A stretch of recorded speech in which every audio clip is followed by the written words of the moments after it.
Since childhood, the little dreamer Urian loved manhwas. The boy was captivated by the fantastic stories of amazing heroes. His childhood room was like a small library, filled with volumes of various manhwas.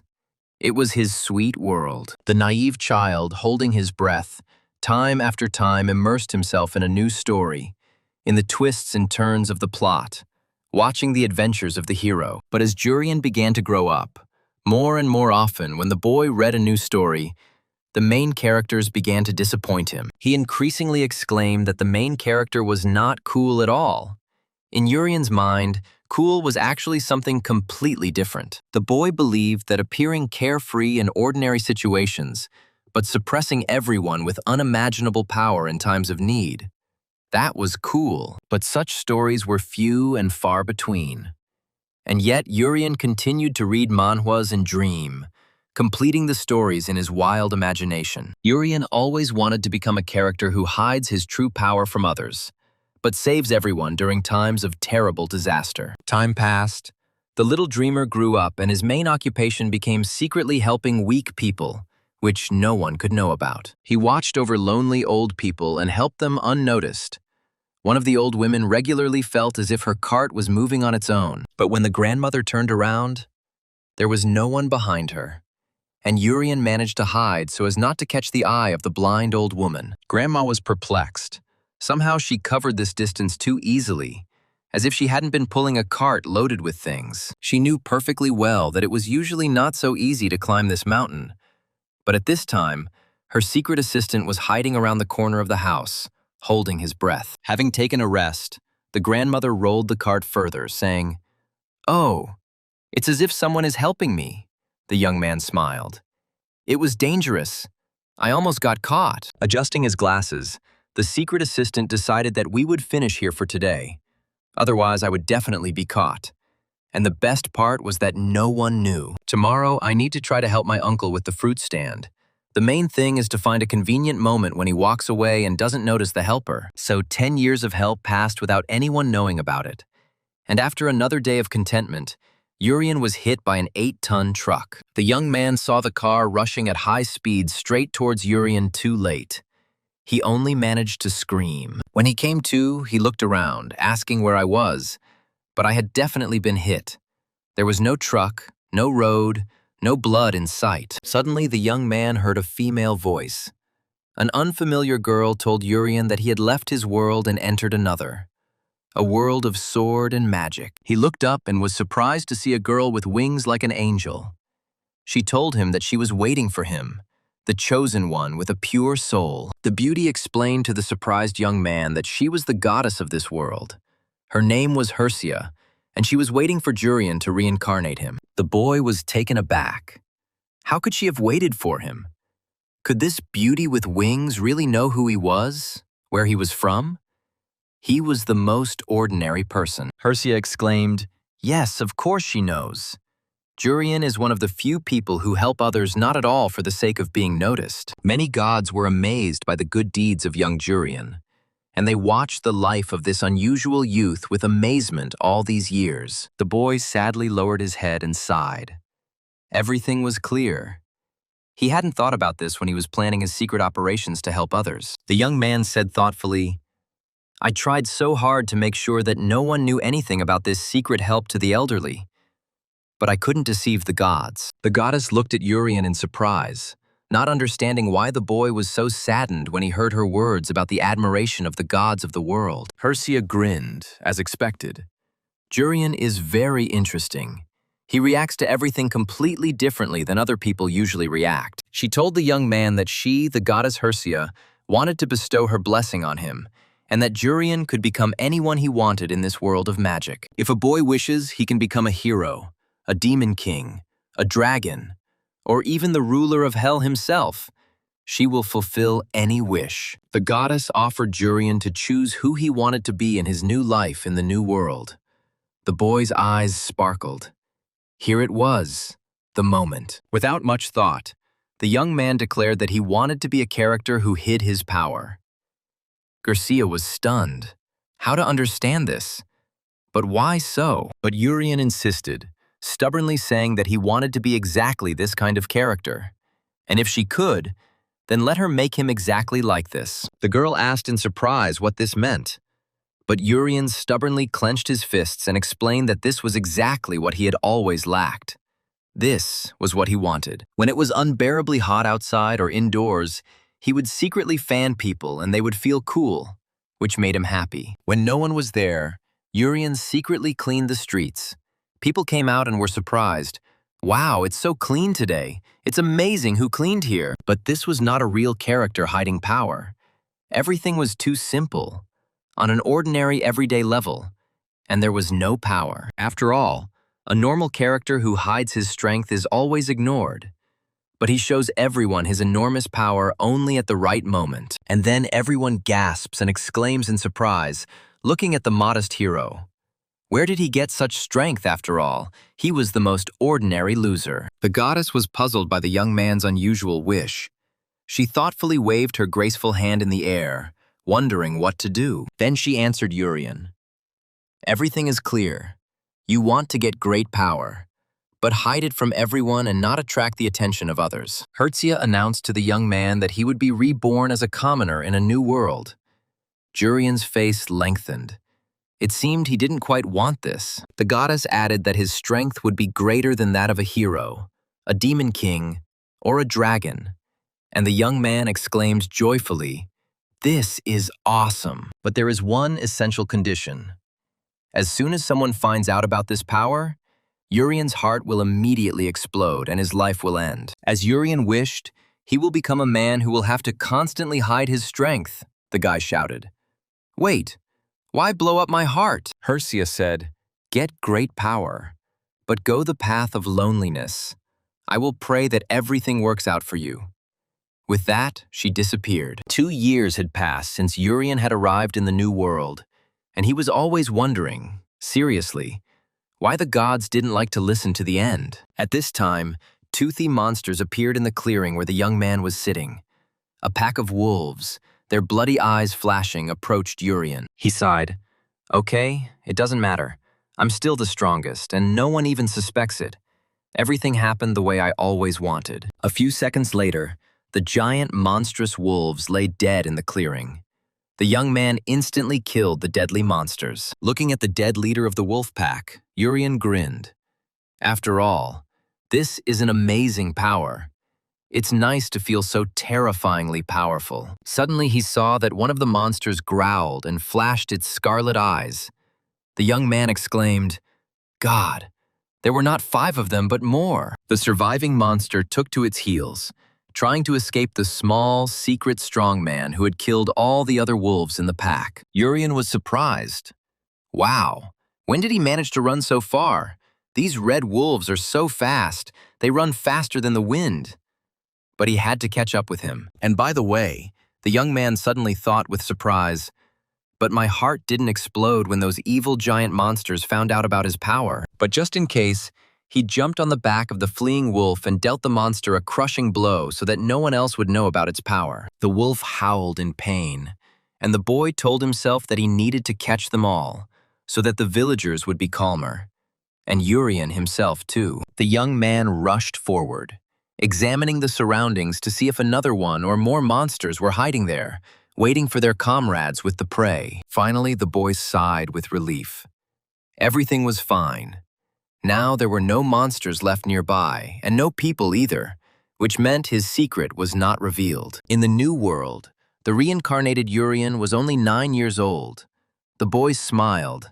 Now it was time to return to his village. He hurried back to the village orphanage, where he lived with several other such young orphans. The girl asked Urian where he had disappeared to again without warning her.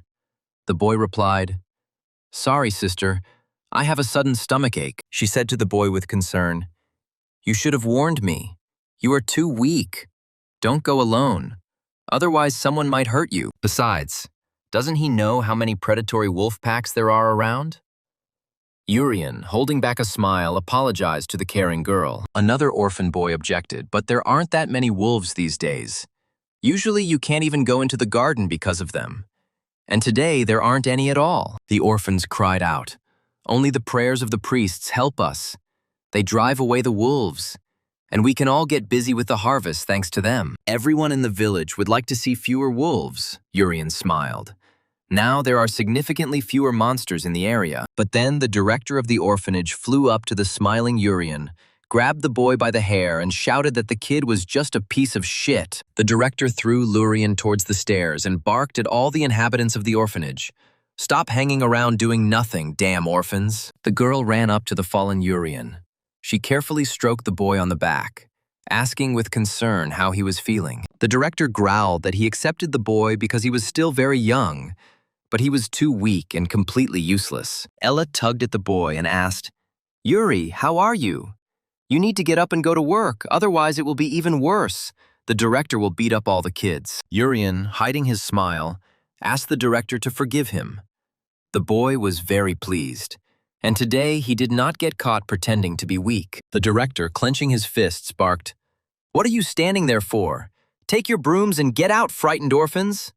I'll shout, "Yes, director, let's run and sweep the streets." The man asked the orphans if they all remembered his words. Whoever made a mistake would immediately go to be fed to the wolves that roamed near the village. Urian was happy. No one knows that he dealt with the monsters. This is the character hiding the power. He is happy, even though they are orphans. While sweeping the streets of the village, the orphans loudly said that the director of the orphanage loved them and cared for them, and that even though they were orphans, they were happy, Ella said with a smile. "And the people from the village will give them food," Skinny Urian echoed the girl, turning to passers-by to give them food. The children said with smiles that they wanted to repay for the shelter and asked for encouragement.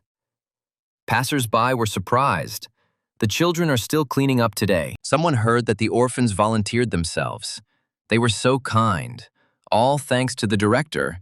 He took in orphans who had nowhere else to go. "It's better to cheer up the kids," one of the women asked her husband. "Darling, give me some chicken. Let the nice orphans eat it."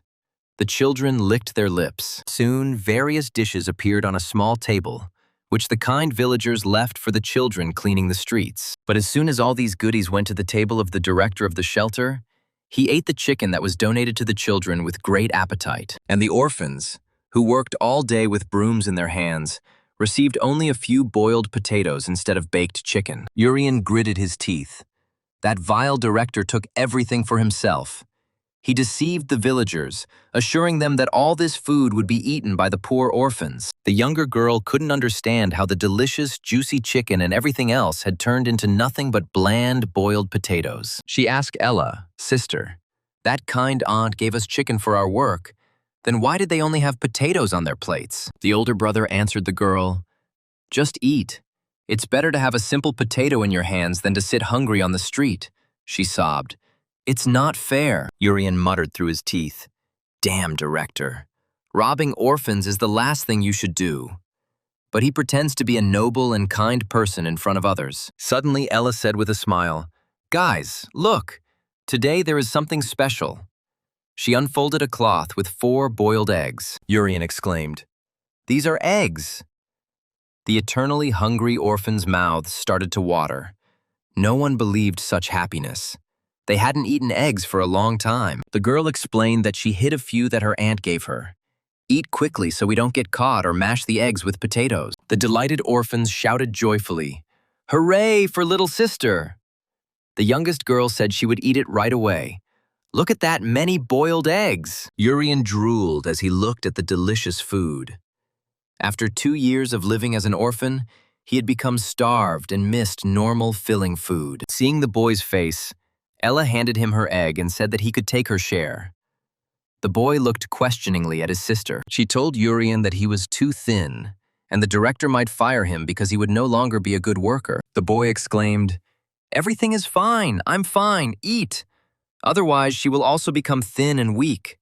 Then the director will beat her and also drive her away." But Ella insisted, "No, you eat it or it will go to waste." Urian resisted, saying that it was not necessary. She had to eat it herself. After all, she had saved them. Suddenly, everyone heard Ella's stomach rumble loudly, indicating that it was completely empty. The girl was embarrassed. She really was hungry. Ella's face flushed with embarrassment, and she stuttered that it was nonsense. It didn't mean anything at all. She wasn't hungry. Urian laughed and told his little sister to eat better, because even her stomach was loudly declaring its hunger and needed to be fed. But the girl continued to insist, "No, no, I'm not hungry." Urian looked tenderly at Ella. How amazingly kind she was. When Urian first found himself in this new world for him, he was constantly bullied, shouting, "These damn orphans! There is no escape from them." The boy was still very young and was constantly receiving blows from the rich villagers, but he could not show them his strength. The fat shopkeeper kicked the boy and barked, "I told you not to hang around near my store. You'll scare away all my customers." Having hit the little boy again, the merchant promised that next time he would definitely kill Urian. The boy then realized that the life of an orphan was hell. There is no one to protect you. And violence happens all the time because there are always powerful adults who want to take out their anger on the child. No matter how much you ignore these terrible people, they will still try to get you and beat you, or at least humiliate you. And at that moment, this girl appeared.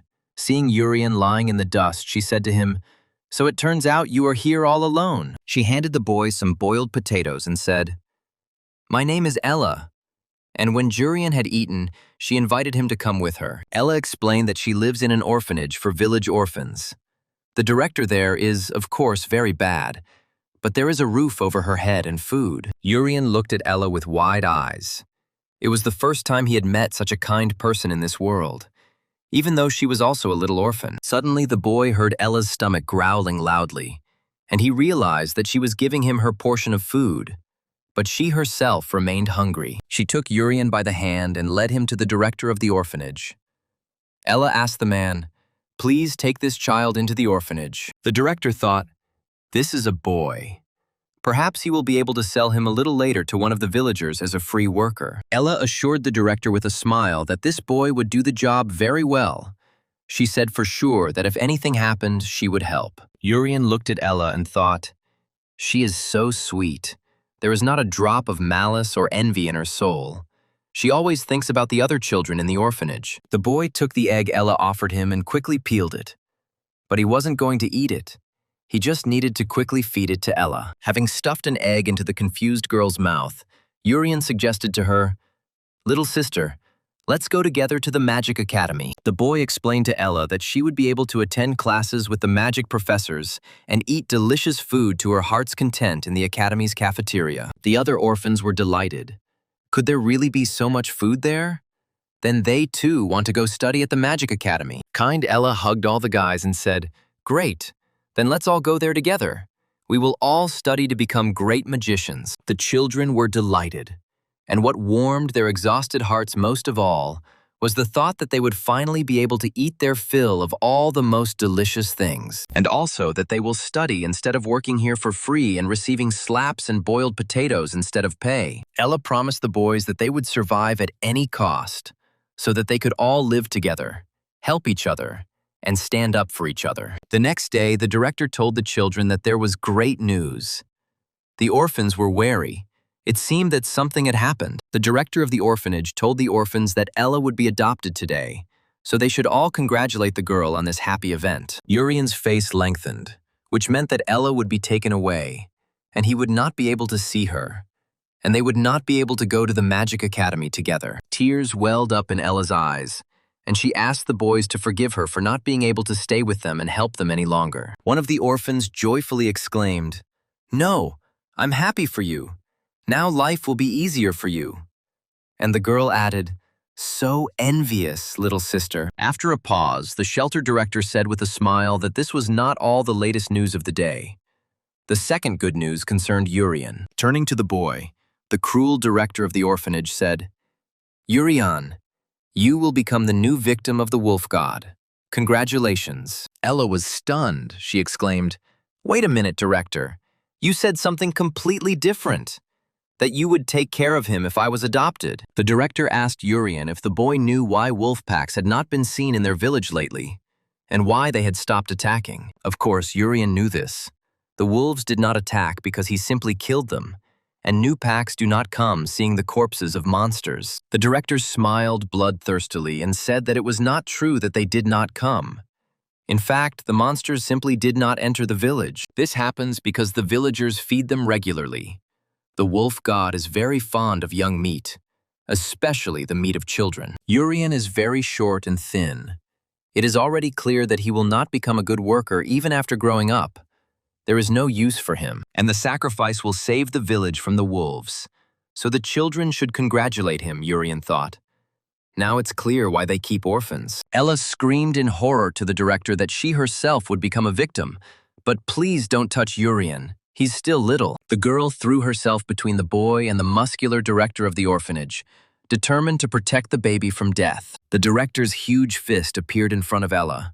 He really wanted to hit the obstinate girl who did not want to obey him, but the man stopped in time. The girl needed to be given to the buyer today, and this very expensive item could not be damaged. The director told the frightened girl, "You better never say such a thing, Ella. Otherwise, you really will end up as food for the huge wolves. And if she continues to be stubborn, then they will sacrifice not only Urian, but also all the other children from this orphanage." The angry man ordered the frightened children to take their brooms and get to work. Everyone except Urian. He would get ready. Urian sat with a wreath on his head and sighed. He thought about what he should do now.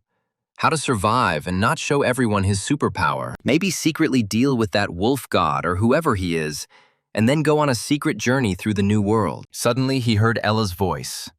The girl was calling Urian. He looked questioningly at the entrance to the room. Where did she come from? When Urian saw Ella, he was stunned. And from surprise, he could not utter a single word about what happened to this beautiful girl. Ella was no longer dressed like an orphan in tattered clothes, but her lush hair was cut short, just like his, the boy's. Urian asked in fear, "Little sister Ella, what happened? Why did your long, beautiful hair suddenly become so short?" Ella asked Urian with a smile, "How do you like it? I cut them myself so that they would look like yours, so that I could get away from you." The girl explained to Urian that they had no time to talk at all. She told the boy to quickly swap clothes with her. Ella began to undress, she said, "Although this is all for girls. But Urian is thin. He should fit into this outfit, and then he will be able to save himself." The boy asked in confusion why Ella was offering him her clothes, and in general, what she was talking about, what it all meant.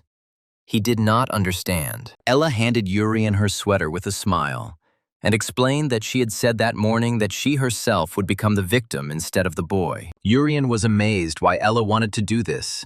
He asked her, "You understand what this means? Sacrifice means she will die." The girl laughed. Of course she knew it. Her little brother was also a victim. Their director sent him to be fed to the wolf pack. Urian was shocked by what this girl had to endure in her short life, and yet she remained so amazingly kind. She told Urian that when she first met him there on the street, for some reason it suddenly seemed to her that her brother had come back to life. Ella explained to the boy that her deceased brother and Urian were very similar, so she did not want to take care of him as she once did about her little brother. Urian was sincerely touched by the girl's self-sacrifice. She was consciously ready to go to her death just to save him. Ella said to Urian with a smile, "I don't want my beloved little brother to die again, so quickly run away as far as possible." Urian didn't know what to answer this amazing girl, how to explain that she shouldn't sacrifice herself to save him. He exclaimed, "Then let's run away from here together. Why should we change places? Why does someone have to die?" But Ella objected to Urian. "In this case, they will catch us too quickly. You know how adults run. They will catch up with them right away." Ella sighed. "That's a great idea. The director will start hitting me when he sees my hair cut short. He always does that." Urian himself knows how long the director continues to do this. By the time he comes to his senses, the boy will have time to escape from the village. The girl removed the sacrificial wreath from Urian's head. It was clear that she had already made her decision, and no one could convince her otherwise. Putting a wreath on her head, Ella said sadly, "Urian, live in my place. Try to be happy in this cruel world." The girl explained that the place where she was adopted was not much different from this orphanage, so she would be better able to help him survive. Urian clenched his fist. This 10-year-old girl was saying things like that? And with all the strength he had, he couldn't do anything now. At that moment, the door of the room swung open, and the director of the orphanage appeared on the threshold, holding a huge dagger in his hands. Seeing the girl, he asked in shock, "Ella, What happened to your hair? Why did it become so short, like a boy's? Urian noticed the huge knife that gleamed in the director's hand.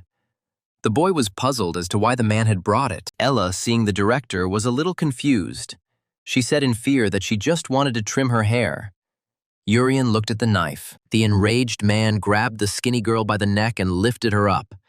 He shouted at her that she was a very important commodity. But why the hell did Ella end up in such a terrible condition? Now her price will definitely fall. The buyer won't want to pay him much. Urian called out to his little sister Ella, his fist clenched, and a power capable of killing the evil director of the orphanage appeared in his hand. He was already ready to deal a fatal blow to the evil and selfish director who was trading in unfortunate village orphans. And then the boy remembered the goddess's warning that when others learned of his power, his heart would instantly explode and he would die. Urian froze, looking in confusion at the director of the orphanage, at his savior, the kind and brave girl Ella. At the same time, he felt his heart tense in his thin chest. Urian didn't know what to do, whether to save Ella at the cost of his life. And the director of the orphanage continued to strangle the girl. She began to choke, and blood gushed from her mouth. Ella was very close to death. The man suddenly noticed the wreath that was on the girl's head. He grinned. It was clear what mischief Ella had in mind. She is just like her little brother. She also wants to become a sacrifice to save the villagers from monstrous packs of hungry wolves. The director laughed maliciously. How stupid and gullible all these village orphans were, believing everything that adults told them. The man said with a laugh to the barely alive girl, "It seems you didn't understand one very interesting fact. I was that wolf god." Approaching the girl, the director of the orphanage cynically announced to her with a grin that it was he who killed her beloved little brother. By giving his meat and skin to the monsters, the director of the orphanage sold the organs of a small, healthy child at an incredibly high price. The villain asked the girl with a grin, "Who knew that you are much more valuable dead? This is a great honor for such useless orphans." Ella's younger brother was kind until the very end, saying that he was glad to be a victim. He couldn't work, so at least he was useful in some way. The director of the shelter continued to laugh, saying, "So kind." Suddenly he cursed, "It seems that this brainless girl Ella has already died." Little Urian's heart sank with pain and grief. How could he allow this villain to kill defenseless Ella before his eyes? The director of the orphanage lowered the girl's limp body to the floor and looked at the skinny little boy who approached him. The man told Urian with a grin that his little sister was no longer alive and that he would now have to make do without a protector. Ella, who always worried about him, was ready to give him her last piece, shield him with herself, not thinking about herself at all, is no longer there. Urian remembered their first meeting, and the director angrily told the boy not to worry too much. They would see each other again soon. Before Urian's mind's eye appeared the caring Ella, who had tried to feed him a boiled egg just the previous evening. He remembered how she had put on the boy's sacrificial wreath, although she knew perfectly well that by doing so she was condemning herself to death. Urian exclaimed in despair, "Why did I hesitate? Why didn't I save this amazingly kind and brave girl from the hands of this villain?" The shelter director's eyes widened in surprise at what this weakling was saying. How could he have saved that silly girl from death? But despite the fact that there was a skinny boy in front of the grown man, the director somehow felt that Urian had changed. Urian remembered the question of the goddess Hersia. She asked him, "And yet, why do you so strongly want to become a character who hides power? Isn't the fate of a hero or a demon king much simpler? Is it really so important to Urian that no one sees your actions?" The guy was silent for a moment and answered the goddess, "The hero and the demon king must use their power for the sake of people and demons." But Urian doesn't like this. He doesn't want to be a hero revered by everyone. He doesn't want to be glorified and worshipped. He wanted to use his power for the sake of those whom he himself wanted to protect from evil and unjust creatures, no matter whether they were people or monsters. With these words, Urian waved his hand, dealing a fatal blow to the head of the surprised director of the village orphanage. The muscular man didn't even have time to scream. His grinning head flew off his shoulders and rolled across the floor of the room. The director's huge body swayed from the neck down. He began to decay. The strength in his arms and legs weakened. The villain finally died. Urian's blow was of such unprecedented force that it destroyed part of the orphanage wall. And not just the evil, grinning director. The director's strong hand squeezing Ella's throat weakened, and the girl's body slipped. She began to fall, the wreath flying off her head. Urian ran up and caught his little sister. Ella wasn't breathing.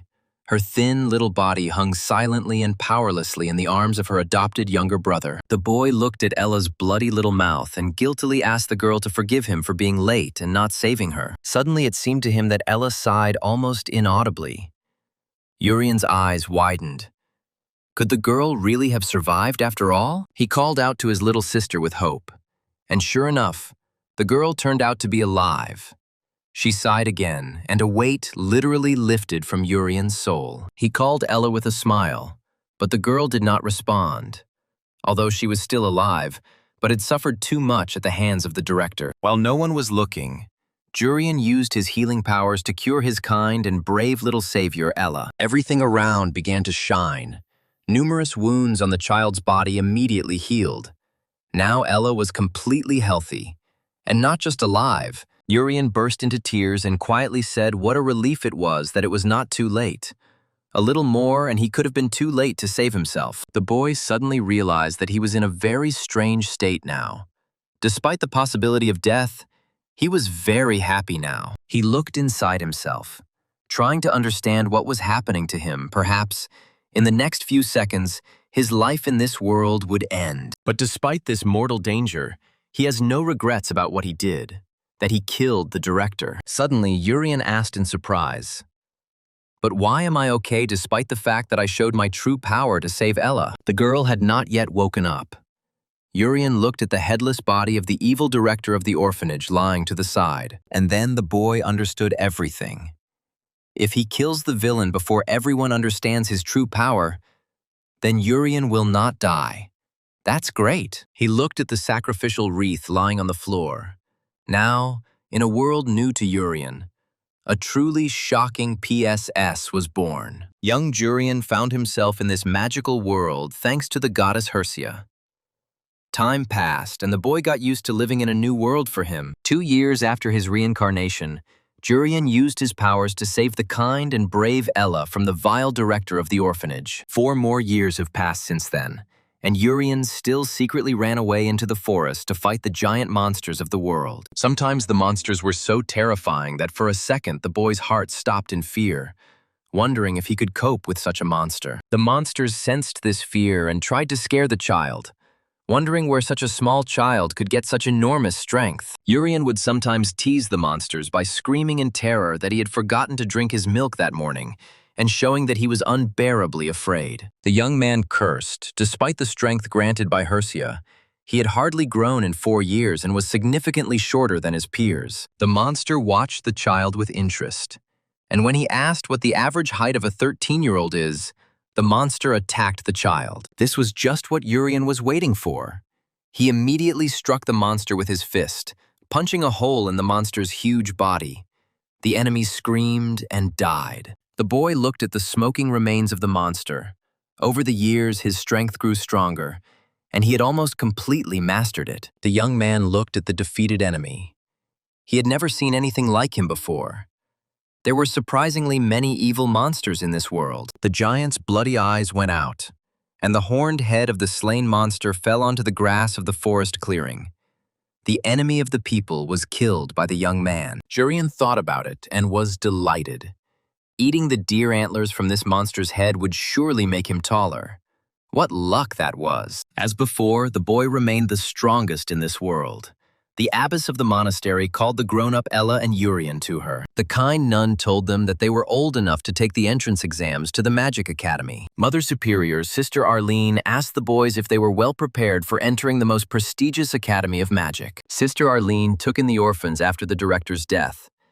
Ella assured the nun that they were ready, and it was all thanks to her kindness. The nun humbly replied, "Excellent.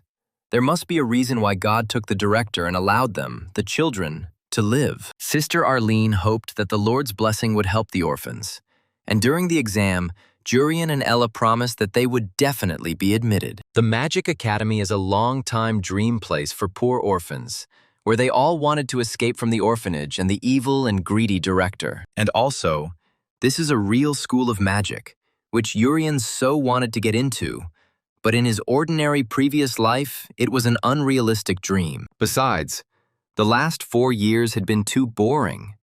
The young man had been doing the same thing day after day, and it had already become boring. Jurian did nothing but secretly exterminate monsters in the vicinity of the village while no one could notice him. But now that he and Ella are going to the Magic Academy, people will openly ignore him.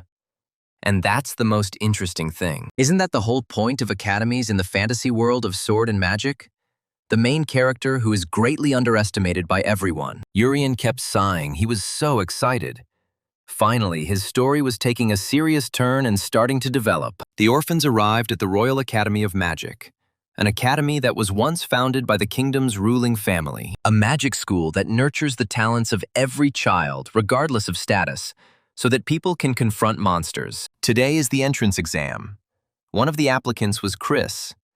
He said that the nobility here is felt even at the gate. The young nobleman looked around, observing the future students who had arrived at the academy to take the entrance exam. The young man chuckled contentedly. Most of them had blue brooches, which meant they were the same noble students as he was. All nobles. And then one girl caught his attention. She kept away from the others and did not speak to anyone. Chris gasped in surprise. This girl had a red brooch. Could it really be the princess of the royal family herself? It's surprising that the heiress will study with them. Young Christian grinned, which meant the entrance exam this year would definitely be difficult. There were a lot of kids, even the princess herself. And suddenly, the young nobleman heard Ella's voice. She was convincing Jurian not to be nervous. They were well prepared for admission. Turning towards the voice, Chris snorted contemptuously. What kind of plebeians are these? Well, exactly. They have black brooches, and what are they doing here? Ella was cheerfully telling her friend at the shelter that they just needed to act like normal. Jurian smiled. Only she was nervous here. And then Jurian heard Chris laugh. He exclaimed, "Oh my God, forgive me, Your Majesty. The princes from the gateway have arrived." The young man noted that, of course, statuses are not important here. But why did lower beings decide that they could enter the Magic Academy? Others picked up on it. Black brooches, plebeians. Can you at least read? It looks like there will be 2 fewer people in the competition. One of the nobles said, "Who cares? They're finished anyway. Let's at least give them a try and thank His Majesty for this chance." A satisfied Jurian smiled. Yes, this is how it should be. A classic plot development for a character who hides power. Ella was offended by Chris's arrogant tirade.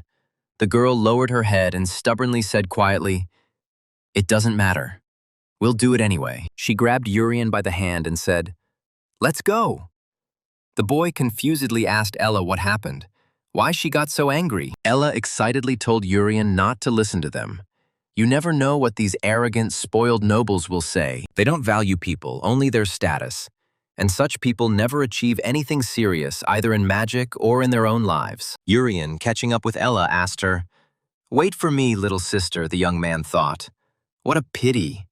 She didn't let him enjoy being ignored. The head of the Magic Academy, Mages, loudly announced that the 29th entrance exam to the academy had begun. He told the applicants that their task was simple.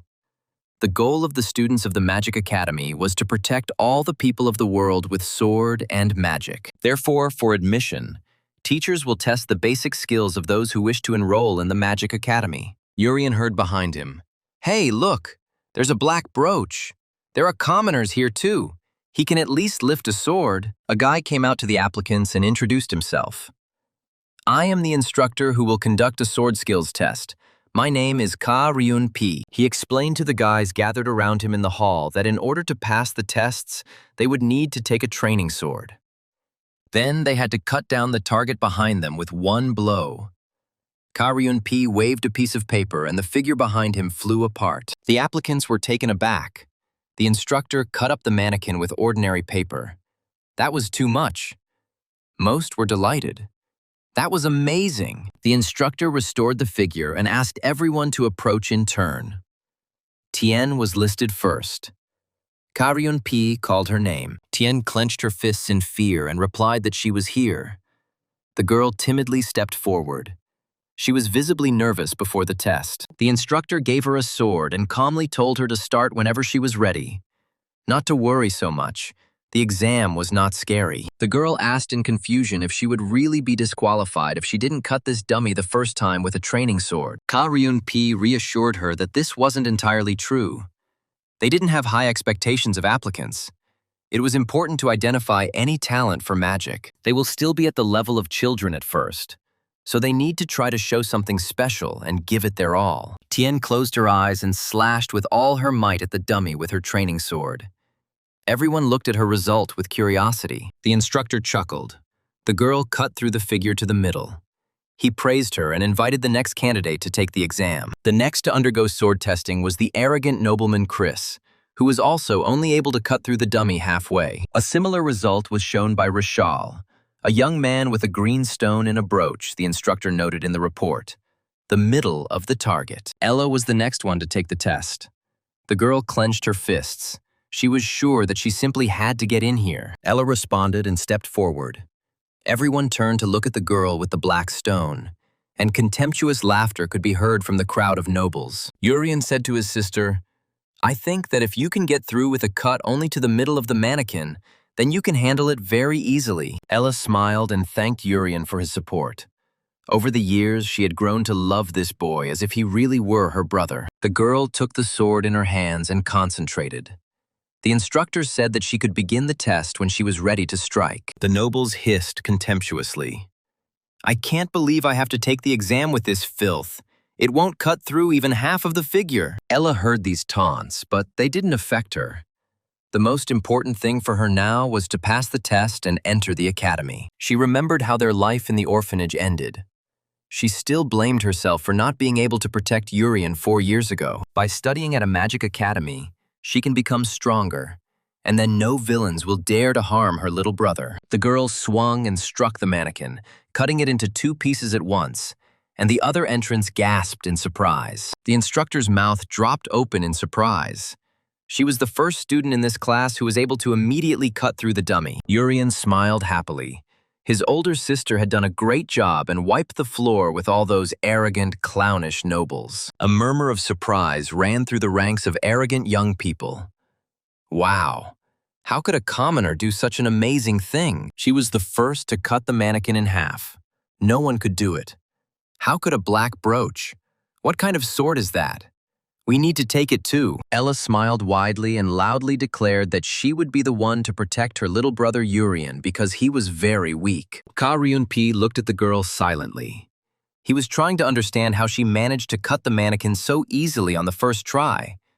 It's not that simple. The instructor knew perfectly well that there was a magic rod installed in the middle of the target, which prevented the figure from being cut with a training sword. Even if they hit it with all their might, the children shouldn't be able to cut it. They're still too weak for that. Regular weapons won't cut this dummy. To make a complete cut, the girl would have needed to strengthen her weapon with magic. If she had done that, Karyun P would definitely have noticed. And this is difficult to do even for adults.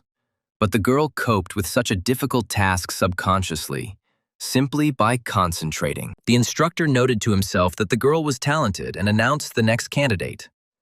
Now it was Urian's turn to take the test. The young man took the sword in his hands. The main thing is not to accidentally show his true strength. We must remember that he is a character who hides his strength. He took the sword, frowned, and looked at the dummy standing in front of him, wondering how to calculate the blow so that it would be weak enough. The instructor told the young man to start when he was ready. Karyun Ping was very interested in what Ella's younger brother would show. Skinny Jurian struck the dummy, trying not to cut it and to show the worst possible result. And he succeeded. The instructor and the other applicants watched the young man closely. Many were afraid that the boy would also turn out to be strong. Seeing the result, the nobles laughed and did not cut through half, which was expected. The commoners are weak because they have nothing to eat. The instructor noted that Urian was clearly not as talented as his sister. The young man smiled. He managed to fool everyone and hide his strength. The next entrance test to the academy was a magic test. All the guys went into a classroom where magic reigned. Chi Li said that she was their instructor for today. They needed to take this magic tool and hit the target behind Chi Li's back. One of the young men told the instructor that he couldn't use magic, but she reassured him that there was nothing wrong with that. The tool will create water instead of the boys. If they can't control the magic, they must shoot at the target one by one. Chris will be the first, the young man sighed excitedly. He picked up the instrument and, looking around triumphantly, said that he was starting. The young man pointed the magic instrument at the target. A stream of energy flowed straight into the target. Young Christian was extremely pleased. Chi Li praised the boy. A good result, not bad at all for a start. He passed the entrance test. Everything is wonderful. The other young nobles exclaimed. As expected of a noble youth, he passed the magic exam with ease. The instructor told Christian, beaming with self-satisfaction, to return to his place. Jurian was next to take the magic test. The boy responded, saying that he was here. Ella clenched her fists and wished her little brother good luck. She was afraid that he would not get in. Chi Li told the boy to take the stick from Chris and come forward, and the previous applicant should pass the instrument to him. But Christian, holding out the magic wand, did not hand it to Jurian, but deliberately dropped it from his hand, and the instrument fell to the floor. Chris looked at little Jurian with mockery. The wand fell to the floor with a clang. Now the boy was forced to bend over. Chris said mockingly to Jurian, his eyes flashing, "Don't even think about receiving anything from a nobleman's hands, you filthy commoner." Jurian looked at the smirking, arrogant Chris with his big eyes and thought, "Well, it seems like the anti-hero has appeared here." Ella called out to her brother with concern.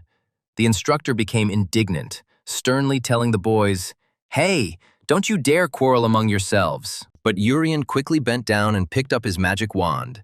He calmly replied, "Everything is fine, little sister, don't pay attention." In fact, Jurian was even happy about Chris's prank, because thanks to him, everyone was looking at him, Jurian, and everything was going perfectly. Jurian anticipated that this would be a real failure in the exam at the Magic Academy.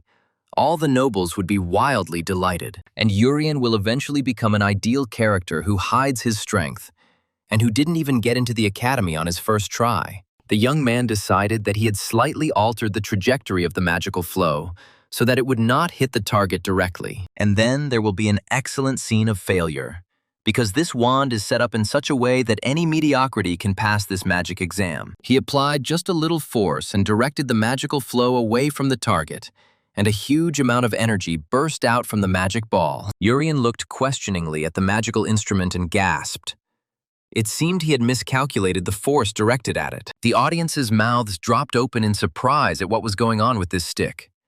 It was behaving very strangely, not like the other kids. The young nobles were stunned by what this commoner was doing with a magical instrument, and how it was even possible. Jurian let out a confused yelp. It seemed like this wand wasn't designed for even the small amount of magical power he'd put into it. Looking at the cracked magic ball, the young man quietly remarked that he seemed to have run into huge problems. He had been caught. The future students of the academy couldn't take their eyes off the small, skinny boy. No one could understand how he broke his wand. Ella asked Jurian in confusion what he had done, and the instructor silently looked at her future student, trying to discern his strength. The dumbfounded young nobles exclaimed questioningly that this had just happened. This plebeian couldn't possibly be strong. But why did the magic instrument explode? Did this simpleton really have such strong mana? Jurian was confused. It seemed like he was in trouble. And then Chris loudly declared that the whole problem was in the instrument. It seemed that it was simply defective, which is why it exploded in the boy's hands. Chris exclaimed smugly, "Everyone understands that this weak commoner simply could not destroy a working instrument." The other nobles nodded. Sure, he couldn't. Everyone was being tested with the same wand. It was bound to break at some point. It exploded right after Chris's attempt. This commoner has no luck at all, Jurian mentally thanked Chris. How good. But Jurian didn't understand why the instrument was so weak. It broke immediately from a very small drop of the young man's strength. Jurian thought that he couldn't get caught right after becoming a character with hidden power, so it was better not to relax. Magus announced the final test.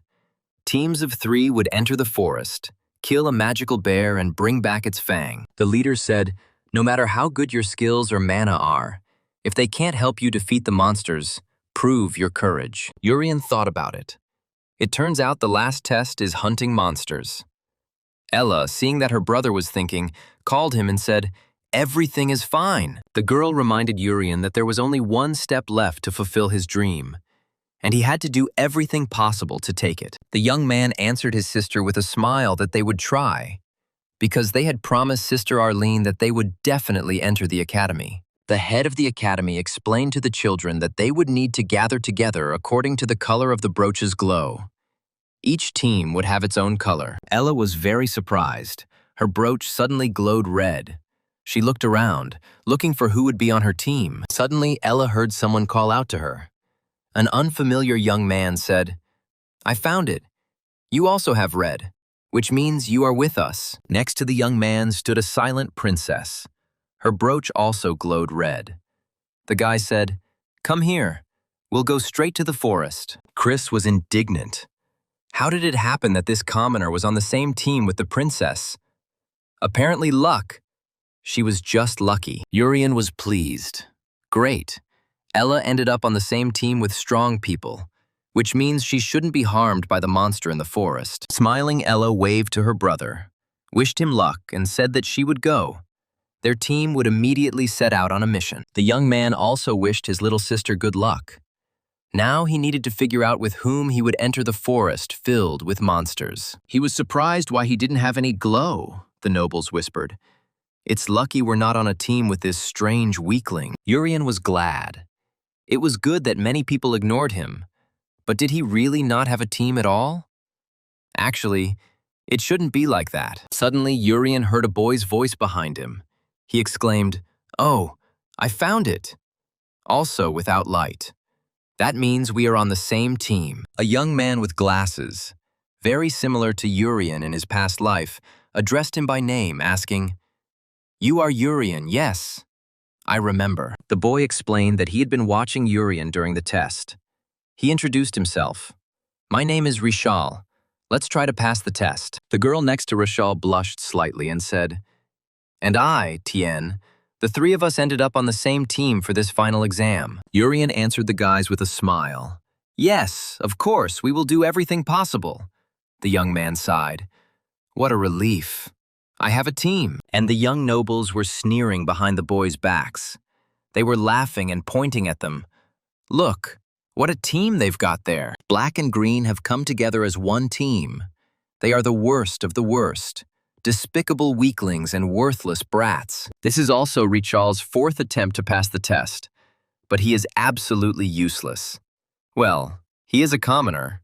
What else can you expect from him? And this is the 3rd one with them, Tien. She is also an abandoned noblewoman, also a useless half-breed. No one needs her. Her relatives have abandoned her. The young, wealthy nobles laughed at the quiet boys. There's nothing to say. A great team. All candidates for elimination. Urian listened to the conversations behind their backs and could not understand what they were talking about, what it all meant. It seemed like they were all outsiders. Is this really Rishal's 4th attempt? He's a stubborn boy. And Tien, an abandoned noblewoman. What does this mean? Who are her relatives? And the nobles continued to laugh at the team, which seemed to them incredibly pathetic and insignificant. At the weakest guys. Urian asked his teammates optimistically, "We can still pass the test, right? We just need to all try hard." Rishal and Tien looked at little Urian in surprise. His confidence in victory surprised them. What was this boy hoping for? Suddenly Rishal smiled. "And this guy is a good guy. He's not discouraged, even though he passed the rest of the tests so-so, almost failed." Rishal clenched his fists joyfully and exclaimed, as expected from Urian, "Well done. I wasn't mistaken about you. Together we will do it." The young man added, "Such a calm and confident behavior among the nobles. I would like to adopt this manner of behavior at the academy." Rishal said, "I think you should gain recognition from others, Urian. Let's definitely enter the Magic Academy." Tien asked in confusion, Can we really do this? It seems they were put together in one team as the weakest and most backward applicants. The girl sighed sadly.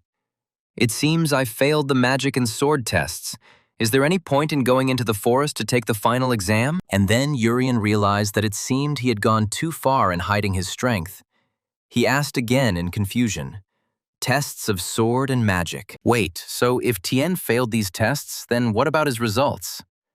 He tried to pass the exams worse than everyone else, and he really failed. Urian remembered that during the first test, he tried to only slightly cut the dummy, afraid of smashing it to pieces with his real strength. And during the magic control test, it was even worse. He managed to break a magic instrument, although he did it by accident. The young man was stunned. It turned out that he, too, had failed to enter the Magic Academy, which he had dreamed of even in his past life. Urian bitterly remembered Ella's words.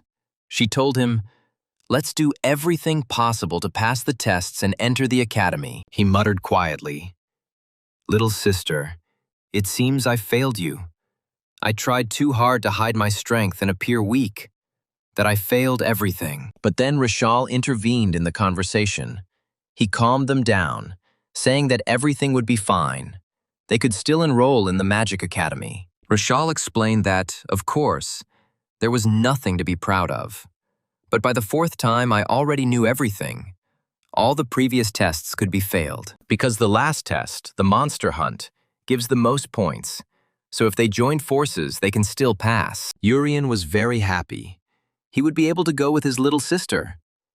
Tien asked in surprise why Rishal was acting tough here. Inspired by the hope of success, the boys went into the forest. They had to defeat the monstrous bear and pull out its fang. Fleeing from the huge monster, Rishal muttered that with such success he would not only not be able to enter, but would not even survive here. He turned to Tien, saying, "Young lady, do something. You are a noble woman." But she replied in fear, "I'm sorry, I can't help." Finally, the growling behind him died down. It seemed the bear had seen other prey and had fallen behind the frightened applicants to the Magic Academy. Rishal sighed with relief. They finally broke away. The rumors weren't lying. Killing a monster is a very difficult task for ordinary teenagers. Urian sighed softly. It would have been better if he didn't have a team. Then he would have passed this easy monster hunting test without any problems. To pass the test, you only need to defeat one bear. But Urian cannot hunt while Tien and Rishal are nearby. The young man sighed. What could he do? Alone, he could have dealt with even 100 of these monsters. But now, unfortunately, he was not alone, Rishal said thoughtfully. If this continues, they won't accept us into the academy. We need to urgently come up with something to pass the test. He added that everyone has their own circumstances. I can't fail. This year is my last. There will be no more attempts. Rishal suddenly suggested that we just rip out the bear's fang. In fact, it wasn't necessary to kill it for this. Of course, the goal of the final test is to defeat the monstrous bear and take its fang.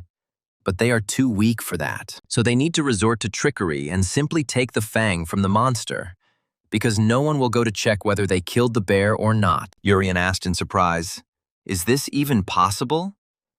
Rishal chuckled in response. Yes, there is one way, but not everyone might like it. If you look closely, you can see that a bear's teeth always stick out, Urian agreed. And indeed, he hadn't paid attention to it before. Rishal told the guys, "Listen to me. Then the plan will definitely work. Even if we can't kill him, we can at least pull out his fang." They were lucky this year because the bear monster is the easiest enemy in this test. With others, it would have been much more difficult. He handed Tien a small pouch and said, "Young lady, apply this to your body. It will help them all enter the academy." The girl asked in surprise what it was and why exactly she needed to apply it to herself. She didn't understand anything about the plan. Rishal explained that it was deer blood. Bears are very sensitive to smells. He would be so engrossed in it that he wouldn't notice the loss of the fang. Tien's mouth dropped open in surprise. She still couldn't believe what Rishal had planned.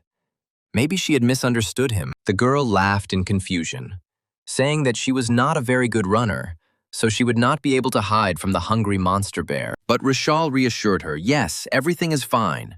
They will cope in any case. Saying this, The young man actively shook the contents of the bag. He explained to the girl that the bear monster ignores attacks while it eats. Tien's eyes widened in horror that Rishal would say something like that, and he was already opening the bag, saying that while he was eating Tien, he would definitely be able to take the fang from him and even have time to escape. But Urian grabbed Rishal by the hand when he was about to drench the girl with blood. He was simply horrified by the insidious guy's plan. Urian asked him, "Are you seriously suggesting that Tien die just so you can enter the academy?" Rishal looked questioningly at the little orphan. He could not believe that he did not agree that his plan was excellent. He asked, "What's wrong, Urian? Don't you want to go to the Magic Academy with your older sister Ella?" Rishal pulled his hand out of Urian's grip and explained that without a victim, there was no escape. The monster's attention had to be distracted somehow. The guy asked the surprised Urian, or maybe he had another option on how to defeat the bear and enter the academy. Rishal said angrily, "We have no choice. I have no chance of winning the fight with the monster, because I am at the very bottom." Unlike nobles, commoners are not endowed with strong mana from birth, so people like them must all unite. Rishal added that it would be nice to go through together. Sacrificing one noblewoman, she was sent to a weak team, which means she was abandoned. Tien lowered her head, and Rishal stated, "So we can use this at our discretion. She is an abandoned noblewoman after all." At that moment, the girl remembered her governess's remark. She said, "Lady Tien, I heard that you failed the test again." She reminded the girl that her brother Ricky was so good at magic that the woman sometimes doubted whether they were of the same blood. Young Tien was considered a disgrace to the Count's family by everyone. She was very weak compared to Ricky, although she was not completely devoid of magical power. Tien closed her eyes. Rishal was partly right, and this is what it has come to. A desperate commoner is trying to feed her to a monster. Urian shielded Tien and declared that whether she was abandoned or ignored, every person will have a moment when they shine. The young man exclaimed that Rishal could not decide for others whether they were useful or not. Each person could only decide for himself. Rishal clenched his teeth in anger. She had been counting on Urian's support, but he had sided with this pathetic, abandoned noblewoman. The enraged guy unsafed the lid of the blood tank and poured the scarlet liquid over the team members standing in front of him. He exclaimed, "Well, then you will die with her. It's even better that way. The bear will eat longer, so you can definitely get his fang." As soon as the deer's blood spilled out, the monster bear immediately smelled it and growled threateningly. Deer are the favorite food of these monsters. Before the boys could react, a roaring monster jumped out at them from the thicket. Tien and Urian, covered in blood, turned to face him. Tien screamed in horror. She had never fought monsters before. The girl was confused, forgetting all her skills. But Urian was calm. He wasn't afraid of the bear. He just didn't know how to do it so that he could destroy the monster without showing his strength. He smiled. It was great to be strong and not shake with fear, like that bastard Rishal, who exposed him and Tien to the bear. The huge beast was already very close. He smelled the deer's blood. But for some reason, small people appeared in front of him. The bear stopped. Seeing that the monster had frozen, Tien fell silent. The panic suddenly receded, and the girl began to reason calmly and surprisingly sensibly. She glanced sideways at Urian, who was standing next to her and also covered in blood. This boy covered her with his body, not allowing her to be sacrificed. But it seems he is too weak to cope with this monster. So if something is not done urgently, they will definitely die in this test. The girl took out her magic wand and decided that she needed to destroy the monster herself. After all, she was from a count's family. Meanwhile, the bear was approaching. He sniffed the scent of the deer and growled. His huge fangs were filled with blood. He wanted to eat. Tien clutched her wand and prepared to fight. She was very scared, but she knew that there was nowhere left to retreat. She suddenly thought that maybe the circumstances had developed in such a way that she could finally prove herself and stop being afraid. The girl again remembered the maid's words that she, Tien, was the shame of the family. She failed the tests time after time, not like her brother Ricky. Tien gritted her teeth. Her lips trembled. This is not true. She is not a disgrace to the family at all. She can also become a famous hero like the others. With a wave of her wand, she summoned a wind shield. and at that very moment a hurricane swirled around them, stopping the monster's advance. The girl cried out desperately, "I am also a noblewoman, and I can also fight monstrous beasts, and I also have magical powers." She summoned a wind sword, trying to finish off the blood-scented monster bear right next to them. Cutting streams of wind sword flew towards the monster. The bear growled in surprise. This girl turned out to be not so harmless. Tien grinned happily. "There you have it. Vile, bloodthirsty monster. It won't be that easy to devour us. We'll still fight." But the cutting streams passed by, and the giant bear wasn't even wounded. The girl was stunned. There wasn't a single scratch on the animal. Urien was surprised. "Wow, this bear is so strong." Tien decided that she needed to save at least this young man, and whether she would survive was not important. Air currents swirled around Urien. Tien surrounded him with a shield of wind. He looked around in surprise. The wind blew stronger and stronger. The young man asked in bewilderment what kind of technician this was. The air was cooling. Tien warned that the landing could be hard. She explained to the boy that she could launch things, but had not yet learned how to land them safely. But she could save them from the bear. The girl smiled cheerfully and said, "And yet, this is much better than death from a bear's claws and teeth. So, have a nice flight." Tien waved her wand, and Jurien soared into the air with a cry, leaving the young countess alone with the giant bear monster. She remembered Urien's words spoken here. Abandoned or ignored, every person will have a moment when they shine. The girl thanked Urien for giving her this courage, and thanks to this phrase, Tien believed in her own strength for the first time. The fragile girl stood before the monster, raging with anger, and hoped that Urien would be able to escape. But she did not think about herself at all. The bear swung its clawed paw and dealt a fiery blow to Tien, who was standing in front of it, causing everything around to glow with flames for a moment. The girl swayed and began to fall. Her magical powers were not enough to block the blow of the fire bear monster. The unconscious Tien was caught by strong arms. Urien could not allow the bear to devour such a brave and strong girl. He said to the young countess with a smile, "You see, it's your time to shine.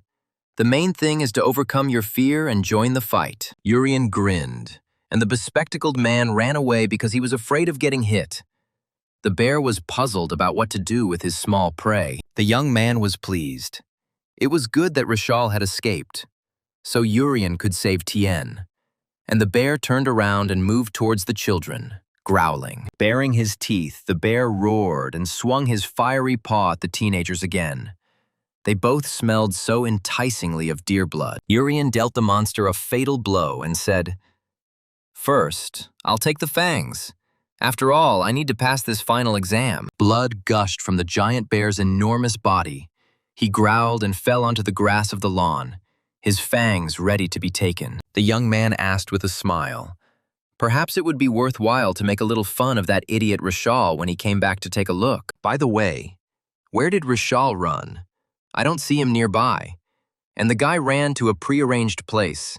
He was already with the others. Several of those with whom Rishal had conspired in advance began an attack on the young aristocrats they hated. Armed with magic wands and swords, they approached the group that included the princess and Tienriki's brother. The young count asked the boys what they were doing.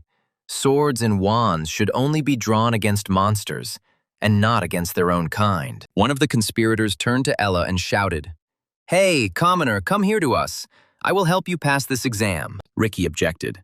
Such a question of transferring to another group can only be decided by the director of the academy.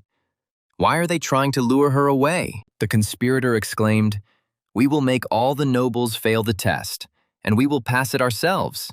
The other snorted, "Hey, don't tell them anything." Ricky chuckled. "So the commoners had conspired," one of them objected. "This is all because of you. You want us all to fail." The conspirator shouted to Ella, "I repeat, come here." Ricky asked, "Do you think you can win if she is on your side?" The boy burst out laughing. He told Ricky that he wouldn't be the one defeating the nobles. The other one pulled the talker up. "Hey, stop explaining the details to him." But he, his eyes flashing, exclaimed, "The monsters will do everything. We will use them to kill all the nobles in this remote place, Rishal shouted. Take him away from here. Who even invited this idiot with us? Ricky quietly replied. Everything is clear. Not a bad plan. The young count said, I noticed that more commoners are taking the academy test this year, so it turns out that this is also part of the plan. The princess turned thoughtfully to Ricky. It seems these guys know that bear monsters can be easily attracted by the smell of blood. The girl addressed the conspirators. As a member of the ruling family, I want to express my regret about everything that is happening now. It's disgusting that the future defenders of humanity, students of the Magic Academy, are using monsters for such things. She ordered Ricky to capture these guys alive. This is an outrageous case. Nothing like this has happened since the founding of the Academy. The princess was convinced that a thorough investigation needed to be conducted to find out who had used the last part of the exam. Whoever came up with the idea of setting the monsters on the rest of the guys, Ricky rushed into battle. The conspirators got a little scared. A wind sword flashed in the hand of the young count. It was the family's heirloom martial art, which had produced many great heroes. The guy swung his wind sword and many cutting streams flew towards the opponents. The streams were not strong, but sensitive. The conspirators screamed and dropped their weapons. All of them were significantly weaker than Ricky and could not stand up to him in battle. The young count carefully examined the clearing. All the boys were alive, but very scared. He was trying to determine which of them was the leader. And then Rishal, clenching his teeth, said through gritted teeth, That's it. We've had enough of fighting. Quickly scatter the blood and get out of here. Let the monsters come. The boys immediately grabbed bags of blood and splashed it on Ricky, who was standing nearby, and they diligently spilled blood everywhere. The young count watched calmly as the angry teenagers were doing their work. He finally realized who had started this whole mess with the monsters. But, to the conspirators' surprise, the deer's blood did not reach Ricky. It did not reach anywhere at all, because the blood suddenly evaporated. Rishal couldn't believe his eyes. He opened his mouth in surprise and, stuttering, asked what had just happened and why it had happened. He asked his comrades in confusion why the blood had suddenly evaporated, how this could have happened since Ricky had done nothing. It turned out that the princess did it. She sternly told the guys, You better give up. You have already disgraced yourselves and your families enough. A representative of the royal family told the conspirators that their plan had failed and that it was now up to each person's guilt to be determined. Ella thought in confusion. Amazingly, I didn't even have to intervene. The team members handled everything themselves. They were so strong. Rishal shook with anger. Had his magnificent plan really failed? And what would the nobles do with all the conspirators now? Turning to the boys, Rishal shouted, This year is our last chance. There won't be another one. The nobles will forbid them to enroll. Besides, if they are caught, then everything will be over, and they and all their families will suffer for attacking the children of aristocrats. Rishal grabbed the sword and slashed his arm, calling on the others not to give up. They needed to see their plan through to the end. The remaining conspirators angrily clenched their fists. They agreed with the guy and immediately began to inflict wounds on themselves, drawing blood. The princess asked in surprise why they had to go so far. No one was going to punish their families since they were all just children. There was a noise and a terrible growl, and 4 huge, evil bear monsters emerged from the thicket, smelling the scent of fresh blood. Ella was stunned. There were so many monsters. What would happen now? They would definitely hurt someone, and then they would become even more angry because of the blood. The girl exclaimed in fear, Oh my God, 4 at once! And so huge! How can I cope with them? This exam is really terrible. After all, these are monster bears. Will children, even very talented ones, be able to do anything to them? To defeat these bloodthirsty monsters? The conspirators shouted with a grin, You won't catch us so easily, damn nobles! And in response, Ricky called upon the striking wind for help. Cutting blows of crushing force fell upon the giant monstrous bears, cutting off their fanged, predatory heads and paws. The rebels, with their mouths open, watched as the monsters they had summoned to their aid with their own blood quickly perished. Rishal raised his head and looked at the dying bear. He had never even dreamed of such strength as Ricky's. The nobles were truly strong. Ella also opened her mouth in surprise. So this is how nobles fight. They are on a completely different level than ordinary commoners. Ricky told the boys that they shouldn't hurt themselves just because things didn't go according to plan, because they were also residents of this kingdom. After the monsters were killed, the conspirators were tied up tightly and whined pitifully, realizing that a harsh punishment awaited them. Ricky approached Rishal and remembered that his sister Tien was on the same team with the guy. But for some reason, the young man came here without her. The conspirator was silent for a moment, then grinned and answered, and indeed, a malicious smile played on his face. He looked at Ricky. A worried Ella approached the young man, and Rishal said with a smile, "It's great that you're both here. We can tell everyone right away." Rishal laughed and told Ricky and Ella that their brother and sister had been dead for a long time, and that they were weaklings and not fit to hold a candle to their relatives. They were covered in deer blood, so it was as if the bears had torn them to pieces, Ella screamed. Rishal grinned. One could get lucky. The princess ordered Ricky to go to them. There should have been traces left at the scene of the accident. Perhaps it was not too late to save the boys. Ella grabbed the sword and rushed after Ricky, trying to save Urian.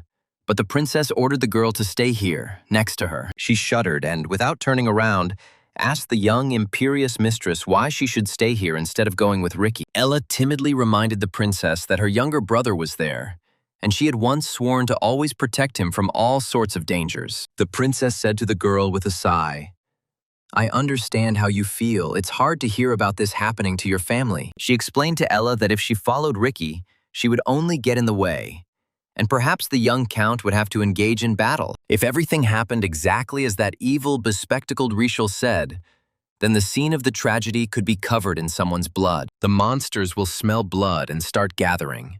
10 or more. It's hard to say how many there will be when the young count appears. Ricky was skilled enough to deal with all the monsters, but protecting Ella at the same time would be difficult even for him. The princess asked the girl to trust him and stay here. Perhaps everything was not so bad. Maybe Tien and Urian were alive. Ella gripped the hilt of her sword. She mentally called out to Urian. The girl could not allow her little brother to die again. Meanwhile, Ricky was flying through the forest at great speed in search of his little sister Tien and Ella's younger brother Jurian. He had already run through many forest glades, but there was no one anywhere. And suddenly among the trees he saw the familiar silhouette of his quiet sister. On the lawn, with a monster's fang in her hands, Tien lay covered in blood. The girl was safe but unconscious. Ricky called out to her. Suddenly, Ricky noticed that there was someone else in the forest clearing.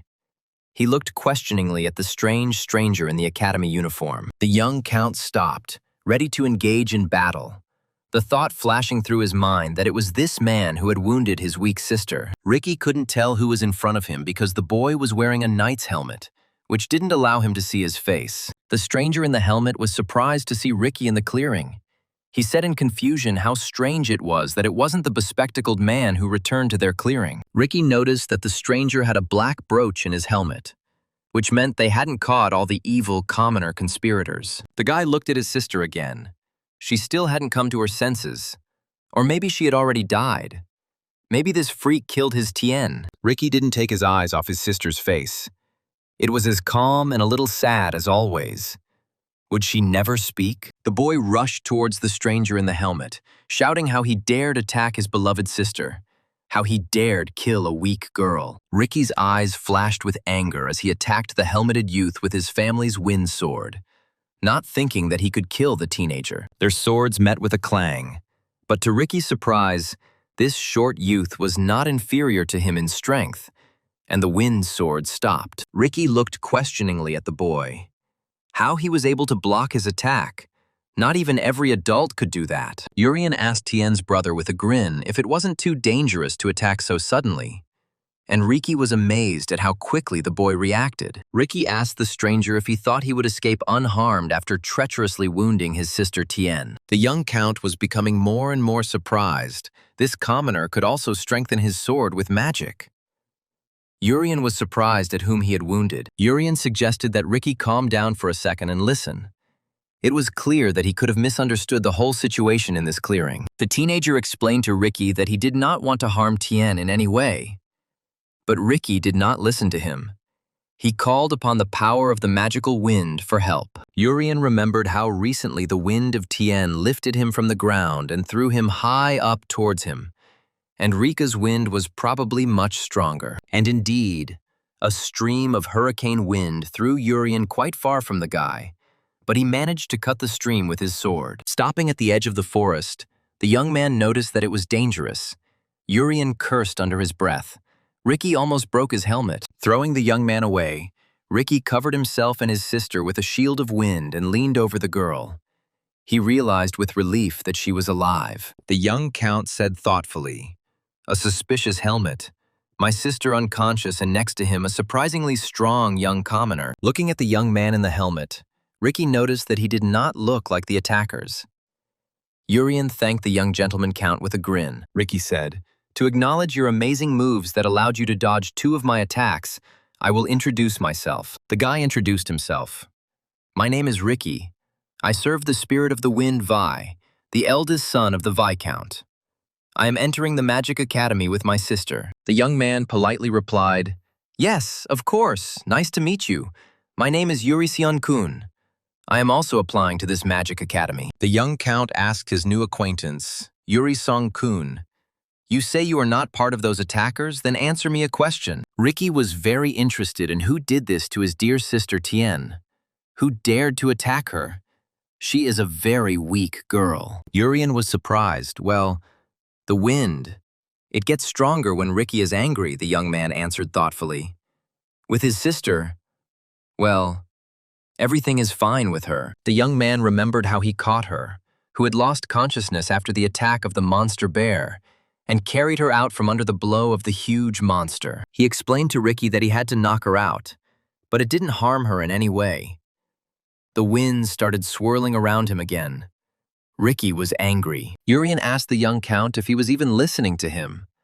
But the wind was swirling around the guy again. He was about to attack the young man. Grabbing his sword, Ricky declared that this time he would definitely break that ugly helmet and find out who was really hiding their face underneath. Urien sighed. It seemed that the misunderstanding couldn't be cleared up so easily. Well, he hadn't really hoped for that. He was a count, after all. The young man clutched the sword in his hand and casually said to Ricky, "I still need to find myself the fangs of the monster bear. So we'll talk another time." Having said this, Urien rushed out of the clearing into the thicket with surprising speed. He really did need the fang to pass the final exam. Ricky was amazed. This guy was fast. His skills were clearly not at the level of a commoner. Not every nobleman was so gifted in magic. The count's son noticed that the movements of this teenager corresponded to those of a knight of average or higher. But Ricky could predict them. Brother Tien instantly appeared right in front of the fleeing Urien. He did not want to let the mysterious young man go without seeing his face. Ricky smiled and told the boy that although he was very fast, his wind sword was much faster, so it was useless to run away from him. The boy put his sword to Jurien's helmet, intending to cut it off and reveal the secret identity of this powerful commoner. The count's son struck with his sword. He was absolutely sure that he had cut the stupid helmet, but there was no one in front of him anymore. He struck the air. Ricky looked ahead in surprise. The strange, short young man had already vanished without a trace, as if a person could disappear into thin air. And yet, the fact remained a fact. The young man in the helmet had disappeared, and in front of Ricky there was an empty clearing. No traces, as if no one had been there. The boy shook his head in confusion, wondering where he had gone. Not a single peer had ever been able to escape from the young Ricky, who was as fast as the wind. Suddenly, the young count screamed, feeling that someone had dealt him a short but powerful blow to the back, capable of knocking him out. Ricky began to slowly sink down onto the grass, losing consciousness. He wondered in confusion when he had managed to quietly approach him from behind. Understanding Ricky's confusion, Urien explained to him that it was not himself, but his residual trace. The guy was simply deceived by the vision. The 29th entrance exam was over. An incident occurred. Some took advantage of the monsters and attacked, but the princess dealt with them, and subsequently sent royal investigators to investigate this outrageous incident. The director of the academy announced that everyone had done a great job, and Miss Chi Li noted that the level of students this year was very high. One of the teachers was outraged. How should this be understood? This year there is complete chaos, and it was caused by these vile commoners. Chi Li exclaimed, "Mr. Jerry, refrain from such words. This academy does not look at status, but only at the talent of students." He agreed, it's true. But it was only for show, because the Royal Academy of Magic is the place where nobles can fulfill their duty. Or perhaps the respected Chi Li had forgotten the words of the sage, and she demanded that Jerry not mention her father's words in the context of this school. The head of the academy slammed his fist on the table and barked, "Enough!" and more calmly suggested that the secretary continue his report. The frightened secretary continued. He reported that this year 29 people had passed. In the top 10, he read out the names. The guys crowded around the stand. Finally, a list of those who had been admitted appeared, and of course, everyone was interested in who made it into the top 10. In first place, as expected, was Princess Saruti, a member of the ruling family and a truly skilled and powerful mage. Second place went to the representative of the Wind Spirit clan, Riki. He himself was looking for Yuri-san-kun on the list. He couldn't fail, but he wasn't there. Third place went to the magical swordsman Jade. The guy was happy. Third place. Now his mother will be happy with such a victory for her son. Fourth and fifth place went to sisters Sia Jr. and Mu Sr., who were especially strong when working together. Sixth place went to the commoner Ella. She was delighted. "I am in sixth place. My brother would be happy." But where has Urian disappeared to? In seventh place was the son of the Minister of Internal Affairs, Chris. He was shocked. A commoner overtook him. He was sure she cheated. Eighth place went to the bully Rizzo, who didn't understand why he had to take any tests and really wanted to kill someone. Ninth place went to a fan of the princess, a strange girl named Hina. She whispered, "The princess herself is here. We can be friends." 10th place was taken by a young man named Goliath. He had long hair and a disgusting character. All the guys tried to avoid him. Tien ended up in 24th place. Tien sighed with relief. She barely got in, and yet she was glad that she got in. Her brother Ricky is in second place. He is truly amazing. The girl ran her eyes over the lists. And what about Urian, who saved her? The young man looked through the lists and chuckled quietly. No one would have thought that he could be amused by his own failure, but in reality, he felt that everything was bad. Despite hiding his power, Urian really wanted to get into the Magic Academy, and yet he failed. It was written that way on the lists. Jurian, a failure. He was among those commoners who were not enrolled. The guy lowered his head. He brought a bear fang. Apparently he showed himself too weak in the magic and sword tests. That's the thing. Suddenly he heard Ellie's voice. She said to her brother Urian, "I heard that you were trapped. It's good that you weren't hurt." The girl explained that she wanted to rush to him right away. But Urian stopped her. "Everything is fine. Sorry for making you worry." He excitedly told Ella that she was amazing. 6th place. He heard there were some advantages for those who made it into the top 10. The girl thanked her brother with a laugh. "I think I was just lucky. I hope luck will be on my side next year too." Urian stared at Ella in surprise. Why in the next one? She had already entered the Magic Academy and even entered the top 10. But the girl objected. She said that she would not apply. They would do it together in a year. She was not ready to leave her brother alone. Ella reminded Urian that they had originally wanted to get into the academy together, and the young man's mouth dropped open in surprise. "Well, little sister." Suddenly they heard Chris laugh. He exclaimed, "Well, great. Fly out, both of you. The Royal Academy is not a place for dirty, poor people." The minister's arrogant son continued to laugh. He was very happy that the commoner who had overtaken him would not be studying here. Urian and Ella looked at the guy in surprise, and he laughed like crazy, happy that the last commoners would leave the academy. Seeing that everyone was looking at him strangely, Chris calmed down for a while and became a little quiet, looking around. But soon Chris was overcome by a new wave of joy, and he began to laugh at Urian and Ella with renewed vigor, filling the hall with laughter. Urian suddenly became angry. He looked at the minister's son and realized that he really wanted to beat all his shit out of this Chris. After listening to the report, Chi Li stood up and asked to wait a minute.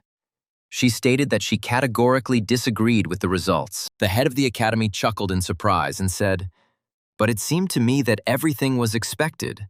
The strongest students of the stream made it into the top 10. Chi Li explained that it was not about the top 10. She could not agree with Urian's failure.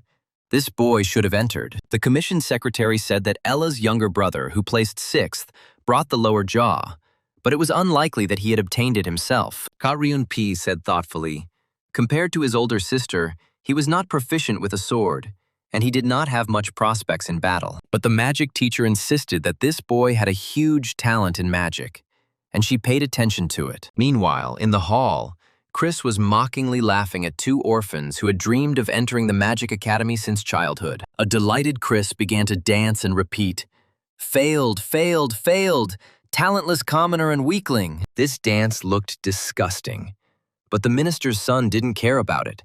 He was happy that Ella would get out of this academy. Urian looked at Christian's antics and thought, maybe he should hit him.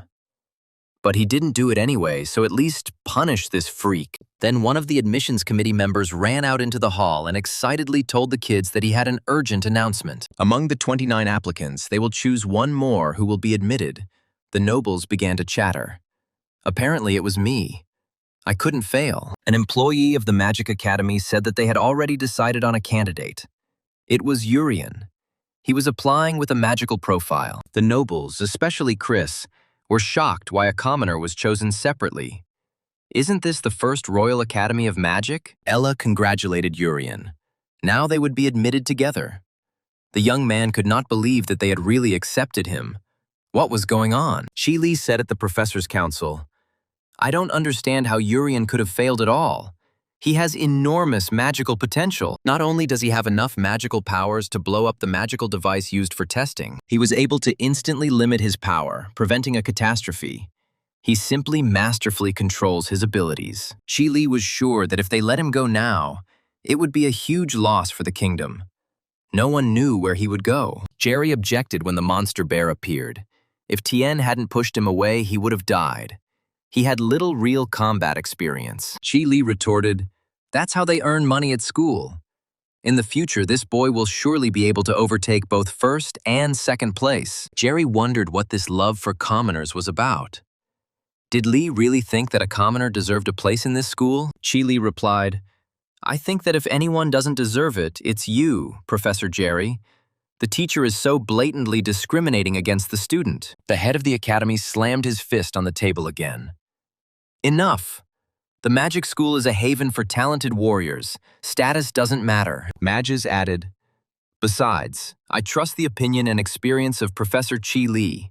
She is one of the few heroic magicians in our country. Seeing how she was asking for the student, it would be foolish to ignore his talent." Professor Jerry grimaced with displeasure. They did not listen to him. Magus explained that he would use his power to specially accept Urian for training with a magical profile. But if this young man fails to show the results expected of him, he will be immediately expelled from the Magic Academy. Urian and Ella were overjoyed. How great it was! They both got in. Now they could learn the basics of magic and combat here. Ricky watched the orphans closely. He was haunted by that meeting in the forest. It was clearly one of the applicants to the academy. But who? The young count approached Urian and estimated his height. He said, "That young man Yuri-san-kun. It seems he was about this height." Urian looked at Ricky in confusion. This young aristocrat turned to be unusually attentive. Would he really find out about his power? The young man remembered perfectly well that it was he who had been at the test with the monster bear, and it was Ricky who had tried to remove that helmet from him. Urian looked at Brother Tien with fear, praying that he wouldn't figure out that the teenager in the helmet and he were one and the same. Otherwise, it would be the end. Ricky looked carefully at Ella's younger brother again. "No, this can't be that same night. This Urian is too weak." Brother Tien remembered their first test, when they had to hit a dummy with a sword. Urian held the sword very uncertainly, and his result was very weak. His sister Ella showed a much more impressive result. No. This is definitely not the guy from the forest. Ricky turned around and walked away. He sighed. It couldn't be that this Urian was so important that he was received in a special manner. Ella asked her brother in surprise what had just happened. The young man smiled, who knows, and he sighed with relief. Everything went well. The next day, everyone was discussing the news about who made it into the top 10 students and also the special student in the advanced class. Ella couldn't come to her senses. They were here at the academy. Urian noticed that his sister was too tense, but everything went well. The orphans approached the doors of the advanced class. The best students of the stream studied separately from the rest. Urian opened the door. The top-ranked students sat in the luxurious auditorium. The kids stood at the threshold, wondering where they should sit in the classroom. Princess Sarudi and young Count Ricky, who had taken first and second place, sat together, but their faces showed obvious boredom. The sisters who took fourth and fifth place, Sia and Mu, were also sitting together, the elder teaching the younger some magic techniques. Jade was staring at Ellie from the third seat. Goliath was grumbling, and Hina was looking at Sarudi with admiration, sighing, "The princess is so cool." Ella asked Urian where we would sit, and he thought, "It's like I'm back in elementary school. Now we're going to learn to read and count. I wonder how training works in this world. Since this is the era of sword and magic, everything will be less developed than in the past life." At that moment, the bully Rizzo appeared at the door and rudely pushed Urian away, demanding that he move over and let him through. Ella stepped aside, muttering, "Of course." "Come in," Urian thought with a grin. This must be their local school bully. Chris called out to the hooligan Rizzo, who looked questioningly at the minister's son, asking what this rich jerk wanted from him. Chris asked Rizzo with displeasure. "What? He just arrived. Almost everyone was already there, and he was the last one to arrive. This is just outrageous." The hooligan casually asked the minister's son, "So what if I come whenever I want, and you're still going to tell me when to come?" Chris told Rizzo that he should set an example for the low-born students, and he came even later than those commoners. Rizzo roared, "Yes, he came late. And now what? Every freak with a fat wallet will also tell him what to do here. Now he'll get it." Chris asked the bully, "You're Rizzo. 8th place for reference. I'm 7th, so don't be so angry." It's still unclear who'll get it. Very pleased with the impression he had made, Chris smiled and told the school bully, "So don't be late for class anymore." Rizzo's face darkened with anger. How dare this little bastard tell him what to do and what not to do? And even when? He leaned towards Chris and growled, "Just in case you're a little higher up in the rankings, don't think that means you're stronger than me." He grabbed the frightened Chris and growled, "This test can in no way judge my abilities. Are you tired of living?" Ella said to her brother in fear. "Yuri, they are fighting." The young man saw. He suggested to his sister, "Let's sit here, it's quiet here." The other students also noticed the commotion. A pleased Goliath exclaimed, "Wow, they are fighting." Hina was surprised. Could this really be serious? Jade's cheeks flushed. He looked with loving eyes at Ella, who entered the auditorium. He really liked this girl, and Ella naively exclaimed that it was the first time she had sat on such soft chairs. Urian smiled and agreed with her. Yes, it really was comfortable. The swordsman approached Ella and said with a smile that he was very pleased to meet her. His name was Jade. He was 3rd in their ranking. The girl smiled. "Yes, of course, my name is Ella," Jade said. "No need for formalities. We will be in the same class." He remarked that it was cool that they were in the advanced class, even though they weren't nobles. Something like that hadn't happened since the founding. It was an honor to study with them. Jade suggested that they be friends and not pay attention to their status.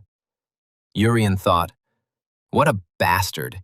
He's trying so hard to please Ella." The swordsman asked the young man, "You are Urian, Ella's younger brother, and you are enrolled in a special order with a magical profile.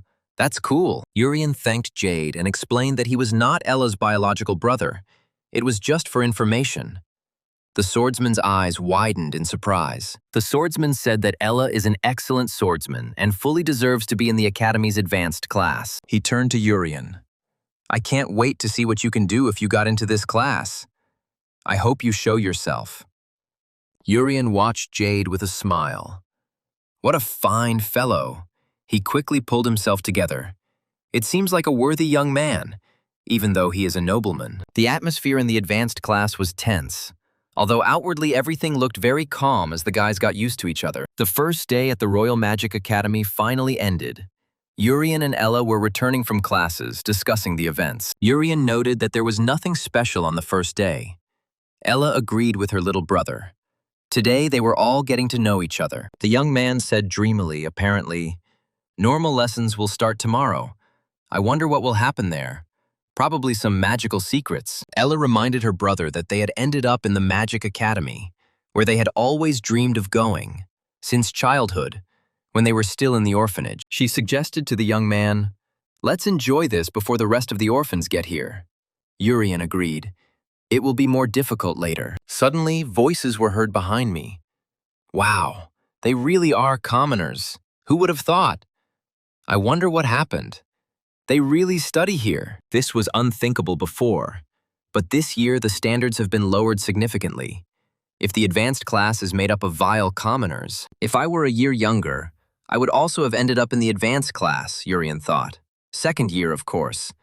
How could it be without such scum? One of the students said to the guys, "You better greet us appropriately. After all, we are already in our second year of study." Ella, shielding Urian with her body, timidly said to the tall students, "Hello, we are very glad to see senior students." The broad-shouldered guy answered the girl, "Well, of course, and now quickly undress. Otherwise, we will help you do it now." Ella muttered sorry. The guy exclaimed, "How dare commoners wear the same clothes as the nobility? This is unacceptable." He grabbed Urian by the collar and yelled, "If I tell you to undress, then undress. Otherwise, it will be worse, you poor bastards." The second-year student's rough face was distorted by the anger that choked him. He yelled at the guys who, unlike him, were among the best. The large student tried to lift Urian into the air, but the young man, strangely enough, stood calmly, not showing even signs of fear. The second-year student looked at the small boy in surprise. It was strange, but it turned out to be difficult to lift him. What a skinny freak! And Urian looked at the raging second-year student with a smile. He was not afraid of him, because he knew perfectly well that he was many times stronger than him. Suddenly, the large student heard Jade's voice behind him, who angrily called out to him, asking what Sunbae Nim was doing. Jade reminded Sunbae that a magic academy was not a place to discriminate based on status, and the second-year student glanced sideways. Ella rushed to Urian, and he told his little sister that it was funny. Everything happened here just like in any ordinary school. The swordsman shouted at Sunbae Nim to let the boy go, stating that his actions were bringing disgrace on the Royal Academy of Magic. One of the second years snapped back, asking Jade how he dared to contradict the senior students and stand up for them. Suddenly, the big guy hit Ella, who had run up to Urian on the head. The girl swayed and began to quietly fall onto the stone path. Sunbae Nim angrily yelled at the freshman, "Respect your elders. Otherwise, you won't live to see the next year, you bratty little brats." Jade screamed in horror, "Ella, what's wrong with you?" and rushed to the wounded girl. But she didn't hear him. The big guy's blow was very strong. Blood gushed from Ella's mouth. She was seriously injured. She needed to be healed immediately, or at least called for magical help. Urian's eyes widened in surprise. He didn't think the big guy would dare to hit the girl so hard.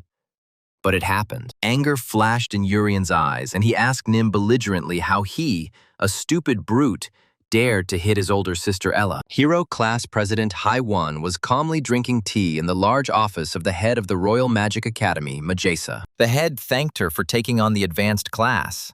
She replied, "Well, I did it because I had nothing better to do." Mages laughed. Hai-Won was as straightforward as always, but it was even more fun this way.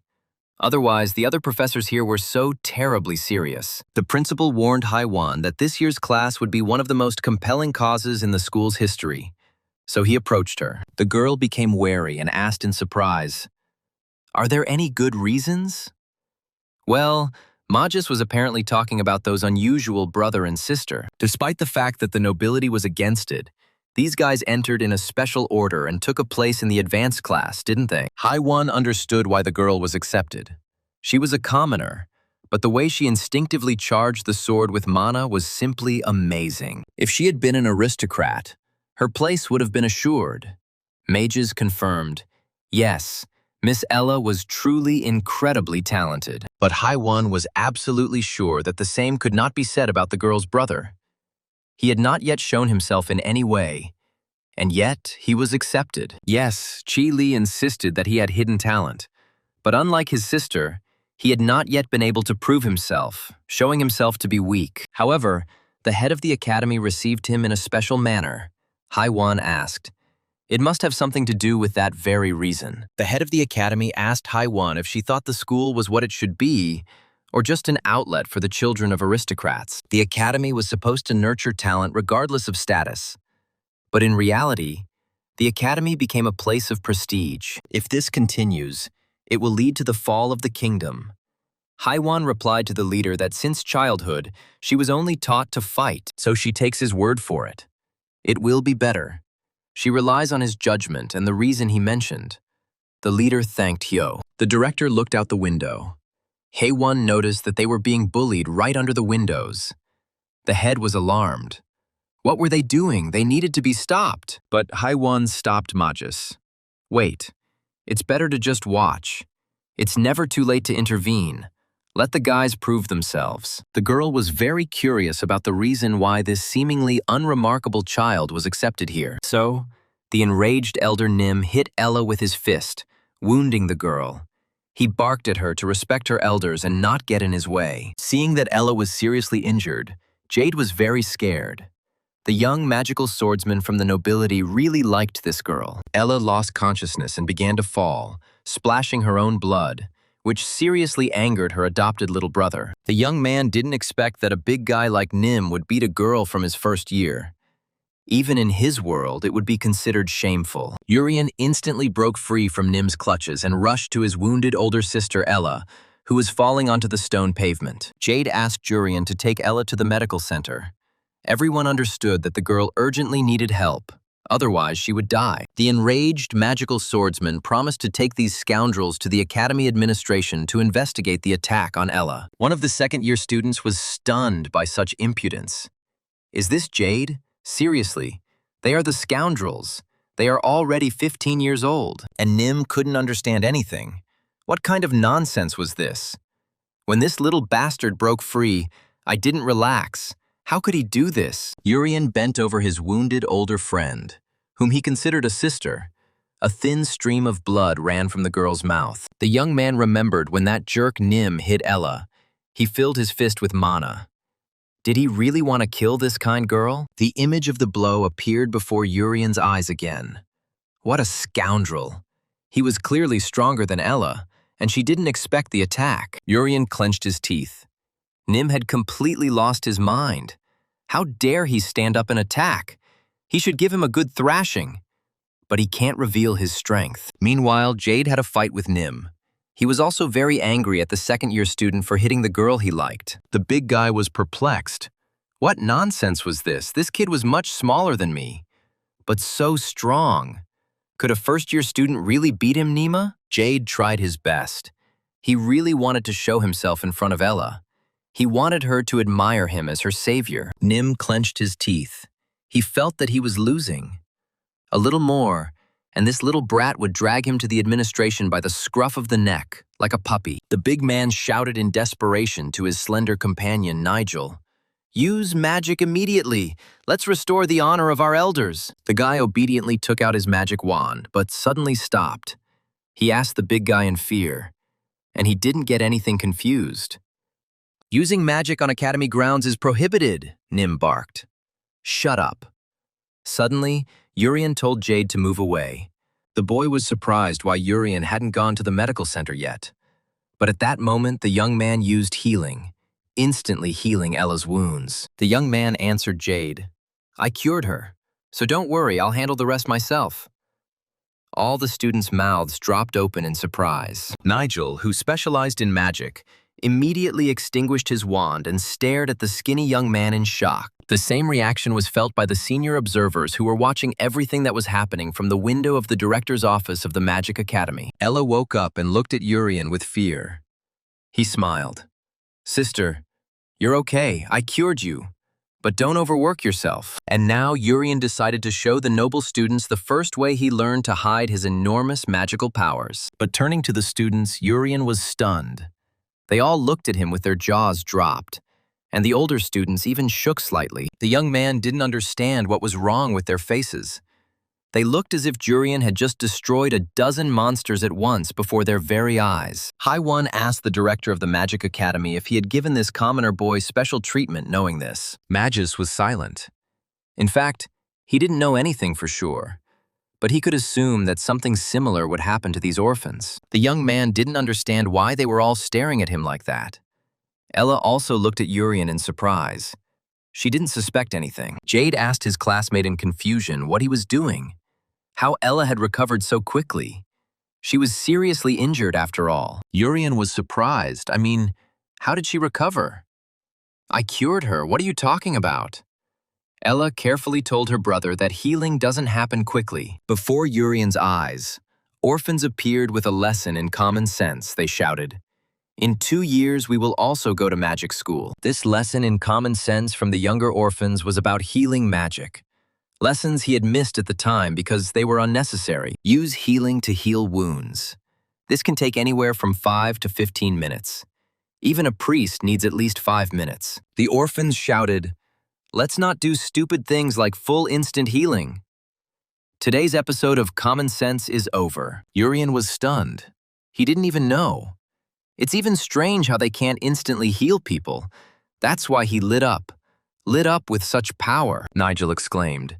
So that's what kind of special student is this? Nim growled. A commoner. And Jade regretted that he couldn't show himself in front of Ella. At that moment, Haewon appeared in front of the students. The teacher of the heroic class looked at everyone with a serious look. She angrily reminded them that fights between students were strictly prohibited at the academy. And how dare the seniors attack the little ones? Ella asked her little brother in surprise where she came from. And Urian realized that the woman seemed to be watching them. Haiwan turned to her siblings and looked at them carefully. These children were really different from the other students. She smiled and remarked mysteriously that there were many interesting students this year, which meant that the academy wouldn't be so boring. Haiwan angrily told everyone to scat, promising that in honor of the school year opening ceremony, she would pretend she didn't see anything. The students thanked the teacher in chorus and asked for forgiveness. And Nim quietly growled, "Just you wait, kids. We'll meet again." Ella and Urian came to the dorm. The girl was delighted. "Wow, this must be a private room. There is even a bed here. Great!" Urian confirmed that it was indeed a great hostel. And after the orphanage, it really looked like a luxurious palace. The young man laughed cheerfully as he walked around the room. Everything here was exactly as he had imagined in his dreams about this wonderful, magical academy. Ella said to her brother, "I didn't know you were so talented, complete instant healing. I've never even heard of anything like it." The young man tried to turn this into a joke, saying in bewilderment, "I didn't know it was something incredible. I just wanted to cure her faster." The girl said sadly, "You'll definitely be accepted to a cool place after graduation. For some reason, it seems like our paths will diverge." Urian was upset. He just wanted to save his little sister, not make her sad, because Ella is also a surprisingly talented girl. The young man's eyes filled with melancholy, wondering what he could do to cheer up his previously never despondent, brave little sister. But Ella herself smiled. She clenched her fists and stubbornly said that she would not lag behind her little brother Jurian. Besides, the young man is very close.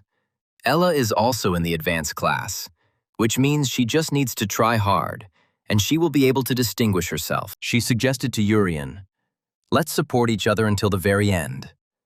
The boy smiled. "Dear sister, of course, let's go." The next day, Haewon asked the kids if they had a good rest yesterday, she said. "I am the homeroom teacher of the advanced class." The famous heroine addressed the students. "My name is Haewon.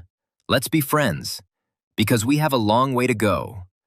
Hina was stunned. "Haewon, she's a hero." Goliath grinned. "What did you expect?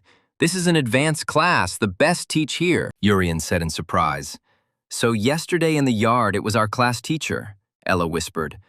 "I knew that Haewon was a hero." She asked, "Well, are the beds soft? I think you liked your rooms?" these exclusive rooms for the advanced class. In other words, ordinary students who fail to get into an advanced class do not have such noticeable privileges. From this day on, delicious food, new uniforms, excellent equipment, all this is at your disposal because you are an advanced class. If you can hold out here until the end, then the school will look at you with envy. Ella and Urian whispered that they were proud. Haiwan warned the kids that there was a screening system here, and they only got into this class thanks to the entrance exam. But if their academic performance declines, they will be immediately transferred to a regular class and will lose their current privileges. The class teacher said, keep in mind, the number of students in the final year of study in the advanced class was exactly 0. Haiwan was wondering how many of them would graduate from the advanced class. Urian said cheerfully, I'm looking forward to it. The teacher took the chalk and walked up to the big board, saying, Okay, let's begin, and quickly wrote down a few numbers lined up in a column. Urian's mouth dropped open in surprise. Wait, that's math. It seems like he really was back in elementary school. The young man smiled. Well, it seemed like a good start. And if there was one thing he loved, it was mathematics in his past life, and he knew it very well. Because the advanced class grade is absolute rather than graduated, the number of students in it changes each year. Unlike regular students, the advanced class receives tremendous support and is guaranteed a career after graduation. However, if they fail, they are transferred to the regular class, and the pride they got from getting into the advanced class disappears. Haiwan noticed, for your information, the number of students in the final year of the advanced class was 0, and it remains to be seen whether our protagonist will ultimately be able to graduate from the advanced class and have a successful career. Chris's face lengthened in surprise. He quietly asked, What is this, mathematics or something?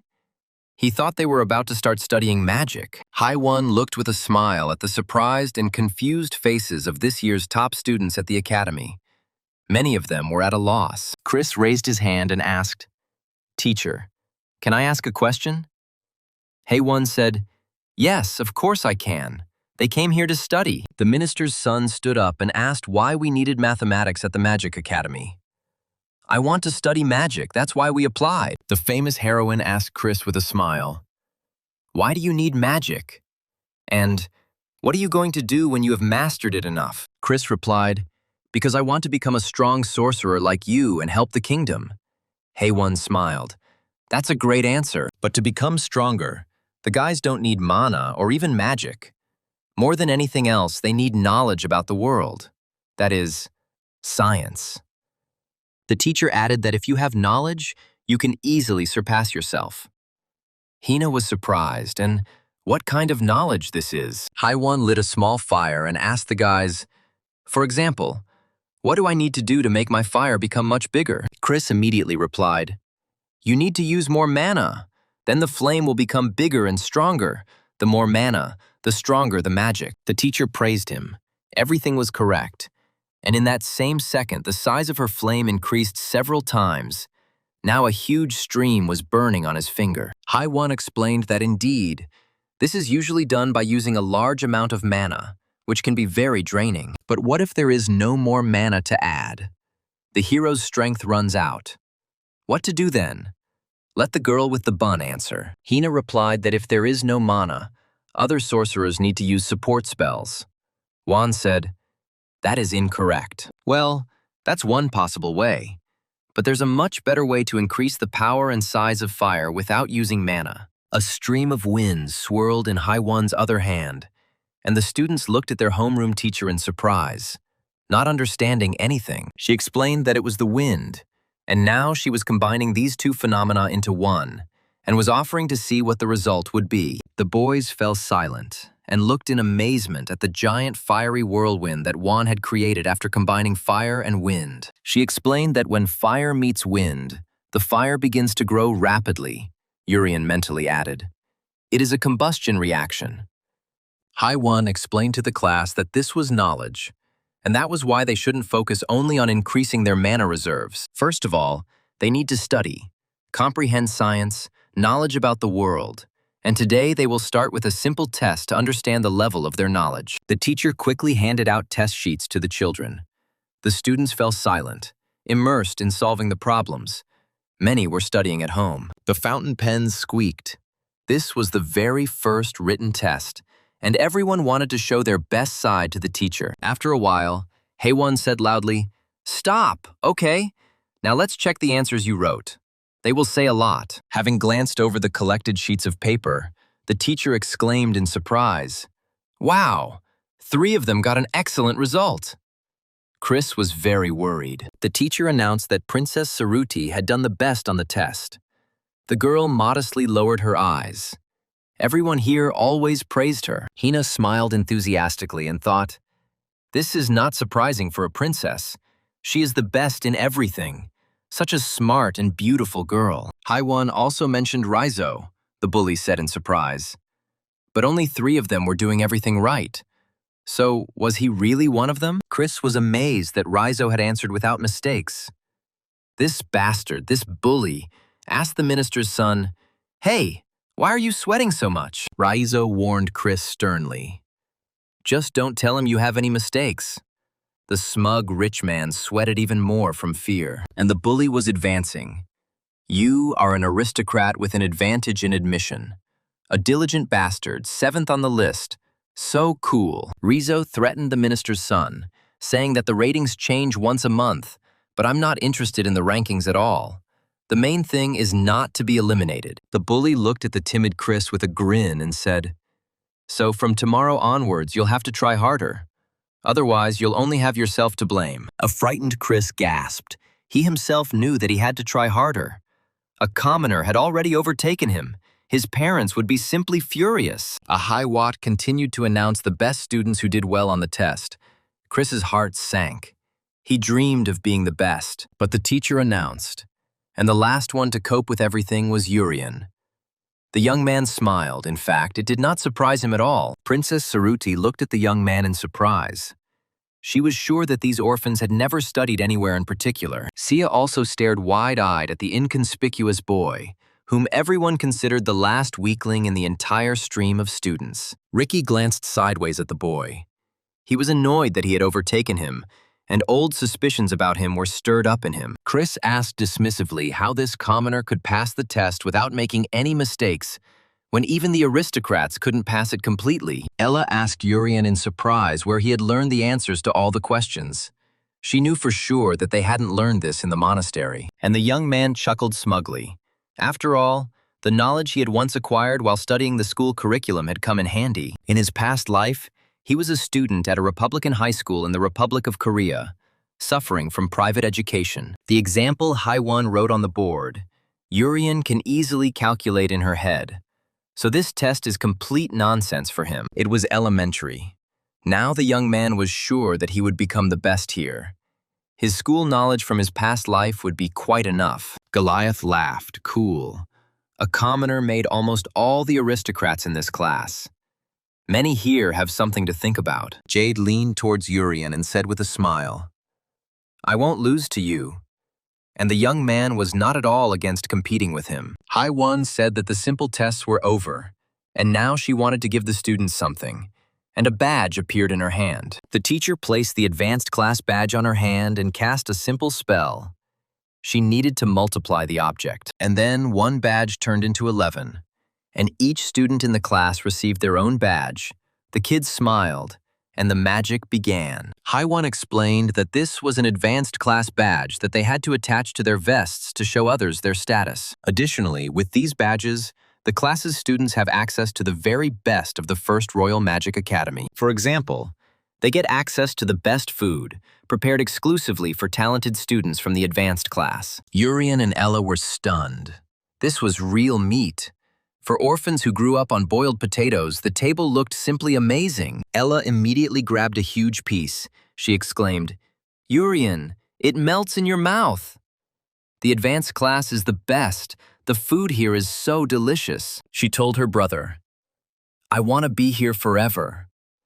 The young man answered with a smile, "You can do it, Ella. Just try. You are talented." The girl enthusiastically suggested to her younger brother that they work hard to get good grades and stay in this class. Haewon asked the students, "Did you like the food, kids?" "Great. And their next lesson will be about hunting monsters." Unlike the morning test, This lesson will affect their grades, and at worst, they will be expelled from the class, so they need to try hard. Urian asked Ella if she heard.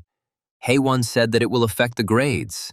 The girl said, I will definitely take first place. The teacher added that the first-year students were still newcomers and too young to hunt dangerous forest monsters on their own. So, for this lesson, the teacher called the senior students, also commonly known as the joint monster hunting class. They should be hunting monsters with their lovely elders, Nigel said with a smile. I missed you so much, little ones. Haewon warned that teamwork would be taken into account when calculating points, so it would be a good idea to get along. Nim laughed. Well, arrogant little brats, nice to meet you again, by the way.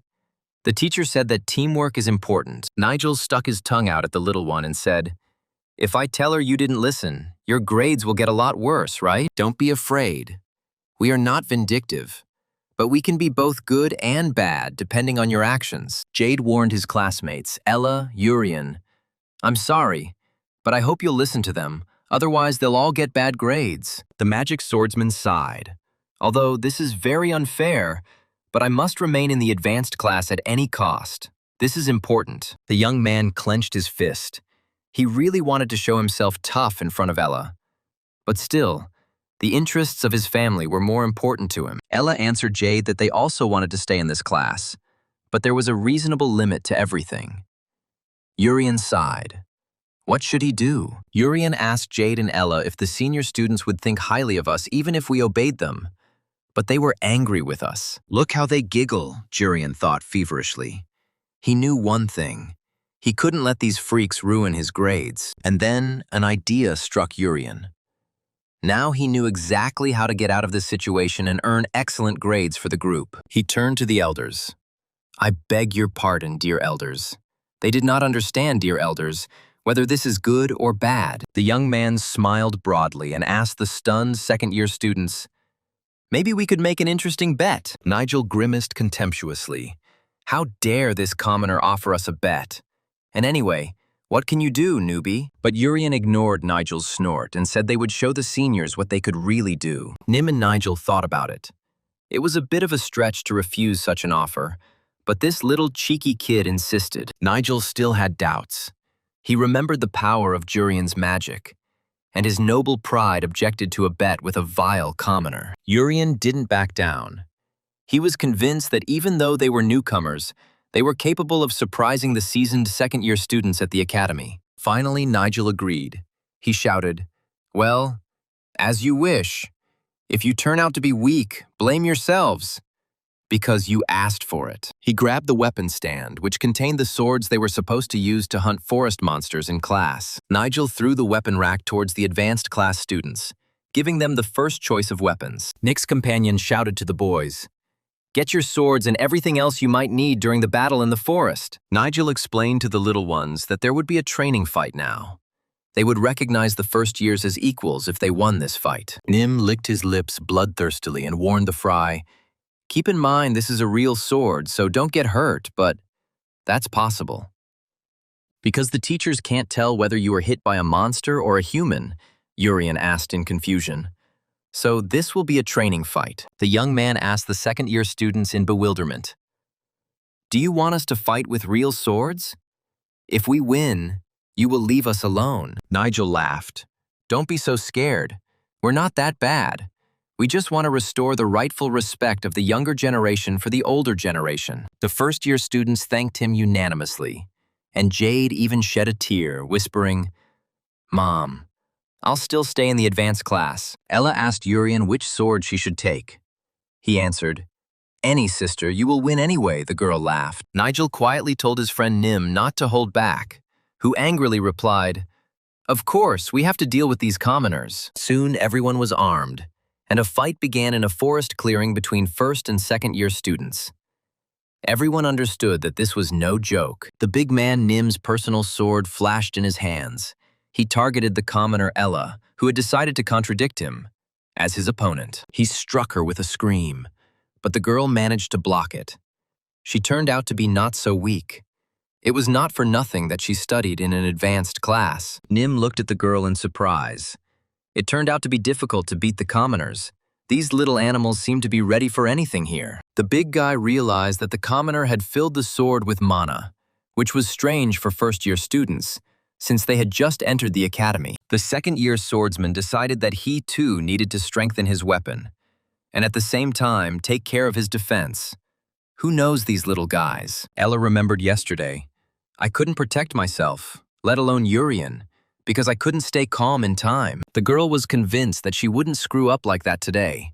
This impudent big guy would get it today for yesterday's attack too. I look into Ella's eyes. Nim was scared. He shouted to his friend Nigel, a protective spell, rather. The magician answered, "Okay, I'll do it now." Nigel waved his magic wand and cast super armor on Nim, making it quite difficult for Ella to attack him. Meanwhile, Jade also entered the battle. It wasn't for nothing that he was a magical swordsman to begin with. He summoned enormous speed to his aid. Flying closer to Nigel, Jade cast a spell and a dark magical clot summoned by him began to swirl around him. Now Jade needed the power to neutralize the mage Nigel. Otherwise, Ella would not be able to defeat the big guy Nim with the sword. The magical swordsman extended his hand, and a dark, demonic sword, the deadly weapon of their warrior family, began to appear. Jade swung his sword with ease and cut Nigel's magic staff in half, causing all of his spells to lose their power at once. The second-year student looked at my hand in surprise and asked in confusion where my staff had gone and why it had suddenly turned out to be cut. Looking towards Jade, Nigel asked in surprise if he had really used a demonic sword, a powerful weapon in battle. Jade put away the demon sword and explained to Nigel with a smile that the main rule was to deal with the enemy team's sorcerer first. Nim growled angrily. Well, since it had come to this, it was time to fight with full force. The big guy clenched his teeth. He would not give in to these commoners. Turning to Urian, Nim shouted, "We will destroy their sorcerer too." Having shouted this, the big man rushed with his sword towards the calm youth. Ella exclaimed, "This will not happen." The girl rushed to intercept, trying to protect her little brother from the big guy. Nim rushed at Urian with a scream, but he stood calmly and waited for the angrily puffing second-year student to approach. He wasn't afraid of him. Urian's face was impassive. He was only concerned about one thing: how not to reveal his true strength and at the same time punish Nim. The young man had a great idea, and his face broke into a smile. It seemed that the big guy who hit Ella would get a beating. Nima was suddenly overcome with horror. He didn't understand what was happening, but for some reason this boy inspired an almost animal fear in the big guy. The second-year student stopped and, stuttering, asked what it was that the boy was instilling in him, why it was paralyzing all his actions in battle. Suddenly the girl screamed desperately. Carefully, there behind her from the forest unexpectedly appeared a giant bloodthirsty monster monkey. And indeed, behind Urian, with blood-red eyes shining, stood a giant, his mouth full of sharp fangs and his paws full of claws. The monster extended its clawed paw towards Urian, intending to grab the boy. But Ella rushed towards her brother with the speed of the wind. Before the young man could do anything, the monster slashed Ella with its claws, and she, bleeding, fell into the arms of the confused Jurian. The boy exclaimed, "Little sister, what's wrong with you?" But Ella had already lost consciousness. Her entire back was cut by the monster's claws. Jade called out to Ella in fear. The swordsman admired this girl more and more. So young and so amazingly brave. The young man immediately summoned his demonic sword.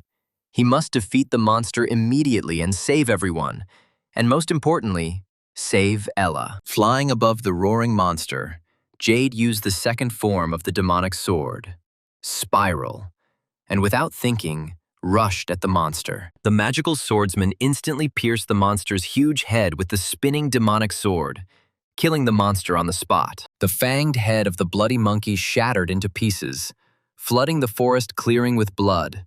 The monster was defeated surprisingly quickly. A frightened Nim crawled away from the falling monster with a scream.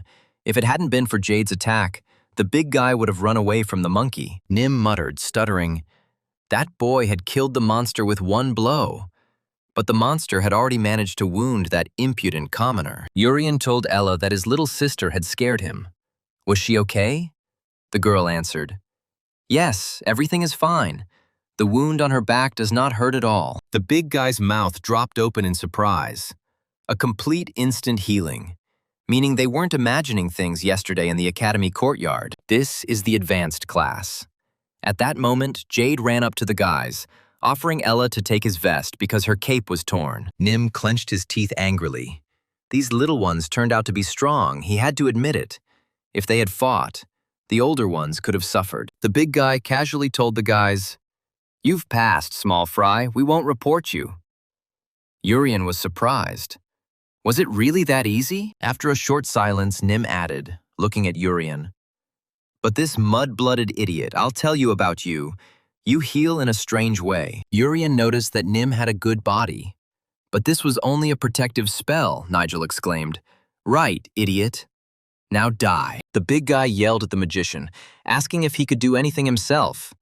But he objected. "Don't push it." The friends were arguing loudly. Urian laughed as he looked at them. They complemented each other perfectly. One could say they were the perfect team of losers and fighters. Meanwhile, Hei-won was in a small forest hut in the company of other teachers. And for some reason, she really didn't like all of this. The teacher noted that this was not originally supposed to be a combined lesson, and the whole thing looked very suspicious. The interlocutors laughed, yes. Everything suddenly changed. You may not know it, because you are the first here. But we sometimes do this. Hei-won asked in surprise if it was true. But is that really allowed? Since each course must study according to its own program. The guy asked Hei-won to believe in the second year.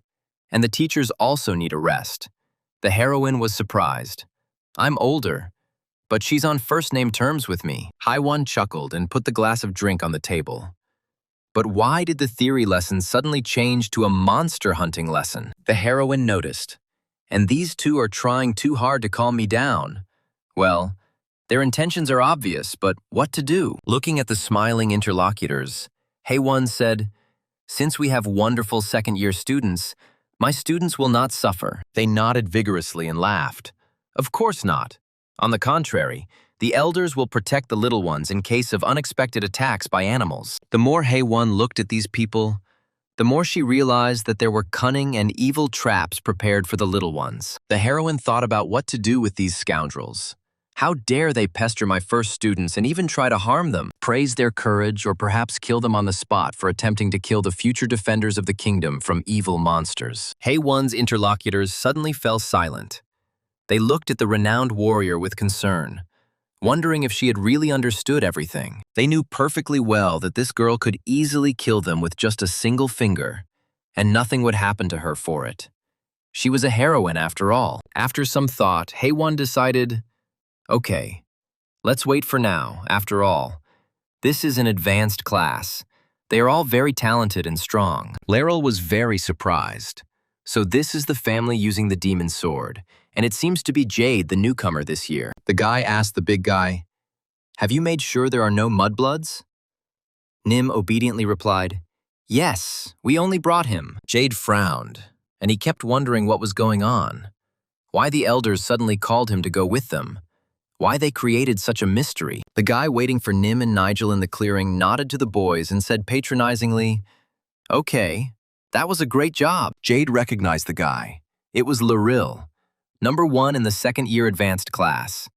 He smiled and asked permission to give advice. Now the second year of the Magic Academy is called the Demon's Lair by both students and teachers, because the top one among them is him, Laryl. Last year, he came in first in the entrance exams and told the other students to listen to him without question. But the guys from the advanced class didn't want to obey Laryl just because he was first in line, because they were all rich aristocrats too. Last year, there were 10 people in the advanced class, until Laryl beat everyone else half to death for insubordination. The 3 who submitted remained in the advanced class, while those who stood firm against Laryl's tyranny ended up in the hospital and left the class. That's why there are currently only 4 people in the second year of the advanced class, and there is a very strict hierarchy and discipline among them. Jade was puzzled as to why the entire second year of the advanced class would be here.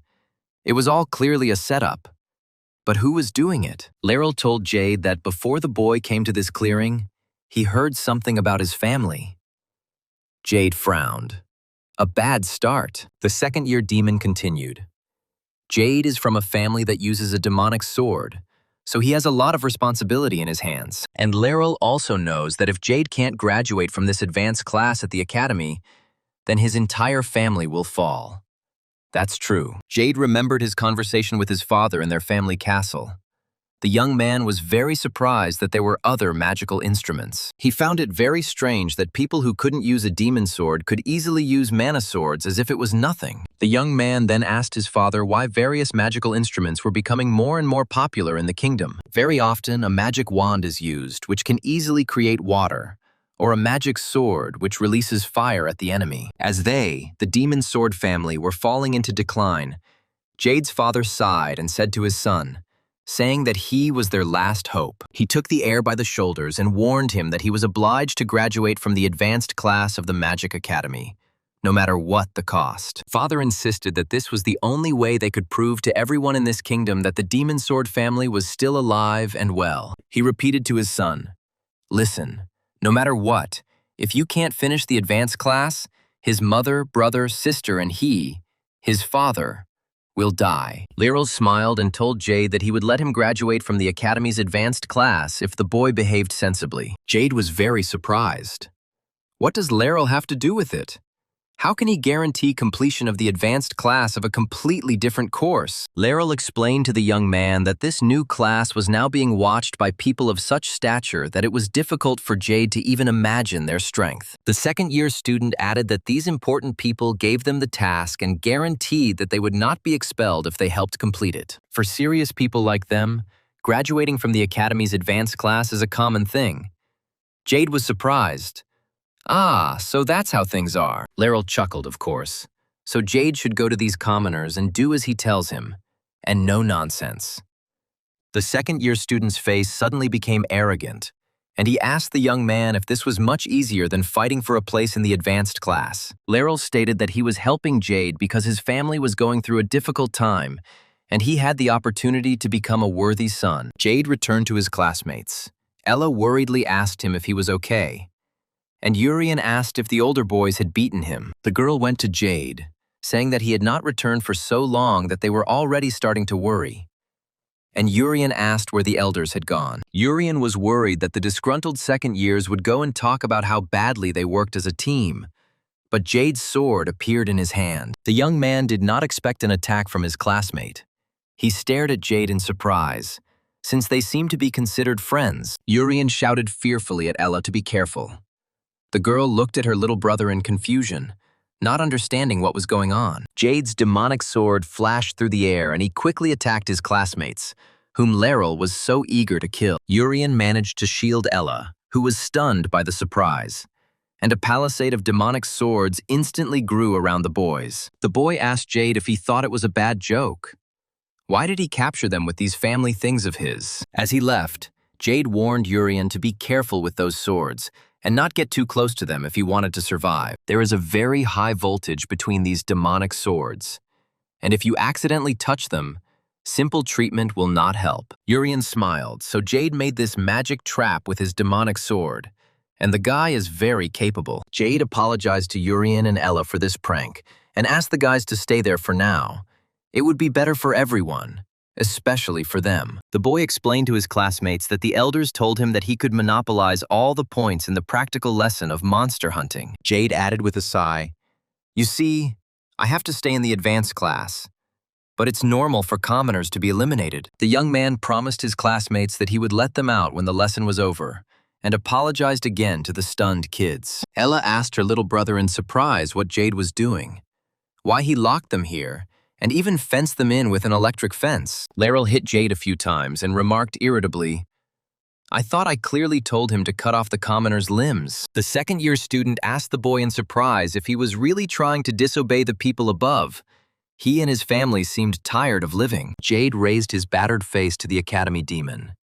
He didn't answer. The main thing was that now Laryl's weak minions wouldn't get to the guys. Laryl ordered the big guy Nim to find the brother and sister and cut off their limbs.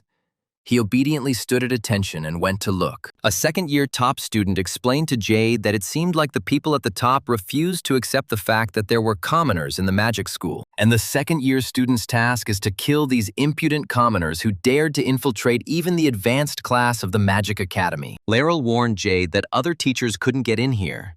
It seemed like the people from above had gathered the teachers for this operation. In other words, this task must be completed. Students must not disappoint such serious and influential people of the kingdom. Jade was in despair. Couldn't Hai-Wan come to their aid and save Ella and Urian from those brutal second-year students? And Laryl kept saying, "You have to save your fallen family. Don't you think so? This is your chance to become a good son and heir, Jade." "Tired of beating the young man?" Laryl said with a sigh. I don't understand you. Don't you need to graduate from the advanced class of the Magic Academy?" Jade had done so much for these poor commoners. "But why?" the young man stubbornly replied.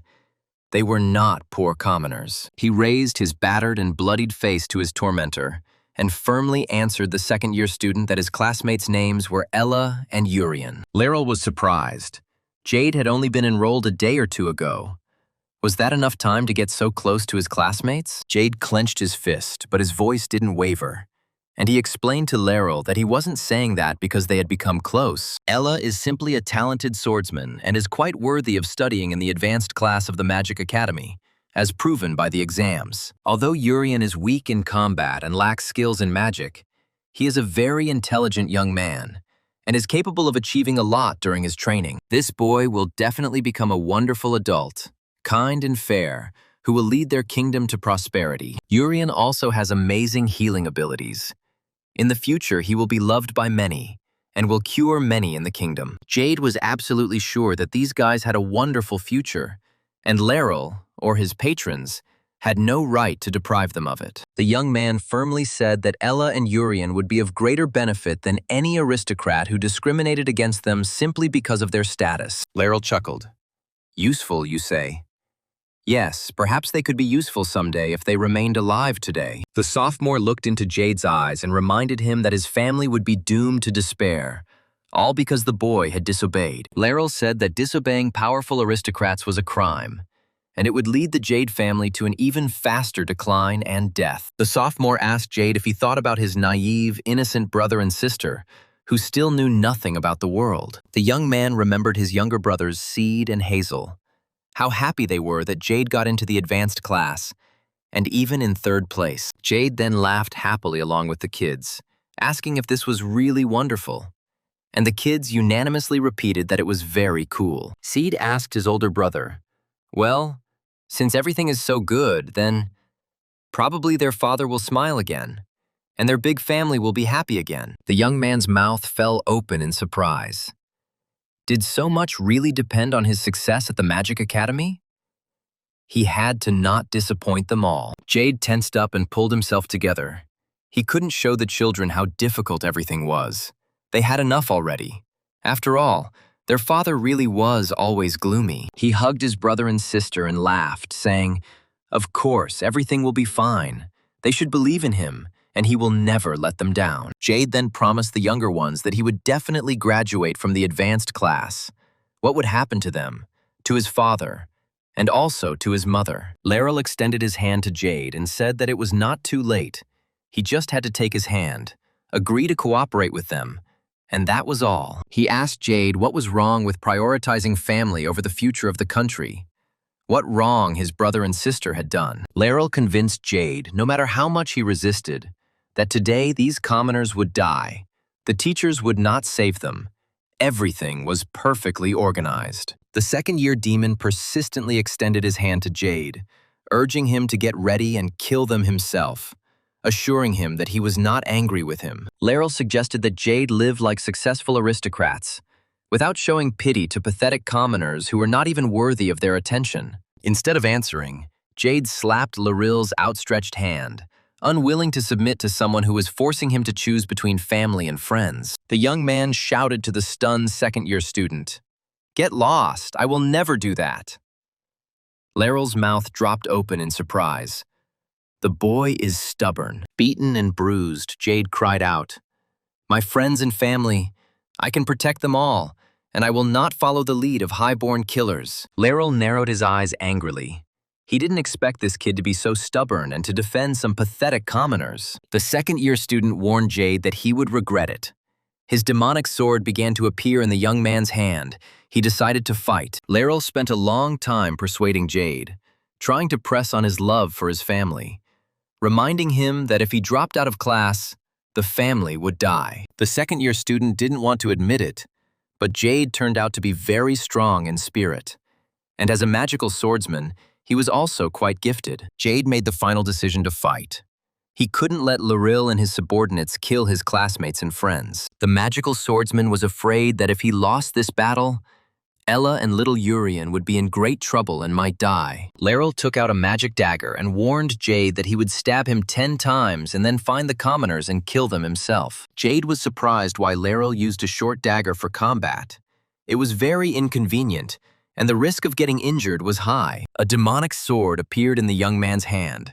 He was ready to meet the second-year demon famous throughout the entire Magic Academy. Suddenly, Jade shuddered. He felt that his body suddenly stopped obeying him. He did not immediately understand what had happened to him. What kind of paralysis? Before the young man could come to his senses, Laryl's short dagger had already pierced his body.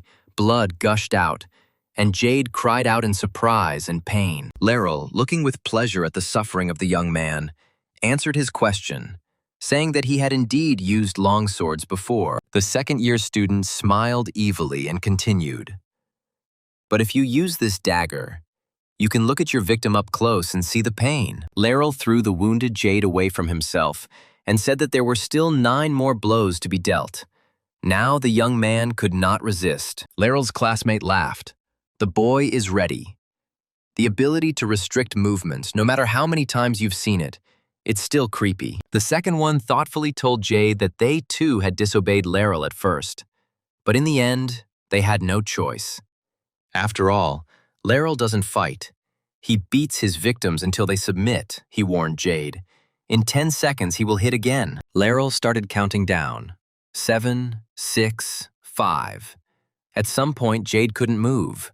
But then the paralysis began to leave him. The second-year student continued counting. 4s, 3s. Jade gathered his strength and again summoned his demonic sword. The weapon obediently appeared. The young man used the 4th form of the demonic sword whip. He desperately attacked Laryl, but he continued to count. The second-year student easily parried the demonic whip and counted 2, 1. Time to deliver the next blow with the short magic dagger. Laryl's eyes were cruel and cold. This boy infuriated him. How could he disobey him, the impudent little brat? And Jade, clenching his teeth, wielded the whip.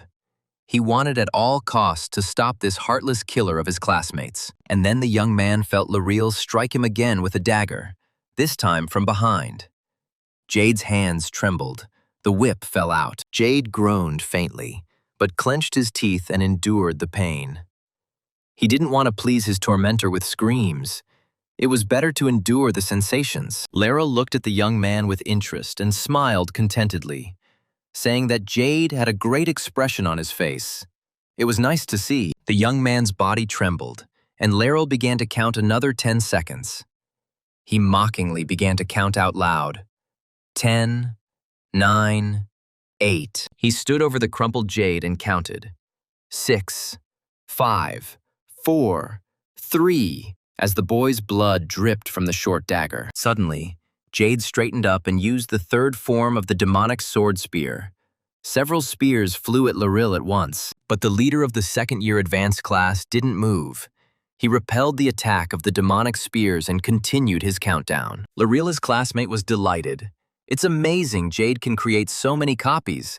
This year's advanced class is impressive." The young man frowned, wondering why his spears hadn't hit this monster, how he could defend himself from them so easily, and what he should do now. At that very moment, Jade's palm was pierced by Laryl's dagger.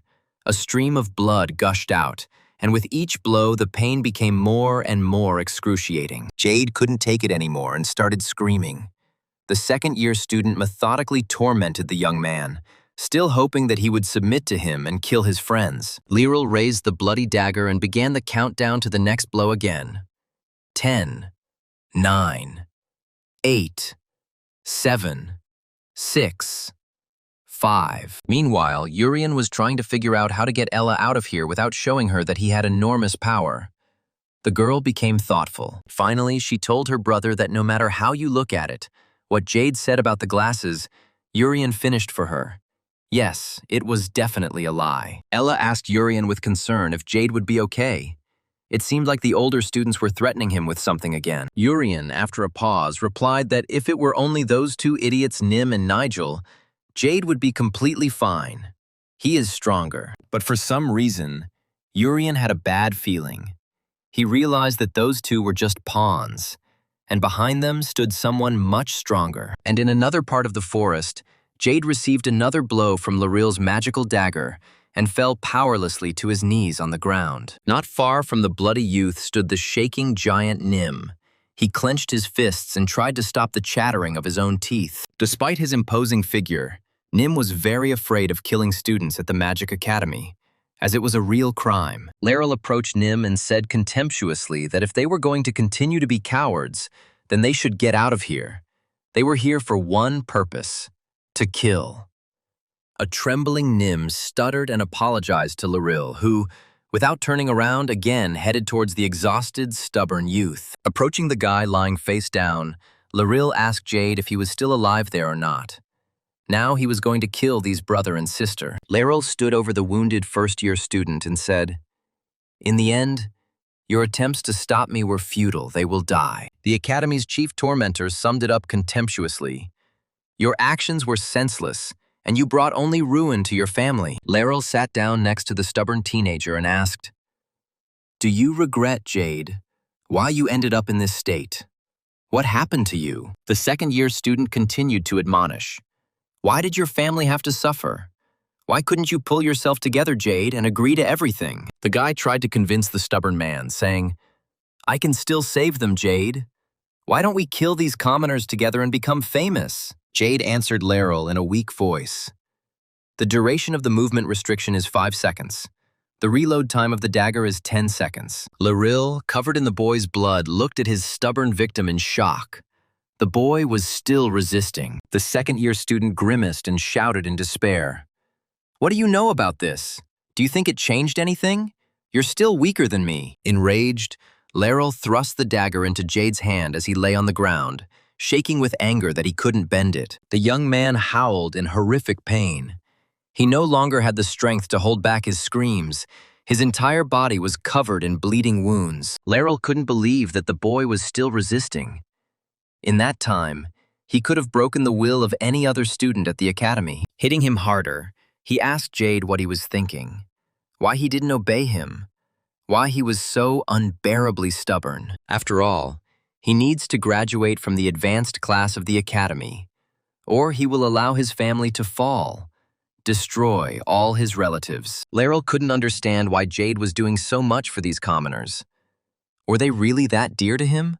More precious than anyone else? Suddenly, the wounded and battered Jade laughed. He said, "You ask why I don't obey you, despite all the wounds." Laril's mouth dropped open in surprise, and Jade said cheerfully, "You ask why I behave like this with some commoners?" Jade's body was shaking, but he smiled and said, "You don't have real friends. I can't even express in words how pathetic it is." Laril's face darkened. A wave of anger washed over him. What friends? How dare this puppy talk to him like that? Such a cool guy. He clutched his favorite dagger tighter in his hand and rushed towards the stubborn first year again. If he didn't want to be a supporter, he would die. Taking aim at his back, Laril decided to deal Jade the final, fatal blow.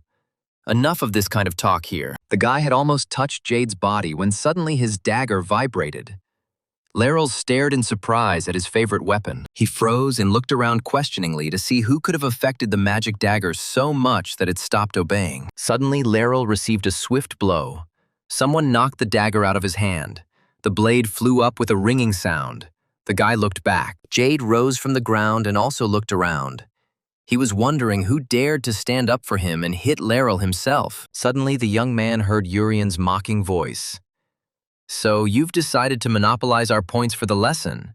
How interesting. Having instantly healed his classmate, Urian sarcastically advised Jade to never think of such a trick again. Jade looked at Urian with bewilderment and asked what he was doing here, since he had locked him and Ella in there on purpose to protect them. Laryl's classmate muttered in surprise. A complete instant healing. So the rumors about this boy are not lying. Laryl also looked in surprise at how in an instant his victim became healthy again. How inconvenient it was, and he wanted to kill him. Urian addressed the second years. Hey, senior assholes, you won't get away with this. Especially you, the sinister guy nicknamed the Demon. The young man turned to Laryl and boldly threatened the boy to prepare to answer for all the atrocities he had committed at the academy. Laryl laughed maliciously. What luck! A commoner showed up here himself. There was no need to even look for him now. The task was already considered complete. The guy called his favorite dagger into his hand and exclaimed that this commoner was just an idiot. It's not for nothing that they say that the poor are stupid. Laryl laughed loudly, exclaiming, this cretin crawled here himself, decided to save his friend, so now I'll kill you myself. To the amazement of everyone present, Jurian was not at all afraid. He stood calmly and looked at Laryl, wondering what to do with him. The young man's eyes sparkled. An idea came to his mind. He smiled cheerfully.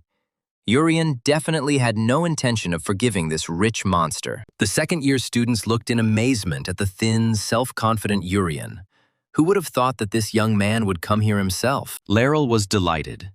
Now he would be able to prove himself to his masters by dealing with the arrogant commoner. But for some reason, Urian wasn't at all afraid of the formidable second-year demon.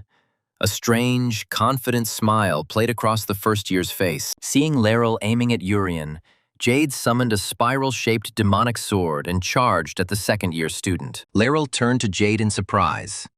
He was sure that after so many wounds, the boy would not be able to fight for a long time. He asked Jade in surprise if he had already recovered his energy. So that's how full instant healing works. Cool. Laryl struck his opponent with his dagger again. The young man screamed. This second-year student moves literally with lightning speed. Shielding Urian with his body, Jade asked the young man why he had come here. He had tried so hard to keep him and Ella safe. The wielder of the demonic sword spoke bitterly to the young man. You're so smart, you should have known that it's very dangerous to be here. Urian, seeing the blood on his classmate's back, said, Jade, you are seriously injured.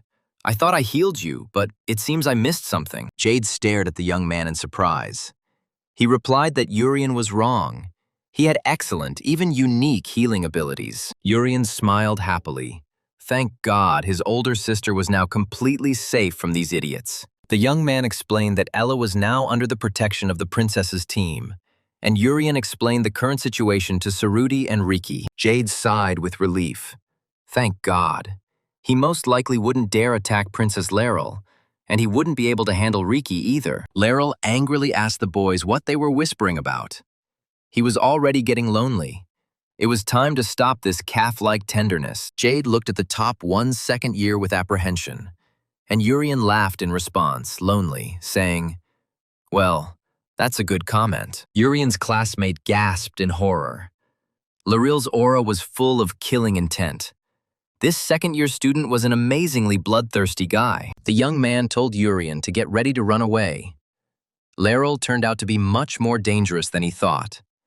He really wanted to kill them. Urian responded to his classmate with an offended expression, saying that he had just arrived and that it was unfair, especially since Jade clearly needed help here. Laryl laughed evilly and asked who said that he would let them go from here. No. Now they both will remain in the forest forever. Jade realized that Laryl would use his immobilizing ability, but he could immobilize one of them at a time. But who? The young man frantically tried to figure out who it would be. Which of the two of them Laryl would decide to immobilize, in whose path he needed to place a shield. And Laryl, clutching a dagger, had already rushed towards the guys. Jade wondered who the second-year student would attack. Most likely himself. Jade. Jade gritted his teeth. How fast this bastard was. The young man summoned his demonic sword. It was necessary to take immediate defensive measures. He raised the 8th form of the demonic sword shield right in front of him. Laril ran into the obstacle and stopped. It seemed quite natural to Jade that Laryl would try to immobilize him so that she could then get to the weak Urian without interference. The second-year student didn't expect such a hindrance. He cursed angrily, calling Jade an idiot. The shield wasn't that easy to deal with, Urian asked Jade in surprise. This is also a demonic sword. How convenient. This thing can transform into anything. Laryl asked Jade. So he predicted it. He created a shield to protect himself before he was immobilized. Good job. The next second, Laryl was already next to Jade and plunged his dagger into the young man, telling him, "Look how you writhe in pain." Urian's mouth dropped open as he saw the monster bullying Jade and realized his classmate was trying to save him and Ella from him. The young man suddenly called out to Laryl, telling him, "Hey, you sharp bastard! If you catch my eye again, you'll die instantly." Laryl was stunned by such impudence. But Urian's aura was black, the young man added. "I will kill you before you even notice me." The second-year student broke out in a sweat. He was amazed at what it was. Why he suddenly became terribly afraid. Who was this commoner? Urian healed Jade. He asked if he was okay. The owner of the demonic sword asked why Laryl was no longer attacking. Jade explained to Urian, "I had no idea what Laryl was planning, but this was our chance to finish him off and free the academy from the demon." Meanwhile, Laryl shouted at Urian that if he reported what they were doing here, they would all be kicked out of the academy on the spot. The top one of the second-year students stopped short and said wearily, "I've had enough," he ordered the others. "You have 10 minutes to kill them all." The trio of second-year advanced students who had obeyed Laryl stepped forward, evil smiles playing on their faces. They exclaimed that they had been waiting for this. The smallest one laughed. "How wonderful!" The chief said that we can kill them all, finally. Jade looked at Laryl's subordinates in confusion. Before this, they had stood quietly to the side and did not interfere. The young man had forgotten about them. He didn't know for sure if he could outrun Laryl alone. But standing up to the entire second year of the advanced class would be problematic. The young man looked at the four of them in bewilderment, their auras filled with blood and merging into one single desire, even a thirst for murder. These students of the Magic Academy were terrifying in their cruelty and bloodlust. All of them were young, rich villains. Jade cursed silently. What should he do in this situation? These bastards now intend to kill both him and Urian. The young man pulled himself up short. Stop thinking about nonsense. If you just stand there, nothing will change. You need to focus on saving yourself. They need to think about how they can escape from here with Urian, neutralizing the villains at least for a short time. But how to do it? The demonic sword began to spin in Jade's hand again, and the young man stubbornly forced himself to think about how they could escape from these freaks. Jade's gaze became hard. He is the heir of the demon sword family. He can't let some tyrants from the next year kill them. Urian heard his classmate's thoughts. He smiled and quietly said to his friend, "That's enough, Jade. You've already done so much today." The young man quietly dealt Jade a short blow that instantly knocked him out. He didn't need the guy to see anything extra. Jade suddenly felt weak. His eyes began to roll back. He looked around in surprise, not understanding what was wrong with him. Urian caught his falling friend and exclaimed mockingly, "Oh my God, Jade, what's wrong with you? Are you okay? What suddenly happened to you?" Laryl watched the scene, and one of his subordinates laughed loudly, saying that the boy was so scared that he fainted from fear. And Urian quietly said to his friend with a smile, "Leave the rest to me and sleep peacefully, Jade. Everything will be fine now. I guarantee it." Ricky thrust his wind sword into the ground and irritably noted that Urian was late. They had been waiting for him for quite some time, and he still hadn't shown up. Brother Tien asked Ella if Urian just wanted to take his teammate away from the second years. That's all. Ella confirmed that she also thought it was strange, and was very worried that something bad had happened to the boys. She remembered that her younger brother had said that he would be back very soon, but he was not there, and Ella was almost sure that something had happened. Something bad. Princess Sarudi agreed with Ella. She noted that they couldn't just sit and wait. Maybe they should look for the boys. Laryl cursed. Those little ones ran away immediately. How could they have missed them? We can't let them get to the teachers. He rushed in pursuit and shouted to the others that they needed to be found and killed. Under no circumstances should there be any witnesses to this operation. The top one of the second years couldn't believe that scum like this Urian was able to escape with Jade on his back. He was so fast. Laryl repeated that the commoner and Jade needed to be found and killed. But suddenly he stopped in surprise, and a stranger appeared in front of him. Slowing down, Laryl irritably asked the mysterious knight who he was and why he was blocking his path. He really had no time right now. A classmate who ran up to Laryl angrily barked at the knight to quickly get out of the way, as they had a very important mission from the authorities. The knight replied with a grin. Well, well, what an interesting task they have. Besides, he hasn't practiced for a long time. And then he got caught by some scoundrels. The stranger said to the students, I'll probably take this opportunity to stretch my legs. I hope you don't die too quickly. Laryl grimaced angrily and growled, Who are you? I'm asking you for the last time, you damn freak. What do you want from us? Why are you bothering us? The knight replied, I am Eurochem, a genius swordsman. You guys can't handle me, so you can say goodbye to each other for now. Laryl laughed and shouted to his henchmen to kill the knight while he couldn't move. The students rushed at the enemy. Urian replied that it took courage to speak like that, and Laryl watched with a grin as his obedient vassals rushed into battle. Zin Khan, the one who fought most hard against Laryl, is a true symbol of strength, capable of shattering stone with his bare hands. Alo, this one gave in first, submitting to force, a strange brat who madly enjoys killing others, especially those who are weaker. Kelly is the weakest of the three, but he is a tracker who will complete any task no matter what it takes. And that is his strength. Laryl was sure that this weird idiot would die slowly and painfully as the guys tore off his limbs. He asked the knight with disdain that he was just showing off. Apparently, that's all he was capable of. The fucking genius swordsman. Well, well. In the heat of his self-satisfaction, Laryl did not immediately notice that his henchmen had received crushing blows, and that suddenly, everyone fell silent. He carefully looked back. There was no one behind him. The second-year student looked around questioningly. Where is everyone? Suddenly, Laryl saw that the butts of his subordinates were sticking out of the trunks of thick trees, and their bodies were completely hidden in the trunks. The second-year demon's mouth dropped open, wondering why he could only see their butts.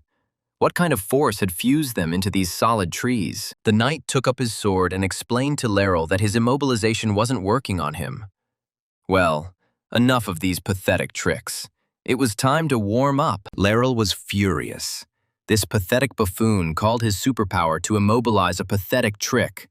What a freak. The guy angrily called the stranger an asshole and used all his potential to make this knight freeze in place. Urian chuckled and told Laryl to at least listen sometimes when someone talks to him.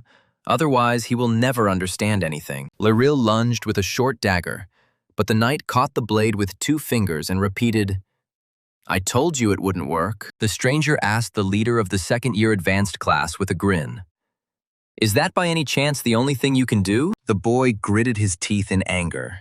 This freak dared to mock him, the one who had trampled almost his entire class into dirt and blood. Urian dealt the arrogant second-year demon several painful blows with his hands, causing him to become even more enraged. Laryl yelled at the knight, Come on, how are you going to defeat me without even swinging a blade? You're just going to hit me with your fists. The knight chuckled and dealt the arrogant freak a few more blows. He knew that this freak loved to cause suffering to others. The stranger took the edge of the blade of Laryl's favorite magical dagger and easily broke it. The blade rang angrily and suddenly fell silent. Laryl was amazed, his mouth open. He looked at his broken weapon in bewilderment. He didn't even imagine that such a thing was possible. The knight asked the guy, So you are the best among the second-year students. I am a little disappointed. This can't even be called a warm-up. Beads of sweat ran down Laryl's face, and he suddenly felt a little scared. What if this idiot finishes him off here now? But the guy pulled himself together. This couldn't be.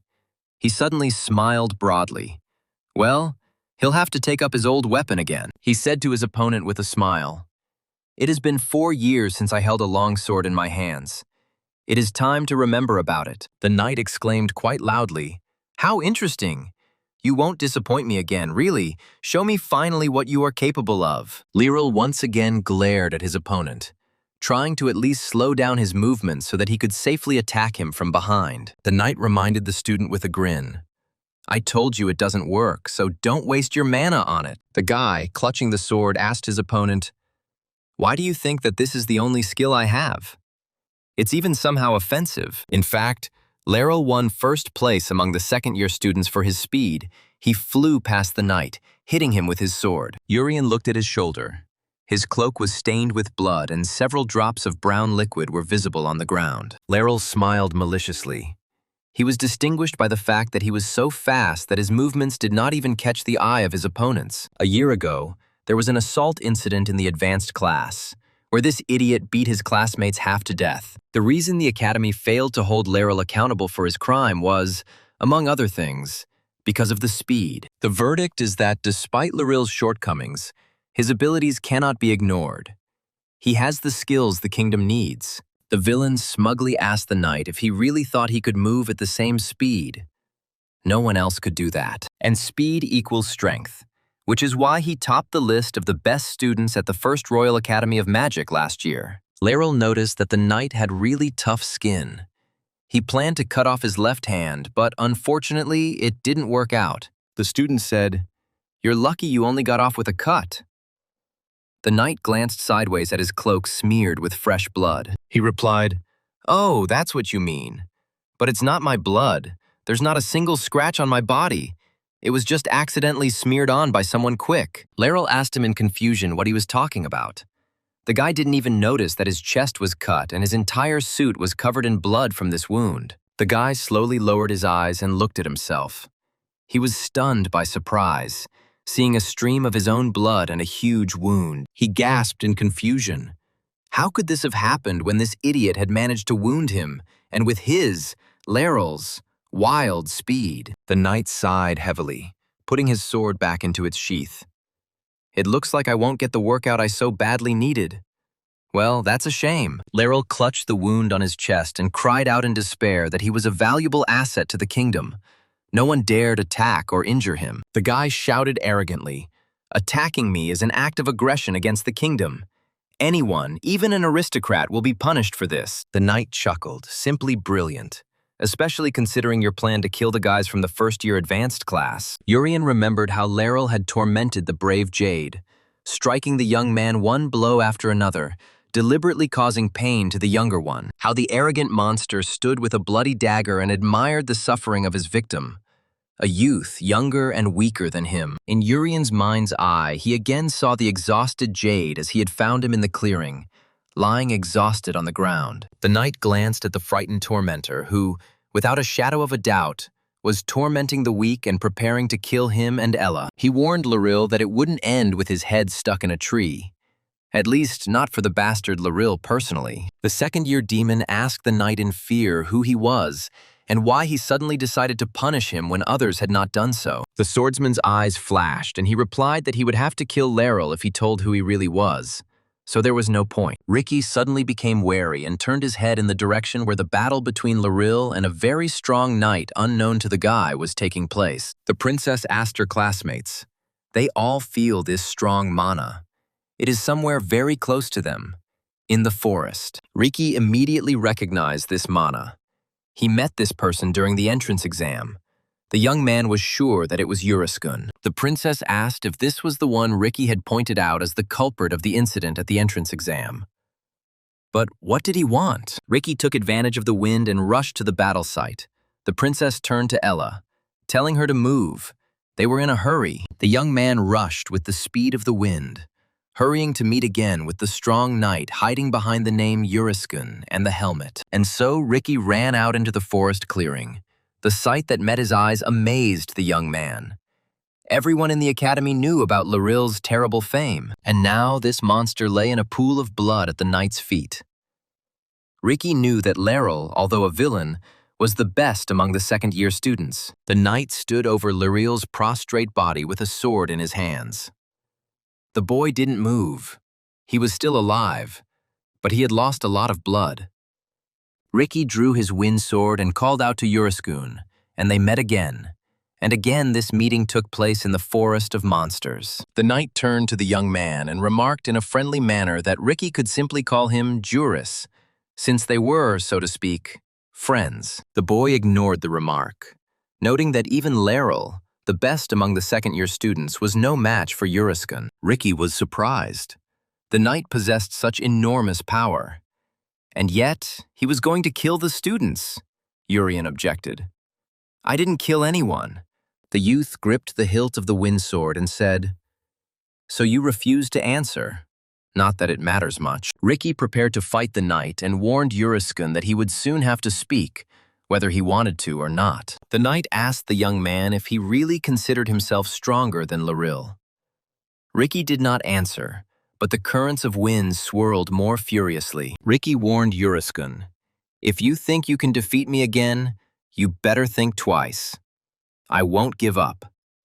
The boy stated that this time he would use the power of V, the wind spirit who patronizes their family and whom they all serve. Urien wondered what kind of wind spirit this was. Not that he had thought much about it, but this information expanded his knowledge of this world. He remembered Hersia, the goddess, offering Jurien to become a warrior, a demon, or even a king, saying that he could become whoever he wanted. It turns out that there are other species in this world besides humans. It would be good to find out as much about this as possible. Meanwhile, Ricky was preparing for the fight, calling on his patron for help before crossing blades with Uriskun. The young man asked the mighty wind spirit Vi to grant him strength, and at that very moment the air currents around the boy intensified significantly. The knight gasped. Impressive. Maybe he should get himself one of those buffs. It could come in handy at the right moment. The boy's eyes flashed with anger. How dare this Uriskun mock his powerful patron? He needs to be taught a lesson for this. Ricky used an enhanced wind sword technique, increasing its power 1,000-fold, and cutting battle streams of wind flew towards the knight. Now that all of these wind blades were under Ricky's control, he swung his sword, directing all 1,000 swords at the mysterious Uriskun, and he calmly stood in place and watched Ricky's actions. This boy was clearly one of the talented nobles of the kingdom. The knight chuckled and said that it had certainly become considerably cooler here with so many wind currents, but nothing more. All 1,000 wind swords struck Uriskun, causing a blinding flash and a huge release of energy. But this did not harm the unknown knight in the least. In his hand, clad in a black glove, was a broad sword, his favorite weapon. Uriskun cut through the streams by directing the wind swords in the opposite direction.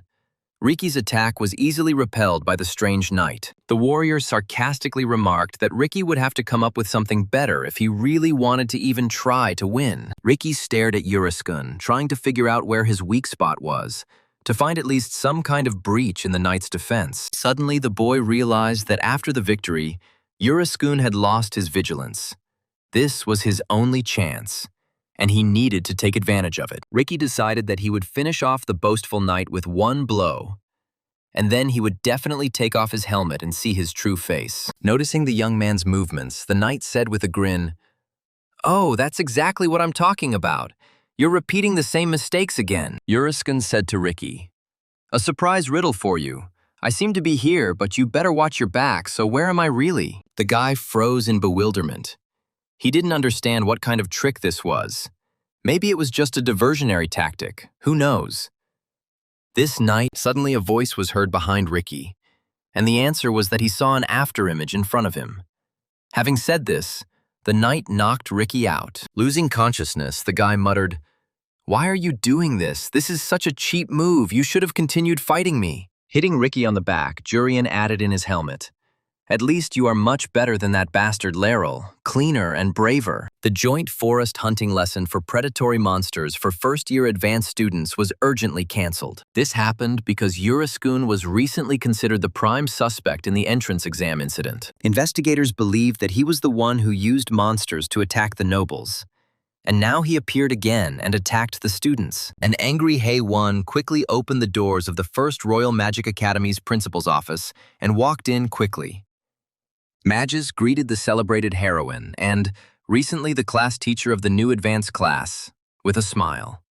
Haiwan asked the director of the Magic Academy if he had been informed about what had recently happened to the boys in the forest. He replied, "Yes. I heard that this incident happened when you were called by other instructors who work with the second year." Haiwan said they wouldn't let me go back to class. The academy director had doubts. "You're clearly not the type to be kept locked up." The girl explained to Majas that she did not resist. She simply did not expect that her students could get injured in class. She expressed suspicion that the incident was organized by someone of high rank who has direct influence over the teachers. Majas chuckled and agreed. He also believed that the true mastermind behind everything that happened was a high-ranking aristocrat. The heroine looked at the head of the academy. Although she was outwardly calm, inside her a storm was raging and lightning was thundering. Majas felt it. His entire office seemed to be suddenly filled with high tension, and there was a strong thunderstorm in the air. Haewon stood silently in the office, but for some reason the plaster above Majus's head began to slowly crumble, and everything suddenly began to shake. She said quietly, "I pray that you are not involved in this shameful incident of trying to kill the youngest students." Majas looked calmly into the blazing eyes of the celebrated heroine. He understood perfectly well what she was feeling now, standing here. He told the girl that she was not the only one who felt offended by this. He was also very outraged by what happened. "It's outrageous that the students were seriously injured," Hee-won chuckled. Majas added, "I swear I wasn't involved in anything." He stated, "I suspect that the teachers who held you were like that, so thorough interrogations are now being carried out." The head promised to reveal the truth. Hee-won advised to look into the second-year advanced class. They attacked the first-year students. The second-year students are currently in the hospital due to injuries inflicted on them by Yuri Sung-kun, and Majas had lunch to question them immediately after they were discharged. Haiwon thoughtfully asked who this Yuri Sung-kun was, and whether he could be an imperial spy sent here to the Magic Academy. Majas replied, "We haven't confirmed anything yet, but we shouldn't waste any more time trying to find out his true identity." The director was certain that the man was a threat, and was possibly hiding within the academy, waiting for another chance to strike. Meanwhile, Urian was happily devouring the meat. Blushing with bliss, he exclaimed, "This is simply divine. How delicious!" Ella tried ice cream for the first time in her life. She offered her brother to try this too. It was cold, but tasty. He was sweet. As Jurian devoured the meat, he thought it was unlikely that the villain would want to teach them another dangerous lesson after so many of them had suffered. Chris said contemptuously, "Look how they eat." "Typical poor people," the bully replied. "Who would talk? You talk with food in your mouth." The minister's son grimaced with displeasure, turned to Rizzo and angrily told him to go away and not interfere with his meal. Rizzo replied to Chris, "Of course I made an appointment for you at the hospital. Just go and get checked out.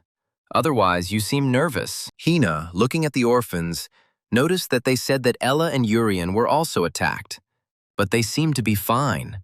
Goliath explained that they had recovered. Sia was quietly enjoying a delicious, exclusive lunch when Big Sister Moo suddenly said, "I want this." The girl almost choked. Wow.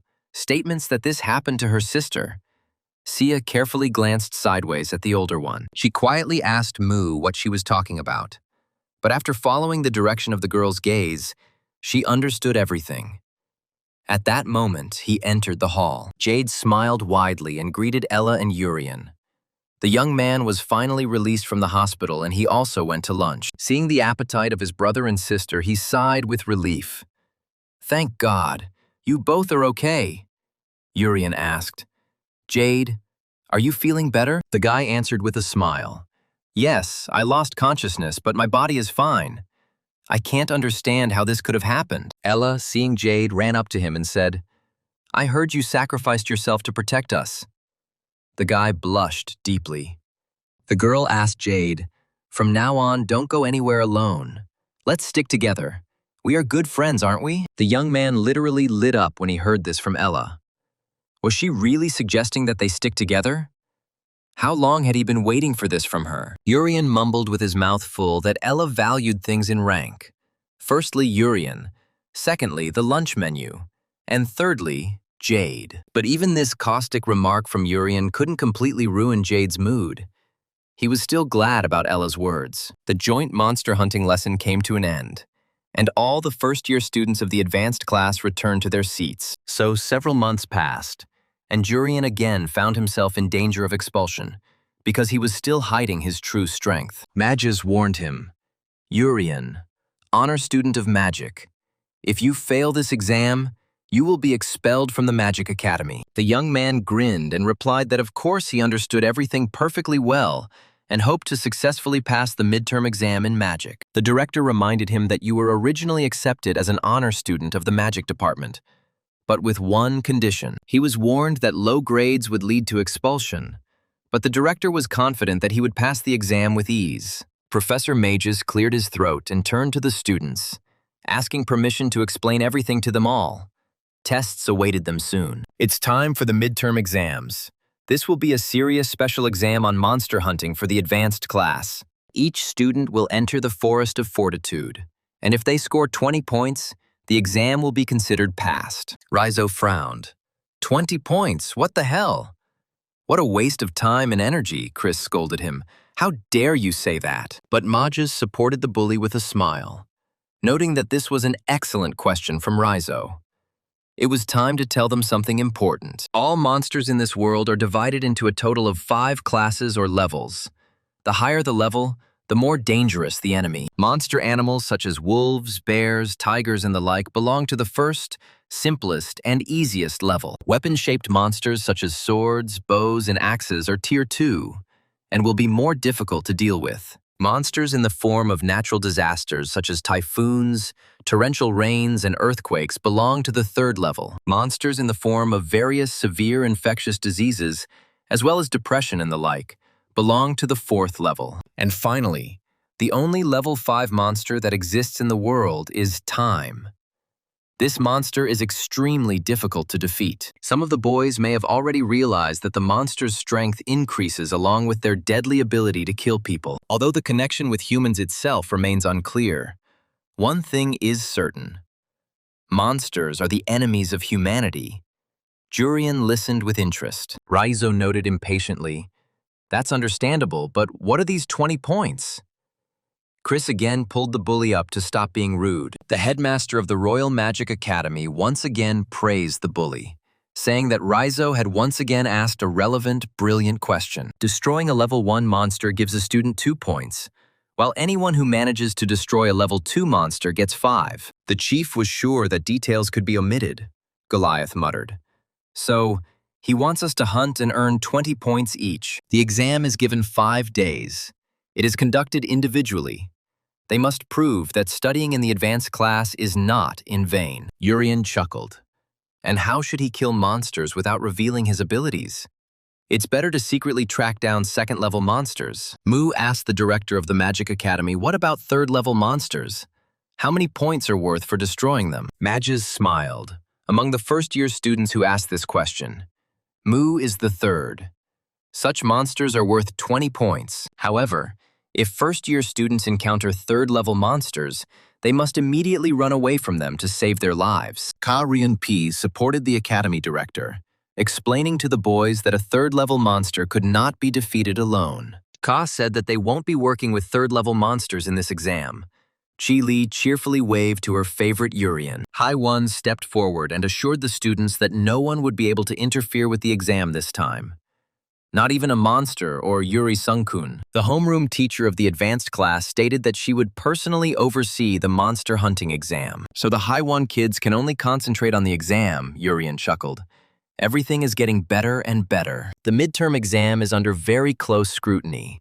How to pass it without revealing one's true strength. Mage's result. The first level of monsters is equal to 2 points. The second level is equal to 5 points. In total, you need to earn 20 points. Jurian thought that passing this exam would be easy as pie. First and second level monsters are no problem. But there is one caveat. Students taking the exam are watched by many eyes of the academy's teachers, who will definitely notice if something is wrong. Especially her, their homeroom teacher Haiwan. She is so worried about her students after the attack by the seniors. Jurian's thoughts were interrupted by Chris, who asked him with a grin if the honorary student of magic was aware that this was an individual exam. Chris was sure that all Jurian had was the ability to heal, And with that alone, he couldn't earn 20 points. Ella convinced Urian not to worry. She would try to somehow help him pass this practical exam. The young man smiled. Perhaps all these factors would eventually work in his favor. The main thing was not to despair and not give himself away there. Ka-ryun P entered the office of the director of the Magic Academy and reported to Magus that he had completed his part of the preparation for the exam. He informed the assembled teachers that he had sent all the students to their designated places in the forest and that they could now begin. The director praised him, saying that it was an excellent job. While Chi Li was setting up magic balls to observe the forest, the magic teacher bent over 11 balls, each one meant to represent one student taking an exam in the forest. Here, in one of the magic balls, an image of Princess Saruti appeared, the girl carefully walking through the forest with monsters. Chi Li informed the director that all the magical instruments were connected to each other. Magus was pleased with the work. All the guys were now visible. The director, taking one of the balls, thoughtfully asked, "I wonder who will pass this exam first. Maybe someone will surprise all the teachers." The secretary exclaimed, "This must be Her Highness Princess Saruti. She has a talent for magic far beyond her years." Ka-ryun P countered, "Maybe it would be Riki. This guy also seems exceptional. He is an excellent swordsman and is strong." Chi Li added that all the first-year students this year were excellent. And the secretary asked, "What about the honor student of the Magic Academy?" Jerry grimaced with disdain. "This is a commoner. He will never be able to take first place. He is unlikely to pass the exam at all." Jerry burst out laughing. The commoner would soon realize he was expelled. Chi Li objected. Urian must stay at the academy. Chi Li hadn't even seen his instant full healing yet. Hae-won calmly said, "Everyone just had to wait and see." The class teacher was holding a ball with Urian in it, and she added that soon everyone would know whether he would pass the exam or not. The young man felt that they were looking at him closely. He quietly said, "Stop watching me. Otherwise, how will I pass?" He looked up and saw a magic ball hanging above him, through which the academy teachers were watching all the boys. Urian understood that he would be expelled if he couldn't score 20 points.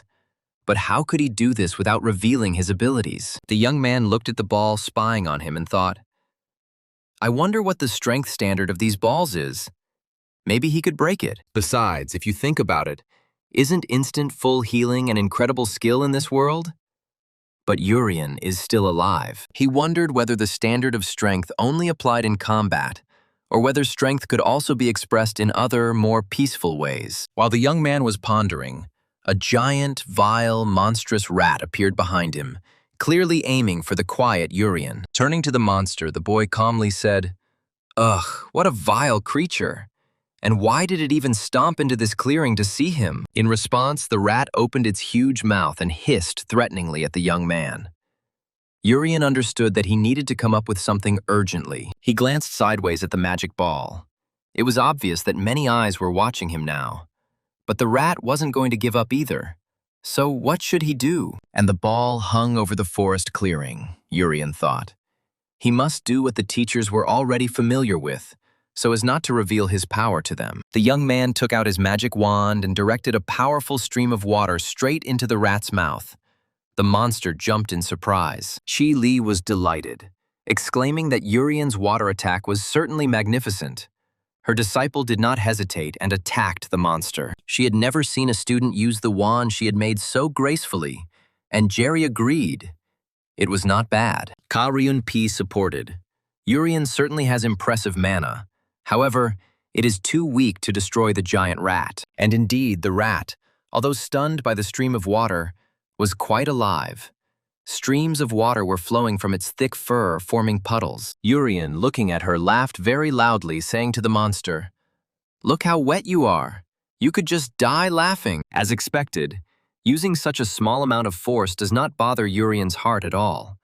It does not even flinch. But at first, when the young man first appeared in this world, any manifestation of strength immediately caused a sharp pain in his heart. Perhaps it was because Urian was trying to show much more strength back then than he had just shown with that rat monster. In other words, the manifestation of a certain amount of force will not be fatal for Urian, which means it is possible to kill the rats. While the young man was thinking, 2 more giant rats appeared in the clearing, all of them glaring angrily at Urian, and he was trying to figure out what exactly was the limit of force he could safely apply without his heart suddenly exploding. Suddenly, another monster appeared in the forest clearing. This was a level 2 enemy, and destroying it gave 5 points. Urian looked up in surprise. It was the first time he had seen a monster of this level. He wondered how to destroy it properly. Taking a closer look, the young man realized that in front of him was a sword monster, a warlike beast armed with several swords at once. Upon seeing the lower-level monsters, the sword monster immediately attacked the huge, toothy rat monsters, frozen in fear. Before they could even blink, the sword monster dealt them several fatal blows, and the entire clearing was covered in rat blood. Urian gasped in confusion. Well, what speed? But now he doesn't have to worry about how to kill giant rodents. He just needs to kill the sword. Having chopped the rats into pieces, the sword monster again flew over the forest clearing, surveying the results of the bloody massacre he had caused. The teachers looked on in horror at what happened in the clearing where Urian was. The monster sword was clearly incredibly powerful. He aimed at the young man and attacked him. The entire clearing was covered in thick clouds of dust for some time. Nothing could be seen. Urian took advantage of this to destroy the enemy that appeared. And when the dust cleared, the sword monster had already been defeated. Chili exclaimed, "Here it is. Instant full healing," Jerry asked. He took critical damage and came out unharmed. And Urian asked, since it was a level 2 monster, that means he had already earned 5 points. Well, that's a good start. He should continue. I wonder if everything is okay with Ella. She seemed to be planning to go with Jade. He will definitely protect the girl if anything happens. Meanwhile, Jade and Ella were also attacked. He shouted at the girl to be careful and stay behind him. Jade and Ella were attacked by a huge level 2 monster. The boys prepared to repel the attack of the powerful flying enemy. Having prepared their weapons, the boys took a comfortable position. They knew that such monsters attack with lightning speed and don't like to wait long. Ella asked if it was a monster axe. Jade confirmed. He suggested dealing with the enemy and immediately going to look for Urian. The young man was sure that Ella's little brother was probably having a hard time being alone in this forest full of various monsters. The girl thought so too. But now they needed to defeat a huge flying axe, which also had intelligence. Noticing that Jade was using the demon sword, the axe monster rushed to attack.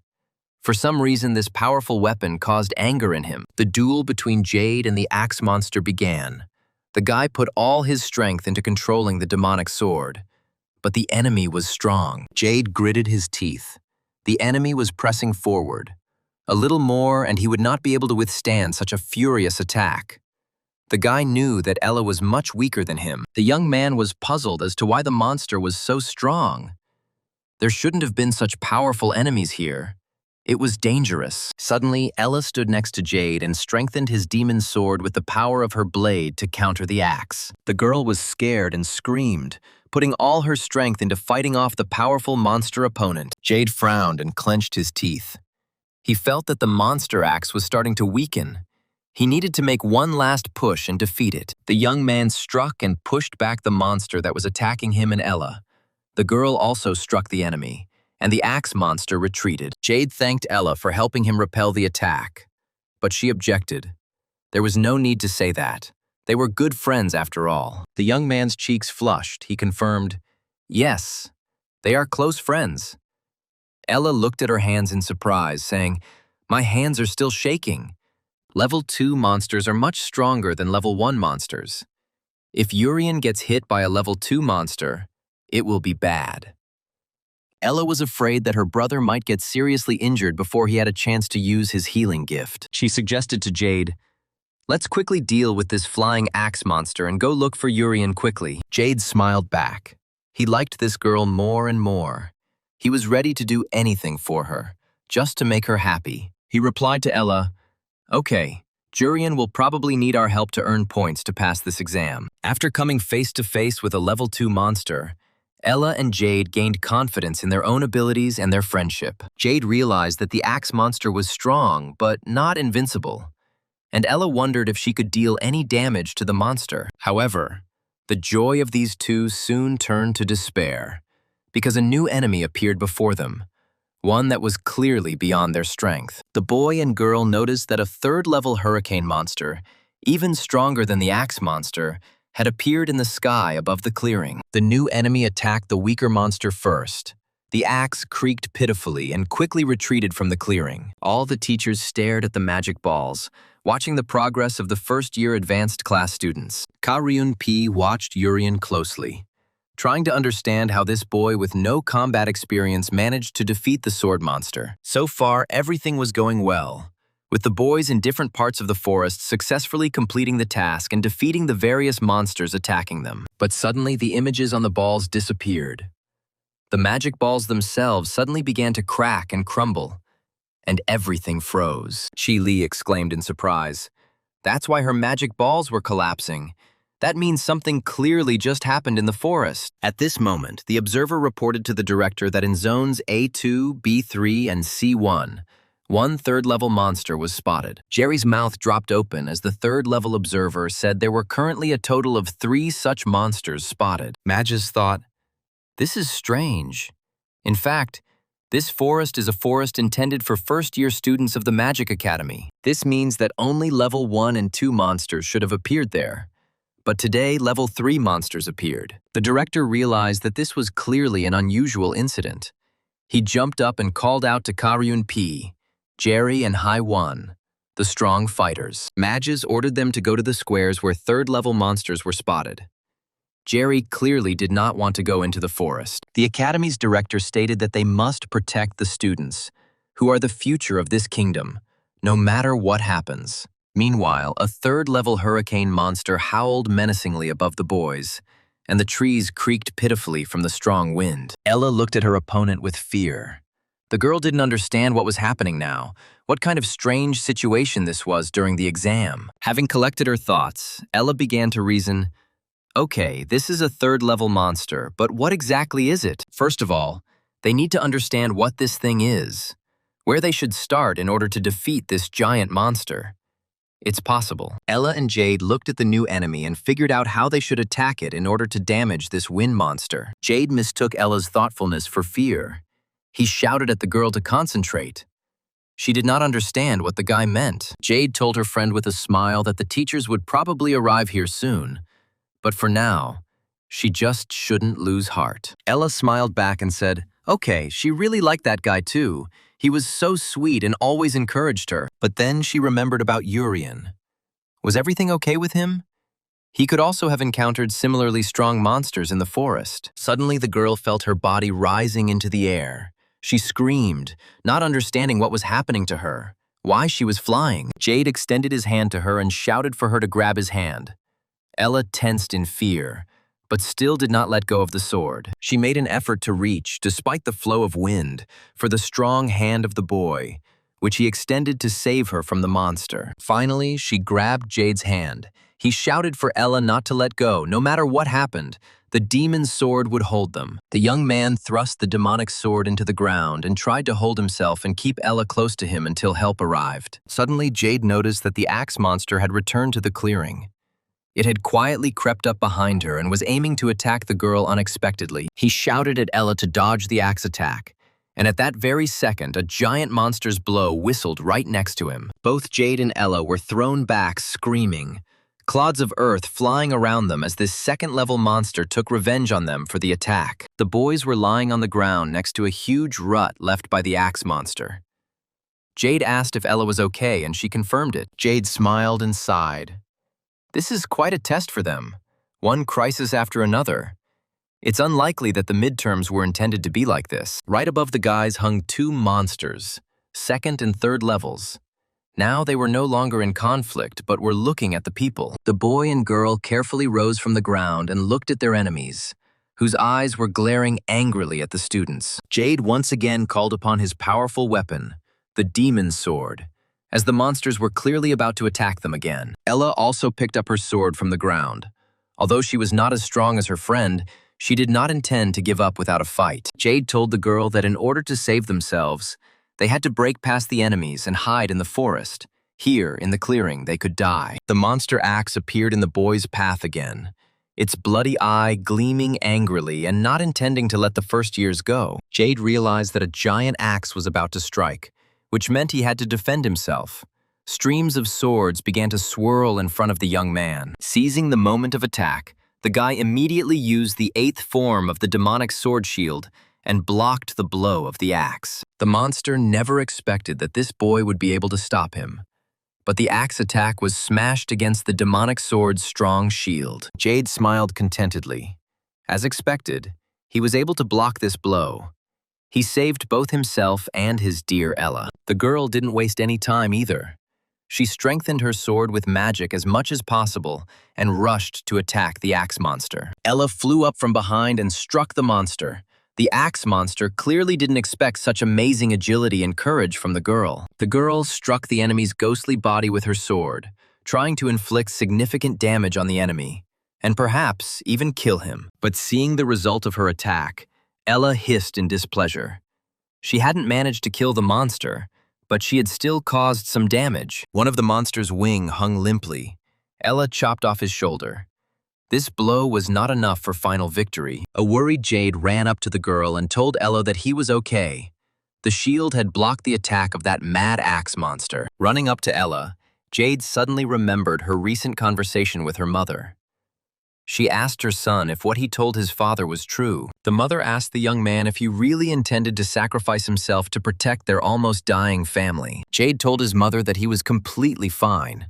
If he had to do this for the sake of his beloved family, relatives, then he was not afraid at all. Mother looked silently at her brave and talented eldest son, the heir to a once great and powerful family. She said tenderly to her boy, "It's not true, Jade.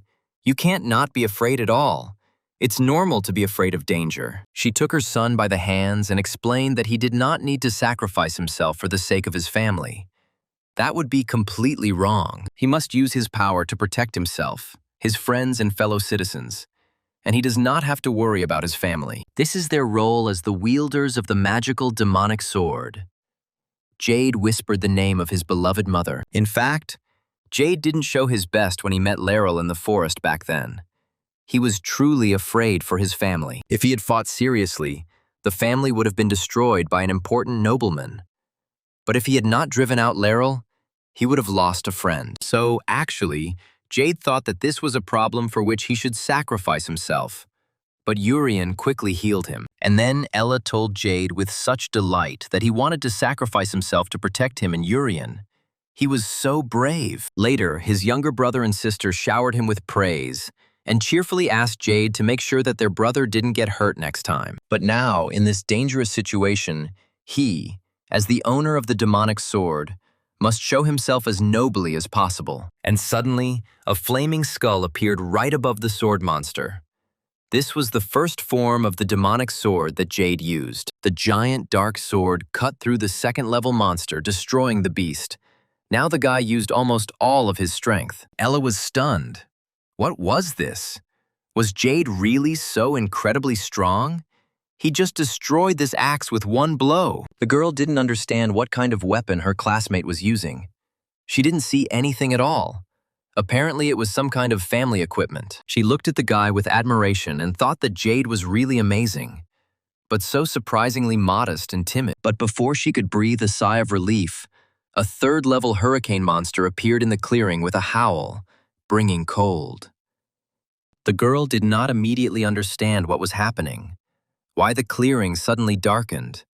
It became cold, eerie, and the wind howled very piercingly. Jade shouted at Ella to be careful. She looked back and realized that a stronger enemy, a monstrous hurricane, had entered the battle again. Before she had time to think about it, a strong gust of wind lifted her and Jade off the ground and began to quickly rise above the forest. The boys screamed in horror, and within a couple of seconds they were already under the clouds, and the monstrous hurricane lifted the students higher and higher. Ella was puzzled. It was just the wind. How could it make someone rise so high and then fall to the ground? The girl's eyes widened in horror. She felt the monster loosen its grip, and she began to fall rapidly downwards. The girl understood that if she and Jade fell, they would definitely break. Apparently, This is how this third-level monster kills. The boys had already mentally said goodbye to life. The ground was rapidly approaching. But suddenly, something softened their fall. Ella and Jade landed safely, and the girl looked at Urian in surprise. So it was he who just saved them from death. But how? The young man asked his older sister with a smile. This is a third-level monster. How funny it is. It looks like an ordinary hurricane. Jade rose from the ground, scratching his bruised head, and said that he was very glad that Urian was okay, and that they were saving him. Jade told the boy that the teachers were already on their way, and that they needed to wait for them to arrive. Urian asked if the monster was worth 20 points. He asked his classmates with a smile if the three of them could try to defeat this monster and split the points. Jade's mouth dropped open in surprise. Was Urian really serious? How could he even think about it after seeing his power? And Ella suddenly felt ashamed that she was scared. Urian really is a braver person than she is, even though he is younger than the girl. And Urian had only one thought spinning around in his head, right here, right in front of him. There were 20 points floating around at once. He had to finish him off. Not long before, Urian found himself in a rather awkward situation when several large monsters jumped out at him at once. By that time, he had already realized that he could safely use a certain limit of strength to defend himself against these monsters. So, in front of him are monsters of the first and second levels. He must first try to destroy them under the supervision of the weakest one. The young man needed to understand what exactly this limit was, and how to avoid going beyond the safe limit. Suddenly, the magic ball that was watching Urian began to crack and crumble. It seemed like something strange was happening in the forest. Urian watched with curiosity as Chi Li's creation was being used, and the ball quickly became covered in a network of cracks and crumbled. The young man asked, "It turns out that this thing is broken, so right now no one is looking at him, which means he can safely act." Still, Urian was curious about what was going on, as a giant, bloodthirsty rat crept up behind him, ready to eat him. The young man swung his fist and killed the monster with one blow, telling her not to interfere with his thinking. He needed to figure out what to do next. The giant rat only managed to helplessly wave its clawed paws, and its bloodthirsty head instantly flew off its shoulders. Now Urian looked at the stronger opponent. He felt that there was no pain in the heart area. Besides, no one was looking. Well, in that case, you don't have to worry about the power limit. When he's alone, he can simply destroy this flying sword and that's it. Urian ruffled his hair in confusion. But since no one was watching, there was no way to experiment with the power limit. Looking at the monster watching him, the young man asked him, "You know what I mean, right?" The sword's eyes flashed. Urian gasped in confusion. "I understand. I'm already talking to myself. This is already a symptom. I need to go look for Ella. It's already dangerous here." He struck the sword monster, instantly smashing the beast to pieces. It's a shame that it won't count towards his exam score. As he left the clearing, Urian sighed with relief. It was so refreshing not to have to worry about someone watching you. Suddenly, the young man heard Ella's piercing scream. It was so terrifying that Urian realized the elder was in great danger. He turned his head, trying to figure out where his adopted older sister was, wondering why Jade hadn't protected her. Meanwhile, Chi Li was using all her strength to restore the destroyed magic observation balls. Magus asked her to help fix it quickly. She responded, "Yes, of course." She herself was very worried about the guys. Chi Li was perplexed. All the magic tools broke at the same time. Despite being at the third level, this seemed strange to her. And the repairs aren't going so smoothly either. What the hell is going on there? Third-level monsters couldn't have done this themselves. Urian looked greedily at the third-level hurricane monster. He urged his friends to try to deal with it together. Ella smiled in response. She liked this idea more and more. Jade, seeing the girl's mood, also imbued with this thought of Urian's. And the monstrous hurricane howled loudly over the forest clearing, dissatisfied that its small, two-legged victims had managed to escape. The monster attacked the boys again. This time, he decided to kill them one by one. Remembering that Jade killed Axe, Hurricane attacked him first. The young man suddenly felt that he had lifted off the ground and was flying. He didn't even have time to use his demonic sword and save himself. Jade flew towards the forest thicket with a scream. The monster carried him with such speed that Ella did not immediately notice her friend's disappearance. The hurricane hit Jade with great force against a thick tree. The boy screamed. This injury should clearly have killed the brave young man. Ella called out to Jade in fear. The blow was so strong that the fragile teenager would not be able to survive the injuries he received. Jade's body went limp and began to fall to the ground. His whole body was riddled with unbearable pain. He was sure that he would soon die. But Urian managed to instantly heal Jade's wounds. He smiled and quietly said to the young man, "You are amazing, as always." Rising to his feet, Jade shouted to Urian that his healing was perfect, as if the third-level monster had never attacked him. The young man smiled. He was very glad that he could use at least a small part of his power to save his friends from danger. Jade thought, I get it. When Urian said, let's deal with the monster, it doesn't mean they actually have to win. The guy shouted to Ella to come forward, and the girl happily agreed, and the two of them rushed at the monster, who was stunned by surprise. Jade realized the true meaning of the phrase, let's figure it out with him, in order to gather our strength and meet the monster face to face. And this is correct, because it is impossible to escape from such a third-level monster. But the intention to win is of great importance. Even if the boys had clumsily tried to escape, they might have been in even more pain. So they had to fight the monster. Jade suggested that they gather their strength and face Hurricane with determination and care for each other, as Jurian had said. The young man looked at his inspired friends with a smile. In fact, they had understood him completely wrong. That was not what he meant. He mentally groaned and thought that he had made a mistake.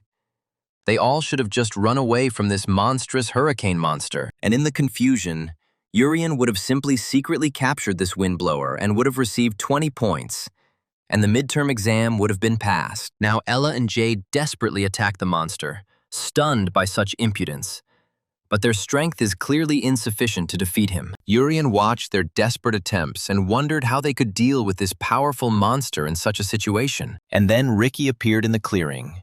He asked the wind spirit Vi to grant him strength. Then he used the wind sword multiplied by 1,000. Ricky compressed 1,000 wind swords into one mighty blade, and he aimed this deadly weapon straight at Hurricane. The young man gave the command to fire, and a blade of crushing force obediently flew straight at the third-level monster, saving the boys. In the heat of battle, the students didn't notice Ricky's appearance. But when the wind sword slammed into their opponent, they realized that help had arrived. Ricky's sword passed through the monster and struck it. The hurricane monster waved its arms in confusion, and the wind in the clearing began to die down. The boys looked in confusion at the powerful weapon that had destroyed such a strong enemy as the hurricane monster with one blow. Ricky was surprised. They came face to face with a third-level monster and did not run away. An admirable knightly spirit. Ella asked in surprise how Ricky was able to defeat a third-level monster. Urian got angry. He considered 20 points as his own. Enraged by Ricky's interference, Jade asked him who he thought he was, stealing their victory when no one had asked him for help. Jade said that we could have easily defeated him ourselves, and there was no need to pretend to be the coolest here. Ella tried to calm her friend down. Urian was also very angry. He supported Jade, saying that Ricky stole their glasses, which means he is a thief. Where will they all get glasses now? Ricky glanced sideways at Urian. The boy increasingly suspected that Ella's younger brother was the mysterious and very strong knight. He answered Urian that he would be happy to give these glasses back. The young man exclaimed with a smile that it was true. This is great. And why is that? Ricky confirmed that of course it wasn't a waste of time to give points to talents that benefited the entire kingdom. Last year, Ricky would have ignored the man with the black brooch. But after meeting Yuri Sunkun at the test, everything changed. Ricky approached Urian and said that he must prove that he is truly talented and useful for their home kingdom. If the young man shows similar or equivalent abilities, even just a little, he will immediately give him those 20 points. This year's freshmen are all different, including a girl with a talent for swordplay, the first special girl mage Ella. And he is also an amazingly skilled swordsman, whose equal cannot be found in the entire kingdom. It is hard to believe that he is a teenager. Ricky believed that if these freshmen had such talents, He should guide them before they strayed from the true path of goodness. Suddenly, a vile monster appeared behind Ricky. The freak asked in surprise how the guys were able to kill a third-level monster. Hearing the monster's voice, the boys' faces suddenly changed dramatically. Ricky's mouth opened in surprise and his eyes became terribly sad. Jade's face reflected despair, as if he had just seen everyone he cared about killed before his eyes, and he had been unable to help them. Ella's eyes suddenly filled with fear. She looked around in fear, as if looking for support, but she found it nowhere. Only horror. The monster looked at the students of the Magic Academy and told them, "I don't want to die." It was his most powerful death spell. Hearing the spell, Ella, Jade, and Ricky obediently picked up their swords and, as if hypnotized, brought the weapons to their necks. The next second, blood gushed out. The boys inflicted fatal wounds on themselves. Urian asked in surprise what his sister was doing. Urian instantly healed everyone and turned to the new enemy. He had to figure out what kind of monster had suddenly appeared here. The young man asked the freak what he was and why he had come here, why he had attacked them, since they hadn't encountered him before. The vile freak replied, "I have the power to make people kill themselves. I am a fourth-level monster named Darkness." Jade sat down in the clearing, confused, and was overcome by a strange feeling that he had literally just miraculously returned from the other world. The boy suddenly vomited. Ella was also shaking all over. She looked from one classmate to another in fear. Ricky was also shaking. He touched his throat in bewilderment. He couldn't understand what was happening to him, why he was so confused and as if wounded. He tried to remember what had happened. It seemed to him that right now he had almost plunged a sword into his neck. But why had he decided to do it? Urian carefully examined the disgusting freak grimacing next to the students. He had scars all over his wrists and neck, so it really is the infamous fourth-level monster Darkness in front of him. But how did it get here? Into this forest? The monster looked questioningly at Urian. He was surprised why the young man had not committed suicide now, like the rest of his friends. Urian was genuinely indignant. "Hey, multi-armed, colorful freak, do you really think this is a normal question?" Darkness exclaimed, "Of course. Killing yourself in front of me. It's quite natural for all people, isn't it? So, why are you still alive?" Urian laughed. "Are you serious? The others are alive too, so it turns out that a level 4 monster isn't that powerful." Ricky came up to the young man from behind and said seriously that he was convinced of his abilities, so he could take back his 20 points. Instant full healing. From self-inflicted wounds to Darkness's psychic attacks, was instantly healed completely. Urian's healing is an ability that is absolutely essential to the kingdom, and Ricky is determined that no matter what happens, he will protect him. The boy once again called upon the Great Spirit Vi to grant him the strength to fight another powerful enemy of the people. At that very moment, magical currents began to swirl around Ricky, and Marak was surprised. Oh, the young man was under the protection of a great spirit. Ricky's eyes flashed angrily. How dare the monster even mention the Great Spirit, desecrating his bright name with his filthy lips. But then suddenly it dawned on Ricky that he was talking to a monster, the guy screamed. "It can communicate. This creature can speak." This means that in front of them is a creature that has intelligence and consciousness. It is definitely a very powerful fourth-level monster. Ricky was puzzled as to why a fourth-level monster was within the kingdom, and in a forest that belonged to the academy. Marak, noticing that the young man was deep in thought, immediately approached him and plaintively uttered his spell. "I don't want to die." As soon as the suicide spell was cast, Ricky immediately pointed his wind sword straight at his own throat, determined to die. Ella and Jade also put their blades right to their necks. They limply followed the evil death spell of the Darkness. Streams of blood spurted again. The monster sighed joyfully. All these pictures of suicides could never bore the villain. But the monster's joy was marred by Urian's angry statement. The young man shouted at the monster to stop it. Marak turned around in surprise. This little boy was still alive. He was definitely not affected by the monster's spell. "Urian cast a healing spell," Marak exclaimed. "Why haven't these students died yet?" It wasn't a coincidence or a miracle. The monster looked at Urian, who carefully picked up Ella. and Merak stated that the monsters had another important target. Merak promised Urian that he would definitely kill him, because the little boy was interfering with their plans, and that was simply unacceptable. Ricky shouted at the monster, "No, I will send you back no matter what. Vile creature of the 4th level, sworn enemy of people." The guy realized that Urian had withstood the attacks of a 4th level monster.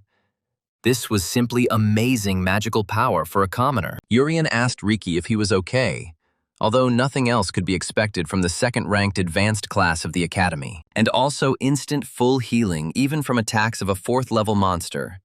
Each ability exceeds the student's data. Suddenly, Ricky saw that Merak had quietly approached Ella and Urian and was already raising his huge, deadly hand over the young man. The boy shouted loudly at Urian, trying to warn him of the danger threatening him from the enraged monster of darkness. Jade also noticed this and immediately used the first form of the demonic sword against the monster. But the sword only pushed Merak. However, Jade's demonic sword attack delayed the monster, preventing the darkness from sneaking up on Urian and Ella and killing them. Seeing the result of his attack, Jade cursed. Why even the first form of the demonic sword didn't work on this freak? And darkness continued to stretch his green, deathly hand with black nails towards Urian. Jade shouted at him to run away. Urian turned around and looked at Merak. What a pity that there were so many people here. Otherwise, he would have given this vile killer a hard time. Ricky objected to Jade. There was no need for that. He would take everyone away from here now. They all had to save themselves from the monster. The boys summoned a wind. A strong stream of air gently picked up the boys and carried them away from the dangerous forest clearing. And Ricky remained there. Unlike the screaming Jade and the groaning Ella, Urian flew completely calmly. Ricky showed himself from the best side. Suddenly, Urian looked at the guy in surprise. It turns out he is Tien's brother. He behaved exactly the same way as she did back then. When she entered, that time Tien was also amazing when she tried to save Urian. It turns out they are brother and sister. They look the same. Merak chuckled in bewilderment. That bastard carried that kid away with the wind. Well, that means there will be no one left to save that bully. The monster asked Ricky, "Is this all you can do? And why didn't you run away, but only tried to save your classmates?" Ricky chuckled. He knew perfectly well that he would never be able to escape from a level 4 monster. Even a knight couldn't do it. The boy clutched the wind sword and told the monster that he would buy time. And very soon, a truly strong warrior would appear here in the forest. Merak laughed, "Warrior. Then everything is clear. And you are trying to buy time to join this very strong warrior." The monster said to the guy, "You look like a coward, don't you?" At that very moment, Ricky's lips began to tremble and tears welled up in his eyes. How long could he resist the magic of darkness? 5 seconds? No, just 3 seconds. And his hands began to shake and stopped obeying. Gathering his last strength, Ricky called upon his patron. In desperation, he called out Vai's name so that the Great Spirit would save him from death. Suddenly, a Qilin appeared in the clearing. Merak twisted his multi-faced head in surprise. He did not expect this creature to appear. Merak's eternally sad face became even sadder. Would they really take even this sacrifice away from him and not allow him to finish off the boy? The Qilin quickly flew past and landed in a nearby clearing, clearly coming to the aid of a student at the Magic Academy. The sudden landing raised clouds of dust, and Merak asked Ricky in surprise if he really knew about it. But the communications were broken. And yet the monster was sure that the appearance of a protector would not save Ricky from certain death, since the darkness had not yet attacked him directly. The guy thought in confusion, was he really going to die now from the magic of this vile monster, having committed suicide? He wouldn't want that. But then, Ka Ryun P appeared and said, "I just came face to face with a 3rd-level monster, but this opponent is stronger." Picking up Ricky in his arms, the instructor asked if this ugly figure was apparently a 4th-level monster, Darkness. But where did he come from? Merak said contemptuously. There is no point in answering such a rude question. How ill-mannered the teachers at the academy are these days. Ka Ryun P decided not to engage in battle with such a strong and dangerous opponent when his students were nearby. He summoned the wind and super speed. Jade and Ella landed safely in the clearing. The young man was quietly moaning, and Ella was worried about her younger brother even in her sleep. Meanwhile, Urian was hanging in the air. He made sure that everything was okay with his friends and went back to Ricky and the monster Merak. He could not allow this noble youth to perish. But what he saw in the forest clearing left him confused. Ka-ryun-pi carefully examined his opponent.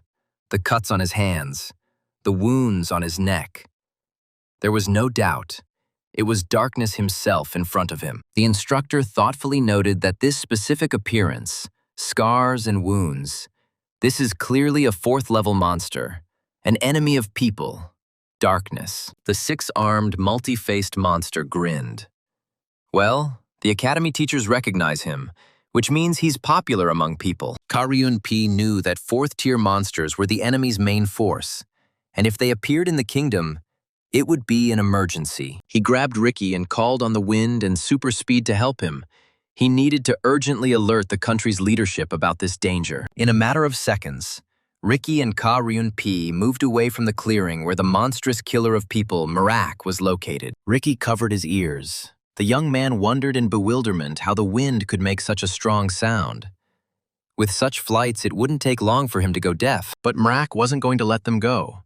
As soon as the teacher and student breathed a sigh of relief, a fourth-level monster appeared in front of them. As time went on and Ka-ryun-pi still hadn't returned, the academy director began to seriously worry about what was actually happening in their forest. Mages cast questioning glances at the green thickets, which always seemed so calm and friendly to him. The director tried to contact the teacher through a magical means of communication, but he did not answer, which means something happened. And then the director was called by a worried Chi Li. She exclaimed that something seemed wrong here. Mages asked why she decided so. She replied that no matter how many third-level monsters there were, it was impossible for the magical means to destroy them all at once. Moreover, they cannot even be repaired. There is interference in communication. There can only be one conclusion. A more powerful enemy has appeared. The director of the academy understood perfectly well that Chi Li was right. Indirect indicators had long been appearing that peacetime was passing. Mages tried to contact Haewon through magical communication, but the heroine did not respond. The director was very worried about this. His eyes flashed as he thought.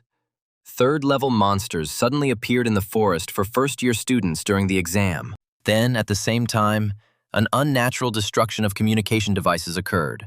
All of this simply cannot be a mere coincidence. Mages frowned. Perhaps a monster with a high level of intelligence had appeared on their territory. These are fourth-level monsters. But why did the attack happen during the first-year exams? Was the target Princess Saruti? Mages sparked with anger. The director of the Magic Academy exclaimed, "Whatever it is, don't underestimate me. I'm not an ordinary official of the kingdom." He informed Chi Li, "Until the kingdom night arrives, I will go to the scene to protect the students." Mages mentally asked Ka-ryun-pi not to die and to wait for him at all costs.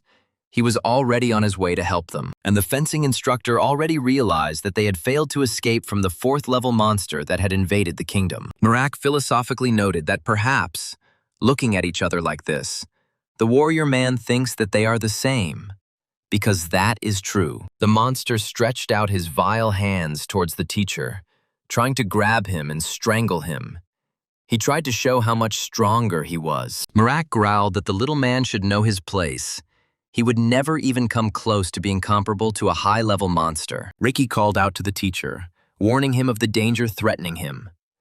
The boy was scared, wondering if anyone would come to their aid. But Ka-ryun-pi was confident in his own strength.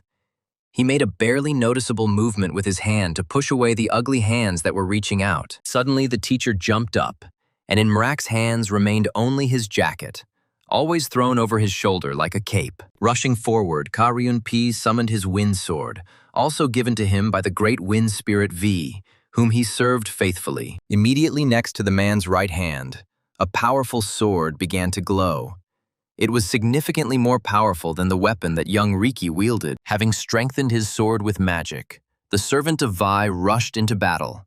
He boldly attacked this multi-armed and multi-faced deadly monster. Merak was even a little amused by this, how self-confident these people were. The monster quietly watched Ka-ryun-pi attacking him. The monster again extended its dead hand towards the warrior's head, trying to grab him, but he successfully dodged the monster. The giant hand clenched into a fist, and it seemed as if Merak had finally grabbed his nimble opponent with the wind sword. But the monster's fist was empty. Ka-ryun-pi was already on the other side of the suicide-instigating monster floating in the air. Darkness turned his head. This small man really moved too quickly for the insignificant and weak race of people. Having noticed the enemy, the monster extended one of its 6 arms towards him, trying to grab and crush him like an annoying mosquito. But Ka-ryun-pi dodged again. He continued to circle around the darkness, looking for an opportunity to finish off the bloodthirsty monster. The warrior contemptuously told the monster that he was too slow, even though he was at the 4th level of development of the monsters of this world. Ricky watched his teacher in amazement. His movements were so fast, as expected from a true swordmaster. He would probably be able to defeat a level 4 monster. But then, Merak cast his signature spell. I don't want to die. Ka-ryun-pi froze. His expression changed. His thoughts became clouded. He did not expect a mental attack from the monster. Ricky understood what was going on and shouted at the teacher at the top of his lungs to not give in to the spell and to fight the urge to kill himself. The man, unexpectedly for himself, suddenly pierced his own leg with a sword, and a stream of fresh blood gushed from the huge wound. Ka-ryun-pi looked at the wound in surprise. He did not immediately understand why he pierced his own leg. What suddenly came over him? The man realized that this monster's power made people want to commit suicide. What a treacherous monster this darkness was. The wings of wind behind Ka-ryun-pi began to melt. The wound he inflicted on himself took a lot of mana. The fighter instantly became weaker. Merak contemptuously asked the man what had suddenly happened to his arrogance, why the tone of his conversation had changed and become pathetic. Ka-ryun-pi felt the monster's words coming into his head again and again, filling him with despair and leading to helplessness. It was as if darkness had thickened around the warrior. It was not for nothing that this 4th-level monster was called Darkness. It was truly capable of this. But Ka-ryun-pi didn't give up. He bit his lip until it bled to regain his sanity. No, he wouldn't give in to psychic attacks. He asked the monster what its purpose was. Why the 4th level, which had been inactive for many years, appeared now. Merak laughed. The man had just received a blow and immediately began to change strategy, from active combat to gathering information. Interesting. The monster answered evasively. Well, of course we are going to destroy all people. The goal of monsters has not changed over many years. Ricky shouted to the teacher that they had to run. They couldn't stay here any longer. It was too dangerous. Especially since Ka-ryun-pi was wounded. The young man reminded the warrior that he had bought enough time. Ka-ryun-pi mentally agreed with the student. This was indeed true. You need to think wisely, because Ka-ryun-pi didn't come here to kill level 4 monsters, but to save the guys. So far, not a single student has died. We need to quickly return and report the appearance of a 4th-level monster in the kingdom. But Merak had no intention of letting the teacher and student go. He had been chasing them for too long, and it was still too early to report him to the authorities. The monster directed a bloody aura at the people. Ricky and Ka-ryun-pi fell to their knees and began to choke. They did not have the strength to escape. The teacher and student groaned. They were suffocating.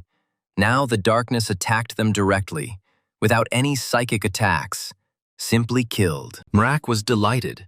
He admired the agony of people and exclaimed, "This is a wonderful sight. The monster will never get tired of it." Ricky and Ka-ryun-pi were getting weaker.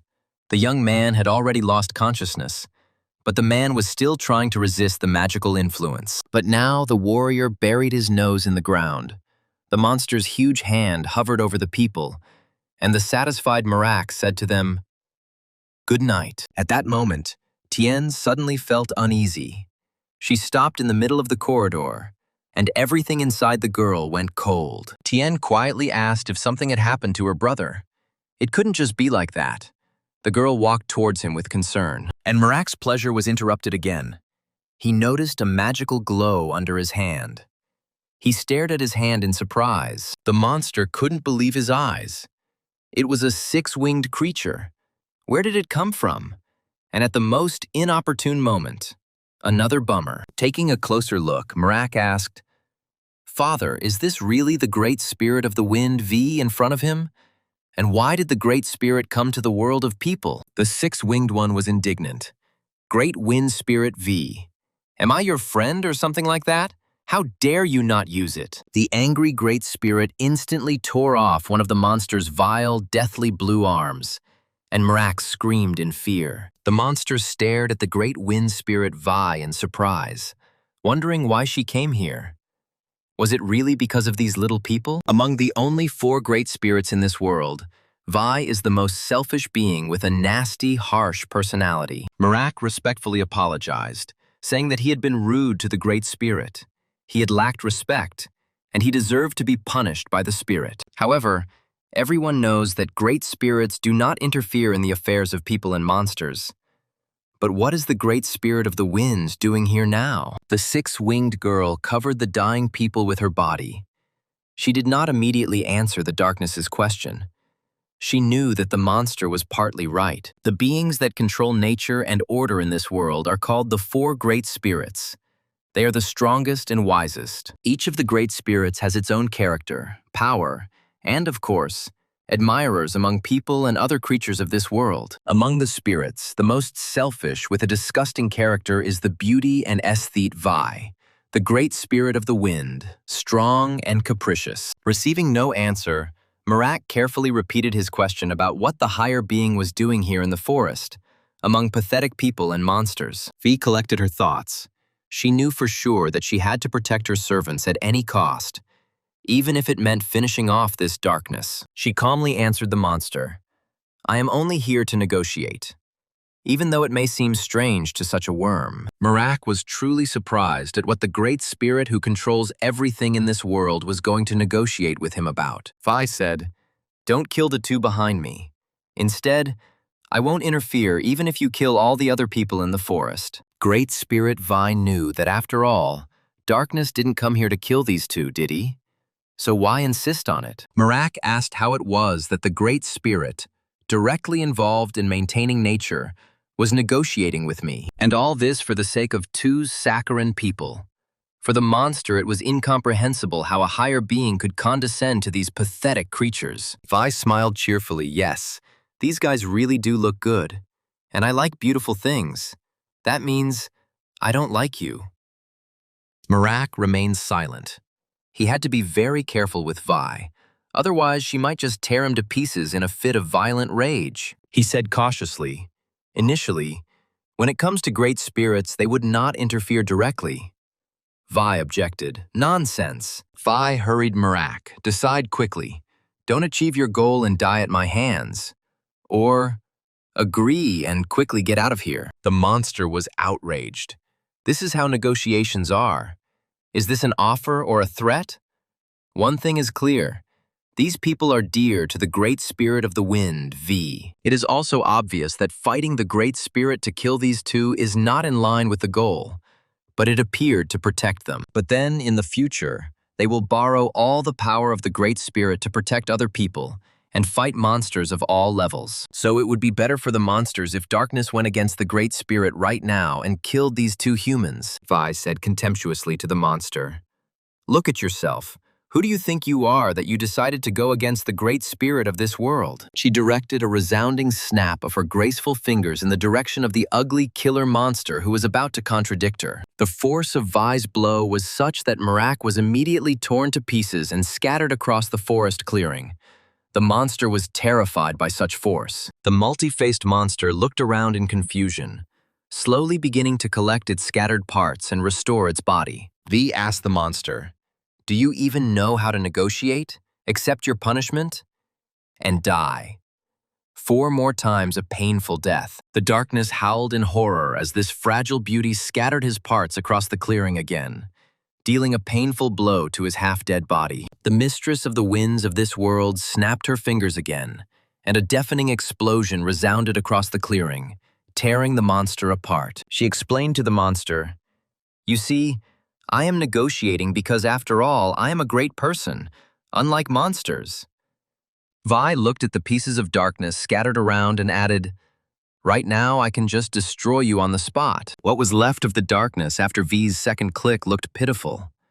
And who would have thought that it was a level 4 monster? The scraps slowly began to gather into a dirty sludge, which constituted the life essence of this vile creature. Soon, a 6-armed, 3-headed level 4 monster, known in the world as Darkness, appeared again from the dirty puddle. Having recovered, Merak shouted, "Okay, let's come to an agreement, because my goal here in this forest must be achieved." He stated to Vi, "Just know that I am making concessions for my goal."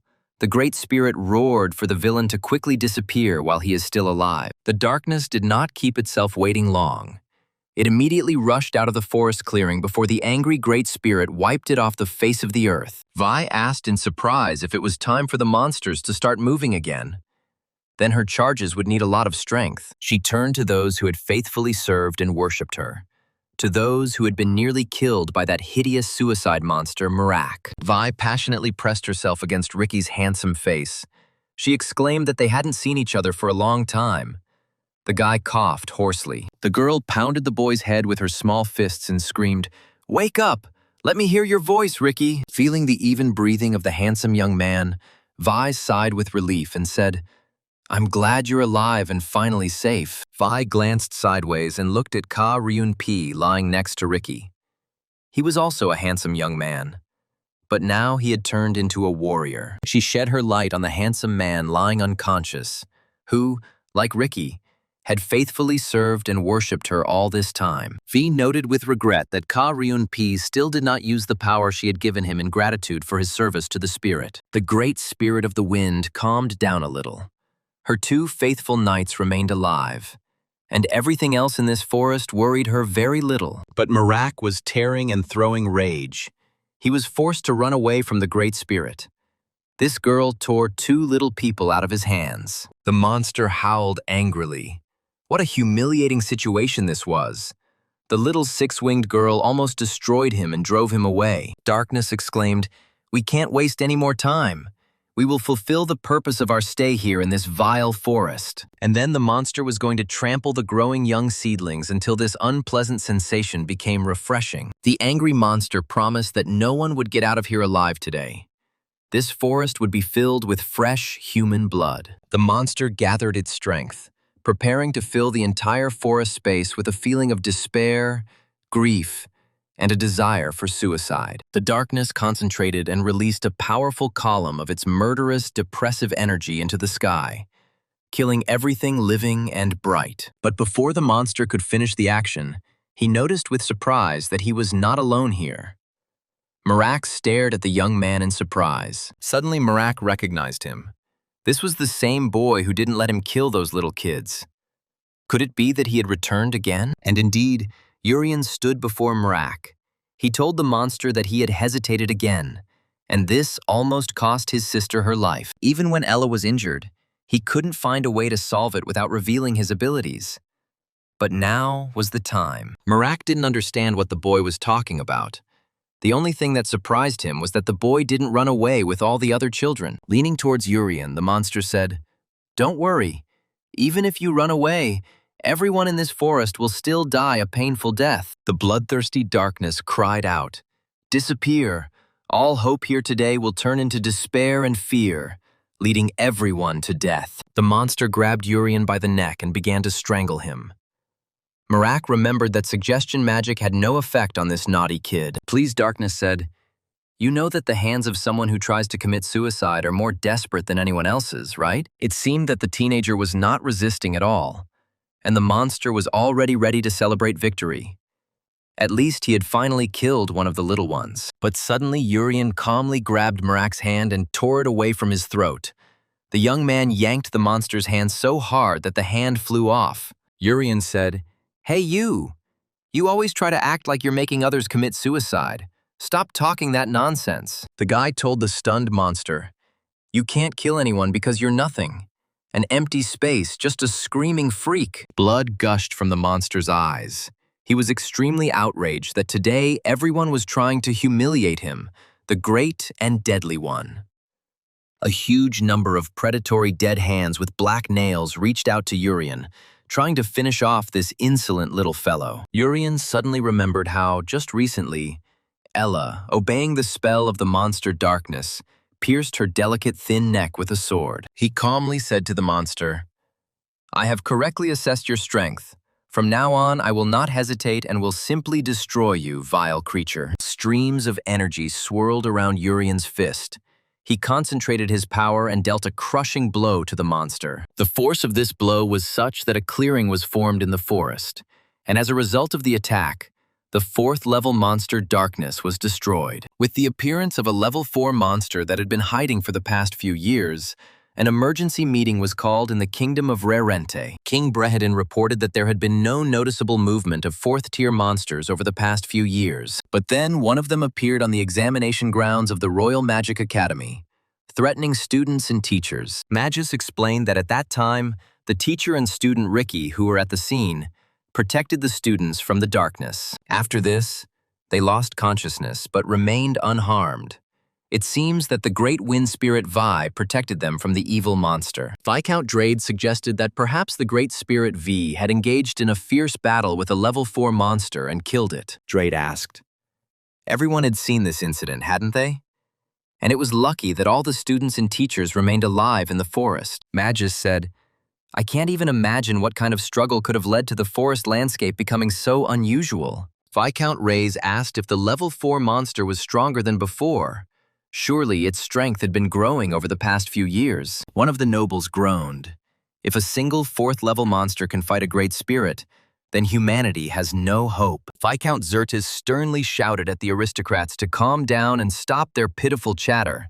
They were, after all, in a meeting. Zertis also asked the gentlemen not to forget that they were standing before His Majesty the King, and not in their living room or even bedroom. Zialefdin replied to the nobles, "Although the 4th-level monster has become stronger, we have also become much stronger recently. The defense system has become more reliable, and the power of each knight shines even more. So there is no need to panic so much." The Knight Commander concluded that if we remain vigilant and maintain our current position, humanity will not give in to the monsters. The king confirmed that it was true that the strength of people lies in their ability to prepare for crises and cope with them successfully. Brehedin ordered Magus to find the entry route of the 4th-level monster and take action, and he bowed to the king. The king told the commander that everyone must be carefully prepared to protect the citizens at all times. The knight bowed. The director of the academy turned to the king. "Your Majesty, there is one more matter that I would like to discuss." The king nodded. "Magus reminded me that every year we have a friendly competition with the Empire, but I would like to postpone it this year." The king chuckled. "It's an annual event where our students compete with the Empire's students in their skills." The director confirmed that it was absolutely true that this year, due to the movement of monsters, it looks like the competition will have to be postponed. Viscount Reyes immediately intervened in the conversation, exclaiming, "What nonsense! The Kingdom of Rarente cannot disgrace itself like this in front of everyone." The minister was indignant. It was impossible to postpone the competition.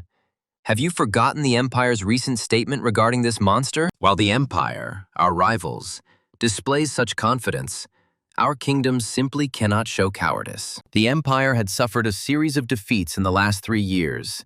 They definitely wanted to win the competition this year. Magus countered. 4th-level monsters have high intelligence.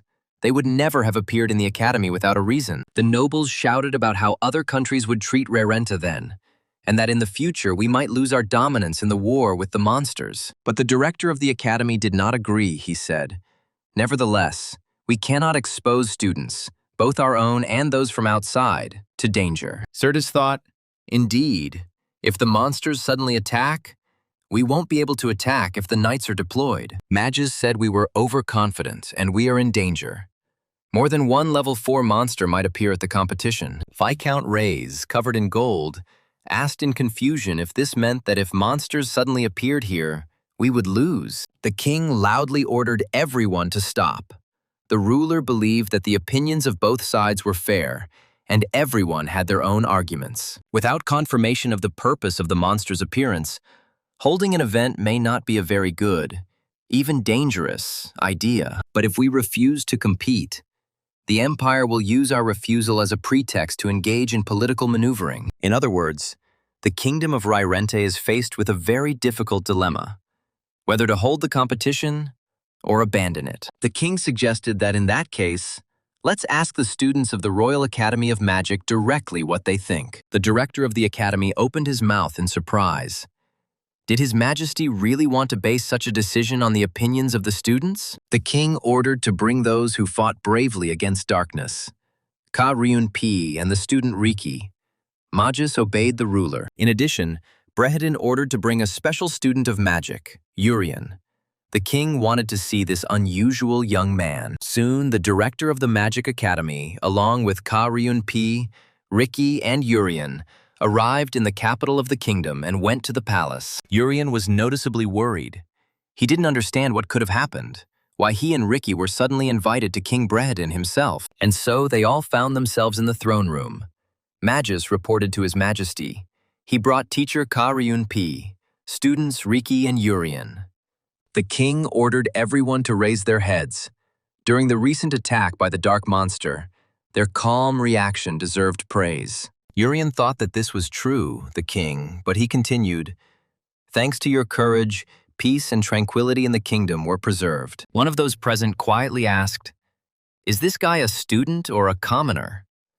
Reyes thought that his son Chris had failed. The king added, "Your high rewards will be prepared gradually, but I have not called you here today only for this reason." A friendly competition with the Empire was planned for a few months, and Jurian wondered what kind of competition it was. The competition not only strengthens friendship between countries, but is also an important event that attracts the attention of all countries. In fact, at first glance, this show demonstrates the military and magical power of each country, the ability to fight monsters. The country that wins the competition gets more sponsors and better prospects. Jurian was surprised that the king was so honest with them. Brehedin explained to the boys that our kingdom was considering withdrawing from the competition this year due to the darkness's attack. This is because no one knows if the monsters will appear again. So the king wanted to hear the opinions of those who had encountered the darkness. They had withstood the attack of a level 4 monster, and their opinion was valuable. But at the mention of darkness, Riki's face stretched out in horror. Riki's mind once again flashed back to that vile monster that made people inflict mortal wounds on themselves. The king asked Riki what was wrong. He suddenly became very pale. The guy shuddered. Sweat was streaming down his face, and there was fear in his eyes. Brehedin told the guys, "Don't be shy. Please share your honest opinions as participants in all these events." The nobles began to make noise. They could not speak out of fear. Well, they were directly faced with such a terrifying situation. Urian heard the shouts. The pride of the Magic Academy collapsed. In such a state, perhaps it would be better to postpone the competition. Urian clenched his fist, resentment for the school boiling inside him. He knew that Mrak was no more. He had personally destroyed him in the Academy forest. He suddenly bowed to His Majesty, saying that he was a special student of Urian magic and would answer His Majesty's question. First of all, Jurian said that he was very honored to be invited here, and he was sincerely grateful to the king for the praise. If the king allows, Jurian is ready to express his opinion regarding the competition, which is important for the kingdom. As everyone knows, the three of them encountered a 4th-level monster, Darkness. And that monster was truly incredibly strong. Riki felt a wave of despair suddenly rise up inside him, the same one that Darkness had inspired in him when he was in the Academy forest. But Jurian unexpectedly declared to those present and to the king, however, "We were never afraid of this monster.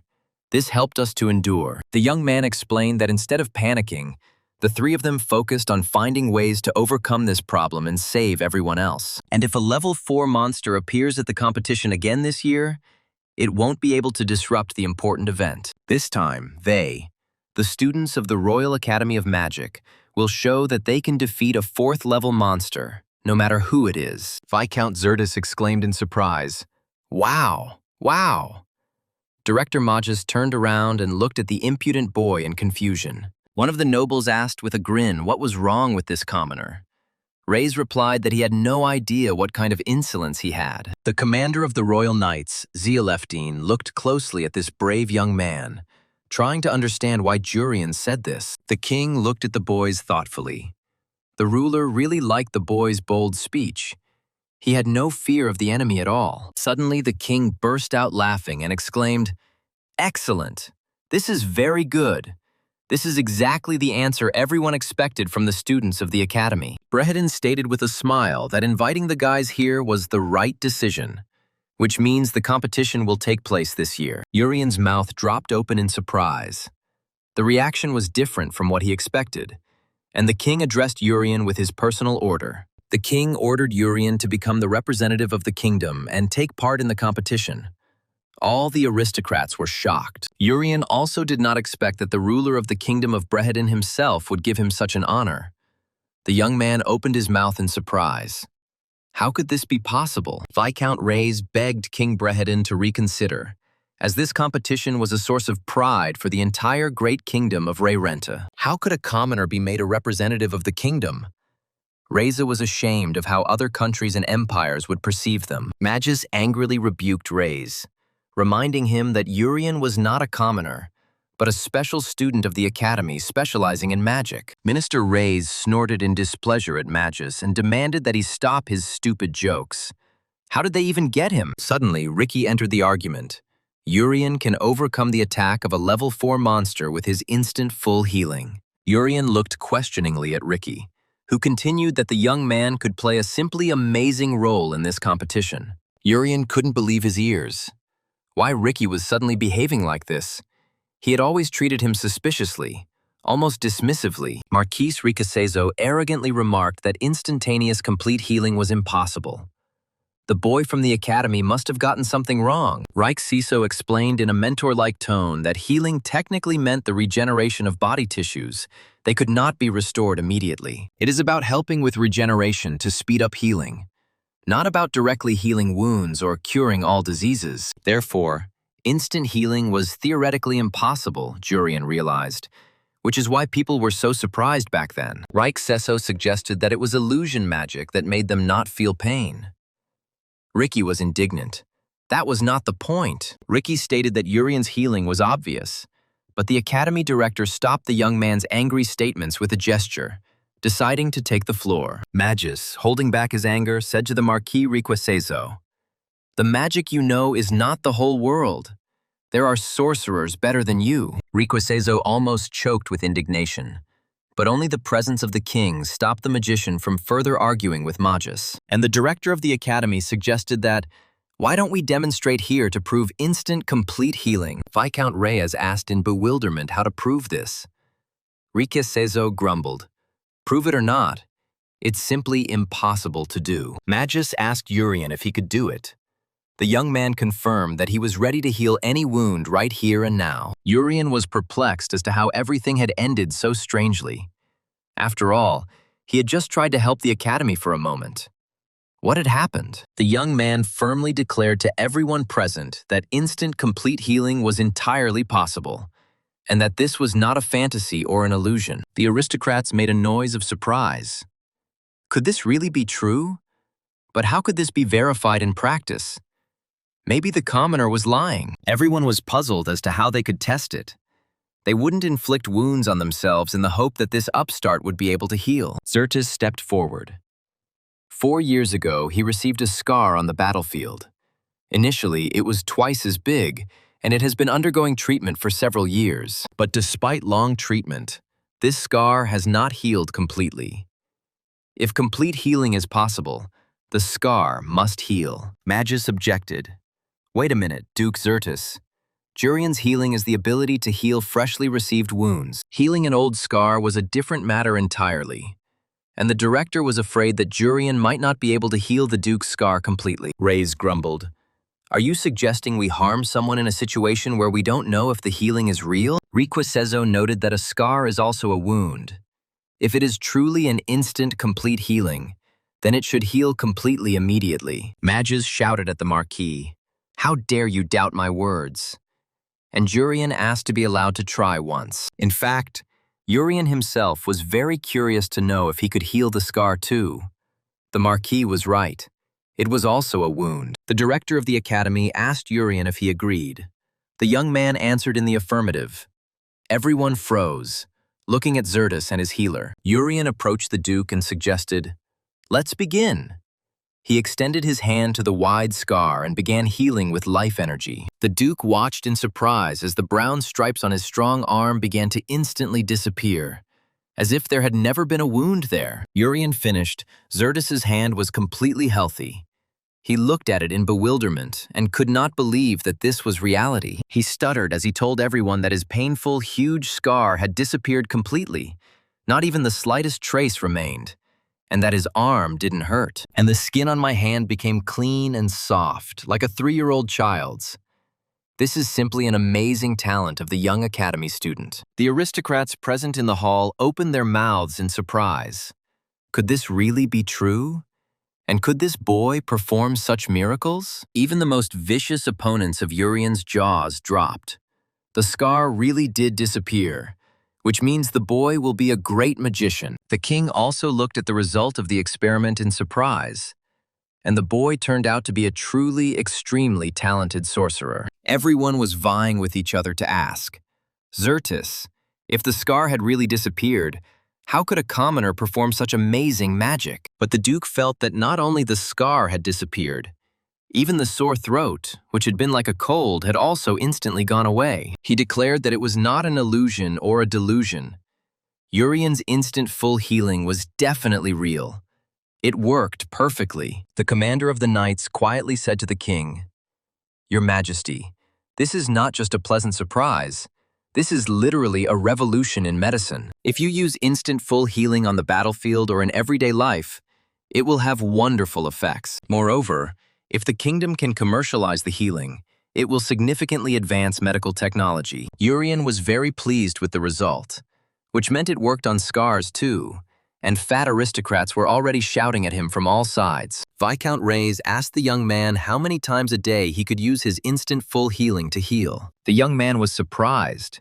He was asking so clearly. Urian answered, "About 3 times, and then you definitely need to charge up." Chris's fat father frowned with displeasure. "Only 3 times a day?" "Well, okay. Then the young man couldn't heal the scars on his skin." Hearing Reyes' words, the others became indignant. The minister had been acting a little rude lately because his skin was damaged. Others shouted at Reyes not to talk such nonsense. This rare and extremely valuable magic was not only for the skin of the fat minister. Ricky smiled, as expected from Urian. He was able to show his talent despite the snorts of those arrogant aristocrats. The king ordered everyone to calm down. Thus, the amazing magical abilities of the student of the Urian Academy were proven. He has enough qualifications and talent to be a representative of the kingdom of Rarente, and he is still very young. Before his abilities manifest, he must at least graduate from the academy.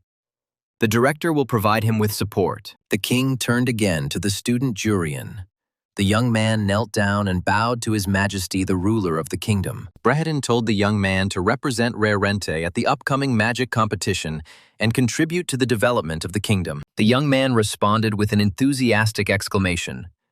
"The student mage of the Urian Academy gladly accepts Your Majesty's important and honorable order." Urian suddenly felt that somehow the situation seemed to have become a little more acute, and he felt pain in the area of his heart. After hearing the young man's cheerful answer, King Berhedin suddenly added, "Please befriend my daughter, Princess Saruti." This unusual request greatly surprised Urian, and he stuttered as he replied, "Yes, Your Majesty. Saruti is a beautiful and very talented girl." The next day, the whole academy was discussing this news.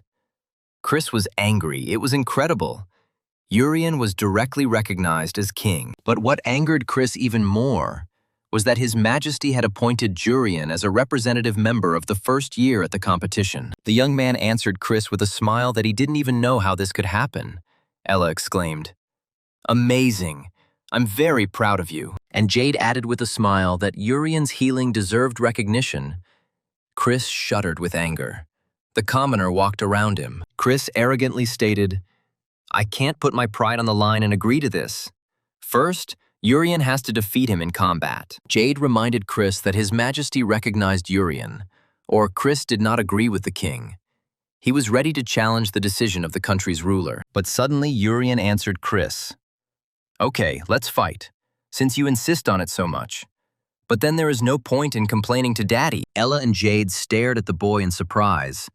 This was the first time Urian had agreed to compete with any of the students. Chris clutched his wand feverishly and arrogantly exclaimed, "Let's have a magical duel, you dirty commoner." Ricky listened to Chris yell, "If you lose to me, resign as a representative."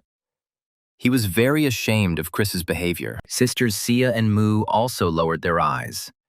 Everyone understood that Chris was behaving simply disgustingly and deserved to be punished. Goliath was pleased with the sudden fight, and Rizzo had prudently stocked up on a large bag of popcorn to make it more fun to watch. Ella and Jade were actively rooting for Urian, shouting phrases of support and offering to kick the arrogant boor's skinny ass. Hina was perplexed. Is this normal? Maybe they should be stopped. She was standing very close to her idol, Princess Saruti. The girl was at the height of bliss because of this, not knowing what to do, because the princess herself was right next to her. What happiness it was. The princess also didn't know if this was normal, but since the teacher was also here, then everything was probably fine, and all they had to do was watch this show. Hai-One suggested that the duel participants prepare for a magical duel. They must listen to the terms of the duel and not violate them. Urian wondered if it was normal for a teacher to act like this, encouraging magical duels between academy students. Princess Saruti looked at Urian with wide eyes.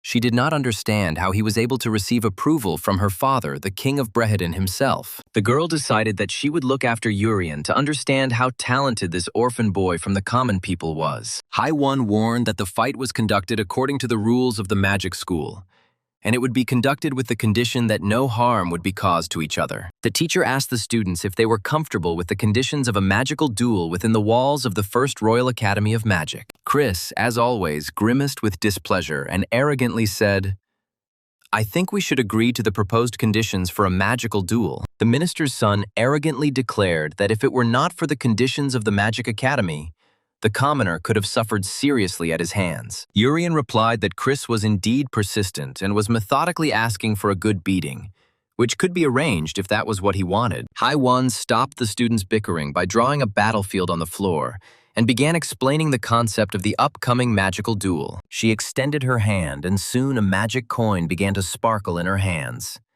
Everyone listened attentively to their class teacher. The heroine explained that this fight was called Coin Move, and the one with the best magic and the greatest strength would win. Urian had never heard of such a concept of competition before, and tried to understand the essence of this fight, and what he needed to do to win. The winning conditions in this game are to move the coin towards your opponent and hold it there for 5 seconds to win the competition. That is, if one moves a coin to the opponent's field and it remains there for 5 seconds, the game ends and the other loses. However, the coin in this competition moves only with the help of magic. It cannot be touched with hands or feet. The driving force is only its own mana. In addition, there is an additional condition. If the coin goes beyond the market, the one who moved it too much loses. Goliath remarked, "It seems simpler than expected."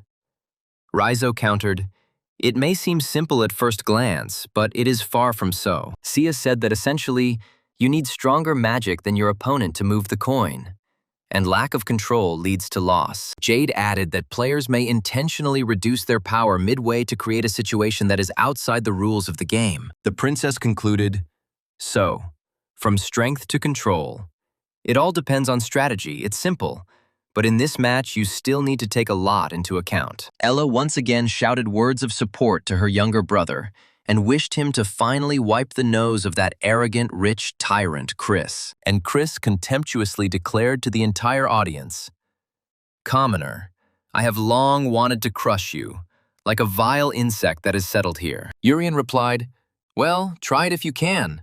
Oh yeah, and thanks for giving me the opportunity to practice before the competition." Through this magical duel, Urian was able to experiment with the limits of power he could safely use for himself. Chris concentrated.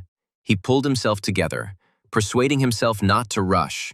He needed to calculate everything very precisely in order to win for sure. Viscount Reyes' son tried to make decisions quickly. Even before the match began, he had developed a strategy for conducting the battle based on moving the coin. Right after the match started, he decided to cover the coin with his magic so that it couldn't be touched. That would be half the victory. Chris was sure that after this, the despicable commoner would start to get nervous and make mistake after mistake, because he was, in essence, a weakling. And then he, the son of the royal minister, will be able to show himself. Maybe he will even be sent instead of Jurian to that competition. Chris was going to fix the position of the coin with strong magic on this guy's side. Then the commoner would definitely lose. And after this, Chris will only have to enjoy the puzzled expression on the commoner's face. This will be the long-awaited revenge. Chris laughed to himself. This upstart was about to experience the worst 5 seconds of his pathetic life. It was time to put him in his place. Hai-Won warned both players to get ready. Chris smiled to himself, anticipating his victory in the match. Jurian also smiled. He knew that he was much stronger than Chris, but the rude antics of the minister's son were already really annoying him. Hai-Won gave the signal to begin, and the arrogant Chris immediately shouted, "Know your place, commoner! Now you will know what magic is." Goliath was surprised. Chris pressed with force. Rizzo explained, "Anyone would probably do the same. Fighting against a commoner, right? After all, it is generally accepted that a commoner should have weaker magic than a nobleman. But this is an incorrect statement." But despite all Chris's efforts, nothing was working. He was sweating from the strain. His whole strategy was falling apart. The minister's son looked at the field in confusion and could not understand why the coin was on his side and not on his opponent's side. Jurian smiled calmly, looking at Chris's confused face, and without making any loud statements, he simply moved the coin to his opponent's field. Hai-Won could hardly contain her smile, he warned. "I'm checking the readiness to stop the competition. I'm starting the countdown of seconds." Sia was very surprised. This young man Jurian is very fast and accurate. Who would have thought that he would so easily defeat this loud Chris? Mu confirmed that this young man, of course, is not as good as Sia, but he is also quite impressive. The boy is really great. He beat Chris. Princess Saruti stared in surprise at the coin that had frozen in place. It was strange that Chris couldn't move it at all, and Chris strained with all his might, trying to move the coin. He felt it was heavy, like a mountain, this extraordinary amount of magic. Chris felt something similar during the entrance exam, when Jurian accidentally broke the magic tool with his mana. Chris suddenly declared that many mistakes had been made in relation to this commoner. It seemed that he had deceived everyone on the exam. But suddenly the coin started moving across Chris's field. The minister's son fell silent and stared at the coin. He knew for sure that he himself could not move it. Hina's eyes widened in surprise. She whispered, "The coin is moving." But somehow strange. Who is moving it so unusually? Definitely not Chris. Ella was worried that Jurian was losing, but Jade reassured her that everything was fine. Her little brother was just having fun. Ricky laughed and asked Jurian, "You yourself directly moved the coin across the opponent's field, drawing some kind of sign." Chris saw that despite the fact that the class was almost entirely made up of aristocrats, the boys were clearly not on his side, but on Jurian's. He stuttered as he asked his opponent what he was up to, while the coin drew a large black letter on Chris's field. Viscount Reyes' son was shaking with anger and angrily asked Jurian what the hell this message was and how he was supposed to understand it all. Jurian laughed in response and explained that it was nothing special. It didn't matter. Just a little school joke, don't pay any attention to it, Hai-Won warned. "I'm starting the countdown." Chris angrily clenched his teeth and muttered, "Commoner, I won't let you win and humiliate me." The teacher counted. 5, 4. Chris strained with all his might, trying to move that damn coin. But it didn't move. As Hai-Won continued counting, 3. Chris gathered all his strength, and suddenly an incredibly loud cry of despair burst from his chest. Rizzo barely audibly said what this idiot was planning. Would he really go to such an extreme? For this, he would be kicked out of the Magic Academy. A huge column of energy shot up from the spot where Chris stood, and everyone froze in surprise. Could it be that the minister's son had gone crazy because of the duel? Chris seemed to have turned into a huge stream of mana, a blazing fire. He was ready to die. but take this commoner with him. Hina couldn't believe it was a magical rampage, but such things are forbidden within the walls of the Magic Academy, and it is very dangerous. Jade immediately summoned a demon sword and shouted at Ella to stay behind him. He could protect her with his shield. Hai-Wan looked at Chris with apprehension. She had always considered him a spoiled tyrant, but not a potential killer. She shouted to the guys, "Everyone should be very careful. A very strong magical explosion could happen at any moment. Everyone should move away." And Urian calmly said, "You are still the best, Chris. I assumed this from the very beginning of my appearance at the Magic Academy." Meanwhile, the unbridled flow of magic continued to rage in the hall. Urian intuitively found the thread feeding this flow of mana. He clenched his fist, cutting off the source of Chris's magical frenzy. Now the mana supply had stopped, and there was simply nothing left to rage on. At that very second, the flaming magic pillar disappeared. Everyone breathed a sigh of relief. There was no longer a threat of an explosion. Everyone was already safe. Chris stood in the middle of the hall, confused, his mouth slightly open in surprise, the remnants of his magic burning out around him. The whole class was silent in surprise. Hai-Wan was shocked. Everything started unexpectedly and ended just as unexpectedly. But it is almost impossible to tame such an element, Princess Saruti asked in surprise. So Chris's magical rampage had stopped. Was he really able to curb his flow of magic himself? But Chris stood there and quietly moaned. As if he had been beaten with sticks, it became clear that he himself would not have been able to control anything, which meant he had received help. The goddess Hersia watched closely from the heavens as everything that happened to Urian at the first Royal Magic Academy. Seeing the end of the duel and the actions of the young man when Chris's magical rampage suddenly erupted, the goddess sighed with relief. Good. Hersia was very pleased with Urian. He did exactly as he was supposed to, and he was also gradually mastering the powers given to him. The goddess told Urian with a smile that he now finally realized what she had once told him, when they met, about the limits of his power. Everyone in the audience turned to Urian in surprise. Could it really be that he was the one who managed to stop Chris's rampage and save all the guys from the explosion? There was a deathly silence in the hall where the magic duel was taking place. Everyone looked from Chris to Urian to Hai-Wan in confusion. Finally, Goliath asked what just happened here. Ryza replied that it was probably something Chris had planned to do in advance. But the special student Urian was able to curb Chris's magical rampage, and he completely lost this magical duel with the commoner. Hina objected to Ryzo. This was impossible. The power of the magical rampage was much stronger.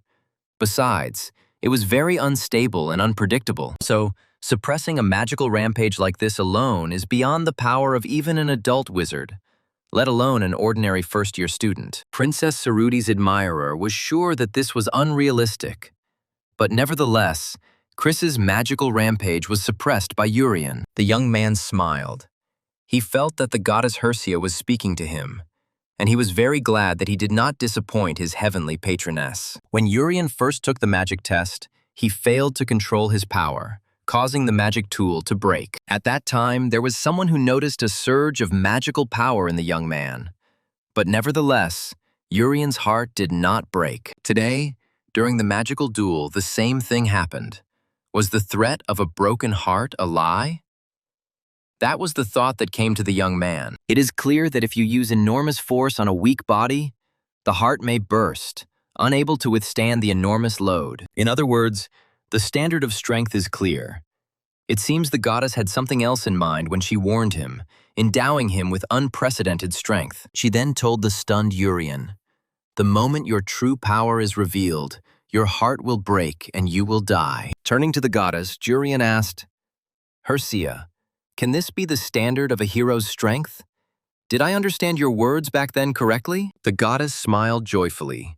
She liked this young man with an amazingly pure soul very much, and she was pleased with his success in the world. She laughed cheerfully and told Urian that he finally understood everything. It was funny to watch how he tried to keep the secret. Hersia said to Urian, "You're right, I meant it. When someone shows power greater than a hero, their heart breaks. This happens because this world is filled with chaos. It is beautiful and terrible at the same time. Jurian probably already realized this. In this world, people and demons, intelligent beings endowed with magic and a thirst for power over others, live side by side. In addition, this world is inhabited by monsters, dragons, and other powerful creatures. Most of them are eternally at odds with each other. In one small world, many different ecosystems are precariously maintained, all of which must be kept in constant balance. But when the human part of this world gains enormous power, the balance in the world collapses, and a tilt in one direction begins. The goddess told the young man that his power would bring peace.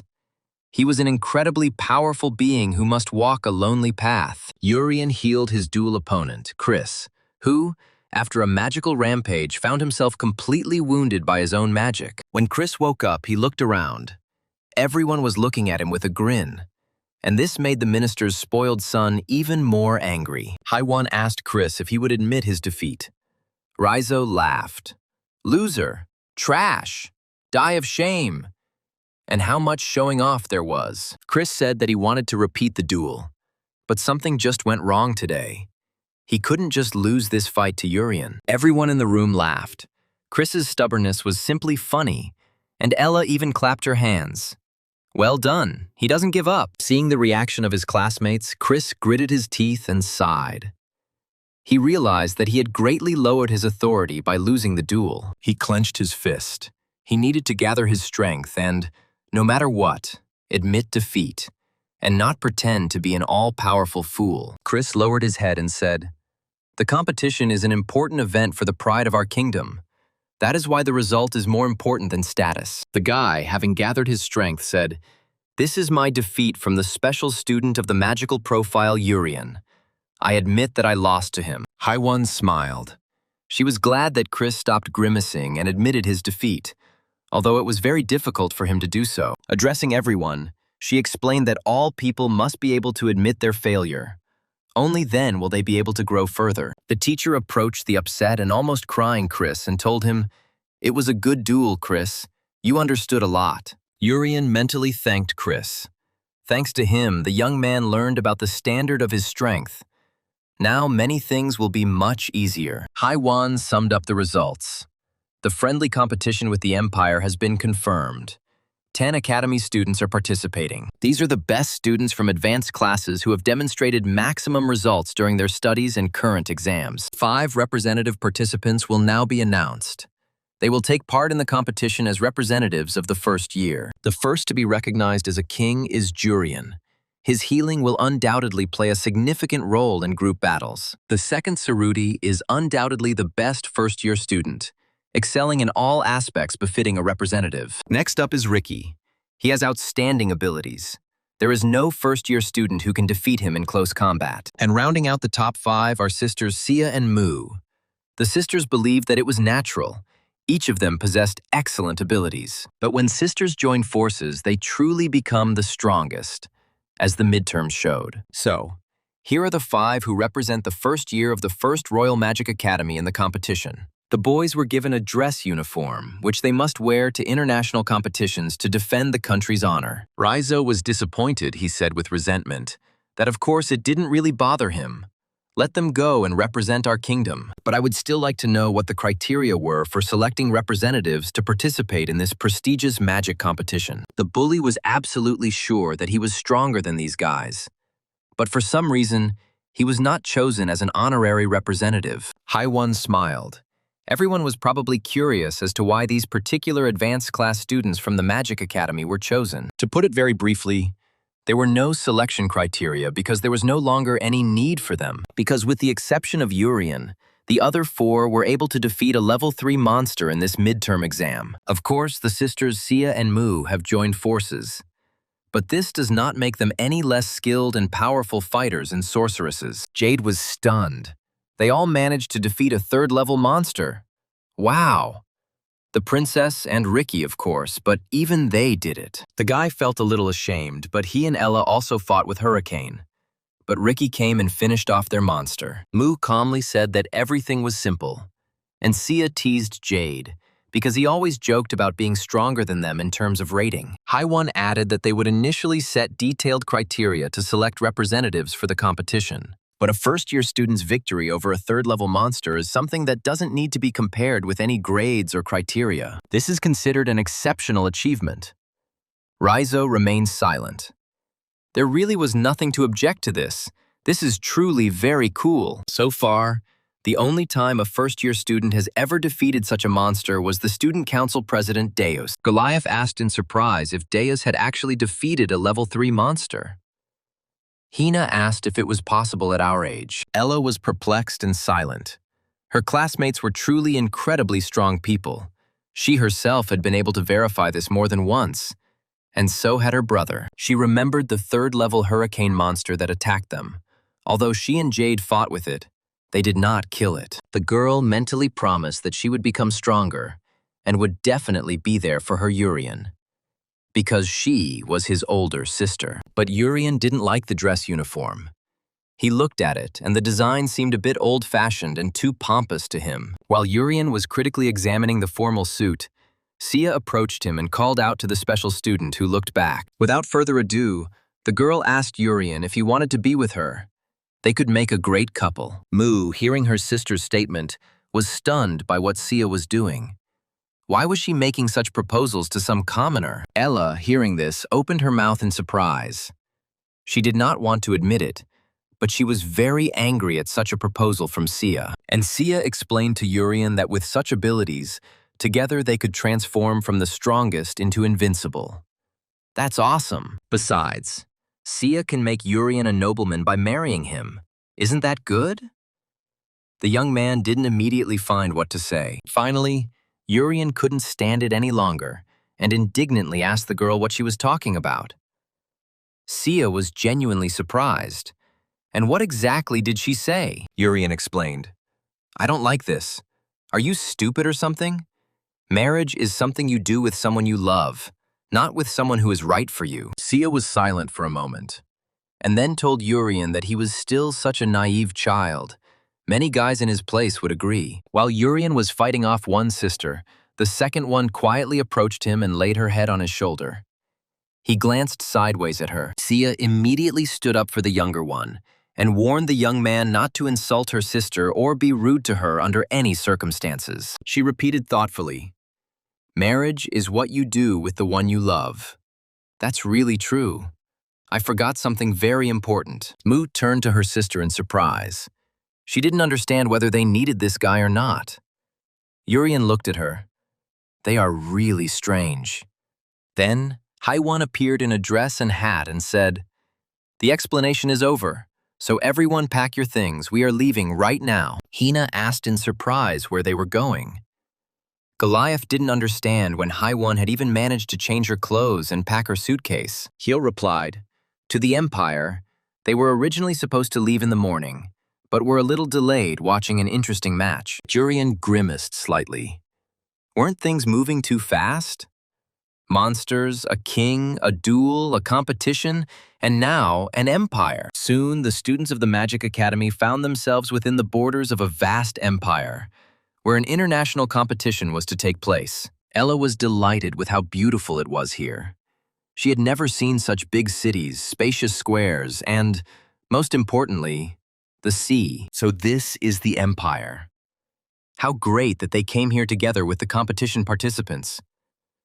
You can take a walk here. The girl exclaimed, "I smell something delicious." Jade confirmed. She was absolutely right. It was baked seafood. Jade was very glad that he had such a wonderful opportunity to be alone with Ella without her younger brother Jurian. The representatives had something to do, so they went with Haiwan. The rest went to the Empire. And from there, Chi Li would guide them. Jade goes on a date with Ella in the Empire without Jurian, who was so glad he wasn't chosen as the kingdom's representative. This is a chance to get closer to Ella. He asked the girl if she had ever tried grilled clams. Ella didn't even know what it was. He explained that the Empire was famous for its seafood, and that grilled shellfish were incredibly delicious. Hadn't anyone ever eaten them? Jade asked before joining forces if we should go and try something quickly. Ella was unsure if that was okay. The guy nodded. It wouldn't take long if they ate quickly. He really wanted to treat her to different seafood. Chris suddenly appeared and said, "Clams are good, but this body clearly wants shrimp. Let's try grilled shrimp." Ella looked at Chris in surprise. He smirked. What a reaction. Just don't tell me you've never tried them. The imperial shrimp tastes sweet, Jade was in despair. Now that Jurian was gone, that strange guy, Chris intervened. Jade suggested Ella to eat king crab. He knows where they cook grilled king crab, which is even tastier than shrimp. The girl looked at Jade with delight. King crab. It must be incredibly delicious. Of course she agrees to go. Jade said, "This is a dish that suits your dignified image. I'm treating you." The guy thought how cute she was, but then Chris intervened again. "Oh, I love king crab. Let's all go there right now. It will be fun." Jade replied, "Sorry, but only 2 people can go there. Why don't you go with someone else and to another place?" But Chris didn't give up. He wanted to go with Ella, the guy said. "Is there anything I can't do? I'll try to convince the owner." Rizzo remarked dismissively that it was so noisy here. Hina told the boys that the 3 of them would go ahead and that they should also catch up. Chris was surprised. Acting alone in a foreign country, frivolous people. Jade dreamed that the guy would also just leave. Suddenly, Jade heard a mocking voice behind her. Someone asking why these uncultured people were making such a noise here. A trio of teenagers approached the boys. Their leader asked contemptuously, "They are apparently from the kingdom. It's immediately obvious that they are savages." Jade realized that the uniform belonged to the Imperial Academy of Magic, which meant that these were Imperial students, and they would be meeting with them. The Imperial students started talking. Judging by their badges, they seemed to be from the elite class. And why did the girl have a black brooch of a commoner? So it's true that this year the kingdom lacks talent. Accepting such people into the elite class, the kingdom has gone downhill, Jade exclaimed indignantly. "Hey, don't speak rashly. Ella is far superior to you in strength, magic, and intelligence." One of the Imperial students smirked. "How dare you say that a commoner is better than us? What kind of bad joke is this?" They are the elite class of the Imperial Magic Academy. First-year students Lee Ertel, Lee Jedek, and O Baru, ranked 3rd. Ella looked closely at the arrogant Imperial students, Jade realized. The elite Imperial class. They were asking for a fight. This guy, O Bakru, is ranked 3rd. Is he one of the country's representatives in the friendly competition? Here Chris, who had remained silent until now, arrogantly declared that everything these teenagers were saying was a complete lie. Every single word. Chris told Lee Jedek that a scumbag like him could never be part of the distinguished and noble Imperial elite. Ella chuckled softly. Jade clenched his fist in satisfaction. Excellent work. As expected from the arrogant son of the royal minister. Lee Jedek angrily asked what the boy said. O Baru added, "The inhabitants of the uncivilized kingdom do not have discerning eyes." O Baru suggested that the guests show them what they are capable of. And at a nod, his companions rushed towards the kingdom's students. The students of the empire were absolutely confident that they were stronger than their guests and could easily defeat them on their own territory. They rushed with their fists at the impudent inhabitants of the kingdom of Rarente, shouting, "Feel the crushing power of the great empire." Ella told the guys that she could handle it alone. Jade asked the girl if she was sure. Maybe she should help her with this. Chris noticed, "I don't want to admit it, but because of the argument with that guy this morning, I realized that you all seem too frivolous." Ella, meanwhile, calmly walked out to meet the guys from the Imperial Academy of Magic running towards them. Lee Ertel was the first to receive it. The girl then dealt a short blow to the indignant Lee Jedek. One blow was enough for the Imperial students. The spectacled Jedek couldn't believe he had really lost so quickly, and to a commoner at that.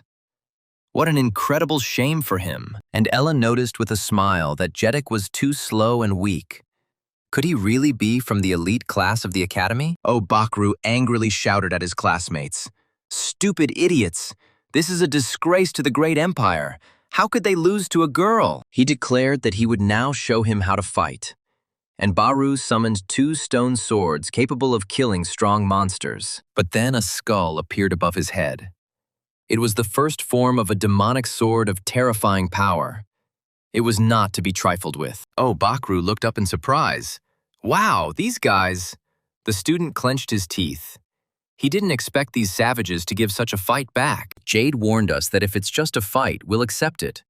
But if you cross the line, be prepared for serious consequences. Obaru was perplexed as to what kind of magic this was.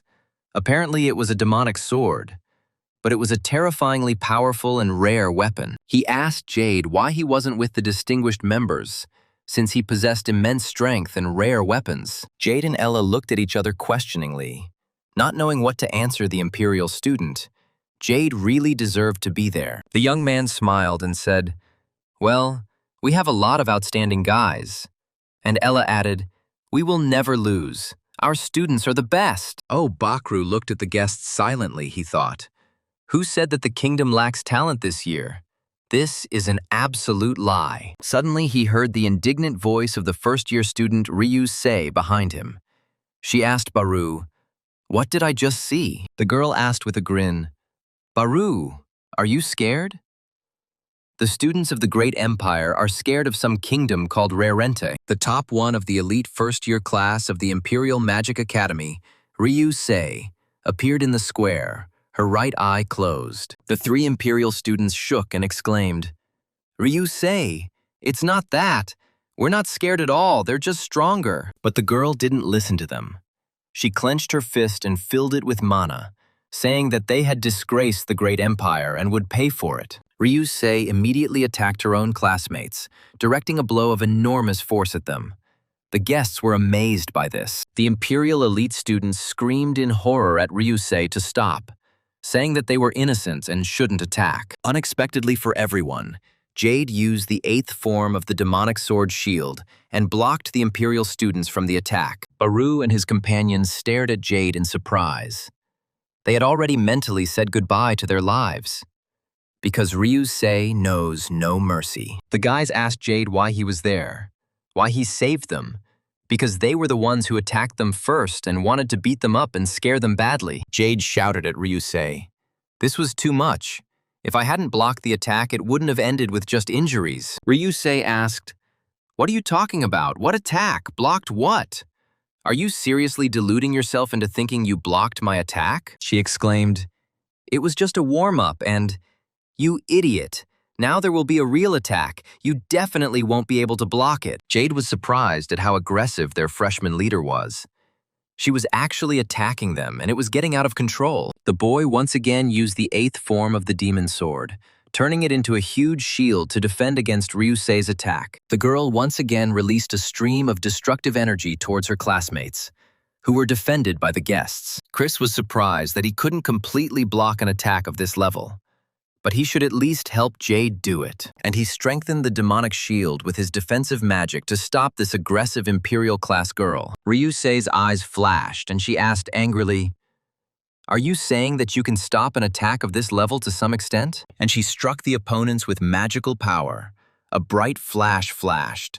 The guests from the kingdom did not even have time to understand anything yet. Jade looked around in confusion. What was this? He had never seen anything like this before. What kind of power did this Ryu Se possess? A stream of battle magic whistled past him, his strong shield unable to stop the attack of the girl with a sealed right eye. Jade was at a loss. He couldn't handle this attack. The leader of the elite first-year class of the Imperial Academy is really strong. He looked at his demonic shield and couldn't believe his eyes. Could his super-strong shield really have broken from one blow? The townspeople were asking each other what that loud sound was. Was there a fight or something like that? Maybe it was their Ryu Se again. Everyone wished for Ryu Se and the Empire to win. The girl turned to Jade.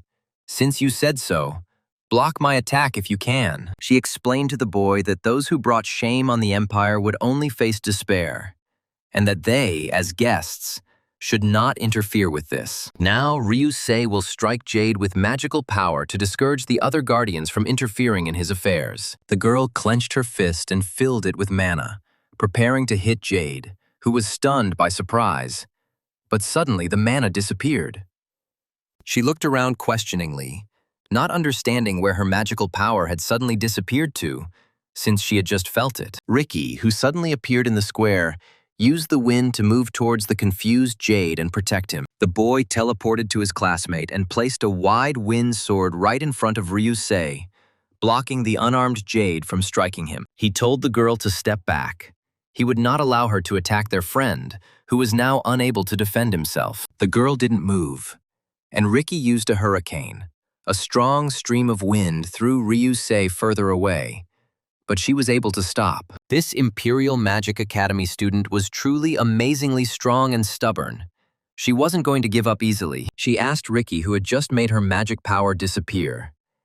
It was the first time she had encountered something like that. Ricky calmly replied that it was him. Her magical power was gone due to the wind magic of the great spirit Vi, whom he serves. Ryusei rudely answered the guy, "Don't joke like that, idiot. It can't be someone like you. You're clearly not up to such tricks yet. Only a more powerful and massive magical force could do this.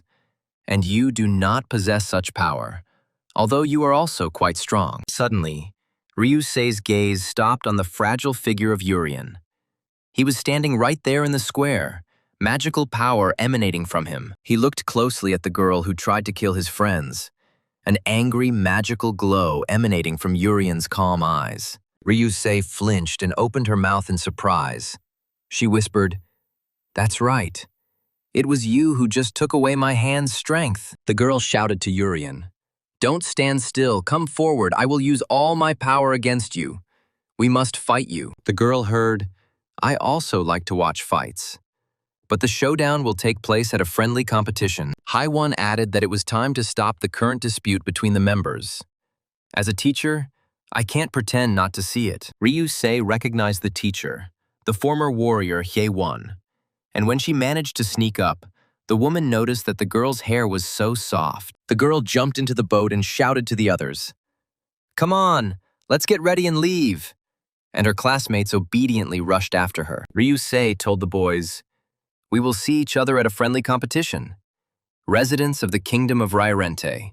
And then there will be no mercy." Urien asked Jade if he was okay, and Riki silently watched the angry Ryusei.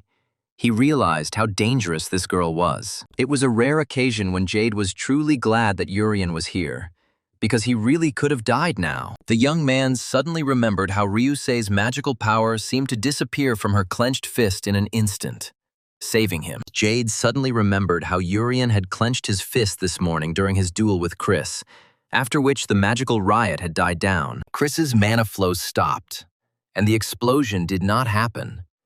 Everyone in the class still did not fully understand how this could have suddenly happened. Jade looked at Urien questioningly. Was it really him who had stopped the explosion of magical power this morning? Urien looked at her sister's friend in surprise, wondering why he was staring at her like that. He was probably very scared of that fury. And Ricky thoughtfully turned around and looked at his sword. Cracks ran along it. Ryusei was able to damage his wind weapon. Ricky was stunned. How was this possible?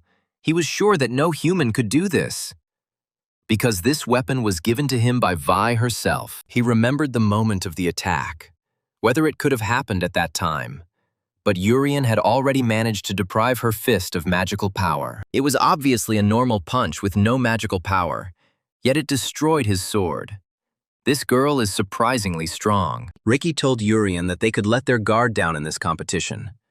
The young man was surprised, but why, unless something had already happened? In the evening, all participants of the upcoming competition gathered in a luxurious exchange hall, where luxurious tables were set. The first-year students of the Royal Academy of Magic stood together to the side, Urien drooling from hunger. Baru looked at them, wondering if these were representatives of the kingdom from the first year, and if they were really stronger than the guy with the demonic sword. Urien noticed that there was plenty to eat in this exchange hall before the friendly competition.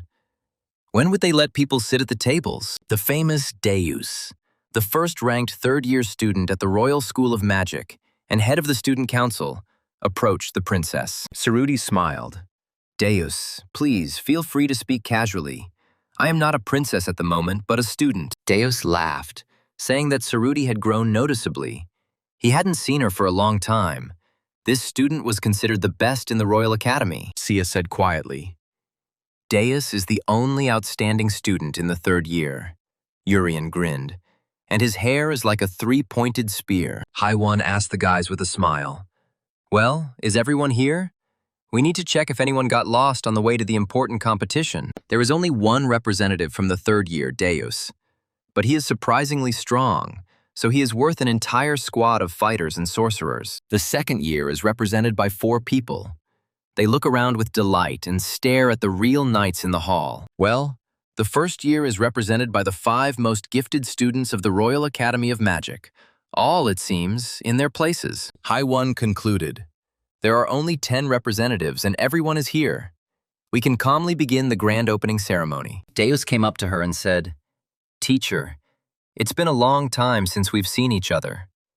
One smiled, replying that she had high hopes for him. Deus respectfully thanked the teacher, noting that it was an honor for him, and warned that the grand opening would now begin. Professor Kizar exclaimed, First of all, welcome to all the distinguished guests from different countries who came to visit. The speaker introduced himself.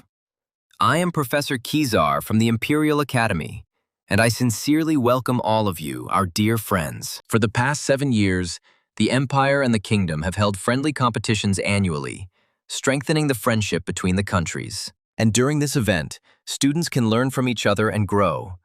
But recently, the kingdom has been overrun by monsters. But visitors from other countries need not worry.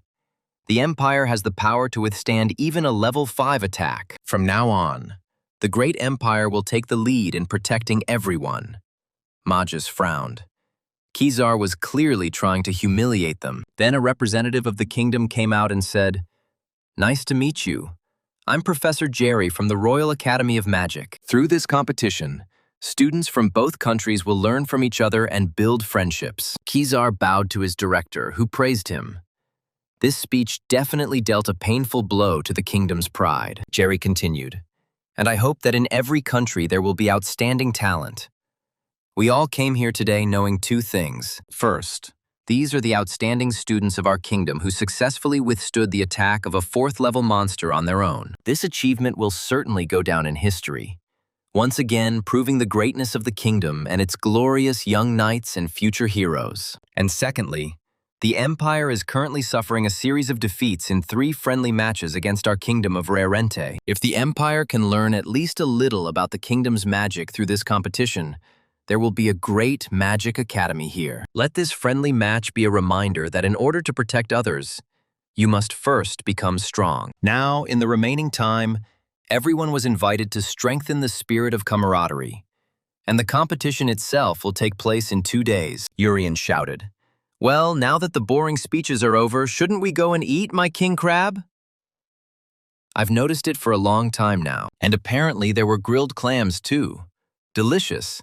But the second years stood sadly on the sidelines and didn't join in the feast. A second-year representative from the Royal Academy turned to Haiwan and said, Professor, I'm a little worried that we might fail. The second-year advanced class is currently in the hospital after the attack, and so they became representatives. The student lowered his head with a sigh and explained that they were all afraid that they might become a hindrance to their team in this competition. After a series of defeats, the Empire will definitely try to win this year, but it remains to be seen what dishonest tricks they have in store. The guys thought that at the moment, when 4th-level monsters appeared, there was no reason to organize this competition. Urian asked with his mouth full. Doesn't that mean we just need to win? Can I continue eating? Everything is very tasty. The second-year students looked at Urian's carefree behavior in surprise.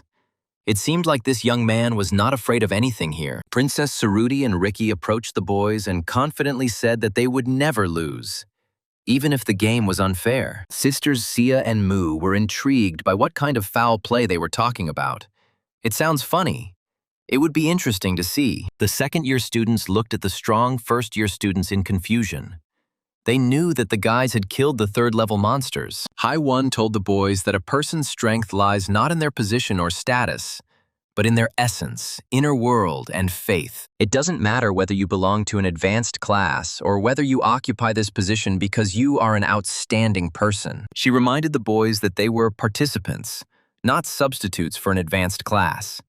And Vaughn believed in her outstanding students. The second-year students were touched by such trust from the national hero, and they tearfully thanked Haiwan for her support and kind words. 2 days flew by, And now the 8th Friendly Mania competition between the Empire and the Kingdom has begun. In the arena of the first round, the host announced that the moment you had all been waiting for so long, preparing so carefully, had finally arrived. The 8th friendly competition of the Imperial Magic Academy. Let's begin it, and may the strongest win in the arena. A student from the Imperial Magic Academy approached Deus, informing the boy that the first match was a one-on-one competition for third-year students. Hai-Wan admonished her student. She was a little worried about the Empire's determination to snatch victory from them in battle at any cost. She reminded Deus that he knew he would die if he lost to his rival from the Imperial Academy. They did not spare the losers. The third-year representative of the First Royal Magic Academy answered Hai-Wan with a smile that he never loses. The director of the Imperial Academy admonished his student. Deus is undoubtedly a strong opponent, but you have a good chance. A third-year student from the Imperial Magic Academy, Baga Nuzag, came out to meet Deus, eager to show him the Empire's power. The opponents met in the ring. The fans shouted, "Stay strong, Kingdom! Fight until victory, Empire!" The commentator announced that the competition would consist of a total of 3 rounds, and the academy that won 2 matches would win. Shi Li sighed. "Oh, it's so tense." Magus asked her, "Is this probably her first time watching the competition?" The teacher confirmed. Magus asked if Chi Li knew why they had been beating the Empires for the past 3 years in these friendly competitions. The teacher probably assumed it was because our students were much stronger than the students of the Great Imperial Academy of Magic. The director of the academy objected with a smile. "No. This all happened because Deus was born in our kingdom and ended up in the academy." Deus smiled at his opponent. "It seems we meet again this year in the arena of friendly competition. How are you doing?" It was time for both players to get ready. Nuzag replied to Deus, "I have become even stronger since last year. Now you will not forget my name." The commentator announced that the match was starting, and the representative of the Empire activated his new abilities. There were as many as 8 of them. Nuzag's buffs include physical resistance, magic resistance, increased physical strength, steel skin, and many more. Usually, the magic buff is limited to 3 to 5. If you get more buffs, the body can't handle it. Magus was amazed. "This is an 8-fold buff, a huge boost," Chi Li exclaimed. "I really want to see this up close. How interesting." The director of the Royal Academy said thoughtfully, "But this requires a huge amount of energy. Such a fighter will quickly get tired." Deus answered his opponent with a smile. "I see you don't want me to forget you. And I'm sure you haven't wasted any time this whole year." Summoning his weapons and equipment, the kingdom's representative offered the enemy, "Then show me what you are capable of now." The representative of the Empire frowned. Deus was holding a Reaper's Scythe, a deadly weapon capable of cutting through even magic itself. If this fight drags on, depleting Nuzag's magic will be his downfall, so he must finish his opponent off with one blow. Ricky asked in surprise what this strange pose was, and Urian thoughtfully replied that it looked like a starting stance for running. Ricky was puzzled as to why he needed a running stance. Urian suggested that maybe he was a ninja, and Sia looked questioningly at the arena. Li Lurvan laughed to himself. The guys from the kingdom were probably as surprised as he was when he saw this stance for the first time. During training, he asked Bagu Nuzag what this strange pose was. He explained that it was a charging pose. Lurvan did not understand why it was there. The student explained to the teacher, "Deus is strong. For the last 2 years, I have not had a single chance to stand against him in the combat arena." Lurvan countered, "Well, that was the case. But this year is different. Your 8 buffs will be able to destroy Deus and bring us victory." Baga Nuzag asked the teacher doubtfully, "Is this true?" Because during this time, Deus had probably increased his strength and reached a new level. Li Lurvan frowned. He understood the student's doubts. This combination really did have a rather serious flaw. 8 buffs is undoubtedly a powerful magic. Even Deus won't be able to escape unscathed after a direct hit from Buga Nuzag. But Nuzag doesn't have enough time to hit the enemy directly. After being strengthened, the representative's magic can quickly be depleted. Strengthening it 5 times or more certainly increases his strength, but his body cannot cope with such a colossal load and collapses. Having put in a lot of effort to achieve this, Nuzag is now able to handle 8 buffs within 30 seconds. In this short period of time, he must be able to defeat his opponent Deus from the kingdom of Rarente in the arena. Of course, Nuzag achieved amazing results, but whether he will be able to achieve victory in just 30 seconds is still a question. Suddenly, Nuzag told the teacher that he was going to hit Deus within 5 seconds. Lurven was stunned at how this was possible. The student explained that with the charge I had developed, I would be able to reach Deus in just 5 seconds, and then I would strike him. As soon as Nuzag assumed his mysterious pose, streams of magical energy began to flow around his body, and he truly began to charge. The teacher admired his student. His desire to defeat his opponent at any cost was worthy of respect. A pleased Lee Lurven exclaimed, "I understand that you have come up with a plan for this most important moment, so as not to waste time in vain." Lurven smiled. This is a charge that Nuzag developed to destroy Deus, so there is no point in even thinking about dodging it. Baga Nuzag said, 8 buffs, charge preparation, low start on the way to complete victory over the Empire's enemy Deus. The student of the Empire knew that the stance he developed was the best position for running at maximum speed over various distances. And with 8 buffs, Nuzag's destructive power is equal to the hero's power, or even more, so let Deus try to dodge it. Deus smiled. It really works. I also want to finish this as soon as possible, so let's not drag out this friendly duel. Magus noted that he uses strength to squat and jump, strengthening the body and maximal strength. A truly terrifying technique. But still, Baga Nuzag is not the best opponent. He can't compare with Deus, so the Empire can say that it won the first round. The representative of the great Empire rushed towards Deus at maximum speed, hoping that he would not have time to react and would miss the blow. But Deus used his weapon, the Reaper's Scythe, instantly dealing a crushing blow of incredible power to the student rival. Deus's scythe cut his opponent from head to toe, and Nuzag's face was frozen in surprise and fear. He had lost. Lee Lurven cried out in shock. Was it really possible that his student had been killed in the competition arena? He leaned forward, trying to understand what had happened to Nuzag. Deus reassured the professor. "Don't be afraid. I only cut the magic." The man remained unharmed. "We don't kill our opponents." The exhausted Imperial student collapsed onto the arena, and the presenter announced that Nuzag had been defeated and could no longer continue the battle. The winner of the first match is Deus from the Royal Academy of Magic. Our congratulations to the first champion of the friendly competition. Deus turned to his defeated opponent and said, "It was a good match, Nuzag. Don't be upset. You really have become even stronger." After losing, Lee Lurven entered the Imperial Team Competition Operations Room and was attacked. What a disgrace. Lurven was reminded that he was bragging like that, and what happened was that the match lasted less than 30 seconds. That was incompetence. The Empire must win this year. A 4th consecutive defeat is unacceptable while the kingdom is overrun by monsters. They are already under suspicion from other countries. At this time, the Empire must take the initiative into its own hands, pushing aside the kingdom. And what's happening now? The ace of the Magic Academy, a 3rd-year student, was defeated in less than 30 seconds. Who will answer for this? Lurven thought he could get to Deus, but he is a being that is impossible to reach, no matter how hard you try. The professor of the Imperial Magic Academy confidently declared that we, the Empire, will win the remaining matches of the 1st and 2nd years. The real competition is just beginning now. Not all students of the Royal Academy are as strong and talented as Deus. One of those present reminded us that if we lose this friendly competition, the blame will not fall solely on you, remember. High One studied the competition program. The remaining matches are the 2nd and 1st years. We just need to win one of these matches. The teacher addressed the 2nd-year students, saying, "Don't let this chance fall into the hands of younger students.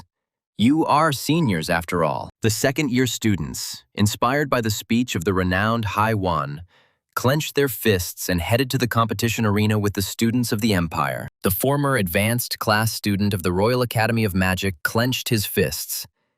He realized that he had a chance to prove himself here. He remembered how Laryl had asked a year ago, if there was anyone else here who wanted to challenge me, Then stand up and come to me." The young man then lay bloodied among the others. Liril declared, "In that case, I will now dominate the advanced class." On that fateful day last year, the boy vowed not to run from a fight. But yesterday he showed his weak side again. This participation in a friendly competition on behalf of the kingdom is a good opportunity. It is a chance to be reborn and become different. The presenter reminded the viewers that the kingdom was currently leading with a score of 1-0. So how could the Empire really lose like that? A second-year representative of the Empire's Magic Academy, Vul Zaha, grimaced when he saw his opponent and asked where Liril was, if they were waiting for him. Saka said contemptuously, "There is no time to play with scum like you." "Bring Liril," the guy asked Saka.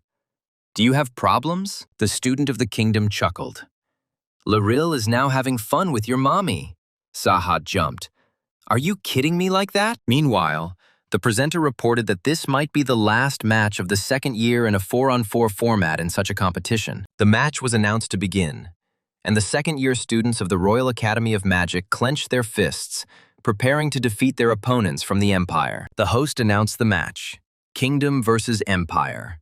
The two strongest opponents meet again in the competition arena. A fierce, friendly battle is about to begin.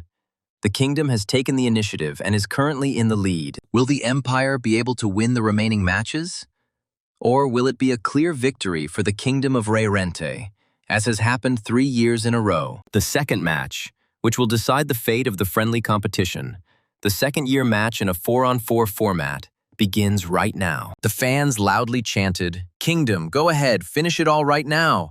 We believe in you and your abilities." The Empire's fans called on them to show their pride. Their defeat this time would mean shame and death as a team. Saka noticed that the opponents didn't even have advanced class badges. He asked if this was a joke or something like that. He once again demanded that the guys go get Liril. They were all eager to tear this bastard to pieces and scatter him around the area. The captain of the Imperial second-year team attacked the opponents with a stream of magic, showing how much stronger they were. The boys closed their eyes, not understanding what kind of magic it was. They were unable to fight these second-year students because they were weaker. The captain of the Imperial team, his eyes flashing, suggested to everyone that they should not retreat, since they were here as representatives of the country. The students glanced fearfully at the captain and at their strong opponents, who were clearly stronger and more experienced than all of them. The Imperial students laughed. It seemed like the guys were scared. It was very funny. But the group leader ordered them not to interfere. The captain was going to hit as brutally and mercilessly as possible. This is the moment when the students need to show outstanding skills. Vul Zaha explained that the second-year students of the Imperial Academy of Magic would forever have ugly scars from the dagger on their faces. And Zaha has this scar that runs across his entire face, disfiguring his previously attractive appearance. This scar reminds him of his humiliation. The reason for these scars lies in last year's competition. These wounds were inflicted on the boys by the madman Liril, enjoying his victory. The guy slashed the faces of the entire opposing team. He cut their faces and laughed madly. Everyone present was horrified by this. Liril exclaimed how nice it was to see the dagger up close. They shouted at him to stop, because the match was already over.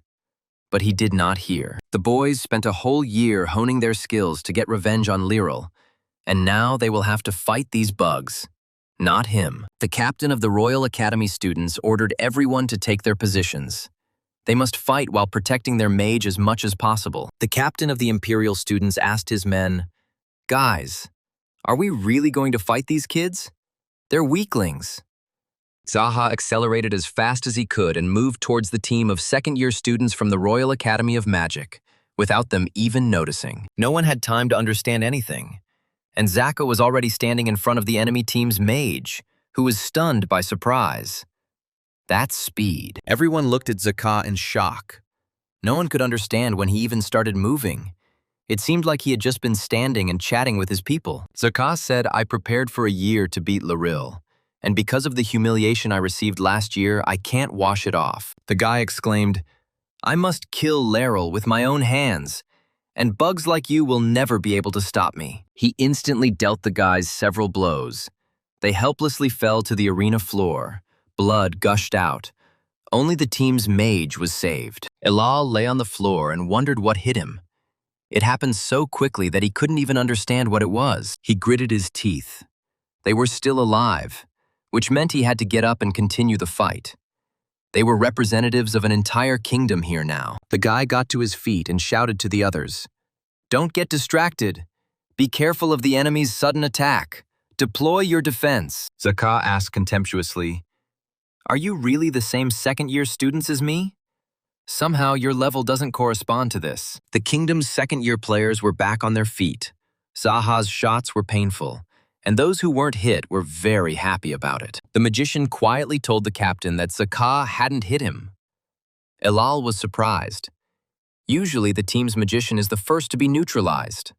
Strange. The student explained to the captain that when the guy suddenly appeared close, he instinctively distanced himself and avoided his attack. The captain of the Imperial second-year team only hit the guys who were closest to him, not the rest. It seemed that Zaha had a skill that allowed her to attack people who were nearby.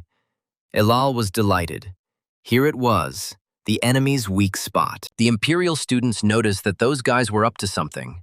The others also wanted to fight, but the director strictly forbade it. As for this friendly battle, the team leader will single-handedly defeat the representatives of the Kingdom of Rarenta. Despite the blows he had received, Elal raised his sword again and his eyes flashed. He was not going to give up immediately after the first attack. He told Zaha that this match would end in a victory for the kingdom, no matter how hard the Imperial students tried to make it happen differently. Elal's classmates opened their mouths in amazement. And where did such courage, bordering on madness, come from in the captain? Elal didn't know why, but this guy Zaha was fighting alone, and the captain of the kingdom's team believed that this was their chance to win. He told the guys, "Everyone listen to me. There is only one enemy. He has the ability to attack from close range." The captain ordered the guys to prepare Formation 3. Everyone was happy. "It means that their enemy's weakness is long-range attacks," Zaka asked in surprise. "Is it he who is weak against ranged attacks? What nonsense! These children seem to not understand anything at all. It's funny." He told the guys from the kingdom, "I will not counterattack for 30 seconds. Try to defeat me in that time." Elal asked in surprise. 30 seconds, his classmate answered. "This is probably some kind of cunning trap of his. He is luring them there." The magician exclaimed, "You are just standing there. Hurry up, let's attack him, since he generously gave us such an opportunity." The boys rushed at the lone opponent, who deftly dodged and counted down. 30, 29, and so the countdown approached 0. The carte blanche given to the students of the Royal Academy of Magic ended. Everyone froze. Zaki's hands began to swirl with combat magic currents, and now he was about to put an end to this rather strange fight with the children. Zaha struck once, and all 3 of the kingdom's warriors flew apart in different directions. The enemy captain's strength was impressive. The magician cried out in despair, "That's it! Now they can't continue the fight. They must at least try to heal the wounded guys." But Zaka advised the magician to worry about himself rather than about these pathetic and weak bugs who were not worthy of fighting. The magician was amazed when this guy managed to get close. He didn't see anything at all. At what speed he was moving. Instead of answering, Zaka struck the mage, throwing him towards his wounded comrades, who were sprawled on the floor after receiving blows. Chi Li sadly noted that there was too much of a difference in skills. The kingdom's students were like helpless kittens. Mages chuckled. Perhaps that was true, after all. That was the difference between a normal class and an advanced one. Chi Li asked the principal if it was okay to continue the match like this. Our students would only suffer more. The director of the Royal Academy was silent for a moment and replied, "Well, their coach is Hye-won, and we should trust her judgment as a hero teacher." At this time, Hye-won was closely watching what was happening in the arena. The second years were clearly not capable of winning, but she carefully watched how her students behaved in such a situation, how strong their intention was to win this fight. Zaha's fist was already smeared with the blood of his weak opponents. He tried to break Elal, who did not want to give up. Time after time, the second-year Imperial Magic Academy students struck the boy in the face, sending streams of Elal's blood spraying across the arena. To strengthen his blow, Zaka filled his fist with mana. He was already fed up with this weak brat who got up again after every attack. Saka immediately dealt the young man several painful blows. Throwing his bloody body aside, the floor was already covered in blood. Elal coughed painfully. His consciousness was clouded by pain, but he forced himself to hold on. He must not give in on his own. Looking at the bloodied enemy, Zak noticed. Now you must have understood this for sure. You are not our rivals, but bugs. He explained that no matter how hard people like you try, you will not surpass advanced students. They are completely different levels. Saka demanded that the representatives of the kingdom, like beetles, crawl on the ground and beg him for mercy. Perhaps then they would survive. Elal replied, I understand. I know very well that I am like a bug. I know that no matter how hard I try, I will not get into the advanced class. Saka stared at the boy in surprise. He was stubbornly rising to his feet again, splattering the floor with blood, even though he was very weak due to his wounds. Elal said everyone watching this match will probably make fun of me, asking why I got into a fight I couldn't win. The guy said that everyone probably already knows that I have no chance and that no one cares about me. However, I will never give up. The young man remembered himself a year ago and declared that the me who once ran away from Laurel in fear no longer exists in nature. Elal suddenly realized that he was evolving, and if he ran away now, like he had then, he would have to live as a weak individual again. The young man stubbornly shouted that he would no longer run away. No matter how strong and cruel his opponent was, he would never give up. Enraged, Zaha struck the impudent boy in the face again, blood spurting from the wound, and everyone was amazed at Elal's resilience. Throwing aside the stubborn one, Zaka said, well, since you don't want to give up, then die. This will serve as a lesson to the rest of the overly daring bugs. Despite numerous wounds, Elal rose again. To the surprise of all observers, the guy returned to his opponent. Clouds of dust rose up in the arena, and for a few seconds no one understood what was happening there, or whether the impudent student Elal was still alive. When the dust cleared, everyone saw that the wounded Elal was standing not far from Zaka. His legs were buckling, and blood was gushing from his wounds. But despite the pain, weakness, and wounds, the boy stubbornly shouted that he would never give up. It was better to die than to beg for mercy. Saka chuckled. I never knew that such stubborn weaklings studied at the Royal Academy. Your stubbornness is simply ridiculous. But the Imperial student still wanted to make this proud man crawl, and combat magic streams began to swirl in Zaka's hand again. He said to Elal, then I will break your legs so that you will never be able to stand up again, but will crawl for the rest of your life. Saka clenched his fist filled with mana, preparing to maim his opponent. But suddenly the magical power from his fist disappeared somewhere. He swung his fist and suddenly saw that between him and Elal stood a thin young man in the ceremonial uniform of the Royal Academy. A second-year student from the Empire's Magic Academy asked the young man, "Who are you? You apparently really want to lose your legs too." Urien looked with a smile at the fist hanging in front of him, from which the power of magic had completely disappeared. The young man did not answer. Surprised, Elal asked the special student what he was doing here. That idiot Vul Zaha could hit him now too. Lee Lurvin shouted to the second-year Empire representative for Zaha to stop right now. He had already done enough. The opponents are already out of action. This match is over. There is no point in shedding unnecessary blood. The Empire has won this round. The referee raised his hand and began the count in case the kingdom's second-year team suddenly decided to continue the fight. After finishing the countdown, the referee lowered his hand and solemnly announced that the match was over, and the Empire won the second match. Zaka said to Urien with a grin, "You're lucky, commoner. You'll leave the arena on your own 2 feet. Otherwise, you'd be crawling like an insect, too." The girl exclaimed, "Our captain is the strongest. Such cool, magical control. He was able to stop and not hit the boy." Another confirmed that yes, even if Loril had been the opponent today, the captain would still have won. But Zaka didn't listen to them all. He silently looked at his hand and did not understand where his strength had suddenly gone. Zaka realized that he could not control his magic. Ella gasped in surprise. She didn't expect Urien to do that. It was completely unexpected but very brave on his part, and Jade thought with a smile that he was not mistaken. And today definitely confirmed it. Urian has this ability too. The magic of that guy, Zahi, dissipated in an instant when Urian stood in front of him, shielding the wounded poor Alal with his body. Jade laughed cheerfully. Urian can perform instant magic nullification, although these skills of his are beyond common sense. Turning to the bloodied Alal, Urian said to him, "Elder, you didn't run away and didn't give up until the very end. That's impressive." The young man smiled and said that the second-year team was truly worthy of admiration and respect. They were cool. A stunned Alal looked silently at his savior. He understood that if it weren't for Urian, it was unknown how everything would have ended here. Alal stuttered as he answered the younger one.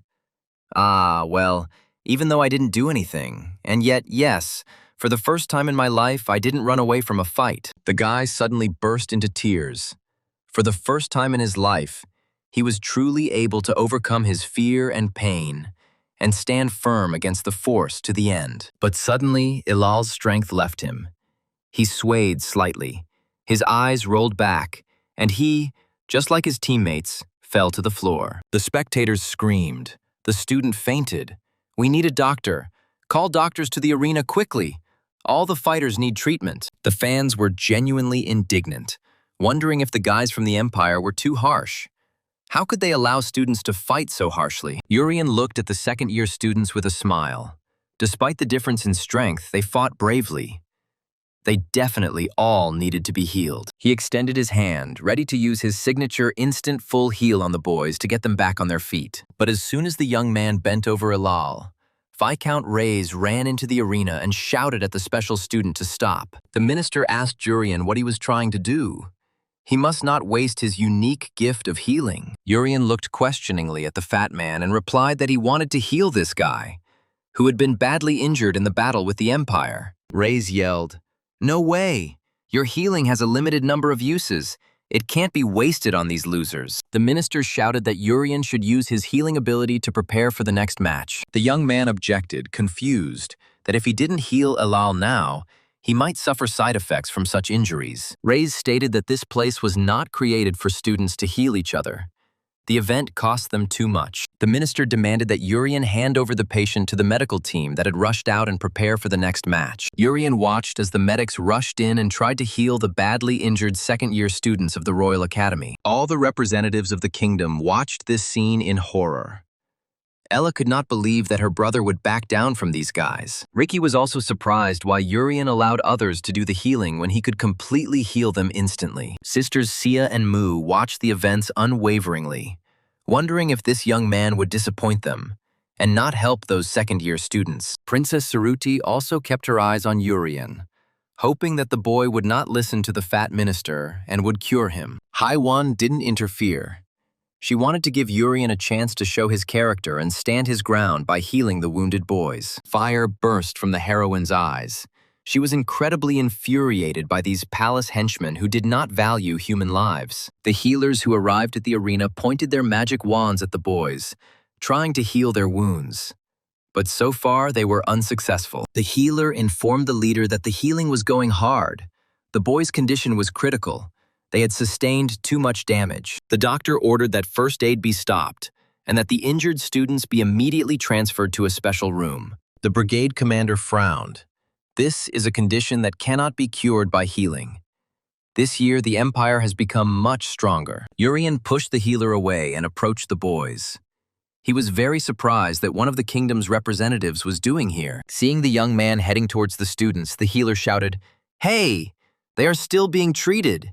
You need to get ready for the match." Minister Reyes angrily called out to the Academy's special student, asking if he hadn't understood what he had just told him. Urian replied, "I'm sorry, but I promised to use my power to help those I want to save, and not according to the instructions of the ministers." The fat man yelled that a special student had no right to do this.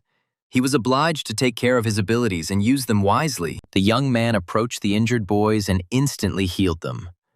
The power of his magic was such that the healer turned away. The head of the medical team couldn't believe his eyes, he muttered in confusion. "What is this? It's simply unreal." The second-year students stood up. They looked at themselves in surprise. The doctor exclaimed, "What's happening? All the patients were healed at once." The doctor grabbed his subordinate and growled, "Are you doing your job wrong?" He replied in fear, "No, I did everything right." Princess Saruti hurried down to the arena to the scene of events. She was very glad that Urian did not listen to Viscount Reyes. She winked at the young man and said, "I would have been disappointed in you if you hadn't done this, but it turns out you're such a nice guy." Sia leaned towards Urian and said, "The more I see you do this, the more I want you. How about being mine?" Riki also joined the representatives of the first year of the Kingdom's Academy, who spontaneously gathered in the competition arena. Sia quietly said to Urian, "Well, we can discuss this later, and then you will be mine." The young man snorted, "You are still about this." Viscount Reyes still couldn't calm down, but he shouted at the young man again, "Special student, listen to me, you mustn't." But the minister's angry speech was interrupted by the blow he received. The fat man groaned painfully. He somehow collided with Haiwan. She turned to the minister and said with a smile, "Oh, excuse me. It's just that this place is so tiny, there's no way to get around here." Haiwan glared at Reyes. "Besides, get out of here. Only officials and representatives are allowed in here." Falling from the blow, Reyes hiccuped in fear and muttered, "If we lose this time, it will be your responsibility as the coach." Haiwan casually replied to the minister that he could do whatever he wanted. She shouted to the Empire if they could start right now. The presenter was at a loss. She didn't know if the team of first-year students from the Empire's Magic Academy was ready for battle. Shouts came from the stands that this was a provocation by the Kingdom of Ryorente. They wanted to show that their first-year students couldn't fight. Li Lurwen tried to argue with Haiwan that this was not the way to behave in a friendly competition. But the Empire team appeared nearby. Ryu Se loudly declared that the Empire does not run away from the competition. If the Kingdom's team wants to join the fight, then they are not against it. The girl pushed herself off the floor.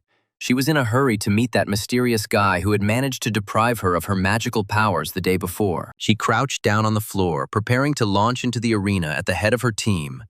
The others were already nearby and ready to go out. Ryu Se led out the representative team of first-year students from the Empire's Magic Academy and informed Haiwan that they were all ready. Bakru thought in confusion, "I went out, captivated by the atmosphere. The coach won't be angry that they all went after Ryu Se." Om Ham, the fourth-ranked one, exclaimed, "Wow, that was a perfect heal. We must defeat them and take them for ourselves." His elder brother Om Jin replied, "Yes, brother. It is as you said. It is impressive. But this commoner only knows how to heal." Li Hebi, who was ranked second in his elite class at the Magic Academy, exclaimed, "Riki, you son of a bitch, you're dead!" Ryu Se quietly warned her people, "If you cannot prove the bravery of the Empire, know that in this case, you will all die at my hands." The stands were worried. The Empire immediately responded to the Kingdom's provocation. Could the next match really start so quickly? The doctor said to the surprised Ilal, "Since the match is about to start, let's get out of here." The guy agreed with confusion. He remembered everything that happened in the arena and could not believe that he was healthy again. This young man, Jurian, saved them all from death here. Urian sensed Ilal's thoughts and answered him, saying, "Elder, please leave the rest to us. We can handle it." Ilal smiled. These first-year students are truly amazing guys. There is no doubt that they will cope with their task. He wished the younger ones good luck in the battle and calmly left the arena, covered in his own blood, now a completely different person. Chi Li approached Haiwan and asked if the third round was really starting right now, and if the guys were ready for this last match. Mages chuckled thoughtfully. This match will determine who will win the 8th friendly competition between the two countries. Chi Li noted that if we look at it from the perspective of strength alone, there is no doubt about our victory.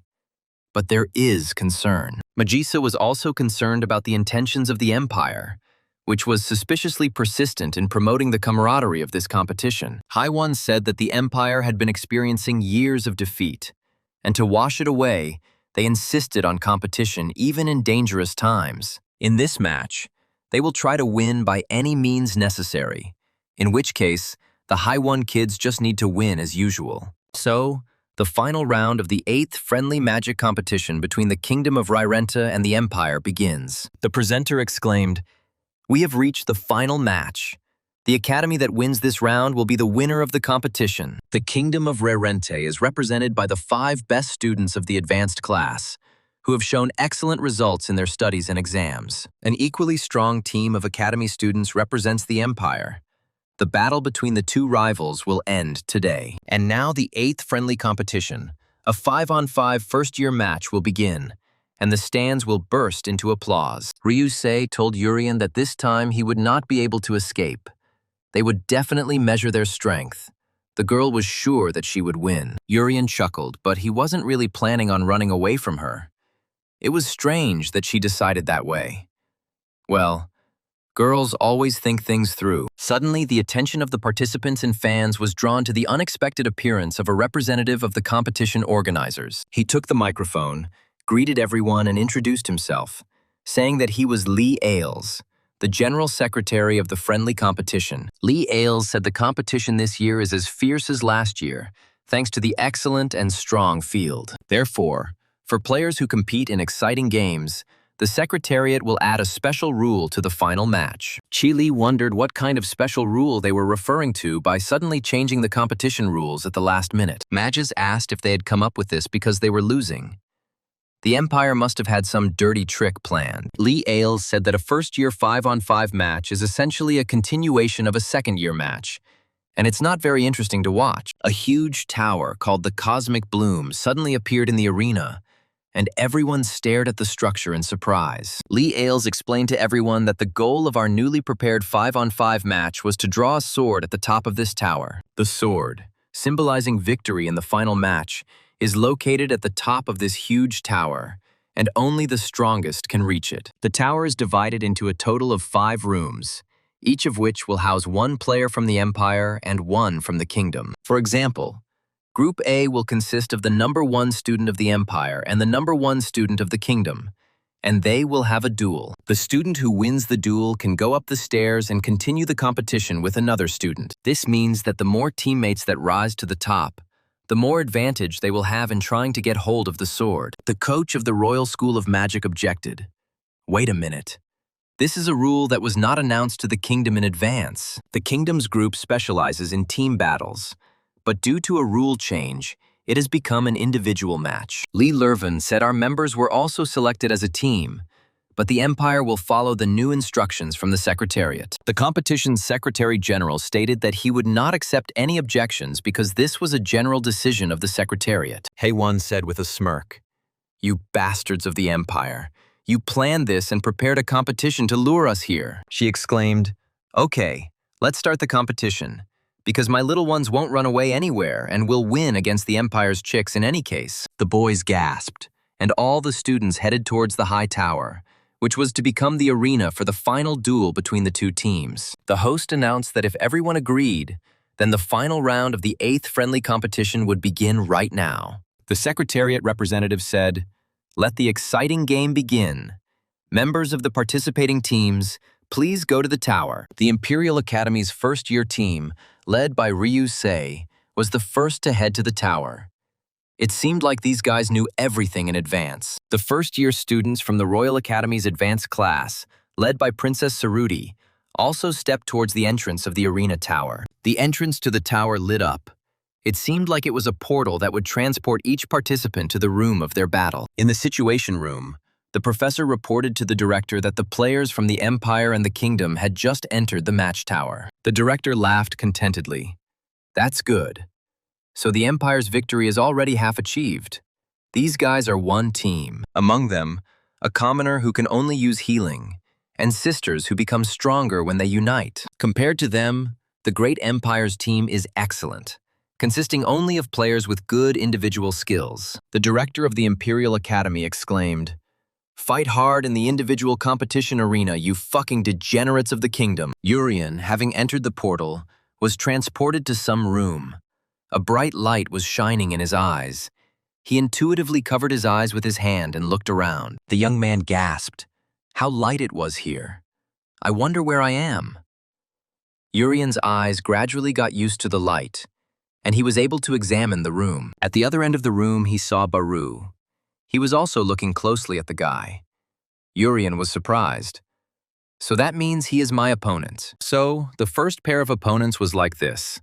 Special Student Urian against the third-ranked elite class O Baru. Princess Saruti was very surprised. It seemed like everyone entered together, but they were scattered, which means that this is the lower level of the tower. She asked her opponent Ryu Se if she understood the condition correctly. Then if I defeat you here, then I can go upstairs. Ryu Se grinned. The princess hopes to defeat her. Wow, what amazing self-confidence. No one has ever succeeded in this. Saruti asked, which of us is self-confident? But enough chatter. It's time to start the battle. Mana glowed in the princess's hand. Mu slightly closed her eyes and sighed. I'm so sad that I'm away from my sister, but I have to fight this nasty bald freak. Omham laughed when he saw Mu. She came, my toy. Now I will play to my heart's content with this cute, big-eyed doll. He told Mu that he was going to pull out all her hair, and then she would be exactly like him. And it would be more beautiful and even more fun. Mu calmly said, please wait a little, sister. First I will scold this pathetic person, and then I will come right away. His brother Om Jin said, as I calculated, my opponent is Sia. The probability that my brother will lose to her twin is 0. Sia yawned. The group competition had suddenly turned into an individual competition. Well, it didn't really matter. Ricky looked carefully at the room he found himself in. He was surrounded by gold, stucco, candelabra, not at all like a battlefield. The guy was surprised. Apparently, there was another space connected to the tower. But for some reason, there was no visible staircase to the very top. And then Ricky heard, hey, you idiot, die, Ricky. You idiot, die already, you arrogant freak from the shitty kingdom of stupid savages. Ricky looked calmly at the enraged opponent named Lee Hee-bi. Wondering why he was so angry at him, it was even strange. The guy asked Hebi, they said that we will win if we pull out the sword. But where is the door leading up to that very sword? Lee Hee-bi became even more angry and exclaimed, hey, you just ignored me, what? Do you think you are the coolest among everyone? Hebi chuckled. Well, that's right. Just because you received the protection of the Great Spirit, you think that you now own the whole world, too. A wind sword appeared in Ricky's hand. This guy was clearly asking for a beating. He always got offended when people spoke dismissively about V. The guy attacked Hebi with lightning speed, hitting him with the wind sword. He staggered, but still stayed on his feet, withstanding the attack of Ricky's sword, the favorite of the great wind spirit. I noticed that this room had become too noisy. Some unworthy freak was talking nonsense. Lee Hee-bi coughed painfully after being struck by the wind sword. Ricky was confident that this strike was enough to defeat his opponent. But suddenly, Hee-bi burst into laughter, and his whole body burst into flames of rage. It turned out that Ricky had not caused him any damage. Ricky looked at the student of the Imperial Academy in surprise. Even monsters couldn't withstand the blow of his sword, but this one didn't care. The guy looked at his sword and was stunned. The sword of wind melted. But how is this possible? Because this sword was given to him by the great Vi herself. Hebi burst out laughing. You idiot! Can you imagine?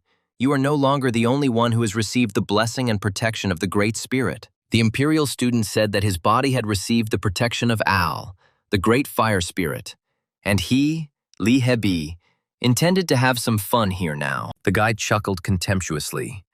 What a loser. Now it's clear why he was so angry. Hebi is infuriated that Ricky still has a blessing. The director of the Imperial Academy of Magic was in a great mood. He giggled incessantly, counting on victory. He told the professors, we start with 3 claps. Look at these panicked idiots of the kingdom. They can't do anything. The teachers at the Royal Academy are shocked that the first-year team competition has turned into an individual match. Now, if the students of the Empire rise to the top, the kingdom will be greatly humiliated. The Imperial Director was even worried about them. Lee Lervin thought this year's friendly competition would definitely be decided in the freshman match. And my analysis was correct. The Empire had planted a spy in the Royal Magic Academy in advance to collect and analyze information on all of their first-year students. The students' strengths and weaknesses were analyzed to create a winning strategy to ensure the Empire's victory. The presenter exclaimed, "Attention everyone! The first participant in the battle is already climbing up. I wonder which team he is from." Lurven smiled. How quickly? Who could it be? According to the analysis, the people who will win the fastest are twin brothers. The professor assumed that it was probably Jin's older brother. His style of winning immediately, without any mercy to the enemy. But on the other hand, the younger brother is one of those who enjoys slow and brutal victories. He is a sophisticated, sadistic killer. Lee Lurven stared at the raven leading to the top platform, curious to know who the #1 fighter was. And then the doors carefully opened. All the spectators stared at the golden arch of the roof gate, wondering who would appear there now. Suddenly, Urian's head appeared in the doorway. He quietly peered out onto the landing, trying to figure out if anyone was there. But at the top of the tower, it was quiet. The young man carefully examined the platform. Perhaps someone was hiding behind the ledges. He carefully examined every area, scanning for the presence of alien mana on the top floor of the tower. But there was no one there. Urian cursed. It seemed he had gotten here too quickly. He should come later. And the young man disappeared again behind the arched doors. The top platform of the tower was empty again. The spectators and teachers fell silent. No one expected Jurian to appear there, but Lee Lurven was the most shocked of all. All his vaunted analysis, which he was so proud of, went to hell. What will happen? Lurven told Bakru, his opponent Urian, "Wait, student. He can use healing 3 times a day. 1 has already been used." The professor said the ability itself is great, but the match is individual, so his healing will be useless there. Baru's mission is to completely subjugate the commoner, as healing him will be a problematic skill. Baru thought the director might ignore Urian just because he was a commoner, but I never let my guard down. The Imperial student said to Jurian, "Since you are a representative, I acknowledge you and will meet you with all my strength." Baru summoned 2 stone swords at once. Urian sighed. Lit up from the very beginning, he suggested the guy fight longer. He replied, "Sorry, but no. I want to take at least 3rd place. And to do that, I need to hurry. Otherwise, other students will get ahead of him." The guy explained that if he didn't finish quickly, he would end up in last place. And that didn't suit him at all right now. Urian thought, right, they need to go up there. The sword is hidden there, which will symbolize the victory of the whole team. The young man decided that 3rd place suited him just fine. It wasn't too flashy, and at the same time, he wasn't quite at the back of the team. That was it. He asked Bakru if it was too early to go up now, in case there was no one up there yet. They were probably still fighting. Baru chuckled. Not at all. Students from the Imperial Academy of Magic were probably already there, having defeated their opponents. He said angrily, "You thought that even if you had to fight us separately, you could either draw or win. But the difference between the Great Empire and the Kingdom of Rerente is that there is a huge difference in strategy." Baru said mockingly to Urian, "Your friends have probably already become victims of our strategy and may have suffered seriously." The kingdom was so arrogant, and the empire accepted defeat and learned its lessons. "We will continue to improve." Urian replied with a smile. Yes, thanks for the explanation. So if I go out now, I will end up in 3rd place. That will suit me." The host announced that the 1st place winner was Urian from the kingdom. But why he returned back to the tower is still unclear. Lee Lurven decided that perhaps Baru had stopped the commoner after all. But his appearance on the upper landing frightened him. Lurven cursed. "We can't let our guard down for the kingdom for even a second. They're unpredictable." He asked the twins to act according to the plan and not be distracted by their various whims. This is very important for the Empire. Jin told Sia that they, the twins, had already been fully analyzed. They were the twin monsters of the Rerente kingdom. It is said that when the sisters Sia and Mu were born, they accidentally killed their birth mother and sealed their magical powers. Now, in order to use their true magical power, the 2 of them must stick together. Sia chuckled. "You tried," Jin stated. "Compared to you twins, we are much better. We don't need to be together to be strong. Jin's hand flared with magical power. He prepared to quickly attack Sia, as he was ordered, with the utmost brutality. His younger brother, Ham, immediately sensed that Jin was preparing to attack, his slanted eyes immediately sparkling with joy. He cried out, "Brother, you are using your power. I feel it. The power is transmitted to me." And indeed, Ham's hand also began to burn. Jin and Ham's strength is shared, even if they are far apart. Ham asked Mu, "But you and your sister don't have anything like that, do you?" The Ohm brothers even shared power with each other, and their actions instantly synchronized. The brothers' strength was great. They were extremely cruel. Their souls were as ugly as their repulsive appearance. Jin explained to Sia that the moment this third competition began, their differences from each other had already been clearly confirmed. The flaming Lee Hebi laughed and shouted at Riki, "Do it again, again, again! You make such a funny face after the sword melts." Riki hit the laughing Hebi on the chest again, but he didn't even flinch. He was enjoying the fiery power of the spirit of Al. The fire guy chuckled cheerfully. Riki was as fast as expected from a man blessed by the great wind spirit V. Hebi chuckled. "But none of your attacks worked, idiot. Can't you see it? That means you're weaker than me. You're going to lose." Riki couldn't believe that he couldn't handle it this time. Was this guy really stronger than him? It just couldn't be. He glanced at his melted sword. He really couldn't even scratch this smug Lee Hebi. What should he do? And Hebi was having fun. He shouted, "Hey, you were so confident in yourself before. Did you really never think that you could lose to someone?" He asked Riki what defeat tasted like. And with that, Hebi sent a powerful blast of fire at his opponent. Noticing the attack, Riki created a wind shield, which had always helped him block any attack from even stronger enemies. Streams of fire and air rushed towards each other. Two great elements that exist in the world met. And then came the moment when the two streams collided with each other. And for the first time in his life, Riki saw that his windshield had changed. His eyes widened in horror. Flames crackled around him, swirling and carried by the currents of wind that made up the shield. Riki found himself in the center of a stream of fire. Hebi was rolling with laughter. He exclaimed, "You idiot! The wind won't be able to stop the fire." Hebi told the enemy, "Fire is strengthened by the wind, which means you will never be able to defeat me no matter how hard you try." Chi Li whispered, "I'm nervous because we don't know what's going on downstairs." Urien is back. Maybe something happened there. Magis replied that due to the sudden change in rules, our students are probably fighting down there at a disadvantage. The headmaster of the Royal Academy of Magic felt that he had to immediately stop this match and prepare a complaint. But when he saw Haewon's confident expression, all such thoughts disappeared.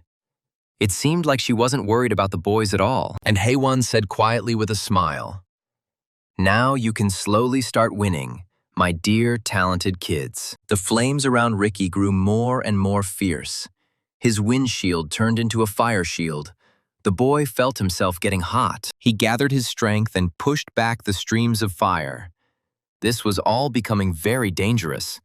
It looked like this idiot had decided to kill him. And Hebi laughed harder and harder. He shouted, "That's right, resist harder. It looks really funny, especially your facial expression." Having escaped from the fiery captivity, Riki again summoned the wind sword. He needed to somehow neutralize this idiot. He was very dangerous. Fiery Lee Hebi glanced sideways at his opponent. Riki's confusion greatly flattered his pride, and he sought to humiliate him even more. Noticing Riki's movements with the sword, Hebi exclaimed, "It seems you really don't have any brains. You don't know how to draw conclusions." Lee Hebi spread his arms and doubled the power of his fire. Now the power of his fire was at its maximum. He was going to finish off Riki. He declared to the favorite of the great wind spirit Vi that this time he would melt everything. First his wind sword, and then his body and bones. Realizing that things were bad, Riki turned to his patroness and quietly asked, "Vinim, please give me the strength to win." Hebi chuckled. "Ah, Vinim, how touching. But you will never win, no matter how strong the wind is. This fire cannot be extinguished." At that very moment, Riki felt his great patroness respond. and his body began to fill with strength. Ricky's eyes flashed as he quickly circled around the laughing Hebi and cut through the streams of his enhanced flames with his sword. This time, the wind sword in the boy's hands did not melt. Now it suddenly turned out to be stronger than the unquenchable flame of the great fire spirit Al. Lee Hebi didn't understand how this was possible. He asked plaintively what happened. Had my powerful fire really gone out? Fireboy tried to summon fire again, but nothing worked. Hebi asked why my hot fire was no longer burning. Hebi recalled a recent conversation with his father, where he happily informed him that he had become a representative participant in the competition. The young man exclaimed, "I will prove that our fire family is the best by defeating my strong opponents from the Royal Magic Academy." The father replied that there was no need for proof. Even if Hebi tried to do something like that, it would still be useless. The father grabbed his head and shouted in despair, "We will never do this. We will never be able to defeat the wind. It is unrealistic." The head of the family loudly lamented, "Among the four great spirits of this world, those who can give people power are fire and wind. And the greatest power of these two is the wind. And the great spirit of fire no longer loves their family. Now he does not help or protect them." Father Hebi exclaimed, "I have failed, and now our blood is not loved by one of the great spirits. We have become losers and outcasts." The boy knew that his father had always served the great spirit of fire and honed his power. But 3 years ago, he had experienced despair and started drinking heavily. And only now did Lee Hebi understand that this is despair, when your unquenchable great fire goes out and you feel powerless. Ricky asked his opponent what he was doing, where his recent joy had gone, why he was no longer laughing and bragging about his strength. The guy reminded Hebi. He said that he would melt Ricky's bones. Well, let him try to do it. Let's see what he can do. Jin, filling his fist with magical power, attacked Sia. He decided that it was time to finish with this girl and go upstairs. But the girl jumped back, and the bald freak missed. Hitting the floor with his fist, it turned out that it was not possible to finish off Sia quickly. She looked at the bald Jin. He turned out to be quite strong.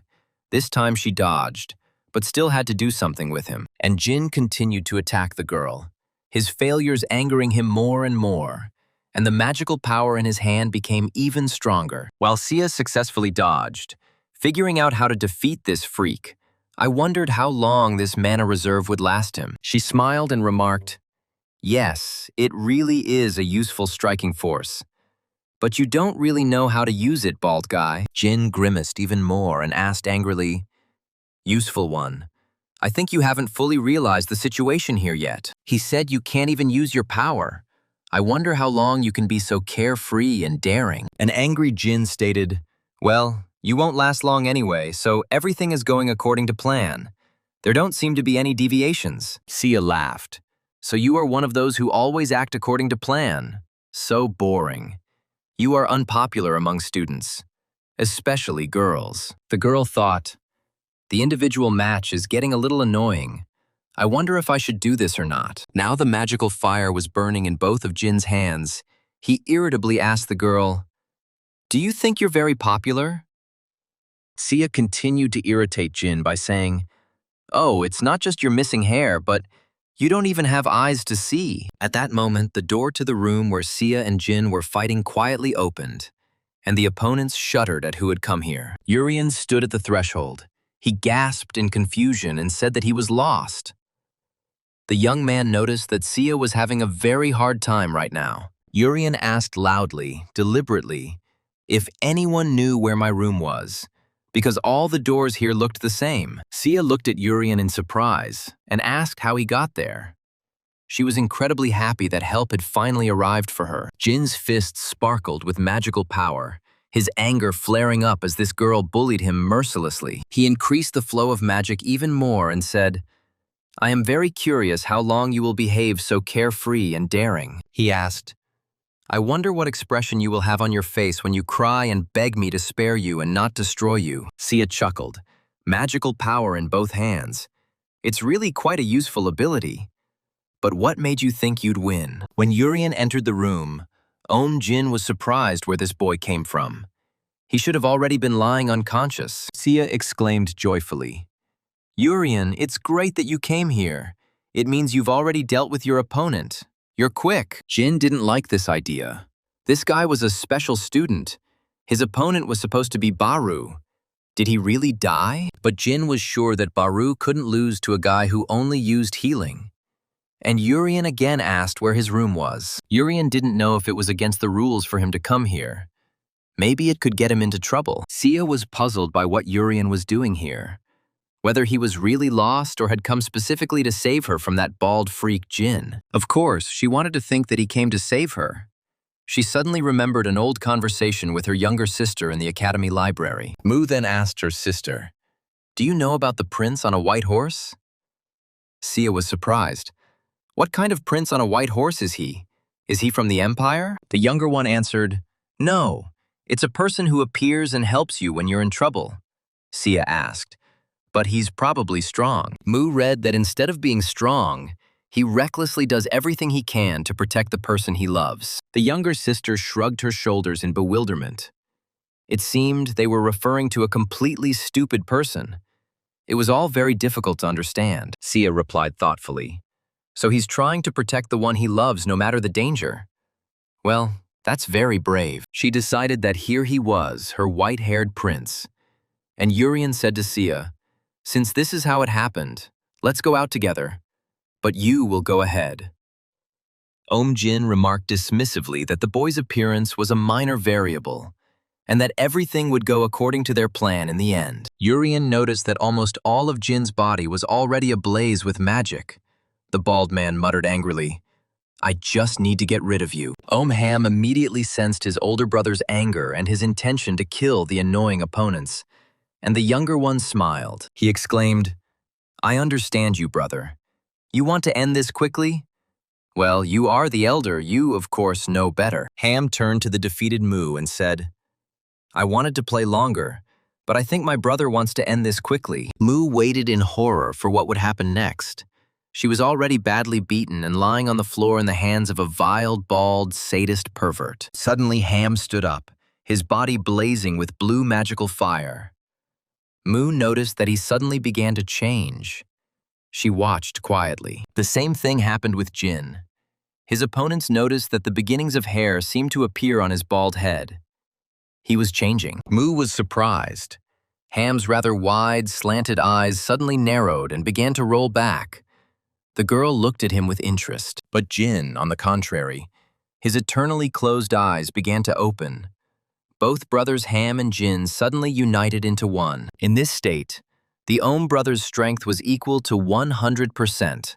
Now both of their eyes opened and their facial expressions became calm. Both brothers suddenly became the same. They now had one heart and one body. They were now invincible due to their enormous strength. Jin said the time I can maintain this state is a full 2 minutes and 22 seconds. During this time, as planned, the elder brother was going to finish off both of his opponents, and brother Ham would do the same. Urian was very happy. "This means that I can join this battle after all?"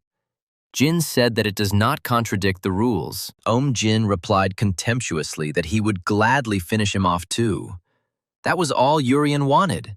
He clenched his fist, and as soon as Urian's fist clenched, all of Jin's magical power suddenly vanished, and he looked at his weak hands in confusion. After all, Jin just wanted to strike the mischievous and sarcastic Sia, but there wasn't even a drop of magic left in his hands. It simply disappeared. Jin instantly turned back into a vile, blind, whining creature. He muttered, "Ah! Where is all my magical power?" Ryusei looked closely at her opponent.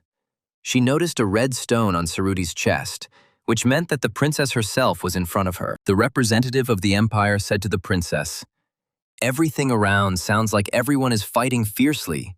Maybe we should get down to business." Saruti calmly replied that she was thinking the same thing. It was time to finish the pleasantries and move on to the competition itself. The princess looked closely at Ryusei of the empire and assessed her abilities to understand who she was dealing with. The girl's assessment is that Ryusei is a talent that appears only once in 100 years.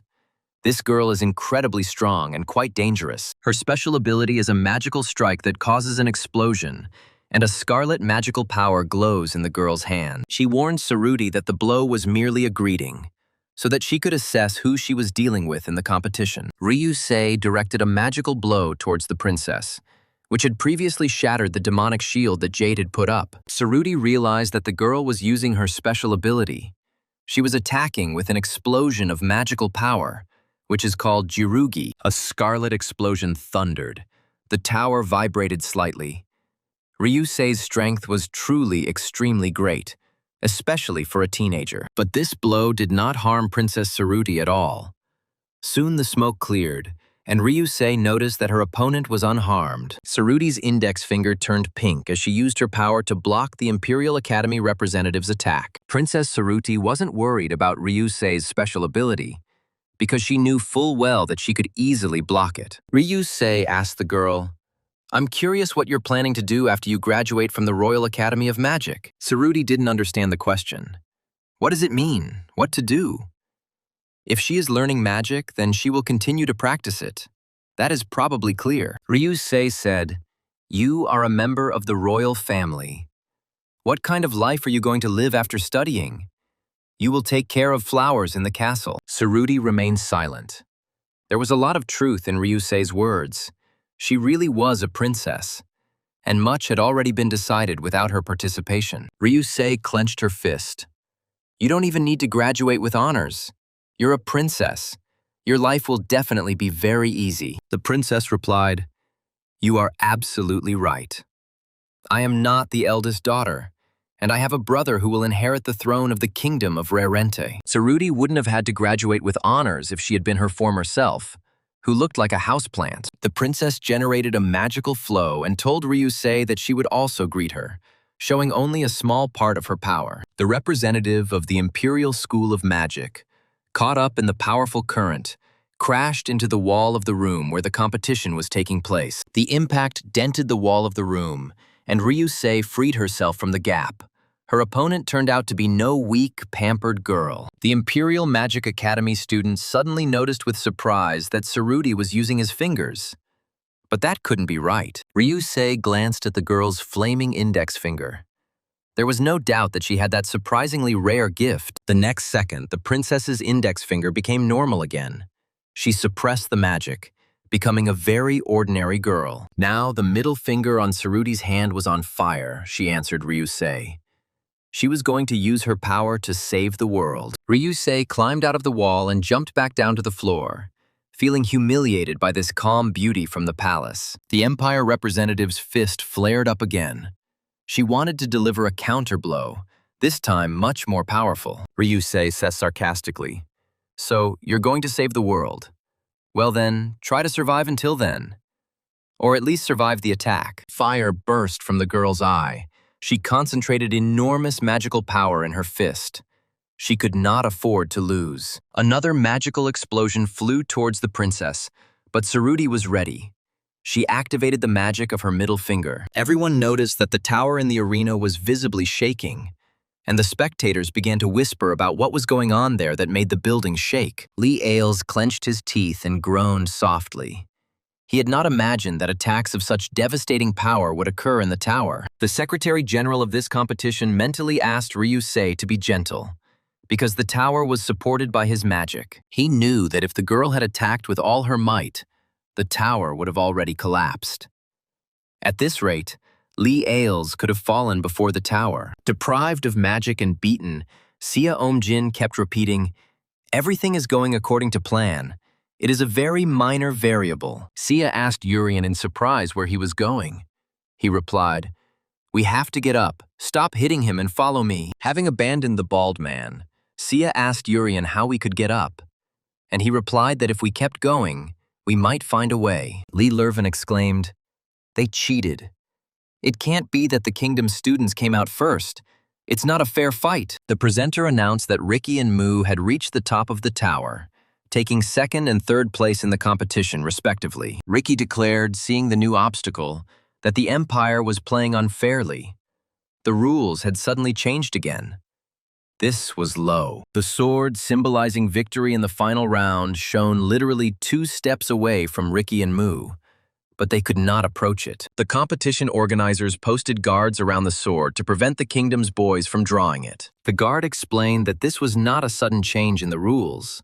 The sword could only be drawn if the group leader arrived. Drawing a sword without the leader's participation is grounds for disqualification, Ricky snorted. That's why I'm still standing. The guy threateningly remarked that he didn't think he could listen to this nonsense any longer. And the representatives of the organizers fell silent in fear. Mu wondered why her sister hadn't gotten up yet. She wanted to see her as soon as possible. She probably also won by using this. Ricky wondered why Urian hadn't come out yet. It clearly wouldn't take him long to deal with the enemy. But what made Ricky even more nervous was that for now, he had to play along with the representatives of the great empire in their dirty games. The guy looked down. Teacher Hai-Won was starting to get angry, which meant it would all end soon. They wouldn't dare go against the famous hero. Hai-Won really exclaimed indignantly, "The kingdom has already won, the dirty empire. How much longer will you deny it?" But suddenly Hai-Won froze. Her face changed dramatically for some reason. She looked up in horror, unable to utter a word. Ricky asked the teacher in surprise what had happened. What could have made the brave and strong Hai-Won's face change so much? The boy followed the direction of the teacher's gaze, trying to understand what was going on.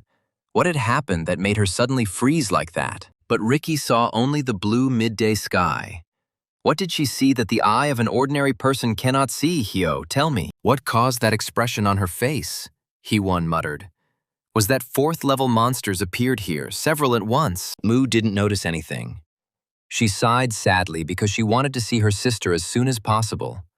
Why wasn't she here yet? The girl hoped that her sister would also rise soon, while Sia and Urian were looking for a way to the upper platform. But after walking through several corridors, they again found themselves in the room in which, after the battle, Jin lay unconscious, beaten to the point of blood. Seeing the bald man, Urian was surprised how they returned to where they started. Sia sighed. The two were lost in the magic tower. Sia asked her companion how long they had been walking. Her legs were already starting to hurt. Was the way up really that difficult? Urian assured the girl that this time they would definitely find a way up, because he had already climbed up there once but returned here. Sia purred. I don't mind if we continue to be together, but our friends up there will be at a disadvantage. The young man agreed that his friends were waiting for them. They were probably the only ones left downstairs, so they should hurry. The girl sighed. If more players of the Empire rise to the top, it will be difficult for the younger sister. She probably rose. Sia suggested to Urian that they pass each other here. Then at least one of them would definitely go up and help his friends. Ryu-sei concentrated her power and struck her calm opponent, causing the room to flash with a bright burst of magical energy. The representative of the Imperial Academy of Magic tried to do everything to at least knock out the girl and quickly get upstairs. She chuckled. "You're good at running away, princess. So far, not a single blow of mine has hit the target.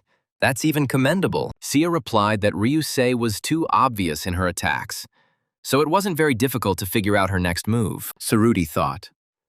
Ryu-sei has such power without using any equipment. It is impossible to block it without a barrier. Sei asked, "Why don't you stop dodging and start fighting? I want to get this over with quickly and go upstairs." "It seems they're the only ones left downstairs," the princess agreed. It really did suddenly become very quiet here for some reason. The princess activated her index finger magic again, saying, "Well, let's get this over with as quickly as possible, I agree." Ryu-sei stepped back. She asked Saruti if she was going to throw her against the wall again. It turned out to be quite painful. Saruti countered it wasn't throwing, but telekinesis, a very useful talent, especially when it was necessary to end a fight as quickly as possible. Ryu-sei exclaimed, "My body! What's wrong with it?" The girl's hands were wrapped around the magic chains, and her body was engulfed in the magic emanating from them. The princess warned, "Now I'm going to crush you," and began to quietly move her index finger, increasing the pressure on Sei. The imperial student replied, "I understand. This is apparently a divine blessing, an amazingly rare magical talent." However, it was not easy to take Ryu-sei. She quietly concentrated magical power in her leg to answer Saruti. Sei kicked the magic chains and they instantly collapsed. The girl was free again and could fight again. The princess was amazed. Ryusei struck not with a fist, but with a foot, and from such a position, an amazing mastery of magical combat. Saruti felt that they had indeed lingered here, which meant there was no time to dodge. They had to finish the fight quickly. Ryusei dealt another blow and chuckled. Now she can move again, but the princess's skills are truly impressive. But then the smoke from the explosion cleared, and the Imperial elite student realized that Saruti had once again managed to avoid damage from the blow. Sei was amazed. This time she knew for sure that she had hit the princess. She should have been at least seriously injured. She asked Saruti in surprise how she stopped the attack. With this level of barrier, she wouldn't be able to block a blow of such power. Ryusei suggested that the reason she couldn't deal with the princess was because of the famous divine blessing. In the past, people were very weak both physically and magically. They hid in caves and defended themselves with simple weapons. And despite the fact that civilization developed thanks to their unique abilities, they were still quite weak. Other races of this world possessed greater magical power and a lack of pity. They cruelly exterminated entire nations of people. A little more, and under the pressure of stronger and more cruel races, people could completely disappear from this beautiful young world. Then the god, who loves people, granted magic to one man, filling his fingers with power, and this is considered a blessing from God. This power is passed down from generation to this day, but it takes incredible luck to get the god's middle finger. Ryusei said, "Suddenly my legs gave way. Is this really that legendary power? It's just amazing." But the Empire student was not going to give up, she exclaimed. "Then before you take advantage of this blessing, survive." Saruti was surprised at how fast Ryusei was moving, which meant it was time to use Weaken to reduce her magic power. This time, the princess activated her thumb magic, subtly weakening the girl so that she could no longer escape. Saruti exclaimed, "Divine blessing control. Caught. The battle really needs to end and go out to the roof." Ryusei was confused for a second. It was as if she found herself in a vacuum, and there was very little magic left in her. But still, it was there. Suddenly, she struck the princess with her fist. She barely managed to dodge. The Imperial student's fist hit her lush hair. And although Ryusei missed, Saruti quietly said, "It was so close, it was uncomfortable. This girl really is the most unbridled of them all." The princess used the divine blessing of telekinesis, and the surprised Ryusei hung in the air. Now she was a prisoner. Now the princess's magic completely blocked the manifestation of Ryusei's magic, and for a while she became an ordinary girl. Saruti sighed in relief, remembering the recent conversation she had with her older brother when she decided to enter the academy. The heir to the throne of the kingdom was very surprised. "The Academy of Magic? What are you talking about? You are a princess.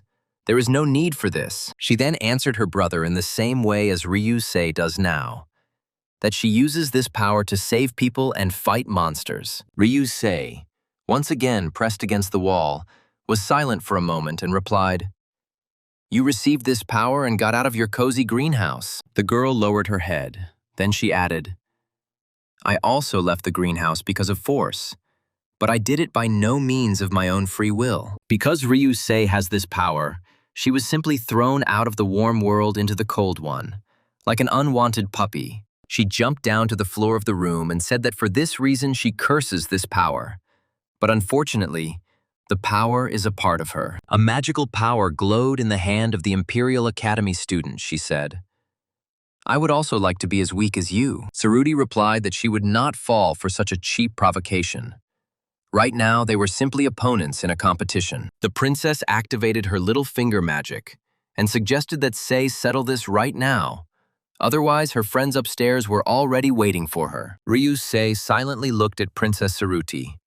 The girl did not know what skill was hidden in her little finger, whether she would really lose the fight. At that moment, the doors of the room where the girls were fighting began to slowly open, which was unexpected. The girls glanced sideways at the door, wondering who it could be. The uninvited guest said nothing and was in no hurry to appear on the threshold of the room. Ryusei said that it looks like some idiot got lost on the way up and decided to look in on them. I wonder who it could be. But then the door opened wider and the girls were stunned.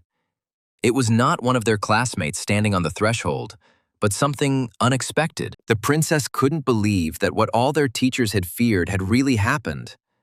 But where was the Empire's security? An ugly creature entered the room. It was a fourth-level monster named Disease.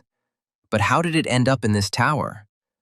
The monster smiled creepily and told the girls that he would kill them instantly as soon as they made a sound or moved. A few seconds ago, Haewon noticed the appearance of level 4 monsters at the friendly competition venue. She noticed these monsters before anyone else, but she could not move or raise the alarm, and only watched their appearance. Ricky noticed the teacher's unusual behavior and facial expression, but he couldn't figure out what exactly could have caused it. And soon after, the sky darkened from an unknown magical force. Darkness quickly descending on the competition venue. This magical force was so unpleasant and heavy that it even prevented all people from thinking or even speaking normally. It is said that the magic competition stadium was the quietest in history when an unpleasant magical force clouded the sky above it. Eventually, in the place where the dark magic was most concentrated, fourth-tier monsters appeared. Darkness continued to descend upon the stadium where the friendly magic competition between the kingdom and the empire was taking place. 3 level 4 monsters were heading straight to the arena where the final round of the competition between first-year students was taking place. Ricky and Moo watched the monsters approaching in confusion. None of them knew what to do. The guy remembered the meeting with the darkness. The host and the general secretary of the competition opened their mouths in confusion. No one expected a monster attack in broad daylight. The spectators in the stands fell silent in fear. Even when the monsters were quite far away, people instinctively became nervous with fear. It had been about 2 minutes since Haewon was the first to recognize the 4th-level monsters approaching above the stadium. She noticed that the monsters were heading towards the top of the tower, which meant that their target was her first-year students. Ricky couldn't move from horror. Dark magic and the memory of his last encounter with a similar monster paralyzed all his strength. Beads of sweat ran down the young man's face.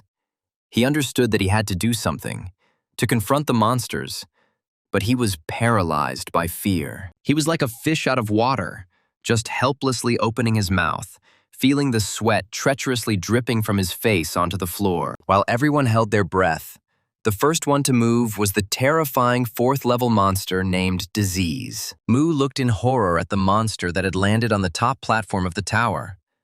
She wondered what it was going to do here, but Disease didn't pay any attention to the guys standing there and headed straight for the doors leading inside the tower. Ricky stared at the back of the departing monster without looking away.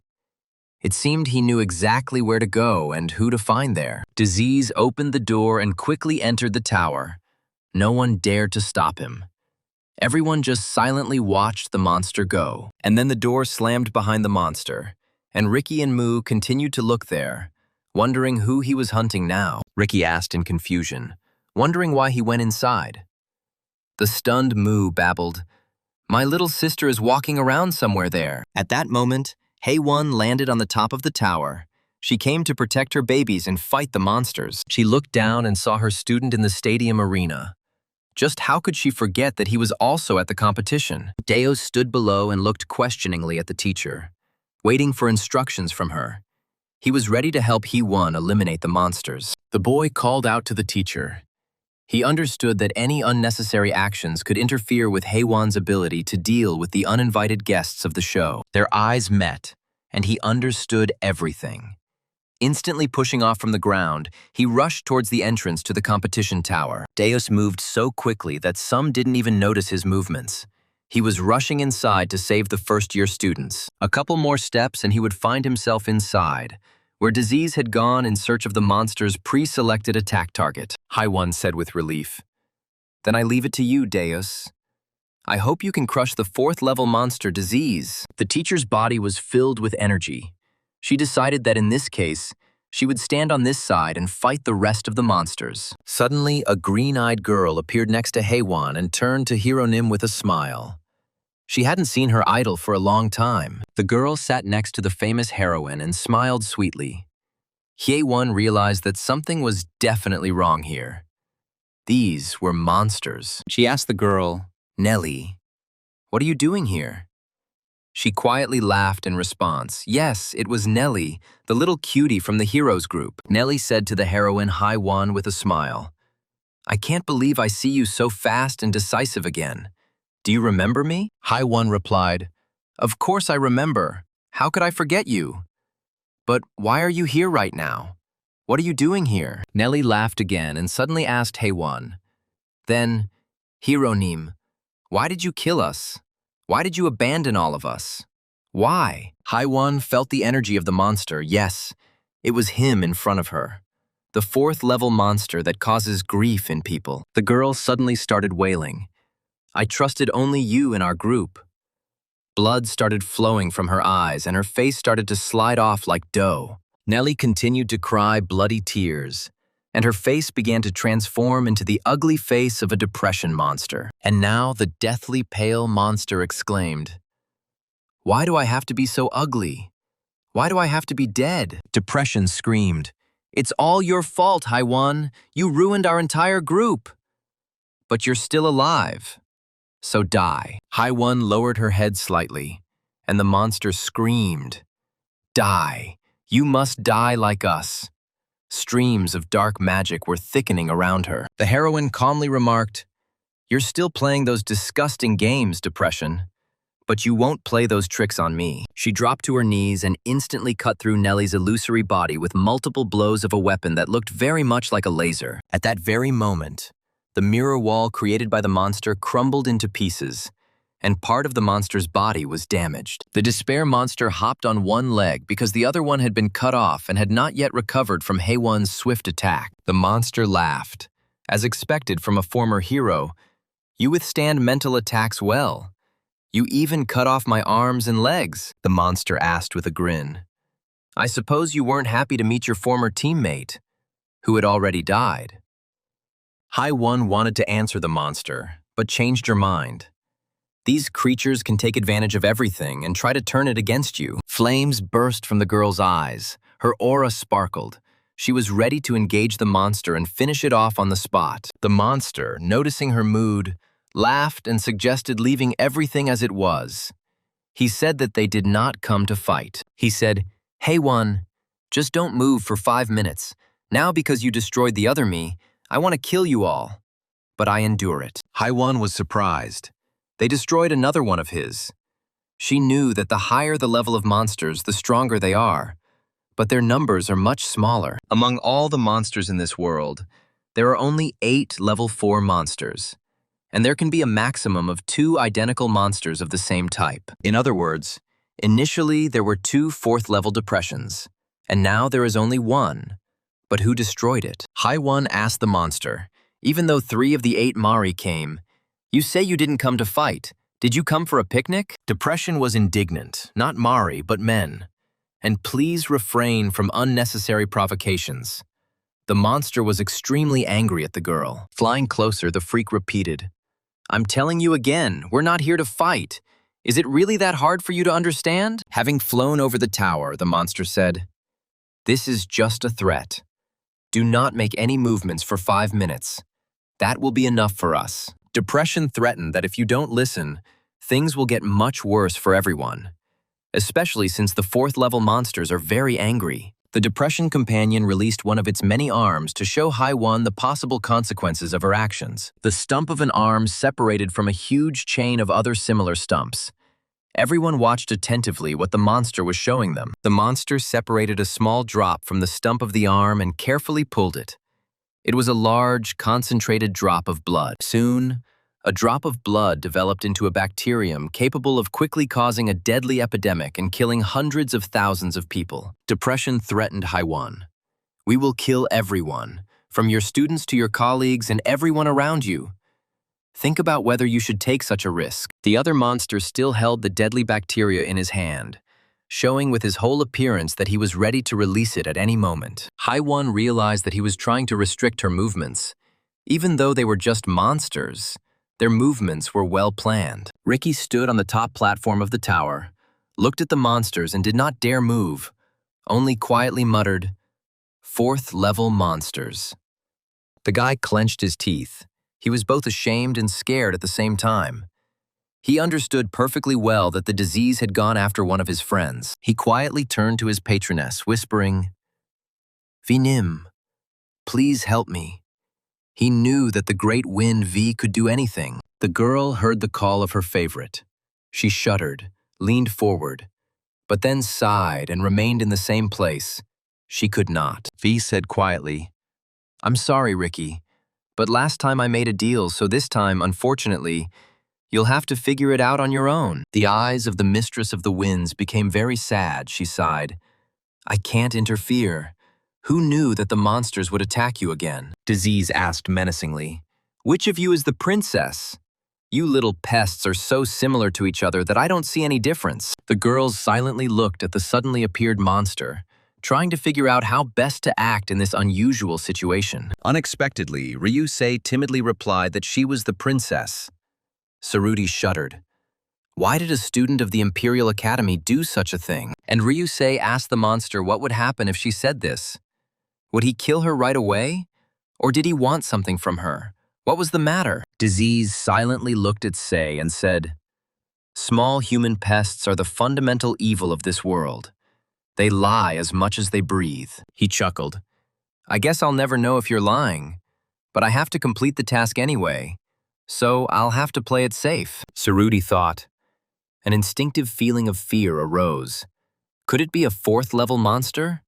But if so, how did it end up here? If you believe the words of this freak, then he appeared here precisely because of the princess. That is, precisely because of her, Saruti. But why do monsters need her? Saruti collected her thoughts. If he didn't need them alive, he would have killed them from the very beginning, which meant he wanted to capture her alive. Ryusei smiled. "If you can't trust my words, why don't you go and find out who the princess is and then come back?" She smiled even wider and assured the monster that they would wait for him very quietly and would not tell anyone that he had accidentally come here. Disease looked at the girl carefully with his empty eye sockets. He was almost sure that she was lying, but he couldn't check. The monster also smiled and said, "I have a good idea. I can't tell which of you is the real princess, so I'll do it like this." He took a threatening step towards the girl, saying, "I will cut you two in half and take half with me, and then the elders will sort it out." Princess Saruti quietly approached Ryusei so that they could talk quietly among themselves without attracting attention. Ryusei quietly called out to the princess, who looked questioningly at her opponent in the competition, still surprised by her actions. The imperial student offered Saruti a choice of several options on how they could now proceed in the current situation. The first option is that they can combine their forces, push back the monster and run away. The second is to use Ryusei as bait and run away. Ryusei chuckled, as you can guess. The second option has a higher chance of success. Saruti glanced at Sei in surprise. The princess finished Ryusei's speech, and the third one. She will reveal that the princess and Sei will run away alone and call for help, as she likes this option. Ryusei quietly replied that this was not an option. If this freak had come specifically for her, the princess, then it would be better if he didn't get her. Saruti smiled. "Then there is no other way out for me. I can't allow someone else to suffer because of me at the hands of a monster." Ryusei quickly said that in that case, she had another option for Princess Saruti. It should definitely suit her. She suggested that from now on, they would have a temporary truce until they got out and dealt with the monster. Urien grabbed the handle of the next door. He had been walking here for a long time, on the first floor, but he couldn't find the right room. It was strange. He opened the door and looked inside. It turned out that he had already been in this room several times. It was as if the corridor had led him here on purpose. The young man chuckled in confusion. He thought so. But at some point, this place suddenly turned into a confusing and complex labyrinth. No matter how much Urien walked through the corridors, he always ended up in the same place, as if someone was stubbornly preventing him from getting to another. He realized that some unknown force was trying to prevent him from entering certain rooms, and he wondered why this was happening. But because of the obstacles that arose, Urien wanted even more to get into these rooms and find out everything that was going on there. The young man asked himself if I should find these rooms. He smiled broadly. The answer was obvious. He would find them no matter what. The plague had been hovering above the magic tower all this time, creating a huge barrier around the stadium so that no one could get out of here now. Lee Ailes couldn't understand what the hell was going on, why it suddenly became so scary, and how he could overcome this terrible state. He wondered why the monsters invaded just when he was in charge of the competition, since they had been so quiet before. The tower needed to be gotten rid of immediately, and action taken with the knights. But Ailes couldn't do it. The structure didn't obey him. Power over the tower was taken away by monsters. Now Lee Ailes could no longer control his creation. A completely different magic was blazing there. Now he was watching everything that was happening in the Plague Tower. The monster hung over the building and constantly made sure that no one interfered with the disease. And inside, Disease was making fun of the girls, planning to cut off half of each of them and take them with him. He liked the idea. The monster snapped his fingers and a powerful stream of magic flew across the room, sweeping away everything in its path. Disease laughed loudly at the people. The girls barely managed to dodge the magical blow aimed at them. They were amazed by the power of this sudden attack of the monster. The princess was surprised. He attacked with magical power. But what kind of power is this? It is impossible to resist. It is definitely the 4th level. And indeed, the room burst into flames with just a snap of his fingers. This monster was incredibly strong compared to them. Ryusei quickly concentrated magic in her legs. Behind a curtain of flame and smoke, she wanted to try to quickly escape from the monster. She quickly picked up the confused princess in her arms and prepared to run away. Saruti did not immediately realize what was happening. Ryusei told her, "Let's get started. Maybe we can escape from here, but we need to hurry. It's clear that this freak is very strong." The princess came to her senses. Indeed, she activated her middle finger and cast a divine blessing of weakening on the monster. The disease laughed. "It seems to be magic that reduces strength. Did you really think you could stop me with this technique?" The 4th level monster raised its hand and prepared to attack the princess again, but she desperately tried to weaken the enemy. Saruti stubbornly exclaimed that this magic not only reduces strength, it can do much more than the arrogant monster thinks. At this time, Ryusei entered the battle. Attacking Disease with her powerful magic, she again concentrated her power in her right fist. Ryusei used 7 of her most powerful magical attacks against the level 4 monster in order to at least delay the beast. But Disease only laughed in response to the girl's attempts to compete with him. He was sure that the small, pest-like humans were not up to the task. There was a deafening explosion. It was Ryusei's attacks that worked. The entrance to the room was covered in smoke. The girls tried to break through to the door, but Disease didn't even waver. Angered by this stubbornness, he silently pointed his finger at Ryusei's right hand, attacking her with Disease. Then the monster, smiling, pointed to his own right hand. The girls did not immediately understand what this monstrous pantomime meant, but literally a second later, Ryusei's right hand hung and began to turn blue, like a dead person's. The girl looked around in surprise. She suddenly realized with horror that she couldn't feel her right hand at all. So that's what the monstrous monster's finger poking meant. Sei looked at her right hand. It was deathly blue and some strange, heavy and suffocating death magic emanated from it. Noticing that Disease was attacking Sei, Saruti in turn attacked the monster using her divine blessing of telekinesis. The Disease was thrown into the upper corner of the room. The princess ran to Sei, asking if she was okay. She asked not to make a noise. Ryusei told the princess that against a level 4 monster, it's natural to sacrifice at least one arm. It's not that bad. But more importantly, they made the exit as planned. And indeed, after Saruti's attack, a large hole appeared in the wall. Ryusei said to Saruti, "Listen to me carefully, princess. To be honest, we can't defeat a level 4 monster." The girl wasn't even sure that they could survive. Everything would depend on many factors, but this disease was too strong. But to even try to save themselves, this plan must be carried out correctly the first time. They will not have a second try. The plan was to create a hole in the wall. Saruti probably noticed that after the appearance of the disease, changes occurred in the tower. A dark magical force surrounds this entrance door and the entire wall. Girls will probably not be able to open this door using normal methods. From what she saw, Ryusei concluded that they would have to make a new door to escape from here. Otherwise, this freak would simply kill them here. It turned out to be more difficult than Sei thought. If they could get through this hole, they could get out. Now they needed to discuss the rest. But suddenly Ryusei felt that she suddenly became ill. Blood gushed from the girl's mouth and nose. The monster disease attacked again. The same thing happened to Princess Saruti.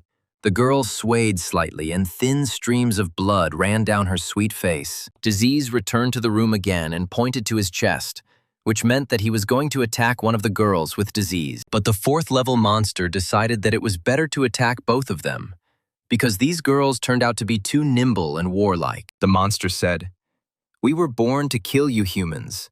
Our nature is your death. You are weak, useless, pathetic creatures." He growled menacingly at the female students, telling them not to dare to look for a way to survive in front of him. They were still destined to die at his hands. Around the stadium where the friendly competition was taking place, the monsters created a huge magical barrier protecting them from the knights. The people in the stadium stands were in a depressed state under the influence of dark magic, and were silent almost the entire time. Students and teachers from both countries were also confused and did not understand what was happening to them and what they needed to do now. Mages thought that this fear was so overwhelming that it was difficult to even move. It seemed to be a mental, magical barrier of the monsters. Mu realized that they were surrounded by a barrier. Perhaps its purpose was to hold all the people in the stadium hostage. The girl believed that these ugly fourth-level monsters most likely wanted to restrict Teacher Haiwan's movements. Mu was surprised that the monsters acted so thoughtfully. They had developed both strategy and tactics. But what was their main goal? She remembered that as soon as the monsters appeared here, one of them immediately walked past her and Ricky and entered the tower. The girl understood that since the monster immediately descended down, it meant that their target was below, inside the tower. But who was it?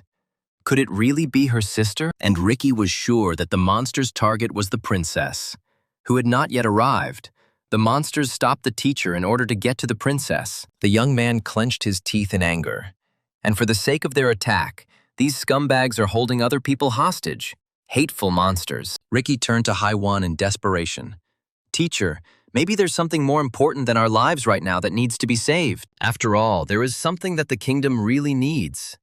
The time has come to make a wise decision, to make a difficult but necessary choice." The boy exclaimed that he was ready to die for the kingdom, but to save the life of the princess, which was so necessary for their state and all other people. Haiwan replied to the young man with a smile.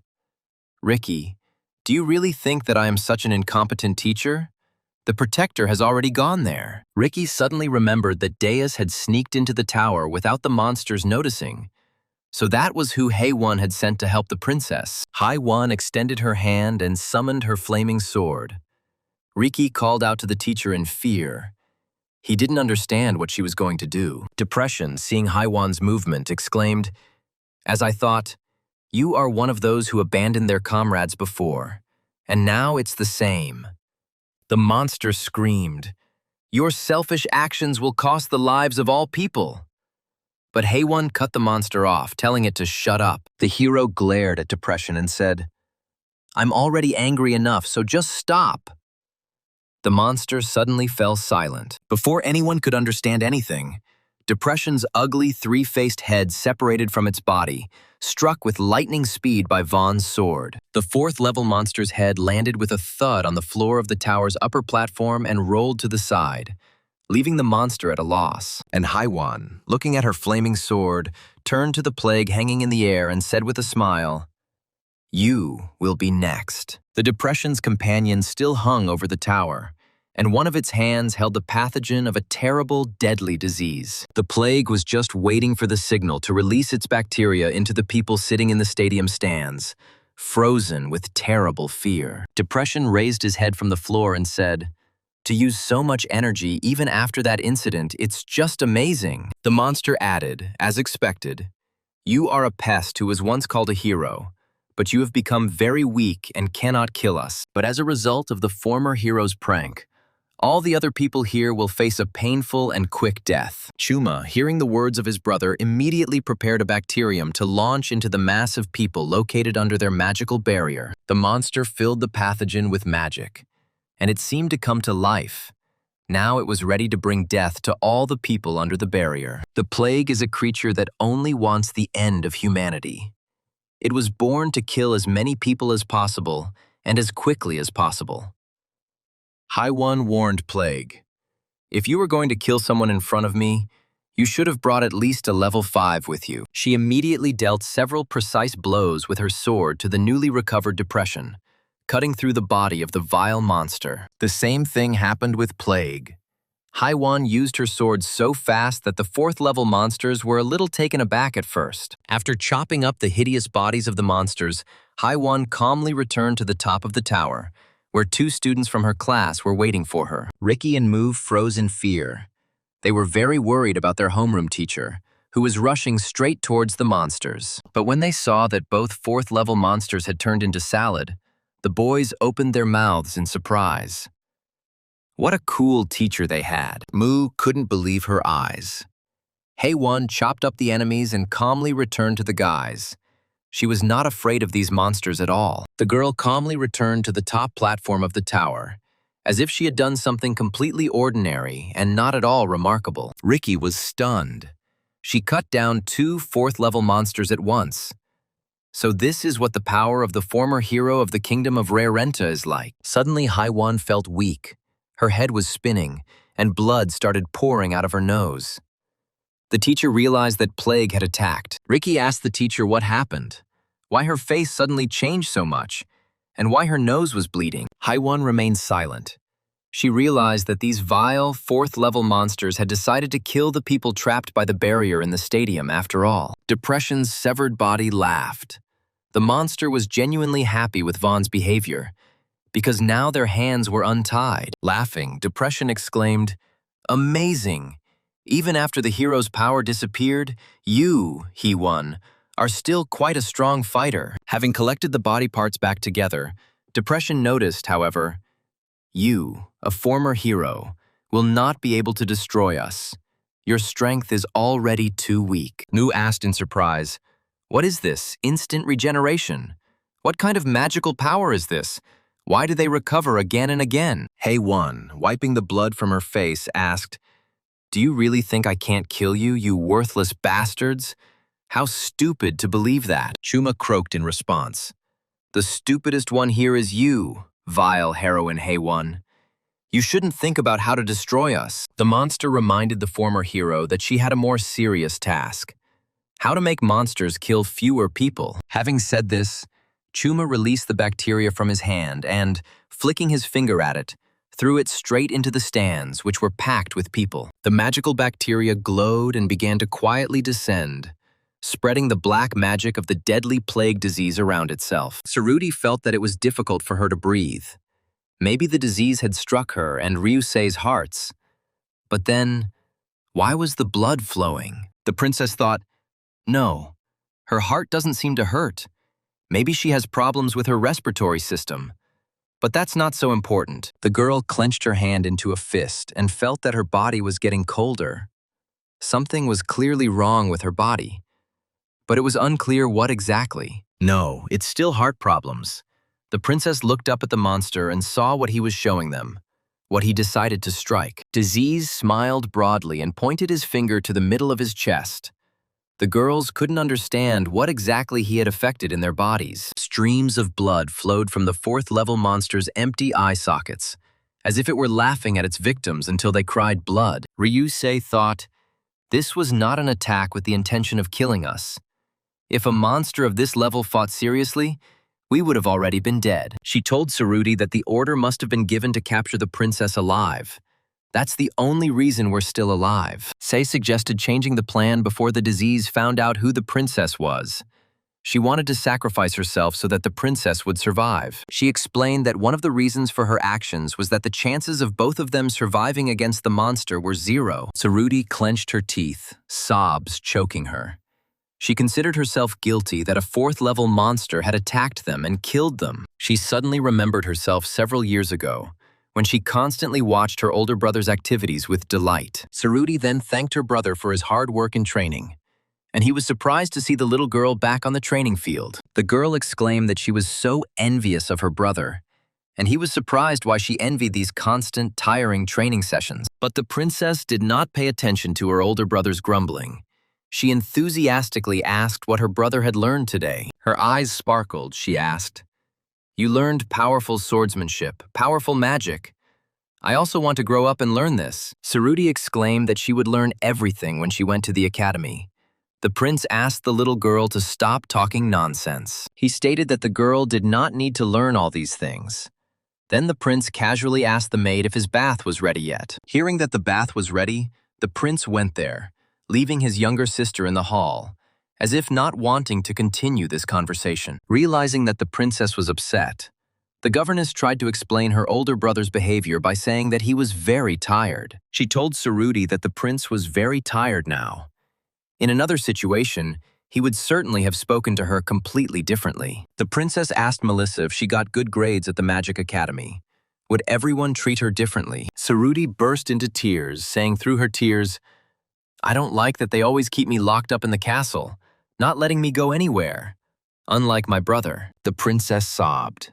"Being locked in the castle every day, I don't want to be called a flower in the golden royal greenhouse." Melissa burst into tears. She felt very sorry for the little talented princess, who was noticeably neglected by everyone in the family. The governess hugged the crying girl by the shoulders and said, "I am sure that this will be so. You will be able to live the way you want." Hugging the princess, Melissa advised her to continue trying and try to awaken her magical talents. When she announced to her father that she wanted to go to a magic academy, he objected, saying that she could not go to the academy. She asked in surprise why. The king replied, "Suruti, you have no reason to study at the Royal Magic Academy. Why is this?" The king suggested that his daughter enroll in an educational school where she could study the principles of peace and the liberal arts. Suruti categorically disagreed. She exclaimed, "Father, I want to defend our people with my own hands, like a hero." King Brehadin looked sadly at his romantic daughter and replied, "Everyone has their own role. You cannot save people." The princess asked her father. He says so because she is a girl. Melissa tried to reason with Suruti and take him away from the king. The ruler of the kingdom was silent for a moment, then answered Suruti, "It is because you are weak. You cannot fight the enemies." He explained to the girl that if she went into battle, there would definitely be casualties among the knights because of her, and this was not really saving people. Moreover, saving people does not always involve the use of physical force. One can benefit one's people in other ways. A strong monarchy and good governance. The development of a strong country is as important for its people as a strong and invincible army. But Suruti did not want to be a flower in the royal greenhouse. And then one day the god answered her, endowing her with amazing magical powers. The princess shouted to Ryusei that under no circumstances should anyone be sacrificed. She would never allow that to happen. She used God's blessing again to immobilize the 4th-level monster so they could try to escape together. 2 years ago, thanks to the blessing she received, Suruti was able to get out of the greenhouse. And then she made a promise to herself. Disease watched the girl's actions with curiosity. He realized that she was the one he was looking for in this magical tower. Suruti told Ryusei that she once promised herself that she would always protect people with her own hands. She gathered all her magical powers and used the divine blessing of telekinesis on the disease. The monster did not even move. The princess thought I was planning to crush it on the floor, but it turned out to be so heavy that she couldn't even move it. Suruti gritted her teeth and continued to attack the monster with her magical power.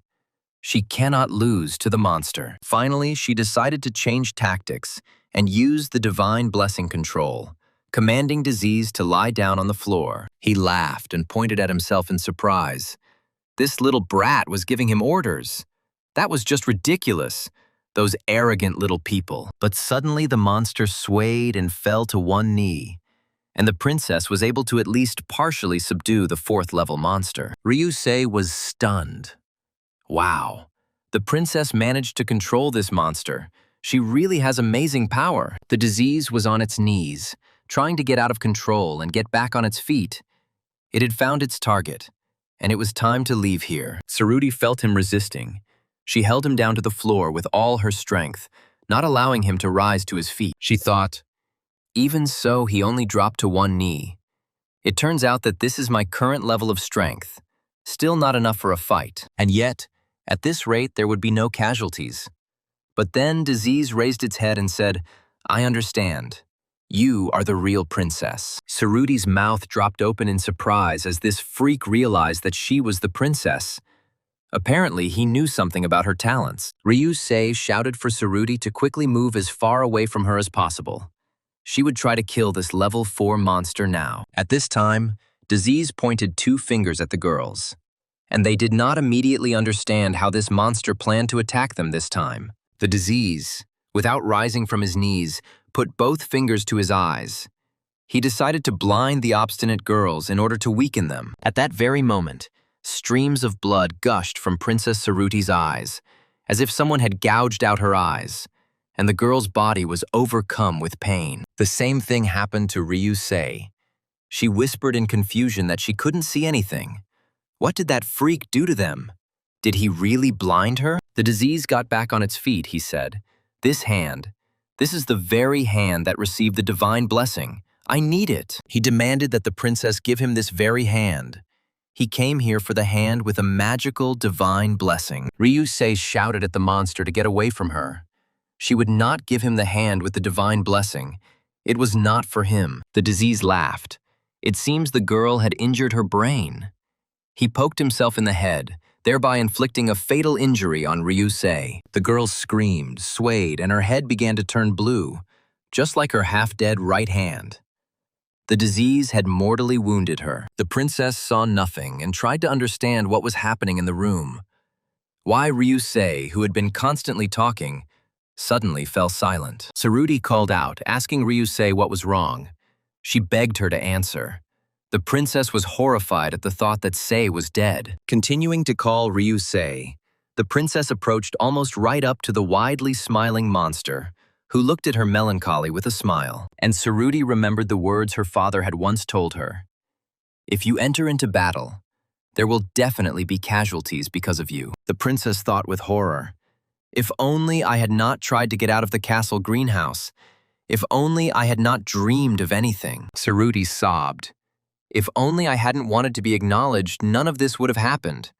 Ryusei would be alive now. The Disease objected. It doesn't matter what you tried to do in the past. Death doesn't change anything. But it makes all people equal. The princess stood in front of the evil 4th-level monster and cried. She was terribly sorry that she had left her castle into the world. There was complete darkness before her eyes and silence reigned all around. But suddenly she saw a flash of green light far away in the darkness. The princess woke up and was surprised to feel that she could see again and that nothing hurt, and that green light was streaming around her. She heard Urian's voice. The young man asked Saruti in surprise if she had really been here all alone, and no one had helped her. He smiled at his classmate and added, "It's because you're an amazing princess. You're the strongest in the advanced class." Saruti was speechless from surprise. She looked at Urian in bewilderment, not understanding what he was doing here and where the monster was. Finally, she exclaimed, "Urian, how did you get here? And what about the level 4 monster that attacked her and Ryusei?" The young man asked with a smile, "What other monster?" There was no monster here, only 2 wounded girls whom he was healing. But the princess did not lag behind. The Disease could not evaporate. Urian chuckled thoughtfully, and right in front of him stood only the legs of the monster. Urian continued to wander the corridors of the 1st floor, trying to find what someone unknown was stubbornly trying to hide from him. If you think about it, this was the first time in his life that Urian had walked through a labyrinth, and this only further piqued his curiosity. He wanted to find a way out. The young man thought, "It seems like this is quite a complicated labyrinth. It will take some time to get out of here, but no matter." And then he saw a bright flash ahead. Ah, well, of course. Magical power is visible in the distance, which means he needs to hurry there. Urian smiled. Let's see what's hidden in this mysterious place. It must be interesting, since that's what they created the labyrinth for. The young man broke through the wall of the room and flew inside. Just at that time, Disease bent over the princess, getting ready to take her hand away. The guy asked what was going on here. And who was this freak who had climbed into the tower and even injured students from 2 magic academies? Disease turned around in surprise, hearing that someone else had appeared in the room, even though it was reliably protected by dark magic. The monster sneered contemptuously. Another pest has gotten in here. Well, there is no problem killing another little human. And yet this alarmed the monster, because no one was supposed to enter this room until he dealt with these 2 girls. I wonder what kind of pest this is. And Urian, not paying attention to the monster, approached the bloody Saruti. She did not see anything. Urian quietly called the princess, but she did not hear him. The young man realized that the monster had seriously injured her and the girl needed to be healed. Disease tried to kill the guy who suddenly appeared by putting his finger to his head. Urian asked if Saruti had really lost consciousness. The monster extended a finger towards the young man's head, but he didn't react to it. He thoughtfully remarked that it seemed like a lot had happened here. The disease was surprised why there was no reaction, so he decided to blind the guy by putting 2 fingers to his empty eye sockets. Urian turned to the monster and asked in surprise, "Did you really create the labyrinth just for this purpose? To attack the girls?" The guy explained to the monster that he thought something was happening here and ran here, and then some freak injured the girls like that. He asked Disease if it was really necessary to create the labyrinth, and the enraged monster swung at Urian. But he didn't have time to strike Disease. The young man struck him with his fist, and a stream of healing green magic immediately swept away the ugly monster. Urian's magic destroyed Disease's body and carried what was left of it outside the room into the hole the youth had made. Having gotten rid of the monster, Urian asked, "But where did this guy come from? Were they attacked by high-level monsters? And where are the guards?" Looking at the monster's remaining legs, the young man noticed that it seemed to be level 4.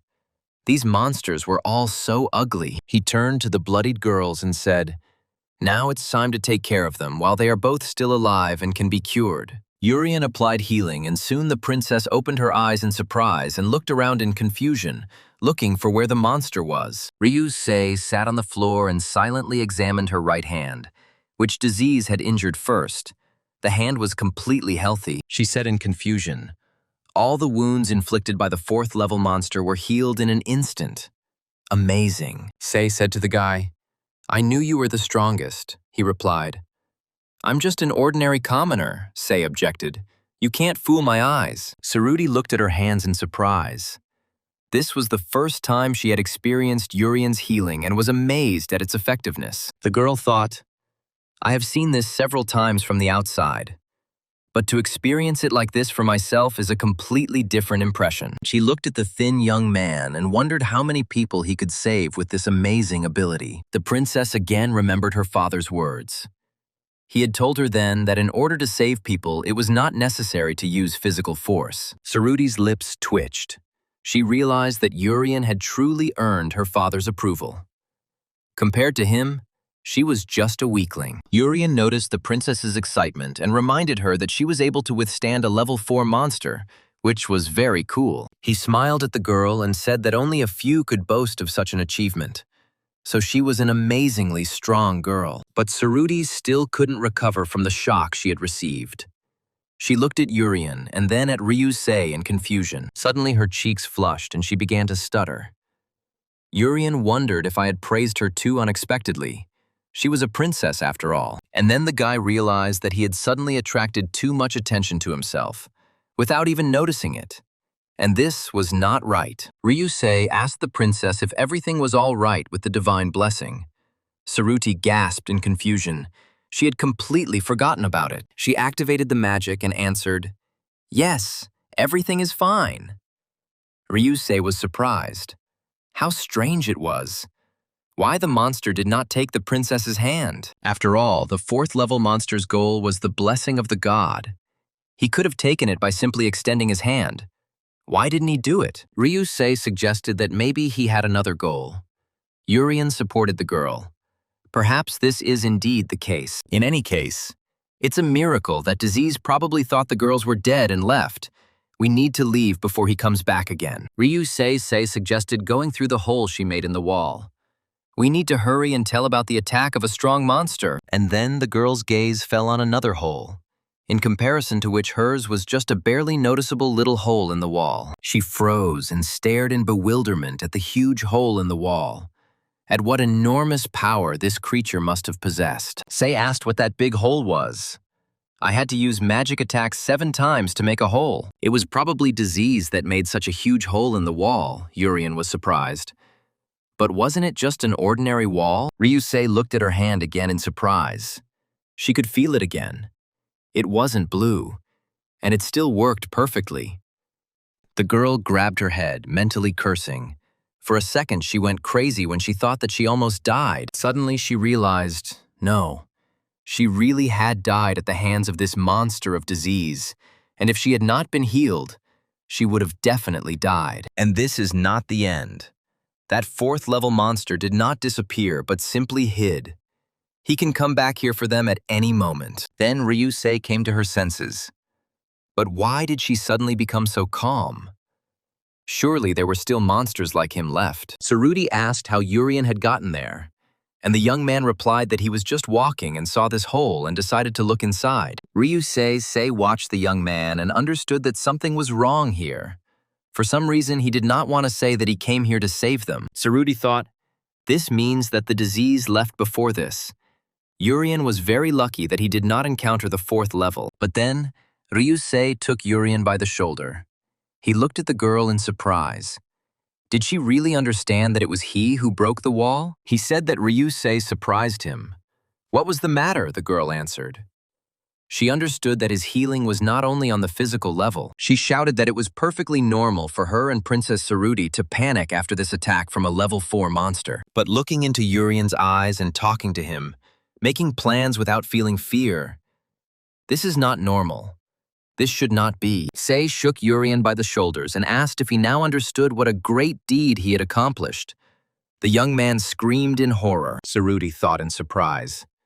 It's normal to panic, yes. Sei was probably right. Because when the disease attacked, they were very scared. It turns out that after Urien was healed, even the fear evaporated. But is that really possible? She had never even heard of such a thing before. So this amazing young man heals not only physical injuries, but also psychological ones. But is this really possible? Ryusei shouted at the princess to be careful. Danger appeared behind her again. While they were chatting, the monster returned. Indeed, behind the princess stood disease. And with the appearance of the 4th-level monster, the atmosphere in the room became oppressive. A confused Tsurugi heard that she should not even think about resisting him. The monster named Disease. He hissed, "No matter how much you resist, our plan will still work without a single mistake." The Disease extended its dead hand to the princess and said, "In the end, your efforts are in vain. Realize this at last, weak people." Ryusei rushed to the princess, trying to save her from the vile monster that literally hypnotized Tsurugi with magic. The girl cursed. She was too slow and wouldn't have time to reach the monster. He would be able to take the blessing from the princess. The disease had already extended its terrible hand towards the princess, intending to tear off the girl's left hand, which contained the blessing of God. But suddenly all the magic of the disease evaporated. Tsurugi felt relief. She realized that the monster had lost its power. The princess looked questioningly at the terrible enemy. She did not understand what had suddenly happened to him, why he had lost his strength. Could it be possible that the 4th-level monster's magic suddenly disappeared, as if someone had blocked the monster's invisible mana flow? Disease turned to Urien and angrily exclaimed, "You're bothering me again, you little pest.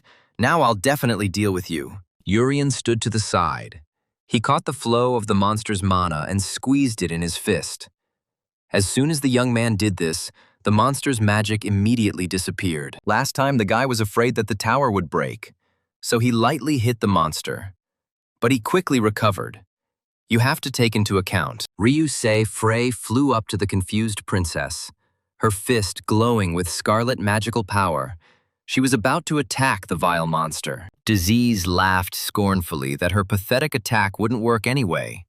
So it was just a waste of time for the little pathetic bugs to try. But Ryusei still wanted to try to use her most devastating power, given to her by nature and magic, on him. The girl opened her second eye, which she had always kept closed, and used a super attack with magical power on the monster. A stream of terrifying magic flew towards the disease, as if a volcano had erupted and a giant aerial bomb had exploded. The space where the monster stood was engulfed in flames, and it seemed as if nothing and no one could survive such a super attack. Say, Saruti, and Urian jumped aside. The young man admired, "Wow, that was a really impressive attack." Nothing to say. Ryusei chuckled. Indeed, that was true. But the monster just stood there as if nothing had happened, not caring about such attacks. The girl sighed. "I'm ashamed, but I just used all my strength. But I couldn't harm him, not even scratch him." Saruti objected. "You don't need to be ashamed. Your strength is equal to mine. And I also couldn't do anything to the monster, no matter how hard I tried." The princess explained. "I mean that even though we both try our best, there is no way to defeat a level 4 monster. He is on another level. Even if they both rush at him, they won't even be able to touch the collar of his tattered clothes. It needs something that matches its power, like a heal that makes the disease attack look like it wasn't there, or a neutralizer that can completely deprive a 4th-level monster of its power, and then it can be destroyed. The special student's magic is working on a 4th-level monster," the girl said. "Now it's your turn to act, Urian." With just one gesture from the 4th-level monster named Disease, the body of any ordinary person is instantly destroyed. The monster realized that acting as if nothing had happened after such an attack was already a critical situation, and this should not happen. Sei understood that Urian had stripped the disease of its magical power and even healed their wounds. His power was now their only hope for salvation. A monster's strength is determined by its ability to kill, and Urian has the ability to heal. His strength is deadly to monsters. Ryusei exclaimed, "Urian, prepare your attack spell." The young man answered her in surprise that he didn't have anything like that. The princess offered him her magic wand. It should withstand the power of Jurian. He asked if they even listened to him. The monster regained his magical power and barked at Urian. "How dare you interfere again, you worthless human?" Disease was seething with anger. He shouted at the young man to know his place and not to dare disrupt the plans of the great monster creations. Ryusei explained, "Just gather your magic power and attack.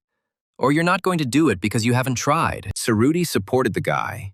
"This is quite understandable, considering that this is the first time. You are talented. I am sure that you will succeed." Ryusei shouted, "Hurry up!" The monster started moving again. The girls also prepared to support Urian with their attacks. The young man lowered his head. Why did he suddenly attract so much attention to himself? He was just a lost student, and that's all. The young man sighed. Nothing could be done, but should he go for it? Maybe think of something. Act at half strength. He took Princess Saruti's wand and channeled his magical power through it, causing the wand stone to glow with a bright green light. Seeing this, Ryusei smiled and said, "Okay, we can do it. We can defeat this ugly monster disease." Saruti was also smiling. All her sad thoughts had evaporated with the appearance of her classmate from the academy, Urian, in this room. "I warned you about the disease. Don't be so presumptuous. You still can't cope with me. Humans can't do this. You are not heroes." The monster was absolutely sure that no matter how hard the students tried, the situation would not change. They would all soon die at his hand anyway. Seeing that the small pests were not listening to him, Disease decided to attack them again, depriving them of sight and causing other serious diseases. The princess used the divine blessing of dominance and telekinesis, commanding the monster to lower its hand. At that very moment, magical chains wrapped around the monster's right arm and pulled it down. Disease resisted, but his arm dropped. He chuckled. "You little pests. You're just delaying the inevitable. You can't defeat me no matter how hard you try." The monster told the princess that he would take away all the power she had wasted, but she would still not be able to keep the blessing. The princess asked Disease, dreaming of the power given to people by God, "Aren't you afraid of God's wrath for such sacrilege of yours?" The Disease laughed. "For you, they may be gods, but for us, they are simply the root of all evil in this world, and we are not afraid of them." Saruti was indignant. "How dare you blaspheme?" She saw the monster moving his hands, She could no longer stop him. Ryusei shouted. "Enough, princess." She smiled. "But I can hold out for another 3 days. I even liked these battles." Sei smiled. "It sounds very plausible. But leave it to Urien and me. We'll try to give the monster a good beating." She turned to the young man and warned, "Let's attack now. While this monster hasn't fully recovered, we still have a chance." Ryusei turned to Disease, closely observing the behavior of the monster, who continued to laugh at the humans. Urien continued to concentrate magical power through the princess's magic wand and thought about how best to proceed. Ryusei exclaimed, "Special student, give us a sip of amazing magic that can defeat a powerful monster." Urien was worried. His goal after reincarnation was to live a full life. But now he needed to use offensive magic. Of course, this will help to clarify the standard of strength. But if he shows himself now, there is a high probability that his work will be in vain. The young man couldn't allow this. Ryusei looked at him questioningly and asked if he was ready to act right now. The princess watched her classmates' actions and could not understand what exactly he wanted to do. Everything looked very strange. Contrary to all the expectations of the two girls, Urien used a completely lousy attack spell. He formed a sphere. Urien's original magical power was meant for a powerful life. But now he's decided to throw a fight. Before entering this world, playing dodgeball, Urien dreamed of surviving to the end and being active. But he couldn't play to the end. Urien's original attack magic was created out of such regret. That's right. He decided to play dodgeball with the monster. A green ball of sparkling magic flew across the room and hit the monster right on the head. And he didn't even think about dodging the blow. Urien was happy. He got it. Isn't it funny? He dreamed of this in his past life, and he was able to realize it in this one. The power control is also just perfect. The level 4 monster is still fine. Everything worked out perfectly. He didn't get caught. So, now the final point. We need to try to play well so that these two girls will definitely believe that he is a weakling. Urien grabbed his head and started apologizing. That's all that came out. But it's so bad. I'm such an idiot, I can only heal. Thanks to this, Urien's life is safe again. Although there is still a moment in which he is slightly disappointed in this situation. The two who had a good opinion of him seemed disappointed. But nothing could be done. Something had to give. But the princess's thoughtfulness was explained in a completely different way. She was not disappointed. She was amazed by what she saw as a sphere. Tsurugi was stunned by the fact that Urien, without any special training, literally in extreme conditions, was able to create a perfect sphere, a magical crystal ball, a round fruit, a carriage wheel. Even the best craftsman in the kingdom has not yet created a perfect sphere. The princess couldn't believe it, because humanity's technical capabilities still allow it to create an ideal sphere. She looked at her classmate in surprise. Did Urien really manage to make a perfect sphere with the help of magic? But it's difficult. The nature of magical power is such that it is like water. It flows without stopping. It exists in a free and non-standard state. There is no point in turning such magical power into a sphere. Except how can one turn water into such a state? But Tsurugi had just seen with her own eyes how Urien grabbed and threw a magic sphere at the monster.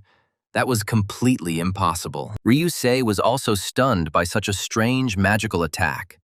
She had seen a lot in her short life, but this was the first time. The girl thought, amazing special attack magic. It's like a child throwing a ball at a specific target. But the most amazing thing is that he hit. And now the disease is not moving. The sphere of Urien has completely absorbed the head of this monster. Everyone stared at the frozen figure of the 4th-level monster named Disease, wondering what would happen to him. Suddenly, there was a loud crack, and the magical sphere, along with the head of the disease, separated from the body. Everyone screamed with joy. The green sphere, along with the monster's head, rolled off Disease's shoulders and rolled across the floor. The monster still didn't move. Ryusei laughed. Urien cut off Disease's head, and she thought he could only cast healing spells. Such nonsense. The girl thought that the kingdom was hiding something terrible, while Urien returned Princess Tsurugi's magic staff. So, contrary to the girl's expectations, they rated Urien highly, and he asked Ryusei to take the princess and run away from here immediately. The young man felt that the monster had recovered. And indeed, disease had already extended its terrible hand towards the boy. Enraged by the attack, the monster grabbed Urien and slammed him into the wall with all his might, turning it into a huge pile of stones and dust. The fourth-level monster's blow caused the wall to collapse, creating a large gap through which one could escape. Ryusei looked on in confusion as the monster tried to deal with its opponent, but she was sure the guy was alive. Saruti's mouth fell open in surprise. She didn't know how they could help Urien, or whether her strange classmate was even alive. For a second, everyone froze.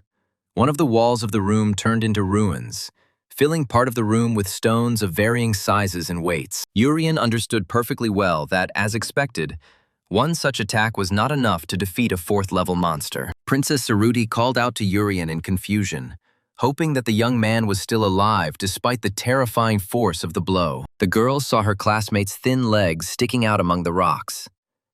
Urien didn't move. Couldn't he have been healed? Saruti's eyes widened in fear. Could it really be because of her that such an amazingly talented young man died? That would be simply terrible. Ryusei was the first to come to her senses.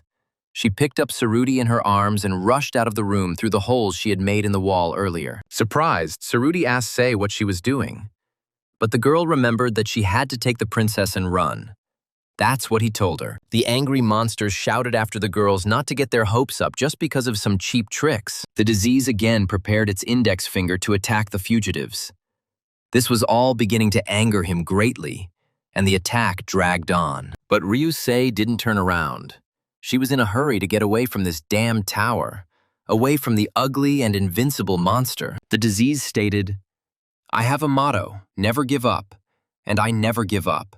So you pests are trying in vain to save yourself. The logic of level 4 monsters is this: find a way to survive longer. Use the people around you to survive yourself." Disease glanced sideways at Urien's legs and added, "A good pest is a dead pest. Use them. Throw them away and repeat." At this time, consciousness returned to Urien again.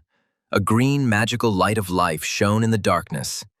It was time to finish off the monster. The monster demanded that the girls beg him for death, because death was their only salvation from terrible torment. Suddenly, Disease heard the voice of Urien, whom he already thought was dead.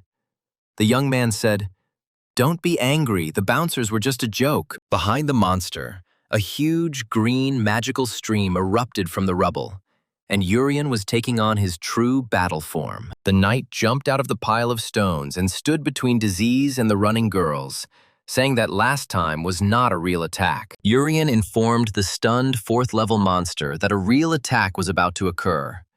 Try to survive this attack. The monster's hideous body was instantly covered in a dense green magical mesh, entangling it from head to toe and blocking it. Urien waved his hand, and the magical network cut the disease into many small pieces. The monster's blood gushed out, and he screamed. Magical currents began to flow throughout the room from the place where disease stood, and an explosion was heard.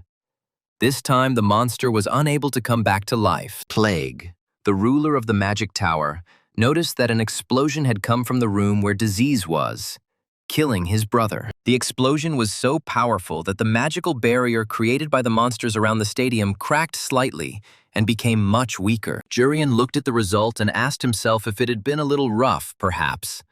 But the result was excellent. All that's left of the level 4 monster are its feet. There will be no recovery this time. And there's no need to worry about the princess. Chuma, realizing that his brother was killed, was very surprised at how weak female students could defeat such a powerful monster. Blood gushed from Plague's beak. The death of a monster like him weakened him. He began to worry. Was there really another hero out there? Plague informed Depression that Disease was dead. It seemed he had been caught in the explosion that had just happened. Depression was shocked. Chuma added that the barrier was also almost broken. Fortunately, I survived it, but I received some damage and became weaker. Depression thought for a moment, then asked Plague if the explosion that killed Disease was a divine blessing or not. Chuma replied, "I don't think it was a blessing from God. It was a completely different force, and it was really unpleasant." A clot of dark magic swirled in Plague's hand. He was eager to take revenge on the people for the death of his brother Disease, who had been killed by them. He told Depression, "Now we don't need to leave hostages alive anymore. We need to deal with all these parasites." Haiwan felt the dark magic begin to thicken, which meant something had happened for Plague to decide to use all-out force. When the explosion that marked the destruction of the disease occurred, the entire magical tower shook, almost falling apart. Deus, who, like Urian before, was wandering through the corridors of the first floor in search of Saruti, grabbed his head. It looked like the tower was collapsing. The guy stopped and silently looked around.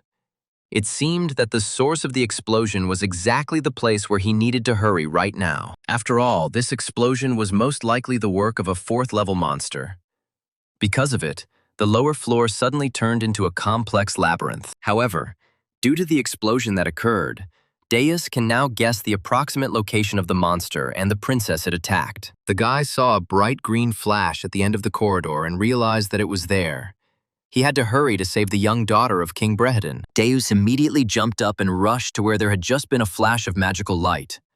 The place had now been found. He summoned his weapons and equipment as he ran, preparing to immediately engage in battle with the monster, no matter how strong it turned out to be. A death scythe appeared in his hands, stronger than any of the senior students from 2 different magic academies had. The guy cut his way through with a scythe, knocking down the moving walls of the labyrinth to get to the very room where the explosion took place. And finally, he cut through the last wall and burst into the room where Saruti and Ryusei had previously been imprisoned by the evil monster. Deus was determined to immediately engage the monster in battle, his mighty weapon, the Death Reaper's scythe, in his hands. As he walked into the room, he was sure that nothing could stop him. But once he was in the room, he was stunned by surprise. Deus froze and stuttered, muttering what it was. How could he fight it on equal terms? It was so unbearably huge. A giant knight, glowing green, was looking at the boy. He was so big that Deus could have fit in the palm of his hand. The boy was perplexed by this enormous and all-consuming magical force. There was nothing like it in the kingdom or the empire. Deus suddenly felt that he couldn't breathe normally. This magical force was freezing even the air here, and it was terrifying. Seeing that it was Deus in front of him, Urian returned to his normal height and asked why the third-year student was at the bottom of the tower. He waved his finger to stop Deus's raised Reaper scythe, which was considered invincible in the Magic Academy. Deus, gritting his teeth, cried out, "Die, fourth-level monster!" and rushed to attack the strange knight in greenish armor. The guy dealt blow after blow, trying to attack the knight, who exclaimed, "Hey, calm down for a while. Have you gone crazy or something?" But Deus didn't hear anything. Anger was seething inside him at the high-level monsters that were increasingly attacking and killing people. Urian understood that this guy didn't seem to want to talk. Was he really that scared? But what was he so afraid of? And Deus continued to swing his weapon. Pressing on the knight, he activated the maximum power of his death scythe. Urian remarked, "Oh, so this is the very same Reaper's scythe that experts say can cut through magical power." The young man wondered if he would be harmed by the blow of this weapon. Perhaps he could try it since the opportunity presented itself. He stopped and stopped defending himself, giving the nimble Deus the opportunity to strike him with his famous weapon. The guy decided that the monster was afraid of him, and inspired, he swung his deadly weapon, the Reaper's scythe, at the enemy. After the blow, Urian chuckled and said, "It's not worth getting hit a second time. Perhaps that's enough of the experiments." He used the same technique against Deus, slashing the magical shell with his sword. The boy flinched in surprise. The force of the knight's blow was such that the crack from the swing of his sword ran across the entire room, destroying the beautiful decoration of the room. Deus groaned. His battle magic equipment began to disintegrate after the blow he received.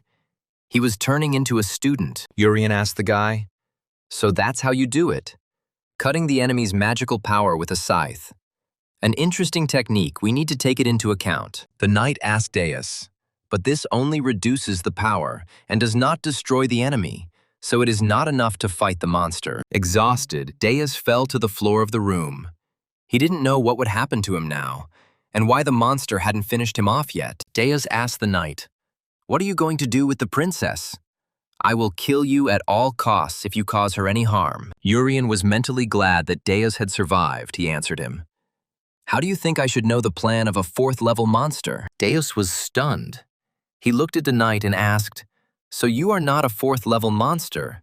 But then, who are you and what are you doing here? This level of magic and swordsmanship is a power that first-year students don't have, Deus asked the knight. Are you a student of the Empire? Urien chuckled and replied, No, I'm not a student of the Empire. And anyway, it doesn't matter. In any case, I'm definitely not a monster. Calm down. Deus looked at the stranger in confusion. So he was not a student of the Empire, yes. It was a stupid question. Students of the Empire are weaker. Yes, that's understandable. No first-year student can block the attack of the Reaper's death scythe and defeat a third-year student. Urien told Deus that if he was looking for the princess, then he should go back and look for her. Deus noticed that the knight's voice was young. The guy was sure that the stranger was younger than him. His voice and physical form gave it away. He was stunned. The knight was young, but already stronger than him. Suddenly, Deus told the knight that he was a monster.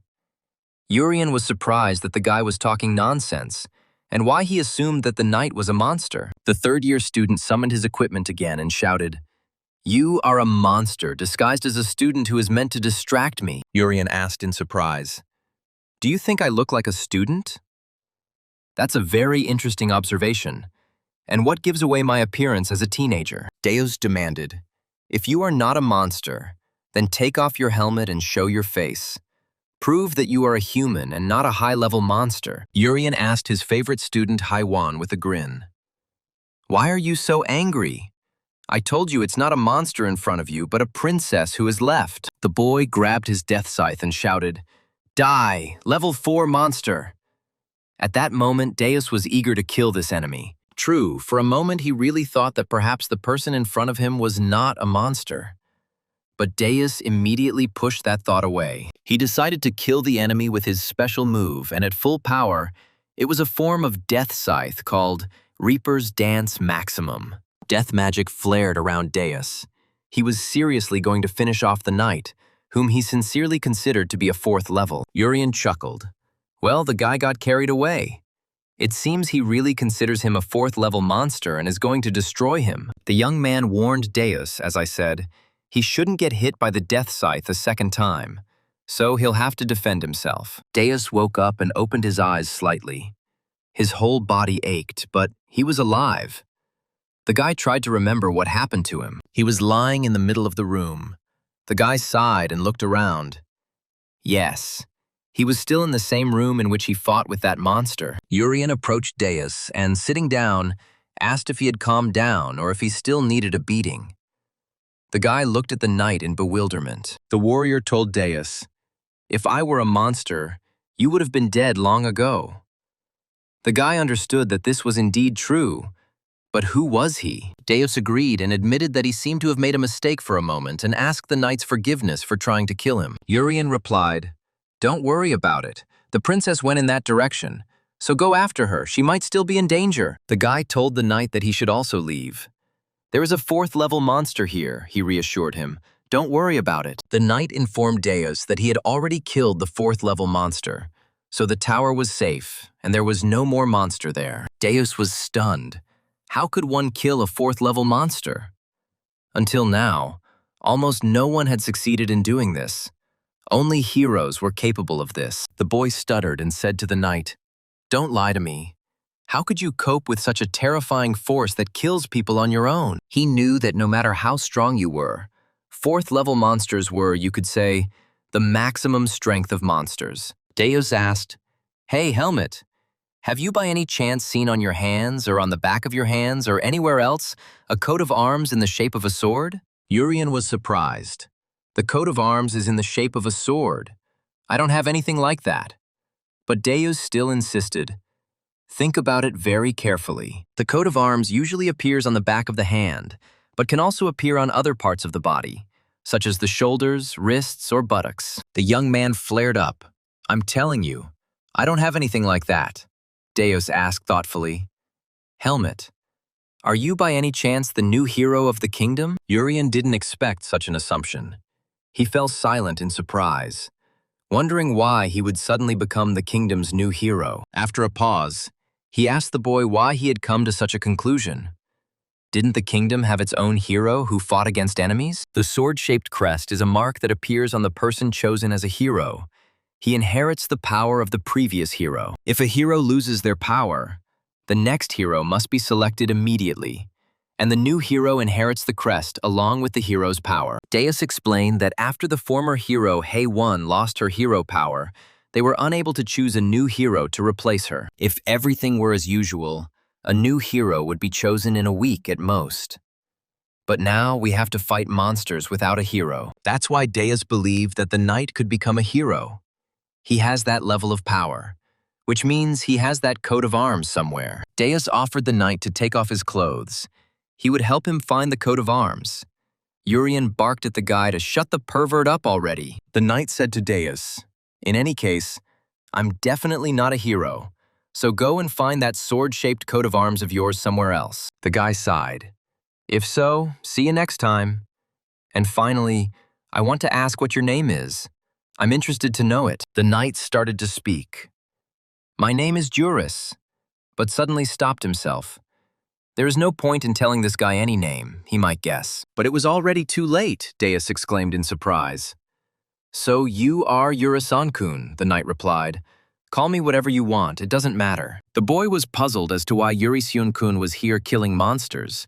He was considered an enemy at the Royal Academy of Magic. Urien headed for the exit, saying to the guy, "Well, we seem to have figured everything out." "Then I think I'll go," Deus asked. "Where are you going?" The knight turned around and said, "Finally, make your dreams come true. Live a calm, full life in this wonderful world." Hei-Won took up her sword again. The dark magic was growing stronger. Plague was raging with anger at the death of a monster like him. Depression prepared to attack Hei-Won. The monsters were intent on taking brutal revenge on the humans for killing disease. The monster attacked Hei-Won, but the girl skillfully dealt blow after blow to the eerie, lifeless hands of depression reaching out to her. The heroine's fiery sword slashed at one of the fourth-level monster's main arms, causing the beast to spurt black blood. Depression frowned. This girl, a former hero, fights fiercely and is still extremely strong.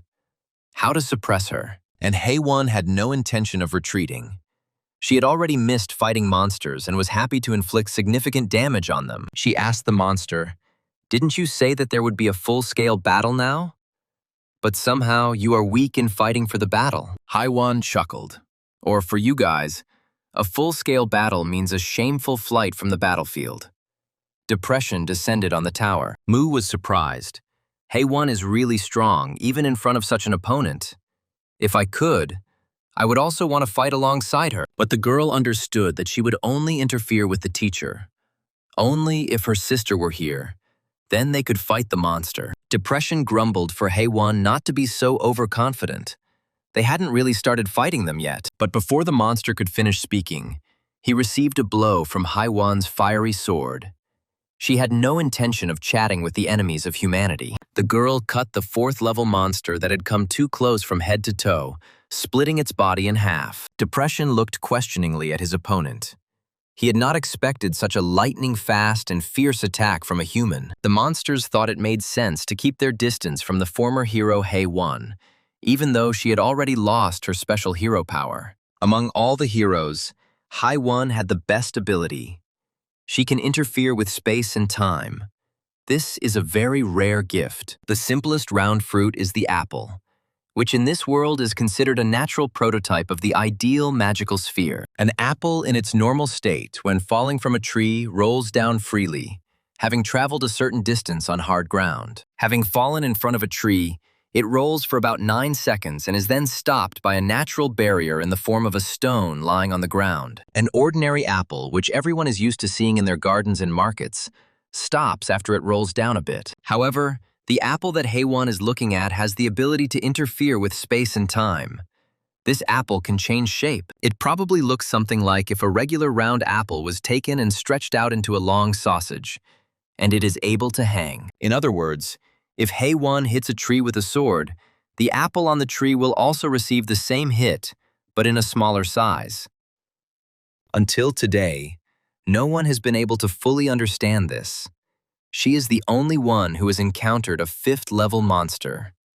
Time. She was definitely a threat to all the monsters, so no matter what, Depression felt he had to try to kill her. The monster once again took the form of Haewon Nelly's deceased comrade and, in her voice, uttered the suicide spell, "I don't want to die." Haewon, as usual, didn't fall for this mental attack from the 4th-level monster.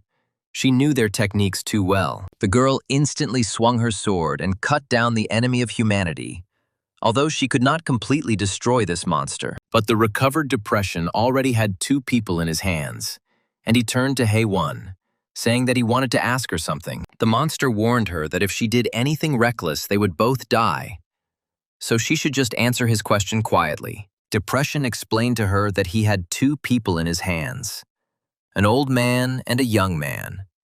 They had completely different destinies, but the outcome depended on her. This man killed a man when he was young, but after paying for his sins, he lives hard for his family and works honestly. The second man dedicated his entire long life to his country and saved countless people from death, but his time is running out. The monster told Haewon that she could only save one of them, the one she chose, a young ex-convict or a very old hero. Haewon looked at the monster in silence.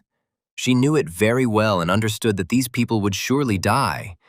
Ah, if only she had the strength. Depression laughed and said to the girl, "You know very well that you can't save anyone because you've lost your hero power." Having said this, Depression smashed the heads of the poor fellows he held in his hands, and streams of their blood gushed onto the platform of the tower. Depression declared that everyone in this place would die just like your former comrades, whom you did not save and abandoned to their death. The monster told Haewon that she would suffer and regret, and this would weaken her even more, finally making her vulnerable to the monsters. He threw the bloody bodies onto the tower platform to the horror of other people, Depression hoping that Haewon would destroy herself. Depression told her, "Haewon, you will end up being the one who kills you because you will be tormented by your conscience and regret." At this time, people sitting in the stands of the stadium began to show signs of illness, and many suddenly began to have blood pouring from their mouths. Everyone looked at each other in confusion,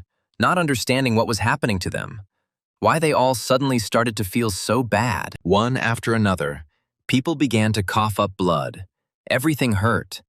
They understood that they had caught some very terrible disease. The stadium corridors were already littered with sick and dying people, and everything around was covered in blood that was pouring out of their mouths. Moo and Ricky looked down in confusion. Down there, among others, were their friends, as well as teachers and ordinary townspeople spectating. Ricky asked, dumbfounded, what was going on there? What was wrong with these people? Why no one could help them? And what kind of disease was decimating them? Moo muttered, "One after another, everyone is dying. Is it really impossible to stop this? And all the people will die before their eyes." Plague's eye sockets glowed as it spread its deadly magic among the people trapped under the barrier, killing them mercilessly. His entire hideous body was ablaze, and he continually attacked those whom he considered the parasites of this world and whom he sought to exterminate. Haewon silently looked at the monsters and the dying people, wondering what would be the best thing to do to stop the death of the spectators. Depression came back to her. Former hero Haewon, you always prided yourself on being very strong, and you really are. The monster admitted, to be honest, it's almost impossible for me to kill you, despite the fact that you have lost your former heroic strength. Depression laughed, saying, "But I can easily kill everyone else, those who are dear to you, and just the people around you." And for Haewon, it's also impossible to kill the monsters. Now that she has lost her hero power, she can't kill them. She can't stop them. The monster chuckled. In other words, Haewon was unable to save these people without killing him and Plague, so she was now powerless. Depression suddenly said, "But I'll give you one chance, Haewon. Cut off your right hand with your own flaming sword." He promised that if you do this, we will leave this place immediately. And I assure you that the rest of the people here will remain alive. The monster added, "Former hero Haewon, who was always proud of herself, this is the last chance I give you out of respect." Haewon remained silent. She knew that the monsters would not go away, and that Depression's ultimate goal was to kill her. The rest was just his tricks. Depression told her, "We still hate you, but we respect your abilities and efforts to save humanity from the attacks of enemies." The monster continued to press. "Don't reject my words and face the truth. You can neither save people nor destroy us. No hero can break through the barrier and get here. He-Won can only save people if she makes a deal with the monster." Depression said, "Hey-Won, you can save them all by sacrificing just one of your arms. Is that such a high price?" The monster tried to break through Hey-Won's defense, saying, "I believe that the former hero will never abandon the people he can save." Worried, Ricky called out to the teacher. He was afraid that she would not withstand the pressure and would follow the lead of this insidious monster. Hai-Won responded by saying how annoying it was that even though she knew it would be dangerous, countries were holding friendly competitions because of politics. But those who plan these stupid competitions can do nothing in an emergency, and the participants find themselves hostages. What's even more annoying are the freaks who use people as hostages and threaten others. These vile monsters. Depression thought Hai-Won was simply going crazy, but she gripped her fire sword even tighter, preparing for a quick attack. Hai-Won added, "And I, who can't even show my abilities because of this threat, am really irritated by all of this." The girl struck the hated monster with a sword. Depression exclaimed, "This is stupid. You are taking away the last chance from those people." Instead of answering, Hai-Won dealt several more blows, cutting the monster's body into several pieces, making it difficult for it to recover. Depression exclaimed that he had barely managed to distance himself from Hai-Won. But this was still a very powerful ability of the former hero of the kingdom. The girl's sword blazed as she delivered fiery blows that melted the extremely resilient bodies of fourth-level monsters. Depression felt that no matter how strong Hai-Won was, her attacks were being held back by the emotions she was experiencing, and she was becoming weaker. He shouted to Chum that Hai-Won was now in her weakest state. It was time to eliminate all the people who were here. The monster cried out, "Plague! Create a nightmare for the foolish former hero who so foolishly rejected our last mercy to the people." Fourth-level monsters are born only to kill people, and among them, the Plague has the most vile power. Suddenly, Depression was surprised to see that Plague's bloody head had fallen onto the tower platform right next to his body. The monster glanced sideways at the dead head of his brother and called out to Plague in confusion. But he didn't answer, and his magic had completely disappeared. The remnant of Depression couldn't believe that the Plague was killed. There wasn't a single hero here. So who had the strength to destroy this monster? Following the severed head, Jurian landed on the top platform of the tower, hidden under the knight's armor and helmet. Finding himself on the tower, the young man sighed with relief. He had destroyed another fourth-level monster and the barrier. His green eyes flashing from under his helmet, he cheerfully asked if he had arrived on time, and everyone stared at the stranger in surprise. Hai-Won couldn't believe her eyes. Where did he come from here? Because no one could get under the dome from the outside, which means he was here before. A few seconds ago, Depression gave the command to Plague that his time had come. He could have fun killing everyone in sight. Plague nodded his beak happily. He was just waiting to kill everyone here, especially after Disease was killed. Today, people will see one of the most terrible days. Here, behind. Jurian exclaimed, "What a beautiful landscape opens up from here." Chuma was stunned when this knight managed to appear behind my back. Jurian asked him, "You are also a fourth-level monster, right?" The young man said thoughtfully, "Monster? Wait a minute. I think I've seen you somewhere before, if only I could remember." Plague answered, "That's right. I am Living Despair. And the monster began to list the disasters it brings to people, but the knight interrupted him. Jurian exclaimed, "Oh, I remembered. You are a mosquito monster, right? You have a nose like a nasty, squeaky, annoying mosquito." Chuma glared angrily and growled, "You're the only one who looks like a mosquito. You're the only one who buzzes annoyingly, you pest." The knight said cheerfully, "I remember that the mosquito's weakness is this," and unceremoniously grabbed the fourth-level monster by its long beak. After Jurian patted Chuma's nose, it drooped pitifully. The young man laughed merrily. The monster now looked very funny. The enraged Plague shouted at the knight, You always show courage before you part with your life, you pathetic, weak, useless creatures. Urian got tired of the monster's threats and cut off his head, but Plague continued to threaten. You continue to irritate me for no reason. Thus, the severed dead head of the Plague ended up next to the grimacing, melted, but living stump of Depression. Hai-Wan couldn't believe that someone was able to kill the Plague. She asked in confusion what this meant. Was this monster really destroyed? Jumping down to the top of the tower, Urian asked if he had arrived in time to deal with that big-nosed monster. Mu was amazed. What nonsense! Did he really just defeat a level 4 monster? Ricky asked in surprise. Is it Yuri Seung-kun? Hai-Wan looked at the knight in confusion. Could this guy really be Yuri Seung-kun? He was almost a child. And where did he suddenly come from here? At that moment, Deus landed behind Hai-Wan and called out to the master. He was in a hurry to report what happened inside the tower. Deus said, I dealt with the situation downstairs on the first floor of the magic tower. The 4th-level monster named Disease is dead. At this time, Jurian looked carefully down to where the rest of the people were still and noticed, and I thought that I had arrived on time. Almost all the people below were infected with the plague. They were coughing up blood, the dark, deadly magic still flowing around them. There were also many who had already died due to the bacteria released by the plague, which the monster had strengthened with its terrifying magic. Jade covered his classmates with a demonic shield and held it with all his might so that the boys would not become infected with the disease and die. Jurian's eyes flashed with anger. These monsters had managed to destroy too many innocent lives, and many of them were beyond help. He angrily noted that there were far more casualties at the stadium than he expected. The young man turned to Hai-Wan. What do you think, former hero?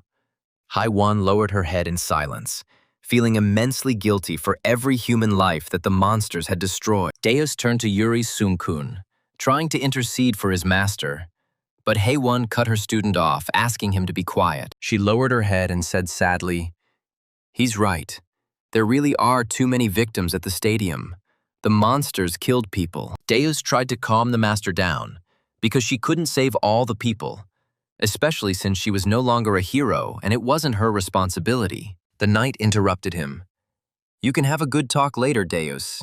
You need to do something urgently to save the people below. Urian told the boy to go to the place where the spectators are and use the scythe to cut the magical power of the people who are coughing up blood. Deus was indignant should he harm the spectators, but the knight explained that this attack caused breathing problems. This is a magic spell that causes infection. Ideally, people with symptoms should have been quarantined, but due to magical attacks, this is unlikely to be possible now. So Deus needs to use his skill and neutralize the magic. The knight concluded that this was the best option at the moment, and a stunned Hai-Wan asked the guy, How do you know all these details? She was amazed. The knight knows everything from the cause to the cure, and about the attacks of the plague, a 4th-level monster. Urian replied, It's because I've experienced it before. Hai-Wan didn't hear his answer and wanted the young man to come closer. The young man asked if it was important now.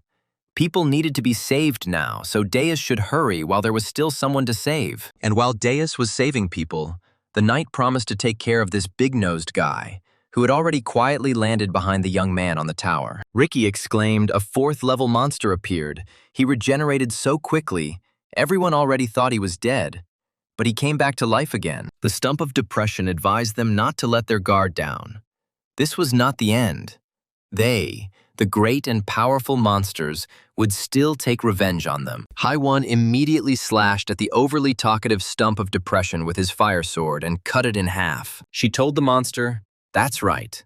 Don't let your guard down until the very end when you're in front of me. Otherwise, you'll turn into steaming mince. Depression angrily gritted his teeth.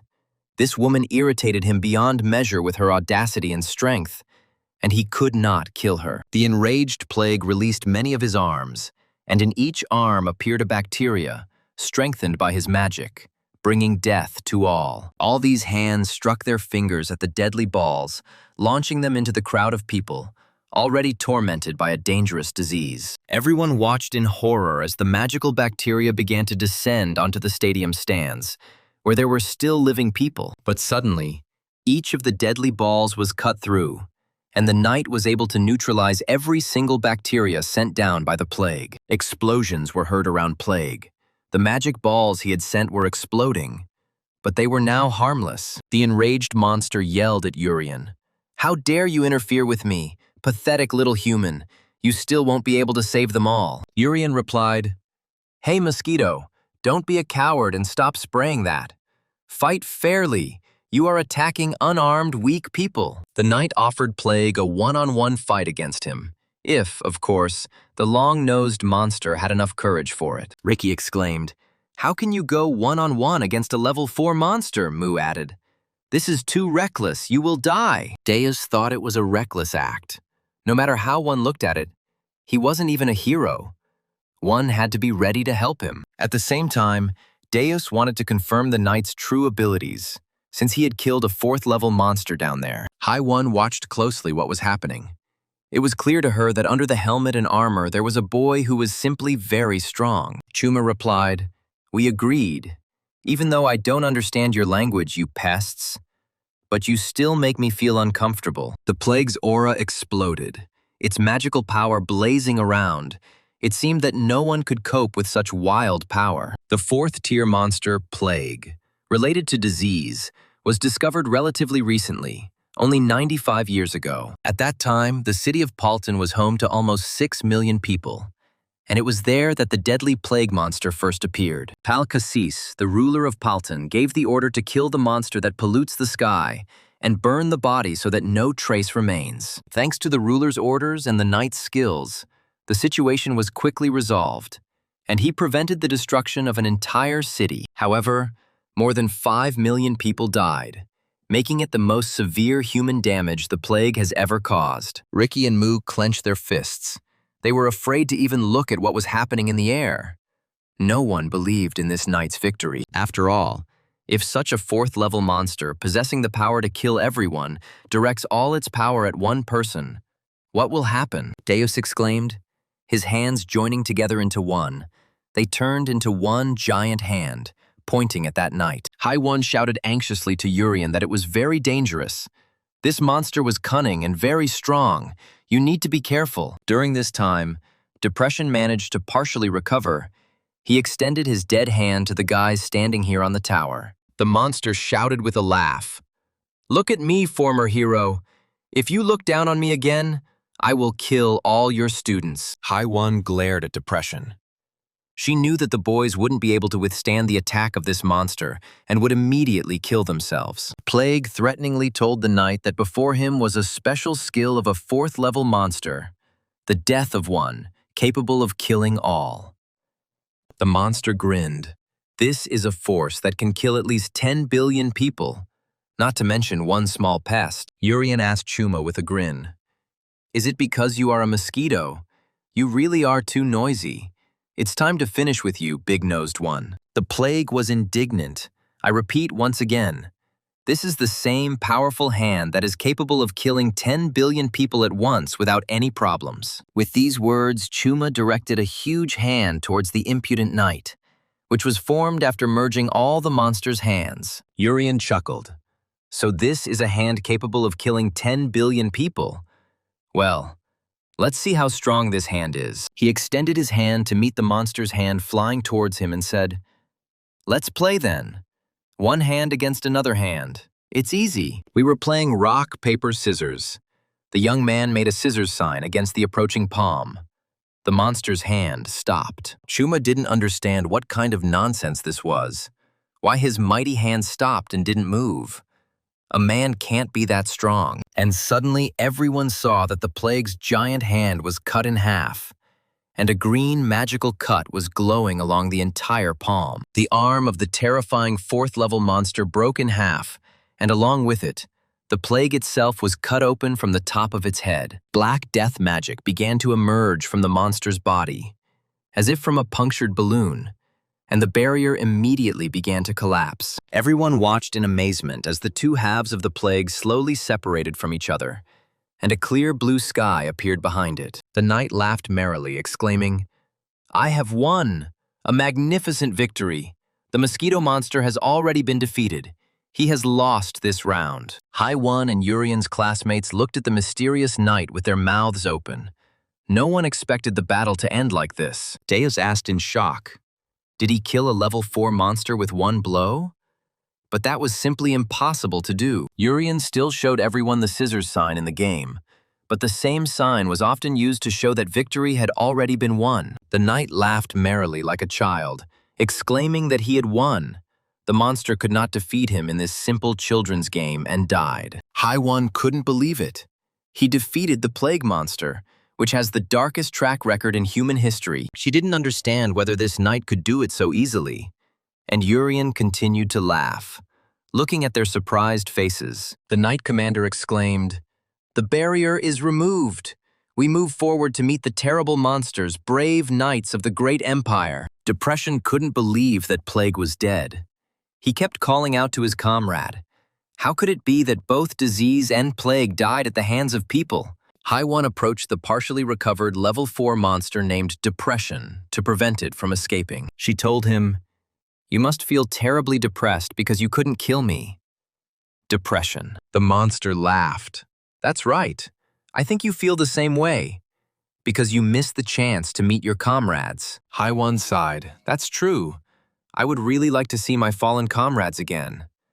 I would like to bring them all back." Urian watched the commotion below. People were shouting, "People's condition is serious. Isolate the sick and stop the spread of the infection." Dead, bloody bodies covered with sheets were already lying along the stands. It was a painful spectacle of mass death. Deus tried to persuade people to cooperate with me. I will simply cut off the contaminating magical power. But many people were terribly afraid of him. The priests exclaimed, "The great imperial army has captured a 4th-level monster. Harm it so that it cannot recover." Haiwon called out to the knight, although Urian was in a hurry to leave to return to his previous form before all his friends missed him. The teacher said, "Yuri Sung-kun, I want to thank you. You have helped me a lot, and all the people in this huge stadium." Haiwon added, "If things were as usual, I would never forgive you for attacking my young students that one time. But now Haiwon is ready to pretend that she didn't notice anything." The knight chuckled. "I know that I came at the right time and helped you." Still, the knight thought Haiwon was going a bit overboard. She could easily defeat those 4th-level monsters herself. He asked Haiwon if she was deliberately hiding her strength, and the heroine looked in surprise at the strange knight standing in front of her. Haiwon lowered her head and smiled. After a pause, she said, "I am grateful for your words, even if you meant something completely different." She realized that now, by protecting everything she had, she could continue this path of fighting monsters for the life of humanity. The knight, leaving, said, "Well, I will not ask about the reason why you hide your powers, because I am the same." Haiwon stopped the knight. "Wait, I want to ask you something. If you answer the question, I will side with you in court." The knight laughed. "I don't plan to go to court because I'll disappear again and you won't be able to stop me unless I want to." Haiwon's eyes blazed. "Well, I'm sorry to do this to you when you helped me so much, but I'm not going to let you go so easily." The knight stood on the railing of the top platform of the magic tower and turned to Haiwon and the rest of the people present. He waved his hand at Haiwon and exclaimed, "Remember this well and never forget it in the future. I will come back to you again." The knight declared to everyone, including the knights, "I am the hero of today, and I will continue to be such a hero in the near future." Everyone looked in surprise at the strange knight standing on the edge of the tower, and he loudly said that he was the absolute greatest being. Suddenly the knight disappeared, leaving only a fragment of his last phrase in the air. "Never forget that my name is Juris." The knights were confusedly talking among themselves, who he was, where he disappeared to, what all this meant. Haiwon was in slight shock. Haiwon's aura was burning with anger. This arrogant boy just up and ran away from her, even claiming that he was an absolute being. She sighed and quietly asked if I should let you go so easily this time. The mysterious, strong young man who saved us all. Haiwon looked thoughtfully into the distance, to where the knight had recently disappeared, and quietly asked, "Yuri Sung-kun, who are you really?" Meanwhile, Urian returned to the room where Disease was holding the princess with Ryusei, and where the girls, running away, left the young man in the rubble. Looking for the place where he lay helplessly, Urian laughed merrily at how cleverly he had pulled it all off, killed the monsters and not revealed himself. He lifted the huge stone he was lying under and exclaimed, "Excellent! Everything went according to plan and in the best possible way." I was satisfied. The young man smiled. "Good. Thanks to this, my life as a person who hides his true strength is just perfect. Now everyone will know for sure that Urian is the weakest student, who didn't even have an attack spell work against the monster. And Yuri Seon-kun is a hero who saved everyone from a dangerous situation and easily finished off 2 terribly strong level 4 monsters." In other words, even though others look down on Jurian from the outside, it is better for him to operate from the shadows. Having thrown a stone, the young man exclaimed, "Everything is fine, and now I will disguise myself and wait until someone comes and saves me." A huge piece of the wall thrown up by Jurian fell on him and crushed him. It looked as if he had never climbed out of this rubble. The young man fell silent and began to wait for help. But for some reason, no one came. He was already getting bored. Why does no one come here? He lifted one leg higher and positioned it so that it would be more visible from the door. He asked, "My legs are visible from under the rubble, right?" 2 weeks later, the incident was announced to be over. The competition was cancelled, and a large number of casualties were discovered during the match. However, even after everything that happened, the citizens of the empire were happy. They drank, glorifying His Majesty and the empire. The townspeople shouted that the great imperial army had captured a level 4 monster. Long live the empire, the hope of the people. All this happened because an unexpected incident that could have led to the destruction of the empire was successfully resolved. Vul Zaha, looking around, noticed that it looked like a celebration even after so many people were injured and many died. Bakru replied, "Don't you understand?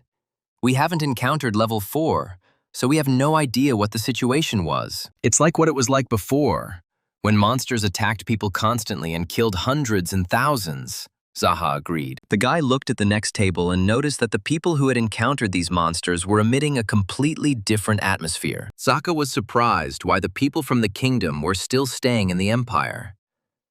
Baru had heard that they still had some work to do here. Looking around the tables, Zaka noticed Urian, who was wolfing down meat with gusto. The guy was surprised. He felt fine. Nodding towards Urian, Zaka asked if this brat hadn't encountered a level 4 monster. He seemed to be okay. Ella diligently fed her little brother, who was trapped under the rubble in the tower. And Urian did not refuse meat. The girl heard that the boy was crushed by a rock because of the monster, and she was very glad to see that her brother was okay. After swallowing his food, Urian remembered that Ella, like the others, was in danger. He answered her, "I'm glad you're safe too, sister." He said sadly, "I couldn't do anything. I tried to use an attack spell, but it was difficult and I failed." Ella reassured him. "Everything is fine, Urian. Don't blame yourself too much. You need to eat and gain energy." The young man agreed. They decided to eat with pleasure, because it was free food. Urian was happy. He managed to create the image of a weak student, Saka remarked with disdain. "These brother and sister are so simple. Isn't it because they are commoners? How did they get into the Magic Academy?" The fire guy suddenly remembered that Bakru had fought a commoner, and Zaka envied him, as it had been easy to defeat him. Bakru flinched in surprise and stuttered as he answered Zaka. "Of course, it's easy." The young man laughed reluctantly, sweating. He knew that he had completely lost to this kid. Moreover, he didn't even really remember how exactly he lost and when he passed out. If it turns out that Baru lost to a commoner, he will be disgraced, so it is better to remain silent. But then Ryusei approached him. Sei said, "I heard the first one to reach the top was Urian, so she was worried that Baru might have been seriously hurt." Fool Zaha exclaimed, turning to Bar, "That she means that you lost to that small-time commoner. But how did that happen?" Baru muttered in horror. "No, I didn't lose. It must have been some kind of mistake. How could I lose to that weak commoner?" Ryusei asked Baru, "What are you talking about?" "Actually, the greatest power of the kingdom is the special student Urian. He cut off the head of a level 4 monster with his magic power, and Baru is completely fine after fighting such a person." So in Ryusei's eyes, Baru is amazing. The guy sighed, right? You can't even imagine how strong this boy is, Saka exclaimed. What are you saying? This small-time commoner is the greatest power in the kingdom. What kind of nonsense is this? The fire guy suddenly burst out laughing, exclaiming, Ryusei, for the first time in my life I heard a joke from you. Well, you went too far with that. Everyone saw information about him in the investigation materials. This snot-nosed commoner and orphan. A pathetic street foundling. Zaha was amazed at how Ryusei could joke about being the greatest power in the kingdom, and with such a serious face. The girl replied, I don't know whether he deliberately hid his power to lull us into a false sense of security, or whether he had another reason. Ryusei leaned on the boy's table and quietly said that she herself had seen his strength. Moreover, he had saved her from death in that tower. Sitting down at the table, she explained that they had clearly lied, that the special student Urien could only heal and nothing more. The girl saw it with her own eyes when he appeared in the room where the fourth-level monster named Disease was. Urien's overwhelming magical power blew off the fourth-level monster's head, and the special student told him and Saruti to run. Saka was stunned. It couldn't be. This little brat had cut off the head of a level 4 monster. It sounded completely implausible. Ryusei said that after cutting off the head of that monster, Urien told them, that's all I got. It seems I can only heal. Zaha wondered what kind of stupid excuse this was. Ryusei nodded her head.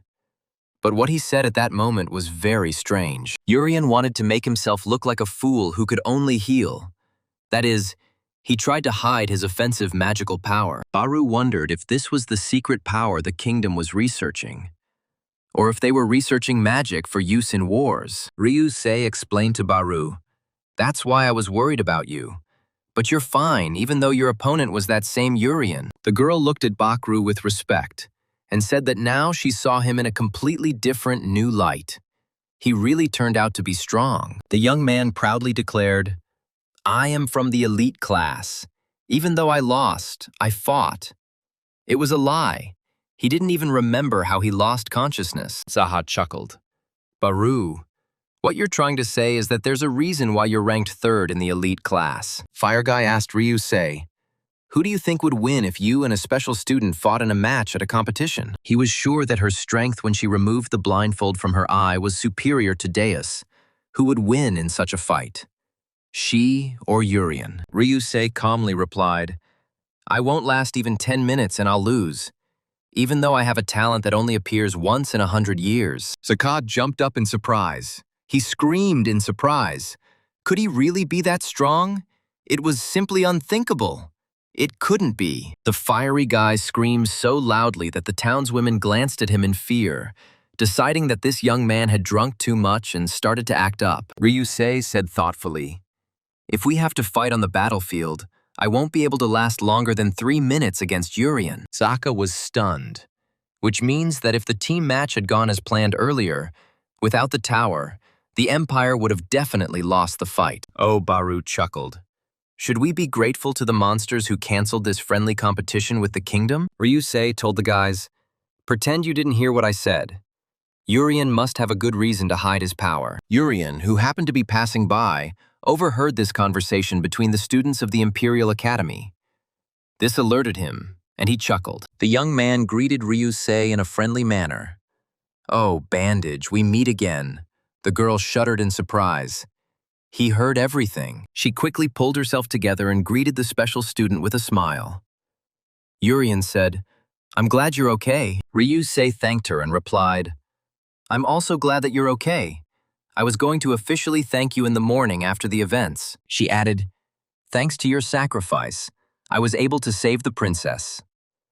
Urien smiled.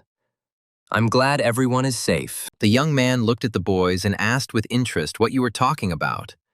You were making so much noise that even passers-by were looking at you.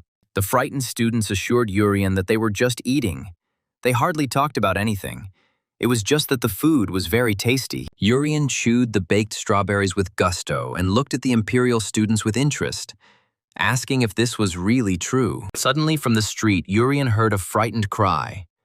Some man was shouting that it was blood. His friend was probably infected. The young man fell on the pavement and coughed. Blood was coming out of his mouth. His friend asked him with concern how he was feeling. The patient's friend cursed, saying, "You always have fits when you drink alcohol. Why did you drink so much?" A man shouted to passers-by to call a doctor. A person had become ill right on the street and needed immediate help. Passers-by were shouting, "He needs first aid! Someone, help him!" Maybe there is a healer nearby. Urian stopped eating his berries and headed towards the man coughing up blood. He really did need urgent help. The sick man's friend shouted at the boy to move away, but Jurian ignored him and immediately applied his full healing. Passers-by froze, watching as the half-dead patient suddenly sparkled with the green, life-giving magic of a special healing. After a couple of seconds, the patient opened his eyes in surprise and silently looked around. He felt great. The bleeding had stopped. And then the one who had just been lying on the pavement shouted, "Bring more drinks! The great empire has won! Long live the emperor!" The guys were shocked.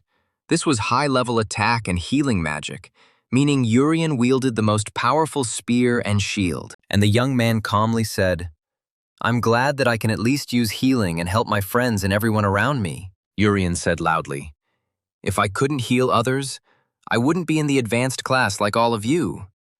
Very talented guys. The guy looked at his hand and remarked that a good mage should be able to use attack magic. But I was really pathetic. Ryusei was confused. "Is he testing me?"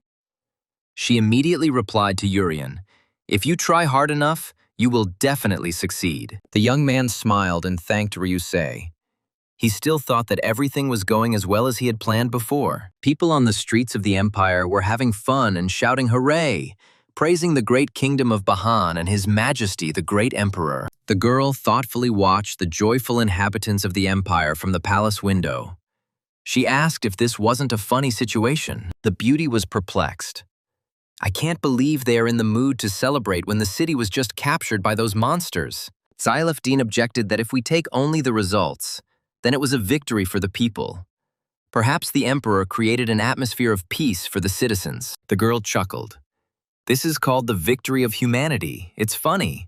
And the emperor is actually quite stupid for a ruler." She noted bitterly that if I had been deployed instead of the imperial army, there would have been no casualties among the population. Then there would be no need to deceive people and protect them from something like this. Zylefdeen remained silent and did not argue with the heroine. It was one of the 4 immortals of the empire named Sekras. She was outraged why she was not sent against the monster. Zylefdeen replied, "They may have thought that the army and Haewon could stop it, but no one expected that 3 monsters would appear." Sekras chuckled.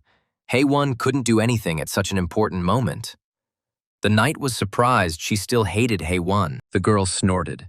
She asked Zylefdeen to tell her more about Yuri Sung-kun. She heard that he was even stronger than Haewon. She asked the knight if this guy was probably the next hero. Zylefdeen replied that they didn't know anything about him yet. There is no understanding whether Yuri Sung-kun is their ally or enemy, and whether he is even human.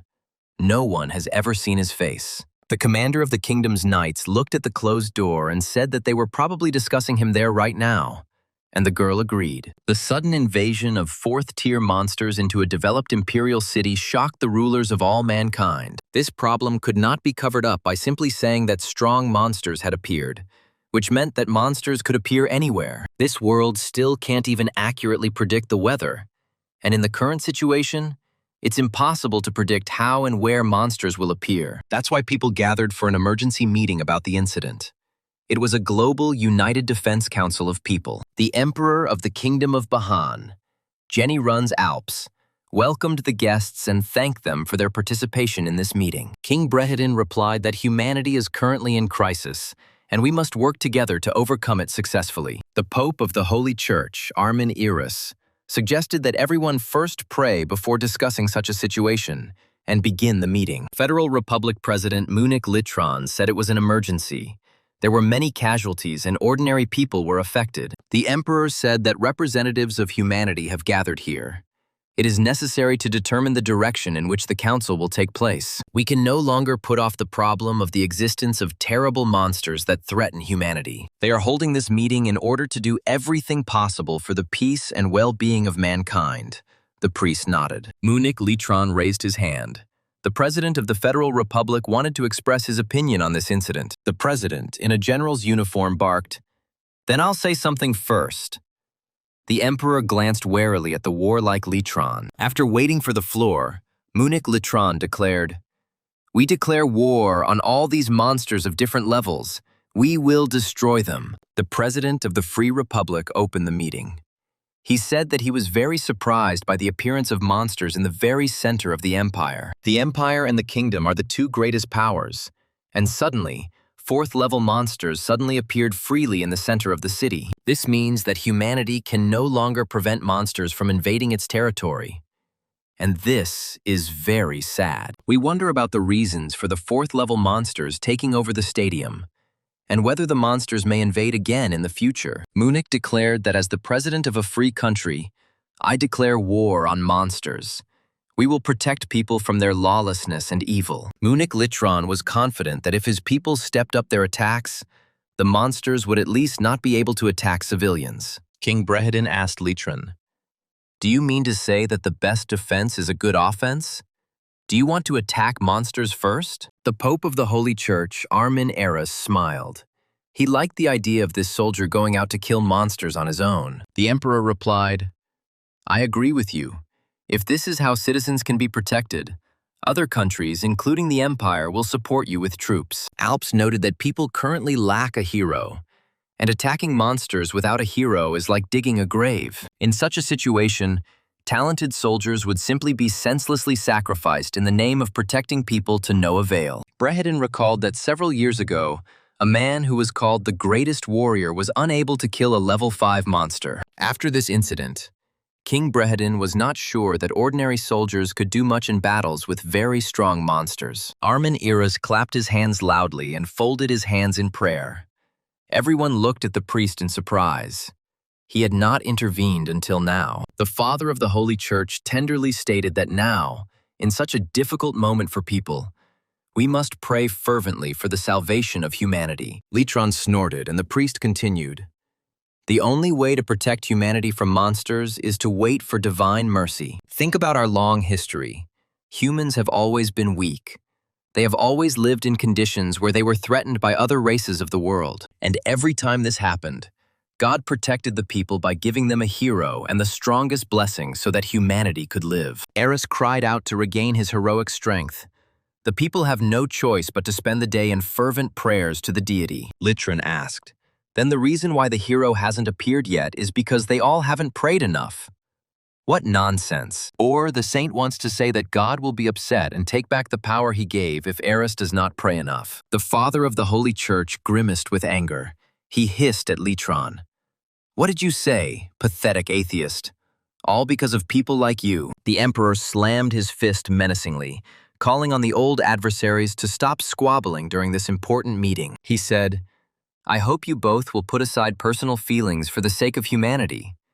At least this meeting should pass without conflicts." Munich Litron said to the enraged Armin Eras, "I did not mean to blaspheme.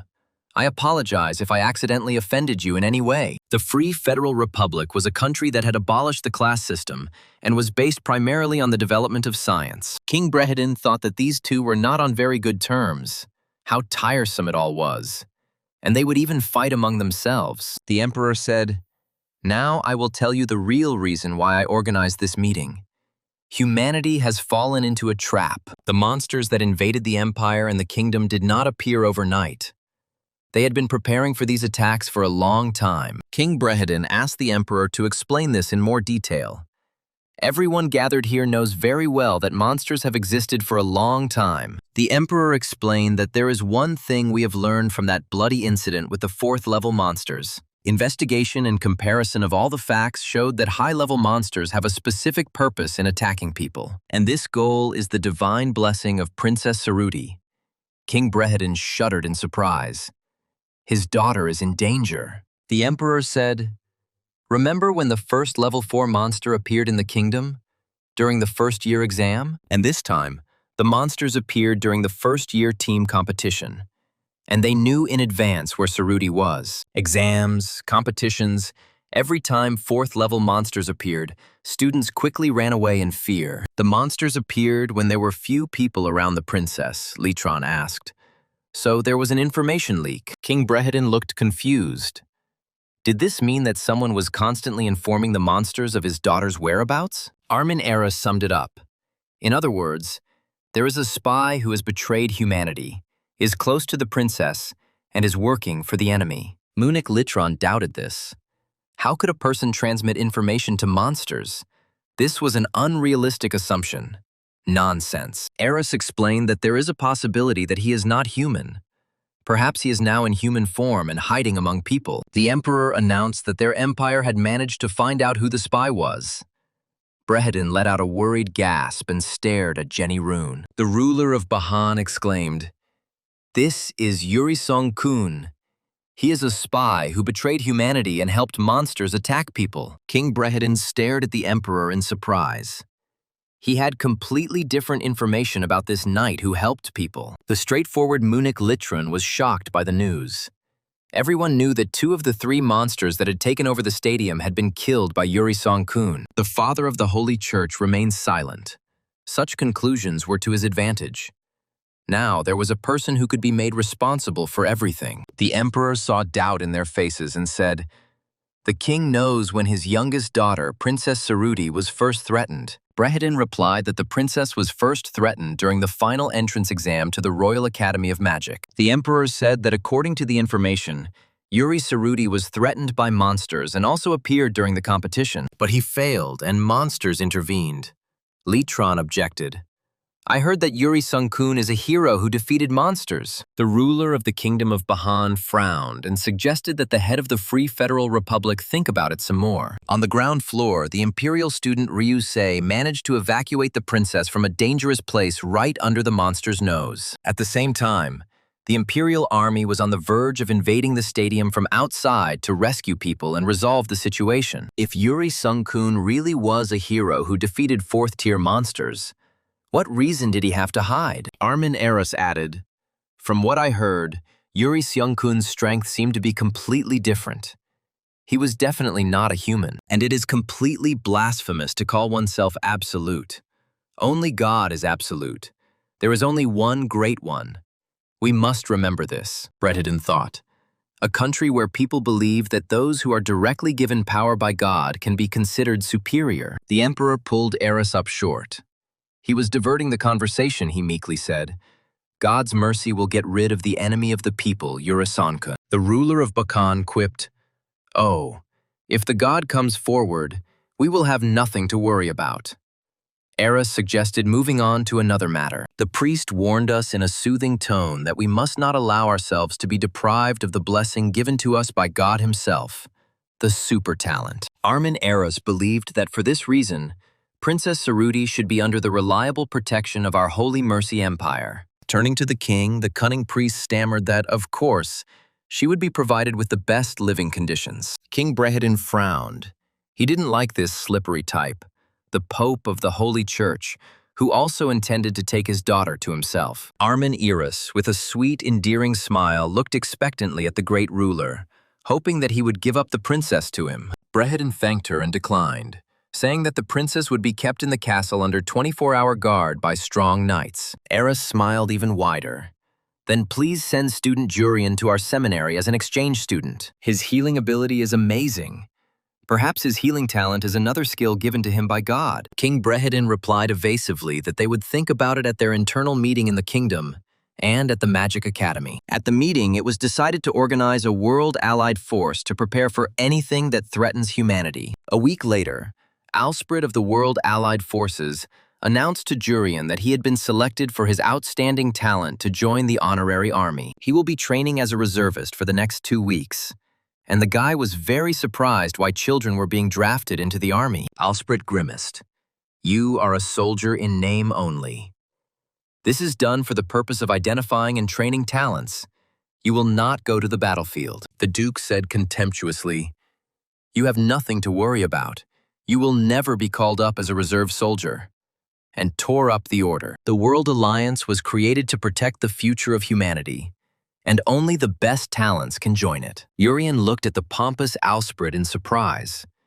He didn't understand what kind of forces these were and why they were trying to shove him into them. The Duke concluded that such a young man clearly did not fit into a place like this. There must have been some kind of mistake. The envoy of the World Allied Forces saw Urien's black brooch and realized that he was a commoner and could not be talented. Alsprit said, "I will inform you that the entry was cancelled due to lack of talent." The delighted Jurien thanked the Duke. The recruiter looked at the young man in surprise. He was stunned. Did this kid really not regret anything? Since this was the most prestigious place, Urien thought, "I will never do such unpleasant things as joining the World Allied Forces. I need to lower my notoriety." Hearing Alsprit's conclusion, Eros was shocked. Was he really serious? And why did he assume that the boy was untalented? Alsprit explained that recommending a commoner to the World Allied Forces, with all due respect to you, it was simply ridiculous. The higher the status, the more magical power a person is born with. And the lower the status, the less magical power all people have. Magical power is a gift from God, and status is given by God himself. It is strange that His Holiness showed interest in a commoner. The Pope of the Holy Church, Eros, interrupted Duke Alsprit's fiery speech about how such a commoner was not worthy of attention. Eros explained that Jurien was noticeably different from other commoners. He was incredibly talented and needed by the Holy Church. This young man has the gift of instant, complete healing. Nothing like this has ever happened in the world before. Many do not believe it. The Holy Church's mages work hard on their research, but it doesn't even come close to Urien's talent. The healing he demonstrated completely changed what magicians had been studying. It was like magic from another universe, another world. If we talk about healing, then this is magic that is centuries ahead of the magic of the Church. Humanity has already encountered something similar. The appearance of a hero and the appearance of a blessing. A power like a miracle appeared overnight. It is an instant, complete healing. A stunned Alsprit listened with his mouth open to the head of the Holy Church. Now he understood how wrong he had been in relying on the brooch. Eros calmly approached Duke Alsprit, who must go to the kingdom of Rarenta and correct his mistake. The priest said, "We must make Jurien a citizen of our blessed nation. All the gifts of the gods must be ours." Taking the Duke by the shoulders, Eros explained that the World Allied Forces would initiate this, and you must enroll the young man in these forces. The Duke was perplexed, even though His Holiness said so. But I will allow myself to disagree with him. This Jurien is suspicious. Alsprit decided that if I saw him and he was not up to par, I would immediately refuse to enlist him in the force without any hesitation. Hearing that the World Forces enrollment was cancelled due to lack of talent, Urien exclaimed, "Yes, please cancel it." Duke Alsprit was shocked. This commoner does not regret anything, and does not even ask that this decision, which is honorable for him, not be cancelled. The young man rushed forward, and the Duke shouted after him, "Wait a minute, please, wait, answer, why don't you want this?" The Duke asked Urien, who had already run away, "You surely understand what it means to be elected to the World Allied Forces?" The guy looked questioningly at Alsprit. He didn't know what the World Allied Forces were. He evasively answered that he had heard. The young man said with a smile, "I know my place very well. A person like me is not suitable for this. There are probably aristocrats there." Duke Alsprit was puzzled. He didn't even know what to answer. This boy really wasn't like other commoners. He chuckled, "Perhaps I was wrong, and this young man really is worthy of being in the ranks of the World Allied Forces of people." Faced with a position everyone dreams of, the guy maintained his composure even after insulting words were directed at him. With magic centuries ahead of its time and deep self-control, his capabilities are truly great. The Duke declared that you had passed the test, Jurien, not just as a student, but as the chosen guardian of humanity by God himself. The solemn day has arrived for young recruits from all over the world to enter the training camp of the World Allied Forces. The instructor informed the young soldiers that the induction ceremony would be held in this mansion, so please come in. The boys were greeted by Kiren, born in a great empire and chosen to serve in the World Allied Forces as an instructor. Siren's role was to nurture young talents who would lead humanity into battle in the near future. And Sirene's boss was none other than the beautiful Sekras, who bore the honorary title of the Immortal Empire of the Kingdom of Bahan. Immortal Imperial Knight Secras was the commander of the Human World Allied Forces training camp. Secras carefully watched the young warriors who arrived at the mansion, her attention immediately drawn to the saddened Urian. The girl was surprised to be elected to the World Allied Forces. And yet, how could one look at it with such astonishing contempt? Urian really didn't understand why he was here. He was supposed to be modest and inconspicuous, the weakest student, a commoner. Isn't this place meant only for the best of the best? Why then was he suddenly dragged here? Where did it all go wrong? Maybe it's all because of that guy, Chris. Ever since Urian defeated him to find out his power level, he's been shining. Entering the mansion, the young man sighed heavily. He just needed to make sure that he was kicked out due to lack of talent or something else. Urian's mood couldn't have been worse. He was taken away from the magic academy where he dreamed of studying and separated from his little sister. But then the guy looked up and froze in surprise. A smile played in his eyes. He saw something that always pleased his eyes. In the huge hall, luxurious tables were set. They were bursting with various dishes. Urian immediately froze in delight. What a sight! Chefs in snow-white uniforms conjured up sweets and desserts, beautifully arranging fruits and pastries and decorating cakes. The young man was delighted. Perhaps this place would not be as bad as he had thought at the very beginning when he had just arrived, and the table with meat and seafood delicacies took Urian's breath away. Such beauty made the guy's mouth run. Looking around, Urian tried to figure out if this was a banquet. Many people here seemed to know each other. There were even friends. Suddenly, everyone heard a loud voice. "Welcome to all those who are the future of humanity." The guy looked around questioningly. At the top of the wide staircase stood a warrior. He introduced himself. "I am Kythiotis, responsible for conducting this training for the youth." Kythiotis explained to the boys that he was from the nation of God's grace and also served as the commander of the Holy Knights. And the listeners began to whisper. Urian chuckled. It seems that this Kythiotis is about the same level as Teacher Hay-1, which means he is a pretty strong guy. The knight said, "We will put your safety above all else, and anyone who poses a threat will be punished in the name of God." Come to think of it, Teacher Hay-1 is quite remarkable. She must have been one of the strongest humans in the past. Kythiotis explained that the training would last 2 weeks, but I would appreciate it if you would treat it like a social party. Deos smiled. "I like all of this very much." His opponent, Baga Nuzag, frowned.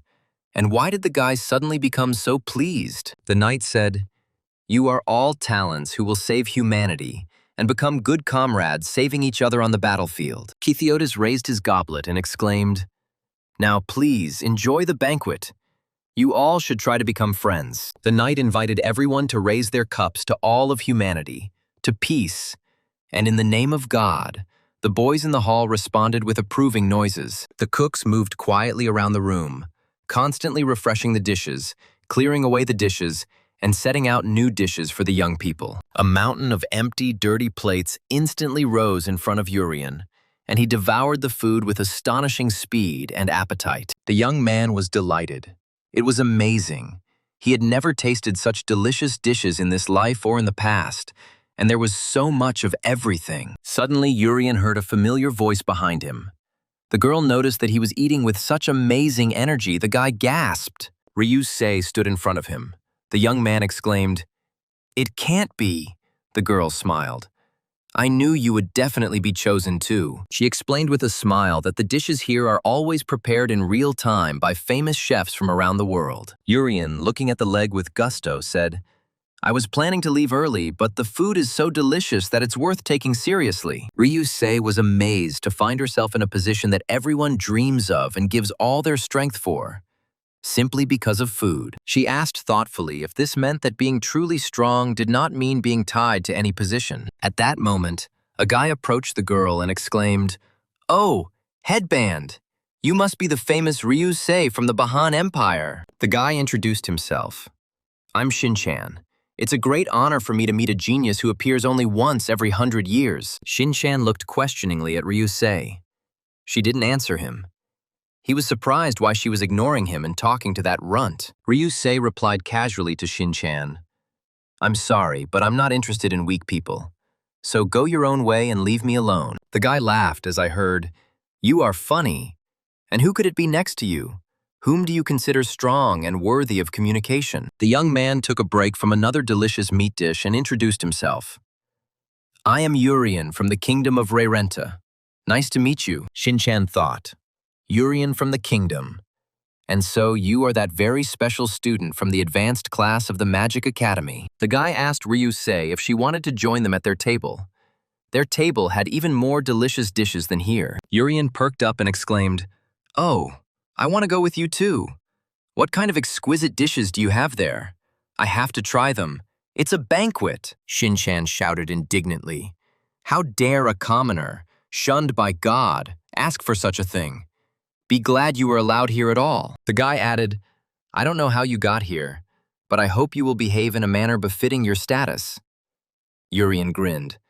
"Thank you for saying that." Shinchan stated that only the best of the best, geniuses among geniuses from all over the world, the future leaders of people, gather in this place. As they grow up, everyone will achieve their goals in different areas, and they were all given time to communicate in such a wonderful place. Shinchan felt that wasting such precious time on a commoner was too much, and he persistently called Ryusei to come with him. The guy wanted to introduce Ryusei to his friends, who would greet her warmly, but the girl was irritated by this clingy guy. She rather abruptly told Shinchan that she felt the same interest in him and all his friends as a newborn baby does in magic. Shinchan was taken aback. What was he supposed to understand? Didn't the girl really want to meet the best representatives of the country's aristocracy? The guy laughed. "Miss Ryusei, you may have the greatest talent, but it seems you lack insight." He asked the girl if she thought that he, Shinchan, was worse than such a commoner, while Urian was consuming mayaso. Ryusei replied calmly, "Whether you ignore Urian or not, the choice is yours, but there is something you should consider." The girl said, "Let me give you one piece of advice. If you let your guard down, you can quickly lose your head too." Shinchan snorted derisively. "Sorry, yes, I will be careful. I can't lose my beautiful head. Many girls like it." While the others were arguing, Jurian was tucking into his food. There was a plate of delicious, juicy meat in sauce in front of him, and he was eating with pleasure. The young man couldn't understand why everyone was just talking and leaving their food untouched, when everything here was so amazingly delicious. Urian decided that he would eat with pleasure. But suddenly someone else stuck a fork into his piece of meat, and the young man was very surprised. He looked up and looked in surprise at the one who decided to take his piece of meat. It was strange because there was a lot of food around. Some young man, clearly not an aristocrat, stubbornly stuck his fork into the same piece as Urian and looked at him defiantly, testing his reaction. Then the stranger jerked his fork sharply, literally tearing the piece from Urian's hand, and sent it into his mouth. The young man was amazed at such audacity. Urian looked questioningly at the guy, trying to understand what just happened, whether he was provoking him into a fight or showing him something. The unfamiliar young man chewed a piece of meat that had been torn from Urian and looked at him insolently, as if to say, "That's it. It was yours. Now it's mine." Urian stuck his fork into another piece of meat, wondering what was wrong with this guy. Was there not enough meat on all these tables? Or was he looking for a fight? But a second later, the young man had already forgotten about the incident and happily brought the next piece of meat to his mouth, intending to enjoy the dish. Unexpectedly, this piece of meat was also stolen by a strange boy, and this time, he almost literally tore the meat out of Urian's mouth. The young man was stunned. This was sheer impudence. This boy was clearly provoking him with this kind of behavior. Well, he had to answer him. Urian looked at the impudent fellow in surprise, wondering why he was acting like this. Was he just a bully, or did he have some kind of perverted entertainment? And the stranger demonstratively chewed the meat torn from Urian, showing that he could do nothing with it. The meat had already been eaten. Urian didn't like this at all. Tasty meat was something almost sacred to him. And then a piece was brazenly ripped out of his mouth. The stranger, having swallowed the meat, remarked that it was not really that tasty. He just wanted to take these pieces of meat from under your very nose. Urian was amazed that this bastard didn't want to eat at all. He just wanted to have fun by taking away his coveted pieces of meat. This is something that needs to be punished. Urian's anger flared up. For no apparent reason, this kid decided to ruin such a wonderful evening. The stranger, looking intently at Urian, demonstratively stuck his fork into the last piece of meat in sauce lying on the plate. He picked up a piece and pulled it towards his mouth. Urian could not help but respond to such a challenge.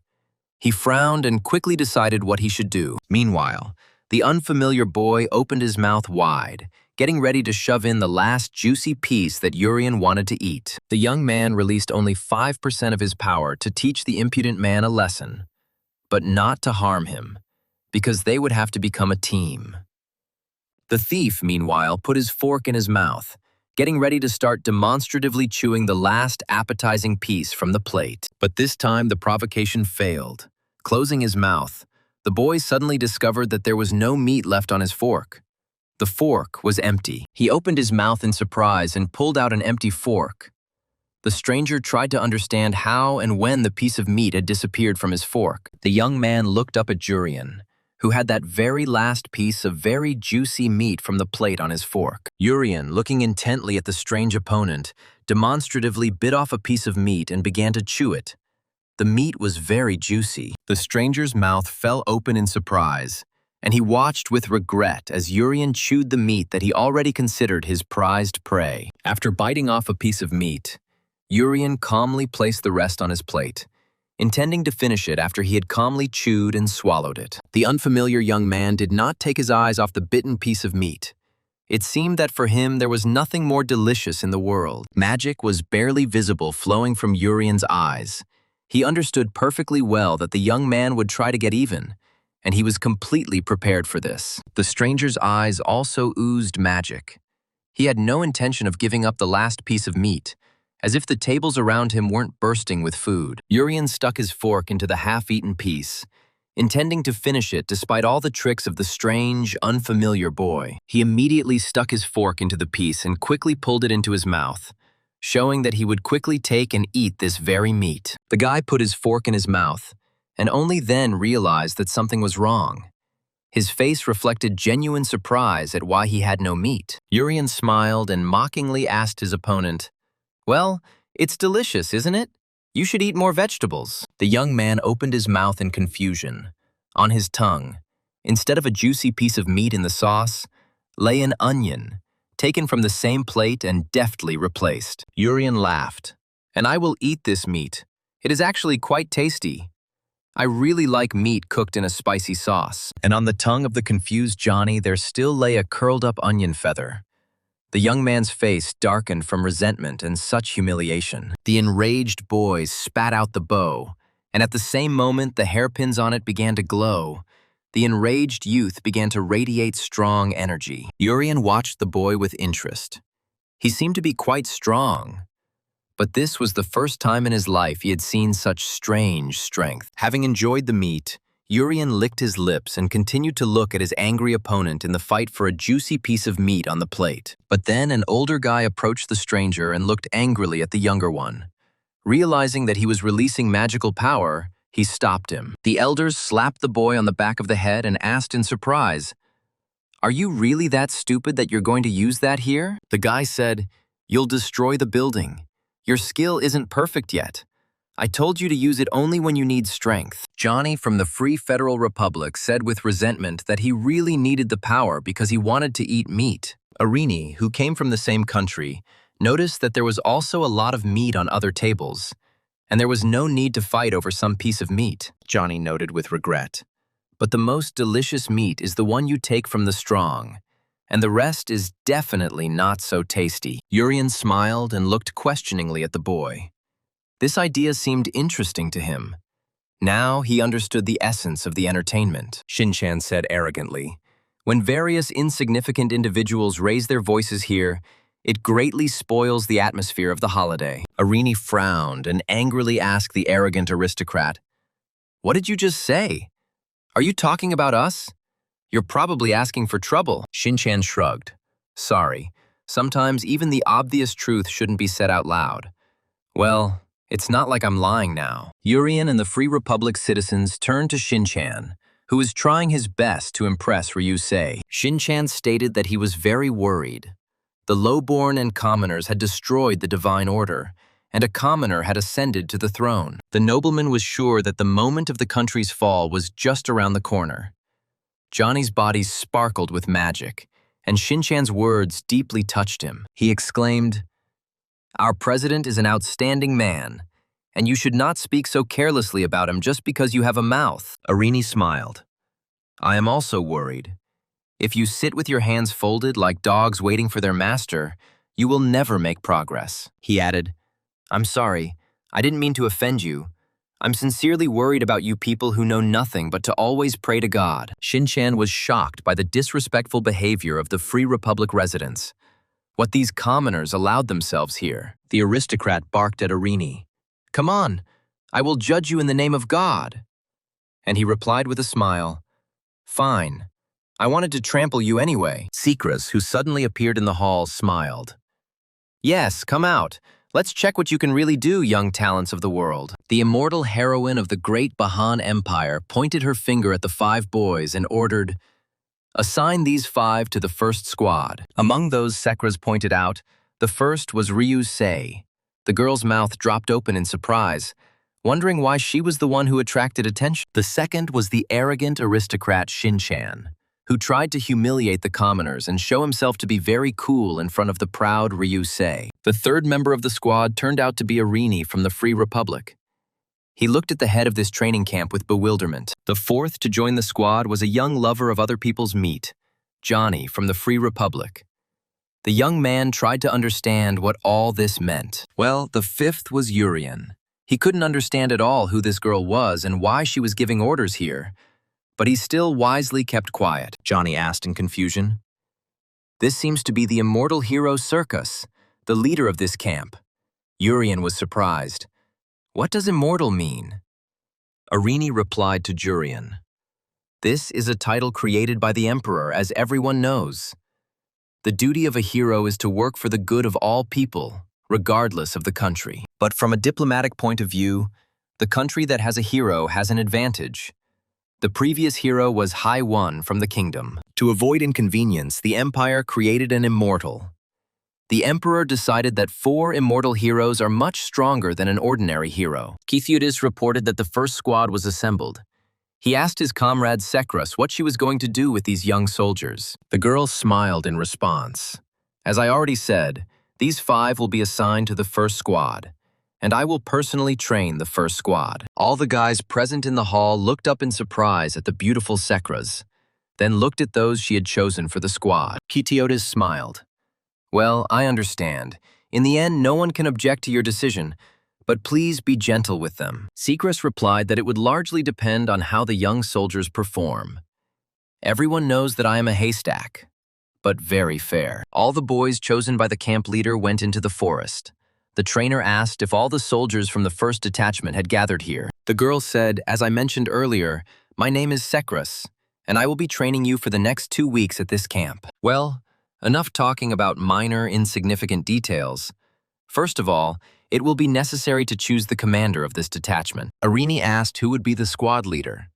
Johnny suggested that Miss Secras would choose the strongest among them. The head of the training camp warned the guys that over the next 2 weeks, the first squad needed to remember the most important things. The strong become winners, the weak become losers, and there is no place for losers here at all.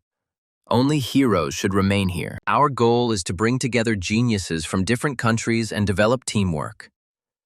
The intensity of training at this camp will be moderate. They hadn't originally planned to kick anyone out, but that would have been boring, and Secras would make sure the extras were weeded out anyway. So, the test to select the squad leader will begin right now. Secras really hoped that all the guys are ready to pass this test and win. Urian asked in confusion. This wouldn't be a mortal duel. The young man didn't want to show his abilities right away. Shinchan giggled joyfully. He could already clearly see himself as the commander of the first squad, which would be trained by the immortal Secras herself. He quietly turned to Ryusei, who was standing next to him, and said that the commander would be chosen from among them, the aristocrats. That was absolutely certain, and the commander will be the strongest person. Shinchan said that he certainly respects Ryusei very much, but he is definitely much stronger than her. The guy smiled, saying that he wanted to avoid unnecessary quarrels. He asked if she agreed with him becoming the squad leader. Ryusei didn't answer Shin-chan. She asked Urien if the special student was aiming for the position of commander of this squad. Urien looked at the girl in surprise and replied, "No, of course. I'm too weak for this. Let someone else take this place." Ryusei smiled good-naturedly. "Well, if you say so, then so be it." She understood that Urien had no intention of showing his strength. Arini calmly told the squad members, "If we are talking about the most of all, none of you can lay claim to this place of honor. And neither can I." The guy looked at the lover of stolen meat and seriously declared that the strongest of all those present was young Johnny. Secrets laughed. "All the guys in the squad are so funny, it's just hard to hold back from laughing. This is because they are all still very young." She explained to everyone that there was no need for them to fight each other. Sekris would choose the commander herself after checking everyone's background. And as Kithiotis said, they will all become comrades who will protect each other in the future when the time comes to fight. So, dividing people by nationality and status is strictly prohibited. Now they all exist as the first detachment of reservists. Secris took out her flower-shaped magic wand and announced that we would begin a simple sparring match to choose a commander. Arini was surprised. Sparring? Would they really have to fight with the immortal Sekris herself? It was clear that they would all lose to her. The girl explained, "I don't know who you are and what strength you have, but when we cross swords, I will be able to understand it." So, after a simple sparring, the leader of the first squad will be chosen. The head of the camp asked who wants to try first. Shin-chan whispered in confusion. Sparring with an immortal was too much. Ryusei remained silent. She was interested in trying her hand. No one dared to take the risk. And then, a young resident of the Free Federal Republic took a step forward. He wanted to try. Johnny timidly said that he would go first, because someone had to start this testing for the title of Reserve Squad Leader. Seeing the young man's confusion, Sekris reassured him that there was no need to be so afraid. It was just a test, and none of them would be injured. Johnny calmly replied that he wasn't afraid and took out some unusual device. Everyone looked closely at the boy. The young man turned some handle and his device began to spin, buzzing strangely. Sekris watched everything with interest. The device began to unfold, turning into something resembling a portable chainsaw with many levers. Finally, all the parts fell into place. The guys heard a quiet click. The weapon from the Free Republic was ready for use. Johnny took the greatly enlarged object in his hand and looked at the head of the training camp. He was waiting for her signal to spar. Sekris noted with a smile, "You even have a portable sword. That's very good, although it looks rather unusual for a weapon." She suggested that the young man begin the first stage of testing his skills. This is the simplest trial stage to understand the situation. The girl lightly pushed off the ground. She did not accelerate, but simply moved forward towards the young man with an unusual weapon in her hands. Running up to Johnny, Sekris lightly hit his weapon with her staff. The young man withstood the blow without even taking a single step back. Sekris and Johnny crossed their weapons, finding themselves face to face. The immortal heroine watched how the boy would behave. She had heard a lot about the warriors of the Free Republic, where they did not rely on birth, only on talent, and used science. Johnny, who came from a simple family, looked calmly at the girl. In his country, he was considered one of the most promising. He pulled one of the levers, and suddenly the blade of his weapon began to spin. Golden sparks began to shine on the blade. He aimed the weapon. As soon as the blade touched Sekris's staff, it began to crumble, shreds flying from the scarlet flower on top of the staff. Seagrass shuddered in surprise. She had never seen such a strange action before.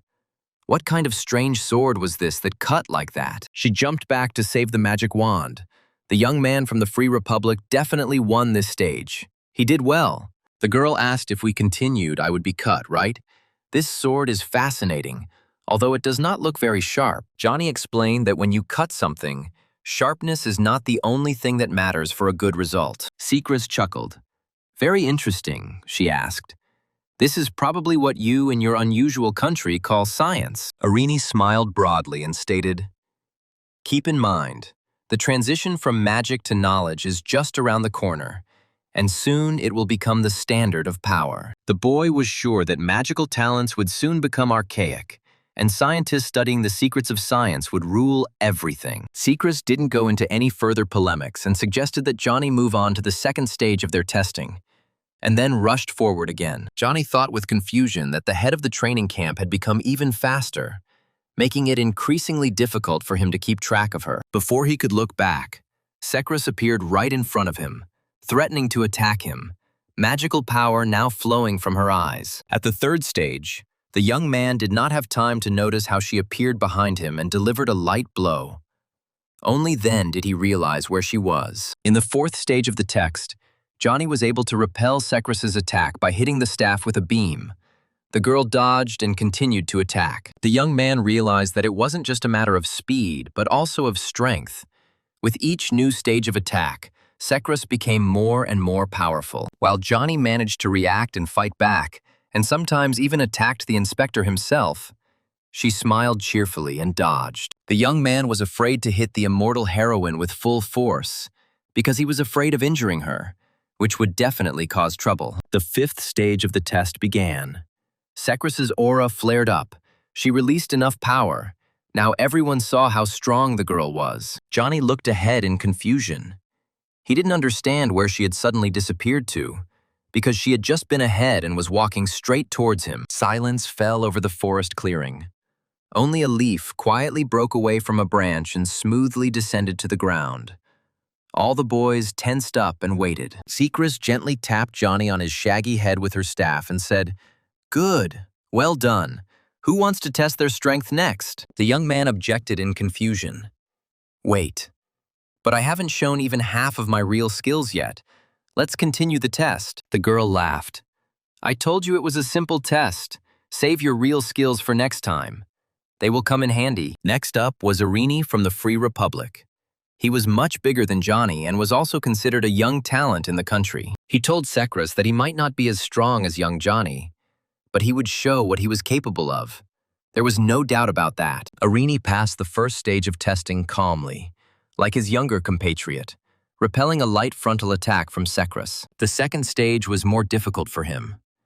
The girl began to move faster and attack with more force, and her magic was also stronger. During the third stage of the test, Irini received a painful blow that made him cry out, but he still repelled the attack. In the fourth stage, Sekras hit him on the head, which meant his loss and the end of the test. Irini was very upset. The guy thought bitterly that starting from the third stage, it was difficult for him to even react to attacks. And then he didn't even notice it. Irini frankly didn't understand how Johnny had managed to reach the fifth stage. But despite this, it was clear that the young man was disappointed. Shinchan giggled, noticing how cute it all was. Arnie growled, "What did you say, idiot?" he added. "Sorry. I didn't mean to offend you." Shinchan of Divine Grace arrogantly told the boys, "Look carefully at what the power of magic bestowed by God means." But in the fourth stage of the test, the arrogant guy was hit on the head with a rod and sent back to his place. Irini told the upset aristocrat that he had seen his level and his skills were far from impressive. There were stronger ones. Irini chuckled with a smile. "My thoughts are this. God must really love everyone and doesn't give any special treatment to nobles. After all, whether it's Irini, who doesn't really believe in God, or Shinchan, a fanatic gifted with magic, they all seem similar." Sekras turned to the girl, asking if she was probably Ryu Se from the Bahan Empire. The immortal heroine had heard a lot about the student. She told Ryu Se that she was looking forward to seeing her. She couldn't wait to see her power, a talent that only manifested itself once every 100 years. Sekras ordered Ryu Se to get ready. She knew that the girl in front of her was not a weak girl, and these tests would be much more interesting. Ryu Se passed the first 4 stages of testing without any problems, easily repelling the attacks of the camp leader and even attacking her. Sekras announced the 5th stage of the tests and attacked the girl with her flaming staff. This was already a powerful attack. Ryu Se lowered her head.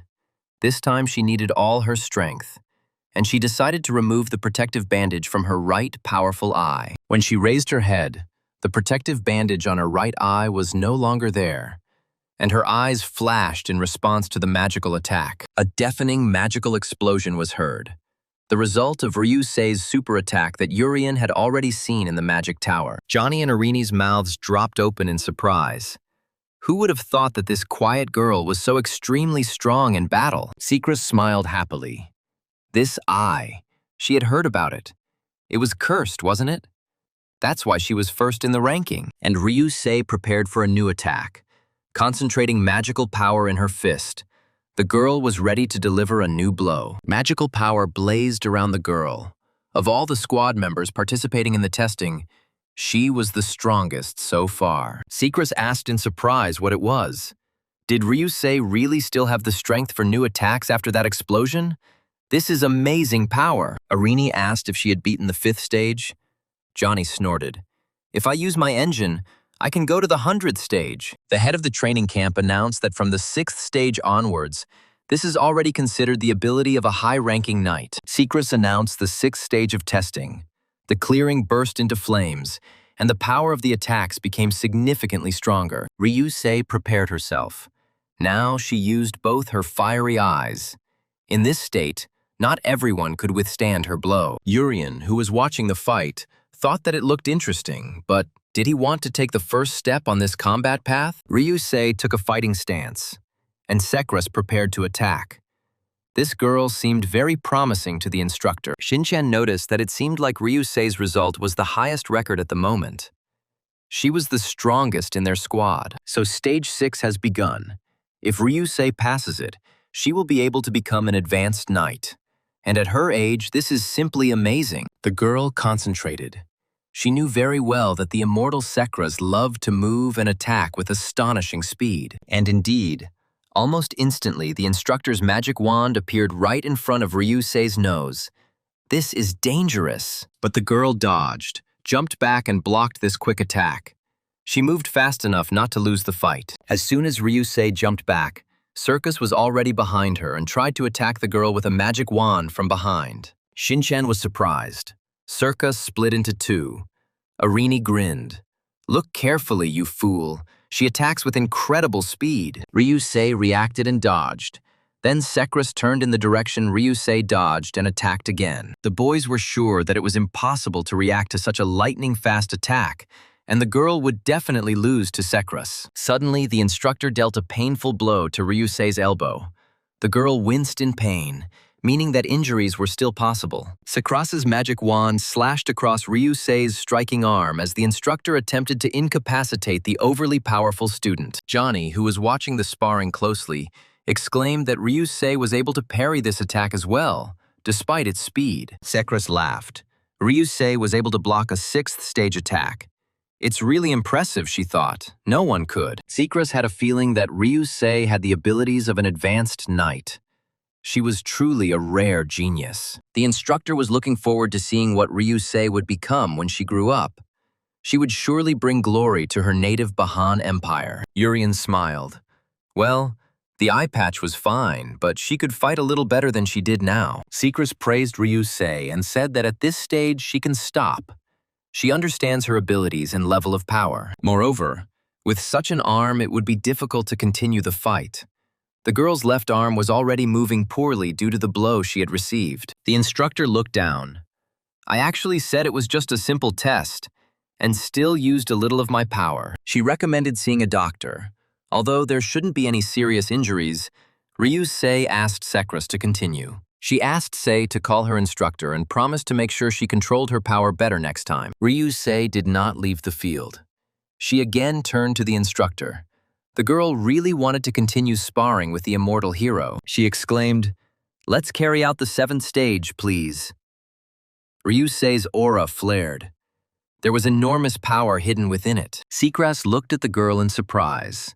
After Hei won, she was very jealous of girls with great strength, and Ryusei remembered her recent escape from the tower from a level 4 monster and thought that she was tired of running away from the strong ones. Clenching her fist, the girl prepared to deliver an absolute magical blow to the instructor, to show how strong she had become. But Secras said imperatively, "Stop.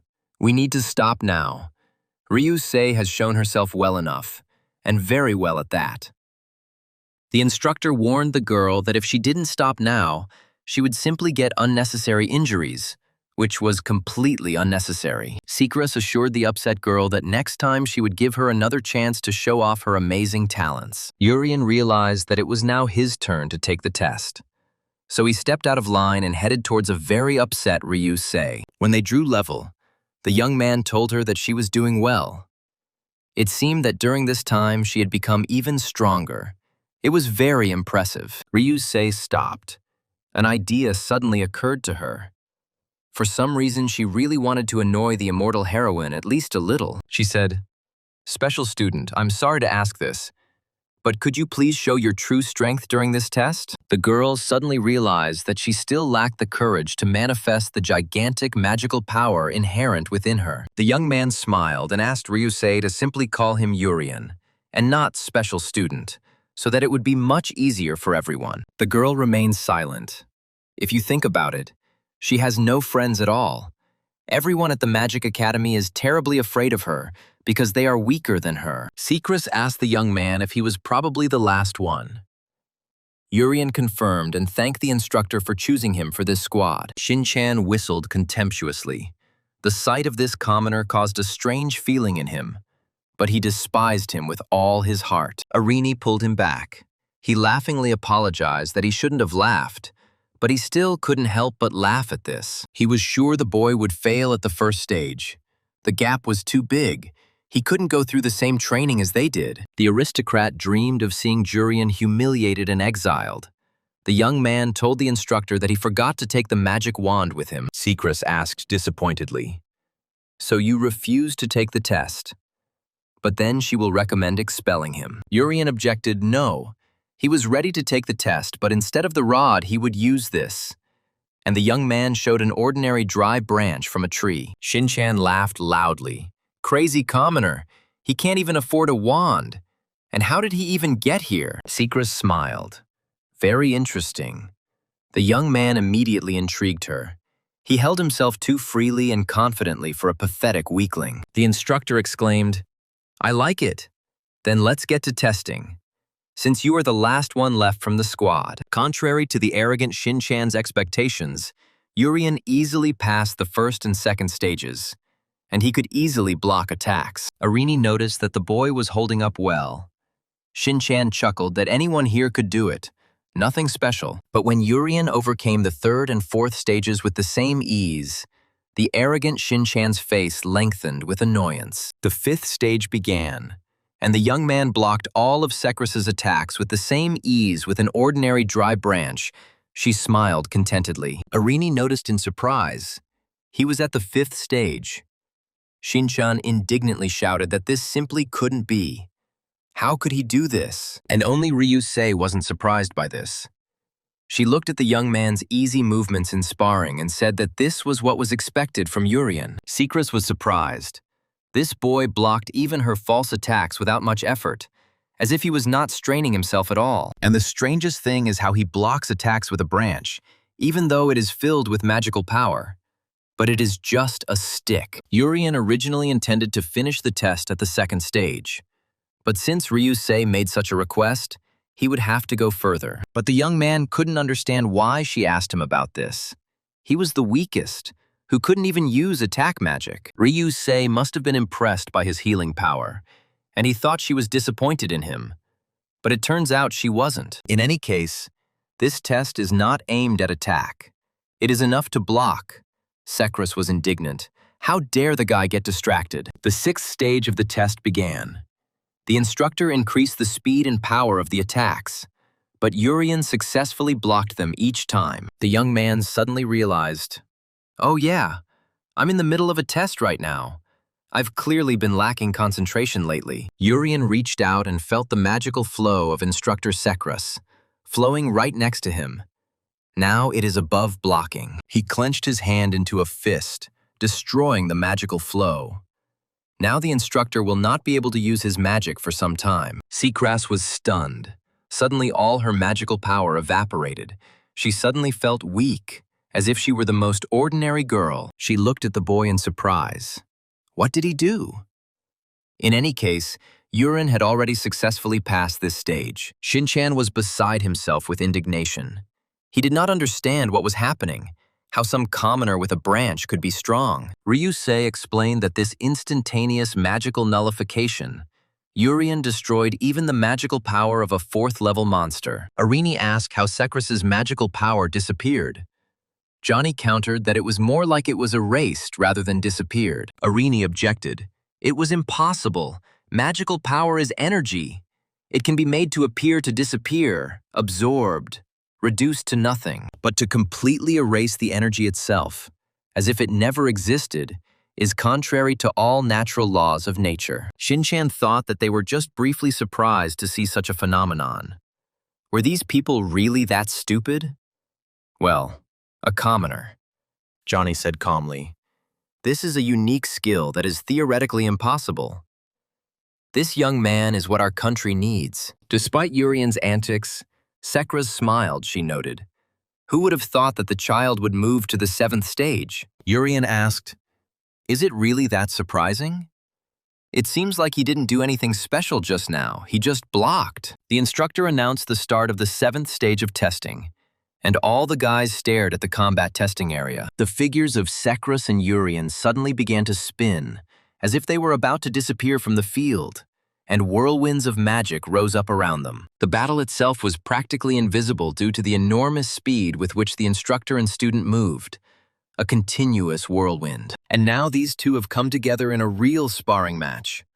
Only their energies were visible.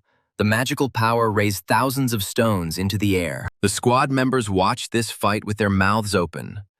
No one could have imagined that so much power was hidden within the fragile boy. Shinchan growled, "Damn you, commoner!"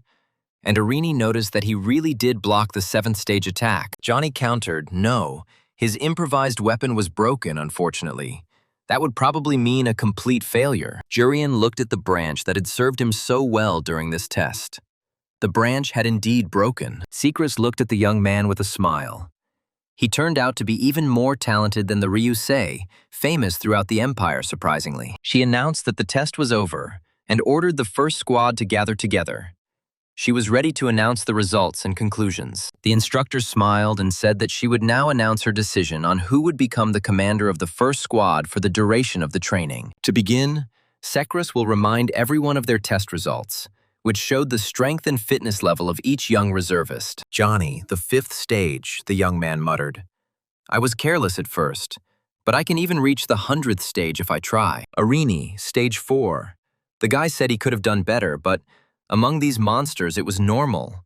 Although he didn't consider anyone a monster. Shinchan, the 4th stage, an arrogant aristocrat, grumbled that he didn't even try, and that his true strength was known only to God. Ryusei, 6th stage. The girl thought with regret that she couldn't even break through to the 7th stage.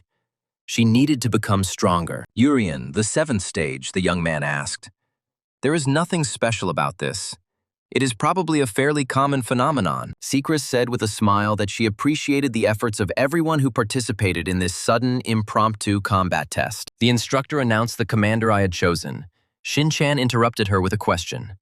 Surely it was Ryusei from the Bahan Empire, but Sekris named Arini from the Free Federal Republic, and the guy was surprised why the choice fell on him. Shinchan was indignant. What strange selection criteria? He was only in the 4th stage. Why was he chosen? Arini reminded Shinchan that he was at the same stage, but Shinchan insisted that Ryusei should be chosen. She was at stage 6. Johnny objected to the aristocrat. If we are talking about stages, then the one who has reached the 7th stage has proven himself to be the strongest. Sekris explained that the commander must be someone who can take responsibility and lead without putting the unit in danger. A strong but stupid leader will simply lead the team to destruction, Sekris added sadly to herself. Just like that woman Haiwan. The instructor said that when we crossed swords, Arini seemed the most suitable candidate for the role of commander, and without objection.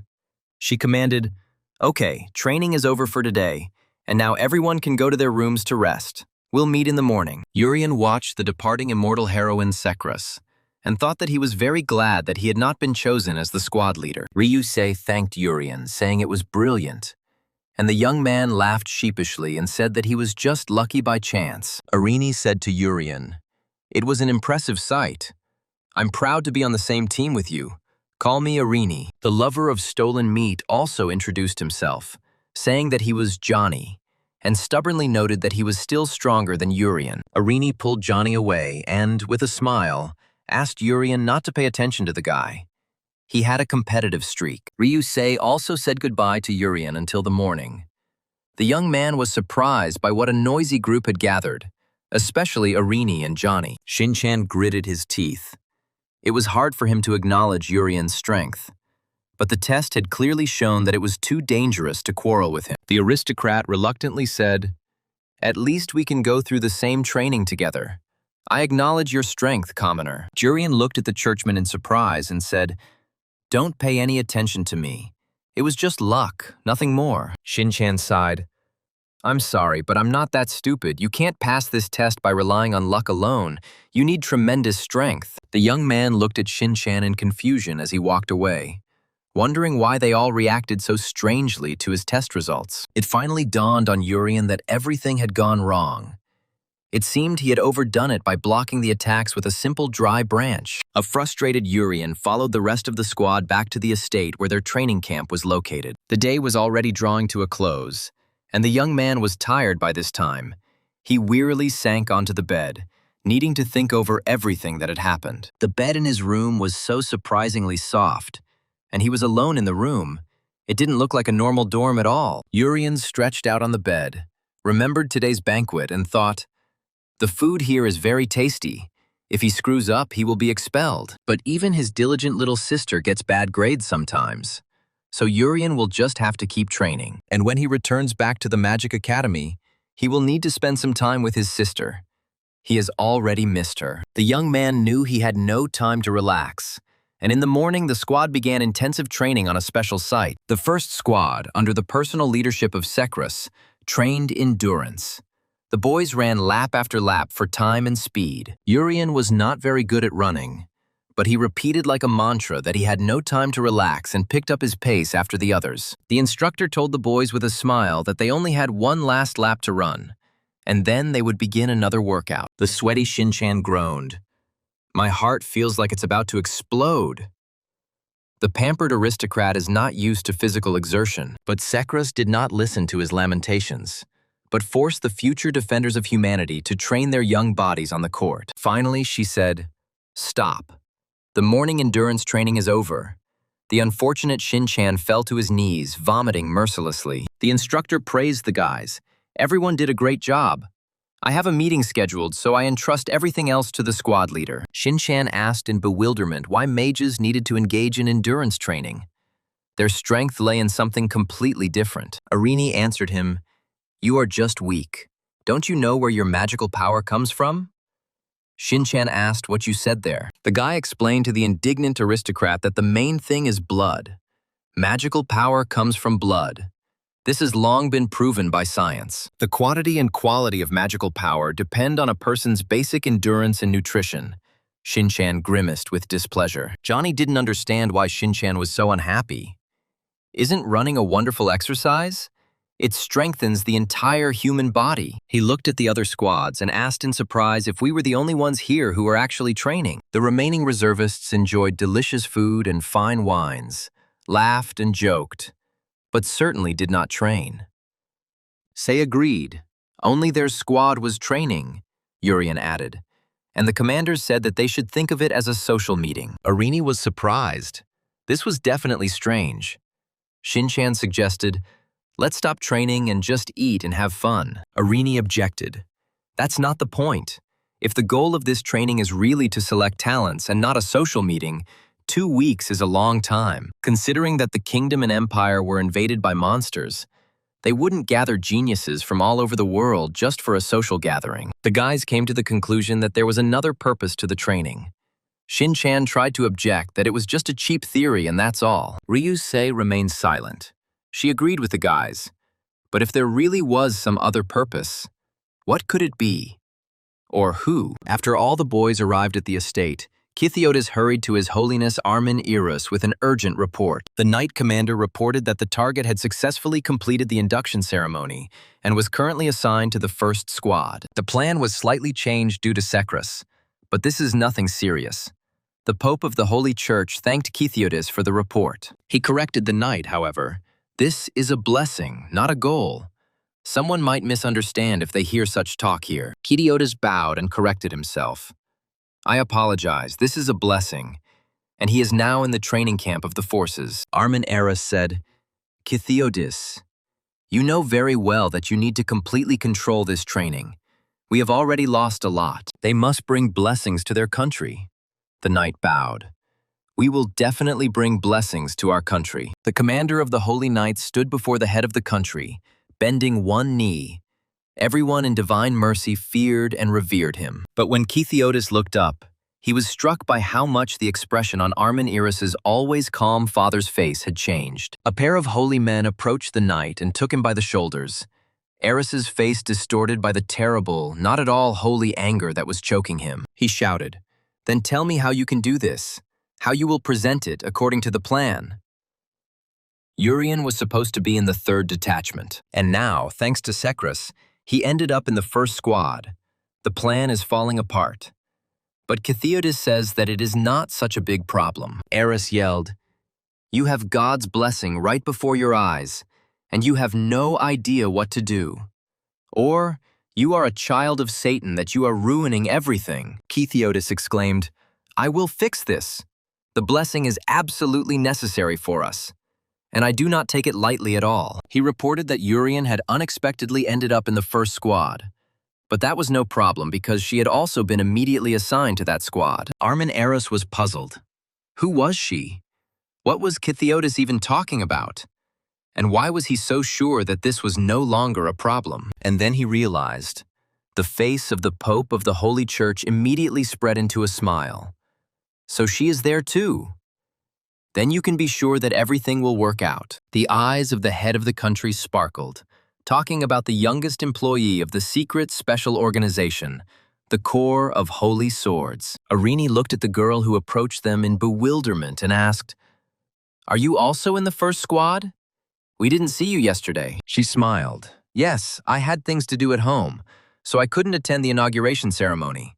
I hope they will forgive me. The girl introduced herself. My name is Maba. Nice to meet you. She was a secret agent of the secret organization's Sacred Sword Corps. She looked closely at Urien and realized that she had found her target. She had to kill this boy in 2 weeks. Kithiotis explained to Eris that in order to ensure the blessing of His Holiness, Maiba was immediately sent to the 1st detachment. The Pope of the Holy Church thought, well then everything should be fine. And yet, it would be better if their plans were not thwarted. After thinking for a moment, Armen smiled.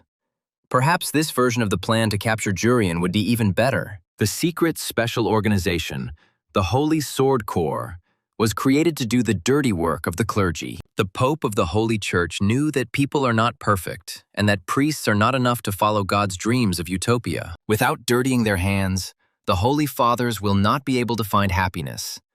But God will not forgive them for their bad deeds and will deprive the country of His mercy. But there is a secret special organization that hides from God. They dirty their hands in the name of humanity. And the youngest agent in this secret organization, the Holy Sword Corps, was a promising girl named Meba. Irini looked at the girl suspiciously. He remembered very well that Sekras had personally chosen the members of the 1st squad. Johnny was also worried about the appearance of this girl. Even though she was smiling widely, it looked rather suspicious. Urien was indignant. She shows up right after the endurance training. Let's make her run in circles, Shinchan asked the girl suspiciously. Meba from the Kingdom of God's Grace. But he had never heard that name before. Meba replied, I'm a commoner, so I don't study at a magic school. I attend a regular school that specializes in theory. The girl smiled. It's a great honor for me to be in the same squad with all of you, and prepare to protect humanity from monsters. Shinchan shouted that only commoners, rejected by God, who do not possess magic, are sent to a regular school. Maba looked at Shinchan with wide, naive eyes, surprised, as if she didn't understand why the guy was yelling like that. And Shinchan was raging. In the 1st detachment, there are now only 2 aristocrats, which means we cannot accept another commoner. He turned to Irini and exclaimed, Hey, Commander, drive her away. We don't need some commoner here. There are enough of them. Arini didn't know if he had the authority to accept her into the squad or not, so Johnny suggested conducting an entrance test. He explained to Maybe that in order to join the first squad, she would have to pass a test that would determine her magical power level. The young man said, "Since the instructor has left, I, as the strongest, will help you with this test." Johnny felt a threatening aura coming from Maba. It seemed that this girl was not as harmless as she wanted to show everyone. Maba replied with a smile that she would try hard to prove herself, and asked the young man to take care of her during the test. Urian had already gotten some popcorn somewhere, he laughed. This would definitely be a very funny fight that everyone should watch. But at that moment, Arini placed his large hand on Johnny's shoulder, making it clear that he would definitely not participate in this. The guy said, "As the squad leader, I can't ignore the guy's opinions." He asked Ryusei if she could conduct the test. Johnny was indignant. He reminded Arini that he wanted to conduct this test with the new girl himself. He definitely had enough strength for it. But Arini put the young man on his shoulder and objected. "You don't want to conduct a test. You just want to fight one of the fighters. The test is to determine the opponent's level, not just fight them. So this test will be conducted by Ryusei. She's strong and calm enough to handle this properly," Ryusei warned Meibu, greeting first. The Holy Sword Corps agent looked at the stream of magical energy sent towards her by Ryusei in confusion. Johnny watched Ryusei's actions closely. He asked Arini if this wasn't a fight. The guy remained silent in response. The guys from the other squads looked up from their tables and asked each other what that noise was. It sounded like someone was fighting there. Impressive. After Ryusei's magical explosion, the training ground was filled with thick clouds of smoke and dust, and everyone stared at it with interest. Maiba said it was very close. The girl was still able to block Ryusei's magical attack, which not everyone could do. The new girl approached the squad leader. "I think I repelled the attack well. Can I consider myself to have passed the entrance test?" Ryusei chuckled, "Quite well. Especially for someone who, according to her, had no practical experience with magic at all." She replied to Maybe, "This was not an attack, but a greeting, idiot. Don't you listen to what you are told? How will you be a member of the squad?" Arini noticed that the situation was getting out of control. An offended Johnny snorted. "That's why I said I'd do the test." Maba glanced sideways at Urian. This man, her target, he didn't look all that gifted or special. Meanwhile, the young man was chewing popcorn. He asked, "Is it all over already? Let's fight some more, otherwise it's not interesting." The girl wondered if Urian was really a new divine blessing. She needed to check it somehow. What if it was a mistake? While she was distracted by Urian, Ryusei hit the girl with a magical blast, the blow hitting the new reservist right on the forehead. Shinchan was delighted. "Great, it was a perfect hit," Johnny agreed. "It was a strong, magical attack." Urian chuckled to himself. Ryusei had definitely gotten stronger. It seemed like the test she had gone through in the tower had done her some good. Ryusei explained that this was an attack. It was unclear why, but the new girl caused a strong hostility in the girl, almost aggression. Miba exclaimed, "Wow, you surprised me. I didn't expect you to attack so suddenly. You have a very strong magical attack." The Holy Knight's Corps agent smiled broadly again and said, "I think I repelled the attack well enough. Now I've passed." Arini felt like Maba missed the attack for a moment, and the spectators exclaimed that the attack level was very high, but the defense was even better. The squad leader mentally replayed the attack. Ryusei's strike was very close. Everyone was sure that the magical explosion had hit Maba, but the girl reacted automatically and repelled the attack. She is definitely very strong, even though she tries to show that she is ordinary. Arini was sure it was unintentional. Rather, her body reacted. Her abilities were better than it seemed at first glance. The guy said, "That's it. The test is over. I don't think we have the right to test Maba at all," and apologized to her for the cruel joke. Maba laughed.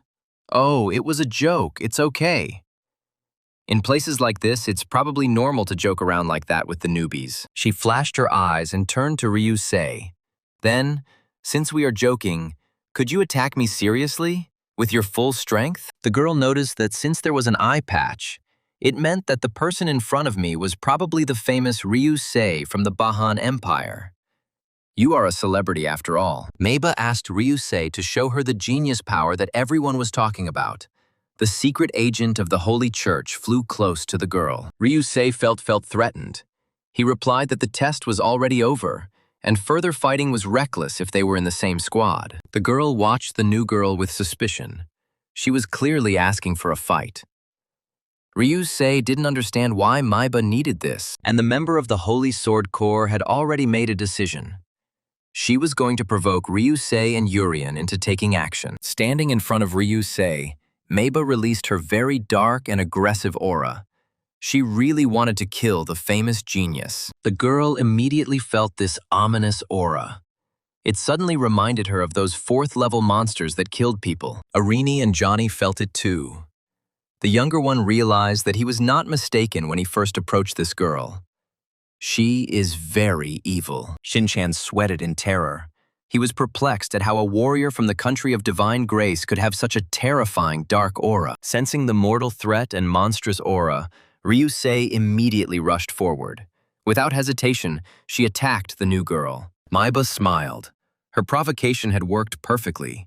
Now this mad woman would strike her, and Urien would have to treat her. There was a deafening explosion, leaving a hole where Ryusei had struck, and stones scattered across the training ground. Seeing the result of her attack, Ryusei was stunned.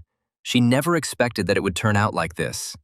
Because Meiba is clearly very strong. The girl woke up when Urien was nearby, and Meiba was already sitting among the stones in a pool of her own blood, but without damage. Ryusei looked at Urien in confusion, but he, as always, smiled and pretended as if nothing special had happened. Ryusei remembered how she suddenly felt a very strong thirst for blood. This thirst came specifically from the new girl. Feeling the terrible threat, Ryusei's body instinctively moved forward.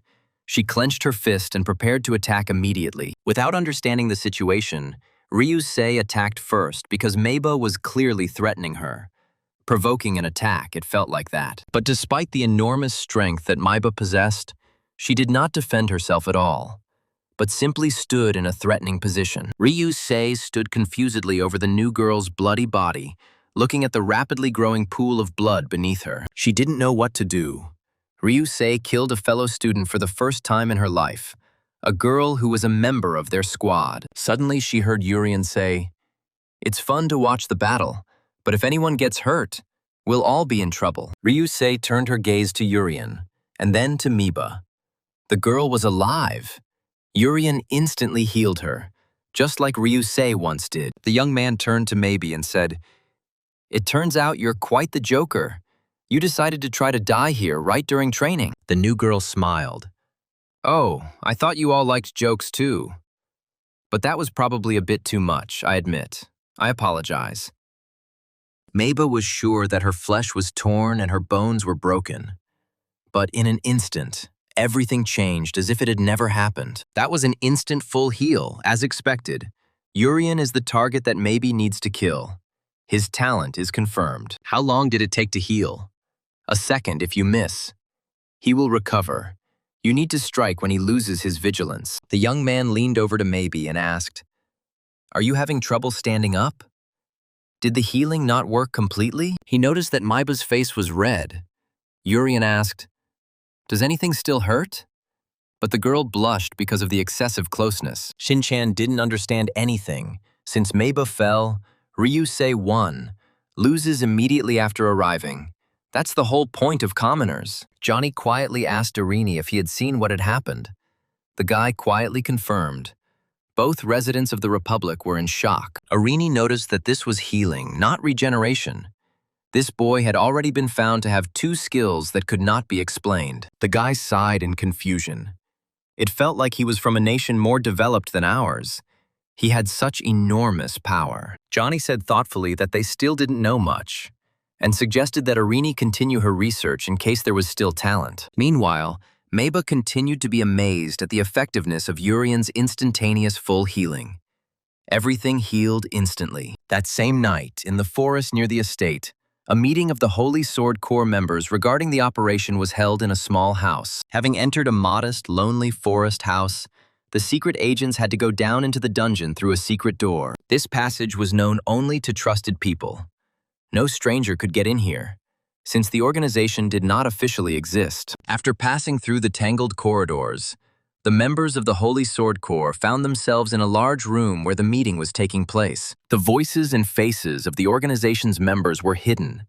They communicated using a special device that transmitted thoughts. Miba and her two superiors were sitting at the table, all wearing camouflage suits and masks. The girl did not know the faces of her superiors. The girl's handler told her through the machine, "Agent Miba, your actions today were reckless and dangerous to the case." The girl explained that this was done to find out if the target had a true blessing before starting. As a result of the actions, an instant full healing was confirmed. The target indeed possesses this valuable blessing. A higher-up pushed a button and said, "We approve of Agent Mabe's proactive actions.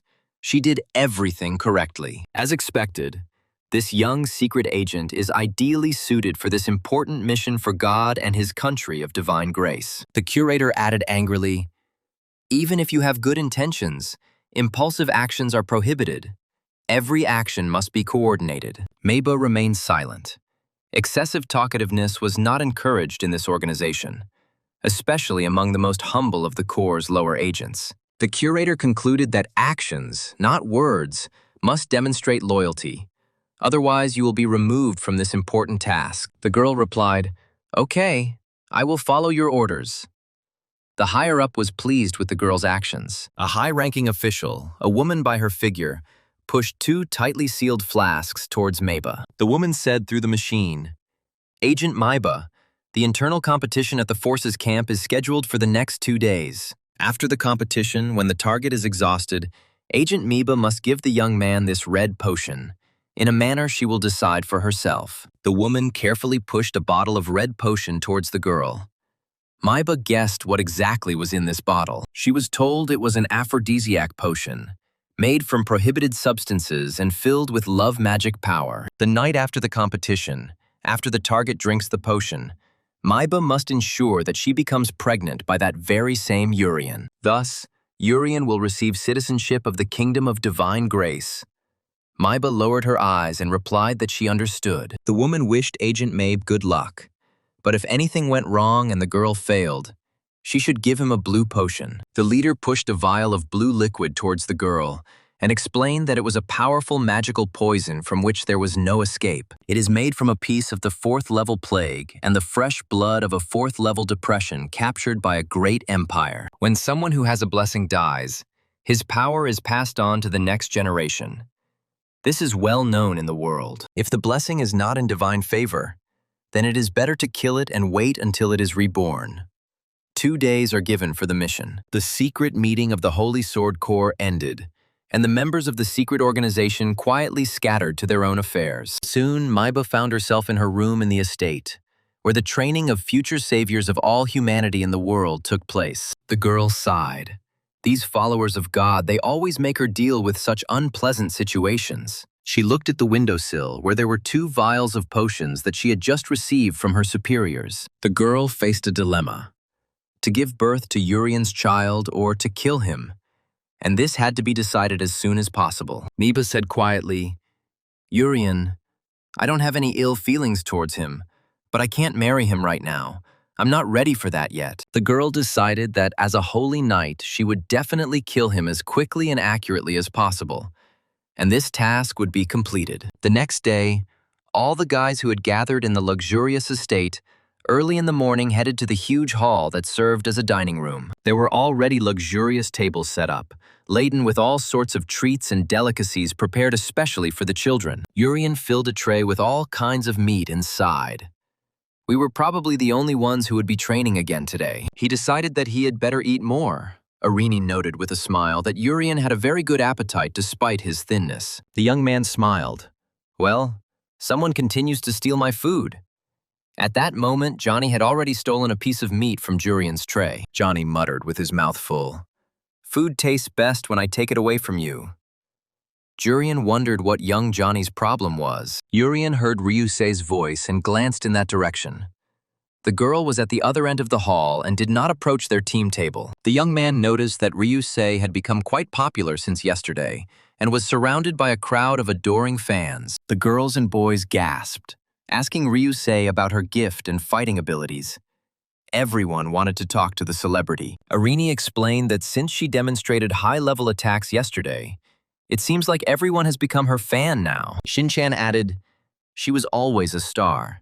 She was a genius that appeared once in a century. Everyone needed a reason to befriend her," Urien said in surprise.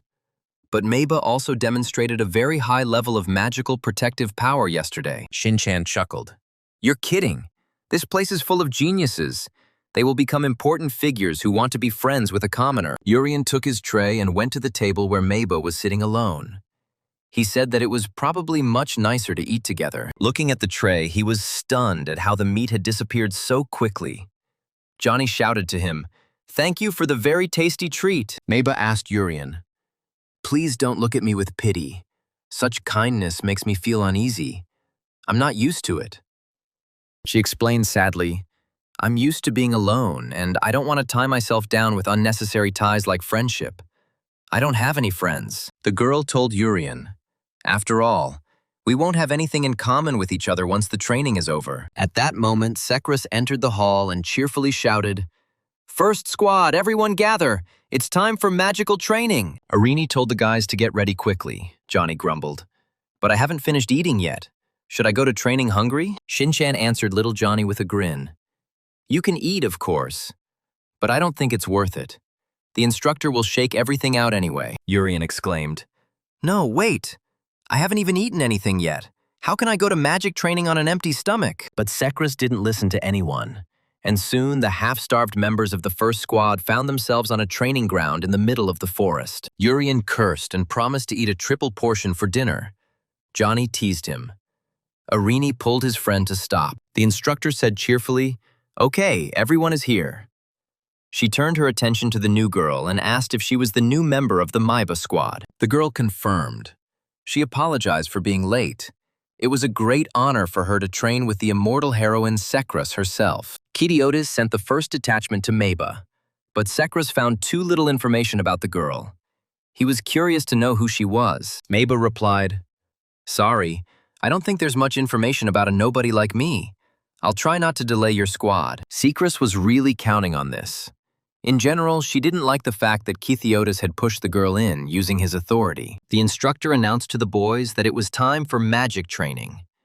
But did they all really want to train now? Sekras admitted to the boys that she had actually taken them away on purpose in the middle of their meal, and everyone stared at her in surprise. The immortal clapped her hands loudly and shouted, "Yes, give it here!" And all the members of the first squad fell silent in curious anticipation. Seeing that they were being taken to a forest clearing, Urien almost jumped with joy. Wow, they really wanted to feed them here. A cook appeared in a forest clearing, pushing a huge piece of baked meat on a cart. It looked delicious. Sekras explained that this was not ordinary meat. There was very little of it.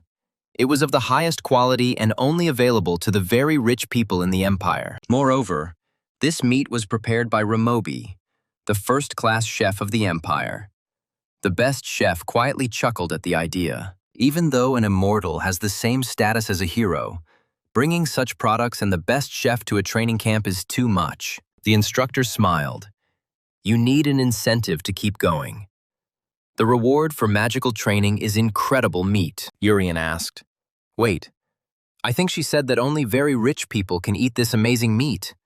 Wow. Sekras explained that each of you will have a separate room. Open the chest inside, and you will pass the test and receive the meat. The chest is locked with a special magical lock. To open the chest, you need to unlock its complex mechanism with your mana. How the guys open it depends only on them. They will destroy it, take it apart, pick the lock, cut it up. The choice is theirs alone. They need to open the chest as best they can, Johnny said. I'll give it my all this time. And Shinchan was sure that mana would help him. Urien's mouth was watering.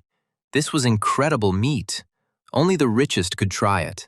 And now he could eat it too. The young man's eyes sparkled. Okay, time to show himself. He released 50% of his power to train his mana. Secrets explained that the only limitation when opening the chest is time. They must complete it within 3 minutes. A reward in the form of high-quality meat awaited them after the end of the training. Everyone licked their lips looking at the prize. Urien pushed the others aside. He wanted to be the first to complete the training and enjoy the meat, so he asked the guys to step aside. Urien, who was dying of hunger, moved forward and told Sekras that he would go first to open the chest and then enjoy the meat. But the instructor objected. She wanted the squad leader to go first. She invited Irini to go through the training first. The guy immediately stepped forward eagerly. Johnny asked in confusion if maybe they should wait for him somewhere else. Urien cursed. He really wanted to be first. Ryusei said with a smile that his turn would come. Everything was fine. Sekras asked her assistant Kirin if everything was ready for training. The guy flinched from the loud voice of the immortal. He confirmed that everything was ready and pointed to the door of a small wooden house. The instructor thanked Kirin for her help. Irini was very surprised. It turns out there is a house in this forest. It seems they were in a hurry to build this house specifically for training. Sekras took hold of the door handle and invited Irini to come into the house with her, where a short training session of his mana awaited him. The guy hurried to follow the instructor into the house. For some reason, all this seemed rather strange and unnatural to him. Irini entered the house and carefully looked around. Everything here was very modest, an ordinary forest hut, of which there are thousands. The instructor showed the commander of the first squad a small chest standing on the table. It was his task to open it in 3 minutes. The guy is leaning over the chest. It looks like an ordinary chest, but it must be locked in a complicated way. How can he open it? Irini reached out his hand to the chest and felt that it had a double closure system. No, a triple one. Nothing complicated, really. This chest is easy to open sequentially, but in this case, all the locks must be opened at the same time. And that is more difficult. Sekras reminded Irini that 1 minute had already passed. Only 2 minutes were left to open the chest. She needed to hurry. The guy looked closely at the small chest. It was slightly vibrating from magic. How to open it? There were several locks there. The instructor reported that 2 minutes had already passed, and the commander needed to make a decision quickly and complete this easy task. Irini cursed. Time was running out. He had to deal with the chest quickly.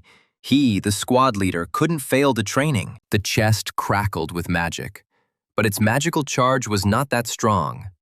Irini could easily interrupt it with his own. Then the guy came up with the idea of simply breaking it, since he couldn't open it properly, and there was absolutely no time for it. He reached out and placed his hand on the lid of the chest, extinguishing some of the magical energy of the object, so that it could now be broken. Sekras told Irini that 2 minutes and 32 seconds had passed, leaving less than half a minute left until the end of the test. The guy broke the chest and showed it to the instructor. In fact, everything turned out to be much easier than it seemed at the beginning of the training. The squad leader said thoughtfully that he had simply broken the chest roughly. Was it really necessary to open it like that? But that was nothing. The instructor praised Irini. He managed to open the chest in the allotted time for the training.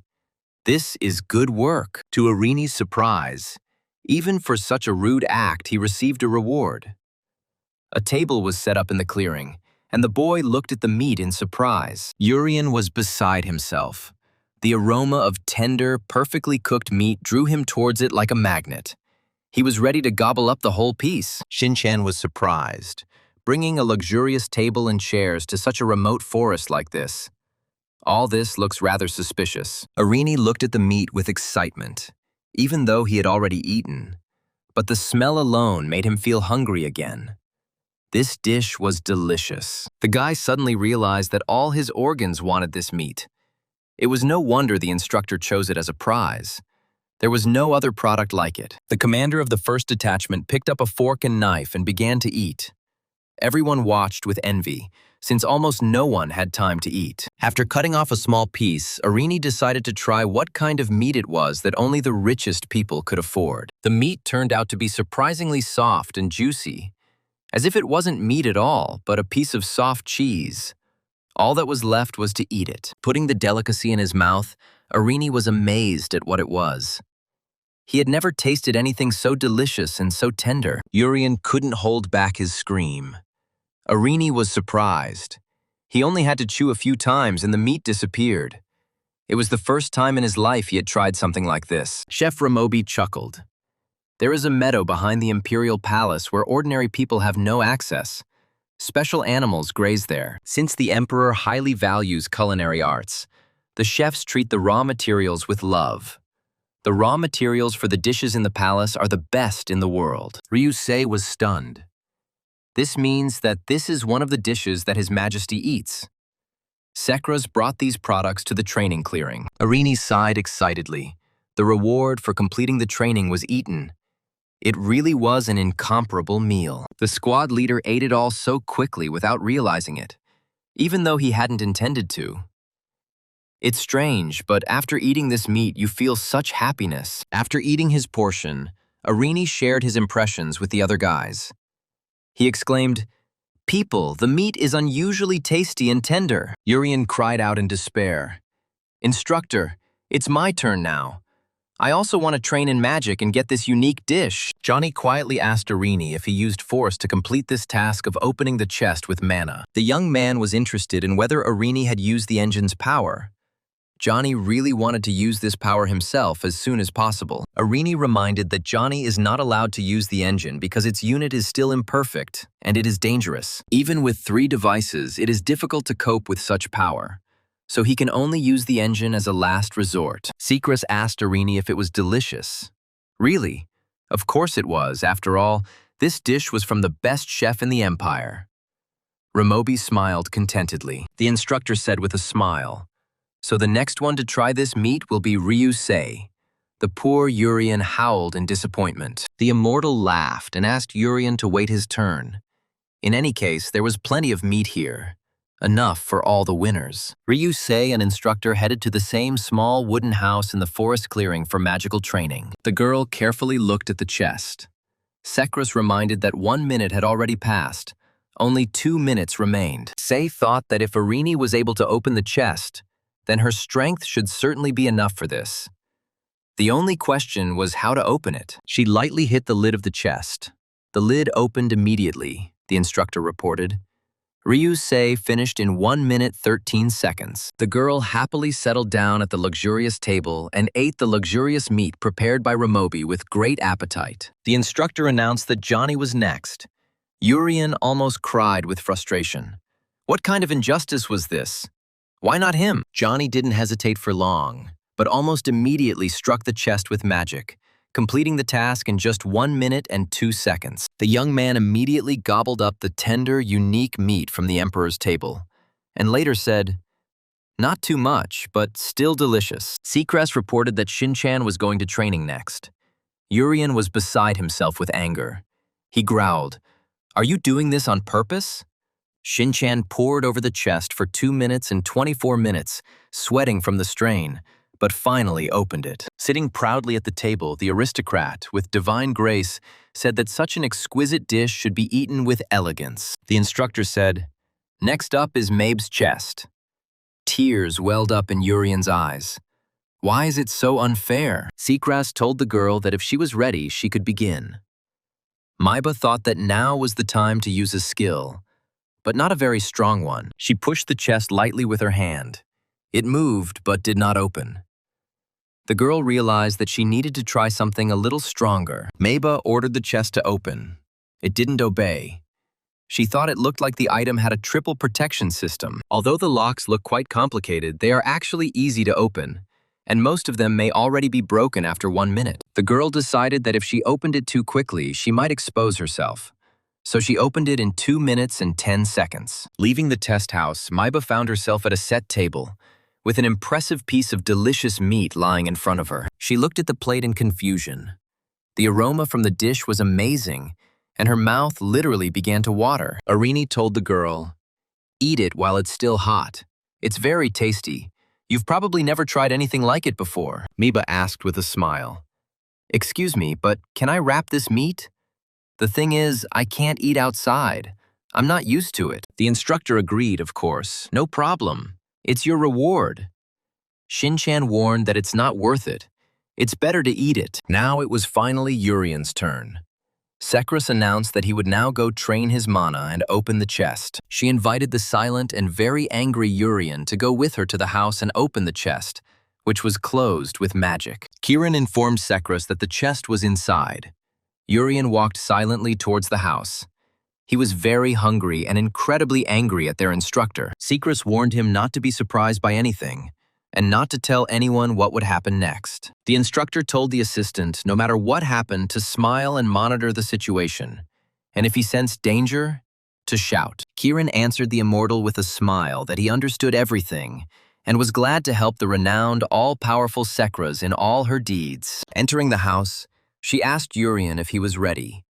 As soon as the chest was opened, the most delicious meat would be right in front of him. The young man pointed to a small carved chest standing on the table and asked if this was the very chest, and if so, it needed to be opened. Sekras confirmed and reminded that Urian only had 3 minutes. As soon as he was ready, he could begin training. The guy looked carefully at the object standing in front of him. It was clearly not a simple chest. It was heavily protected by magic. Sekras carefully watched the young soldier Urian, a commoner from the kingdom of Rerente, to see if he could cope. Meanwhile, Kiran stood near the house and made sure that no strangers approached the immortal heroines Sekras and Urian. She had noticed long ago, even on the very first day, that many of the young man's abilities did not correspond to the level of a first-year student. Commoner, magic specialist, elite class, instant healing, magic cancellation. Too much suspicious. Sekras was sure that this chest would reveal Urian's secrets. It would show how strong this strange young man really was. Urian felt that there was some very dangerous magic in this chest. He did not say anything, but his fears grew. While Kiran kept watch over the house, the boys cheerfully discussed today's easy and unexpectedly enjoyable magic training. The instructor watched Urian's actions closely, while he studied the unusual object standing in front of him and remained thoughtfully silent. He wanted to open the chest right now, but he was afraid of revealing himself. The young man decided that he would open it in 2 minutes and 30 seconds. Moreover, Urian thought that this chest looked a little strange. The young man couldn't even immediately determine what kind of power was in it. This chest contained a magical power that Urian had never felt before. But this power was clearly not a good one. Urian would even say that this power is more unpleasant than that of a level 4 monster. Will everything be fine if he opens it? Focusing, Urian said that he was starting. It was time to have fun, and even be curious to find out what was inside. The young man covered the chest with his magic. Sekras watched his actions, and the first minute passed. She hurried Urian. He tried to find a weak spot in the item's defenses, but so far he hadn't succeeded. The chest was too well protected. Urian couldn't believe what it was. Was there really not a single hole in it? He had come across a tough nut. You couldn't open it right away. The chest diligently repelled Urian's magic and defended itself. The guy was perplexed at how they managed to do this. They tried really hard. The young man realized that opening the chest probably needed to be taken a little more seriously, Sekras reported. 2 minutes had passed. She asked, "What's the matter, Urian? You're the first special student in the kingdom. Can't you just open the chest?" The instructor added that everyone else had opened the chest. Only Urian remained. The guy hissed irritably. He was no weaker than the others, but the chest stubbornly refused to open, despite the efforts of the young man. Time passed. 2 minutes and 30 seconds had already passed. Urian understood that it was time to open it, but the chest did not want to give in. It was closed by someone very strong, even stronger than the monsters. All this began to irritate the guy. Magical power flashed in his hand. He directed a stream of his energy at the stubborn chest, but the energy directed by Urian bounced off the chest like a pea off a hard surface. He was unable to penetrate its defenses. The young man was puzzled. Was this really just training? And everyone else had managed it. It just couldn't be. He realized that his magic was being reflected. Urian muttered, "This is definitely an unusual chest. There is a lot of magic concentrated in it." Sekras said 2 minutes and 40 seconds had already passed. Urian clenched his fist. "No, my meat. I have to quickly break this box." Meanwhile, 2 minutes and 50 seconds had already passed, and only 10 seconds remained to open this chest. Urian exclaimed, "Okay, wait." And the instructor began the countdown. The young man clenched his fists. He cannot refuse meat. The guy looked angrily at the damn chest that didn't want to open, and Sekras counted. 9, 8, 7. Time was running out. The young man clenched his fist, in which magic blazed.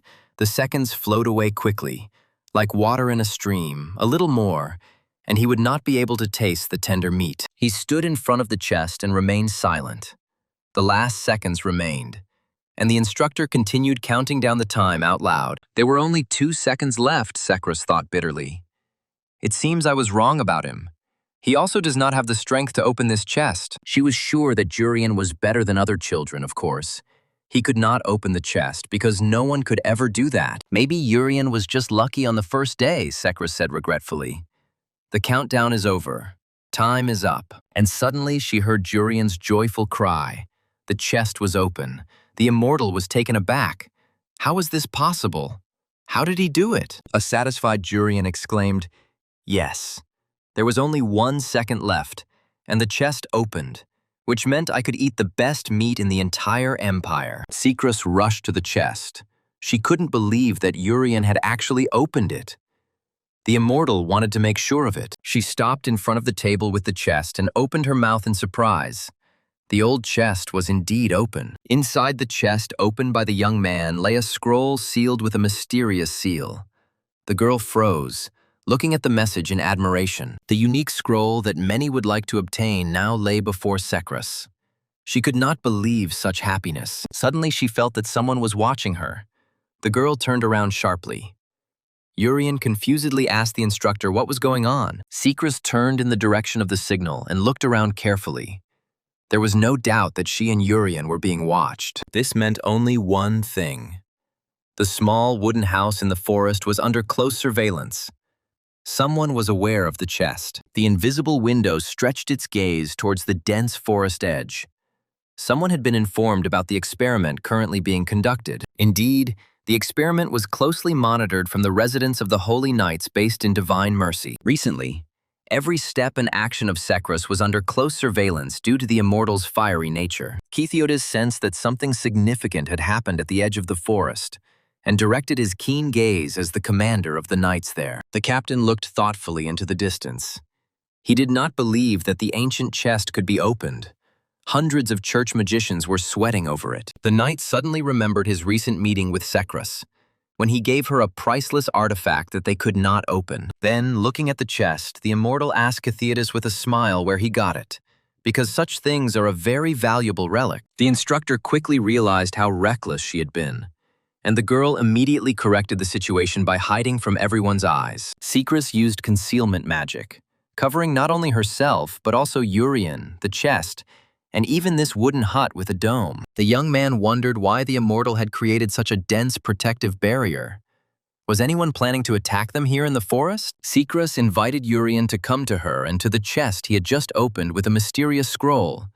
He needed to know what it was. She told the young man that the first hero of this world, when he died, left his descendants 3 chests, each containing a message on a scroll. Urian asked in confusion, was it really true? He began to understand that his suspicions about the chest were not in vain. It was not so simple. Sekras explained that each chest was protected by special magic, and the hero's descendants had tried many different methods to open them, but no one except Urian could open the chest. The young man was stunned that the instructor was saying such a thing. Such a thing couldn't be. The hero's descendants believe that it is too early to open the chests. They store them in different places, in secret places in different countries. There are such chests in the kingdom and in Divine Mercy. This chest is one of the 3 left by the very first hero of the world. Urian was shocked, which meant that the immortal had deliberately slipped him this chest under the guise of magic training, which is why it was the last one. Ryusei Sne glanced anxiously towards the wooden house, hidden from the rest of the boys by a small strip of trees. She noticed with bewilderment that Urian was late. The girl, like no one else, knew that it was easy for a guy to open a simple chest. Shinshan laughed, right? Maybe the commoner had already failed because it was too difficult for him. The sarcastic aristocrat of divine grace said, "Well, if I were in his place, I'd probably be sweating profusely right now." Urian couldn't believe that no one had been able to open this chest before. So it turned out that he had just done something impossible. But if the heroes couldn't open this chest, and Urian did, that means he is stronger than the hero. But is this possible? It's simply unrealistic. Secrus reassured him, saying that the young man did not need to be proud of this. She knew that it did not take much strength to open the chest. The young man sighed with relief. What luck! He apologized to the immortal for his conceit while she read the scroll from the hero's chest. Urian asked Secrus cautiously. It is clear that this is magical training, but why is he opening a national treasure here? Secrus didn't answer. It seems she was shocked by what she read in the scroll from the open chest of the very first hero of this world. Urian called out to the instructor with concern. She seemed to have forgotten about the young man's presence, and he felt uneasy. The immortal quickly rolled up the scroll and thoughtfully said that this chest interested her. She returned the hero's message to its place. The young man didn't understand anything. He looked questioningly at Secrus, trying to understand what she was talking about, and why she could be interested in the chest. She smiled again and told Urian that there was no need to think about such trifles. What was important was that the chest with the message was finally opened. The girl laughed. It must be great to be able to open a chest that no one else can open. That's cool, Urian said in confusion. Wait, but this isn't just something you can just celebrate and end it, right? Immortal Secrus replied that none of this mattered. But what she was about to tell him must not be told to anyone else. Needless to say, the first hero left this message, and that she must pass it on to the person who opened this chest. Urian didn't like all this. What kind of message was this? Why did he need it?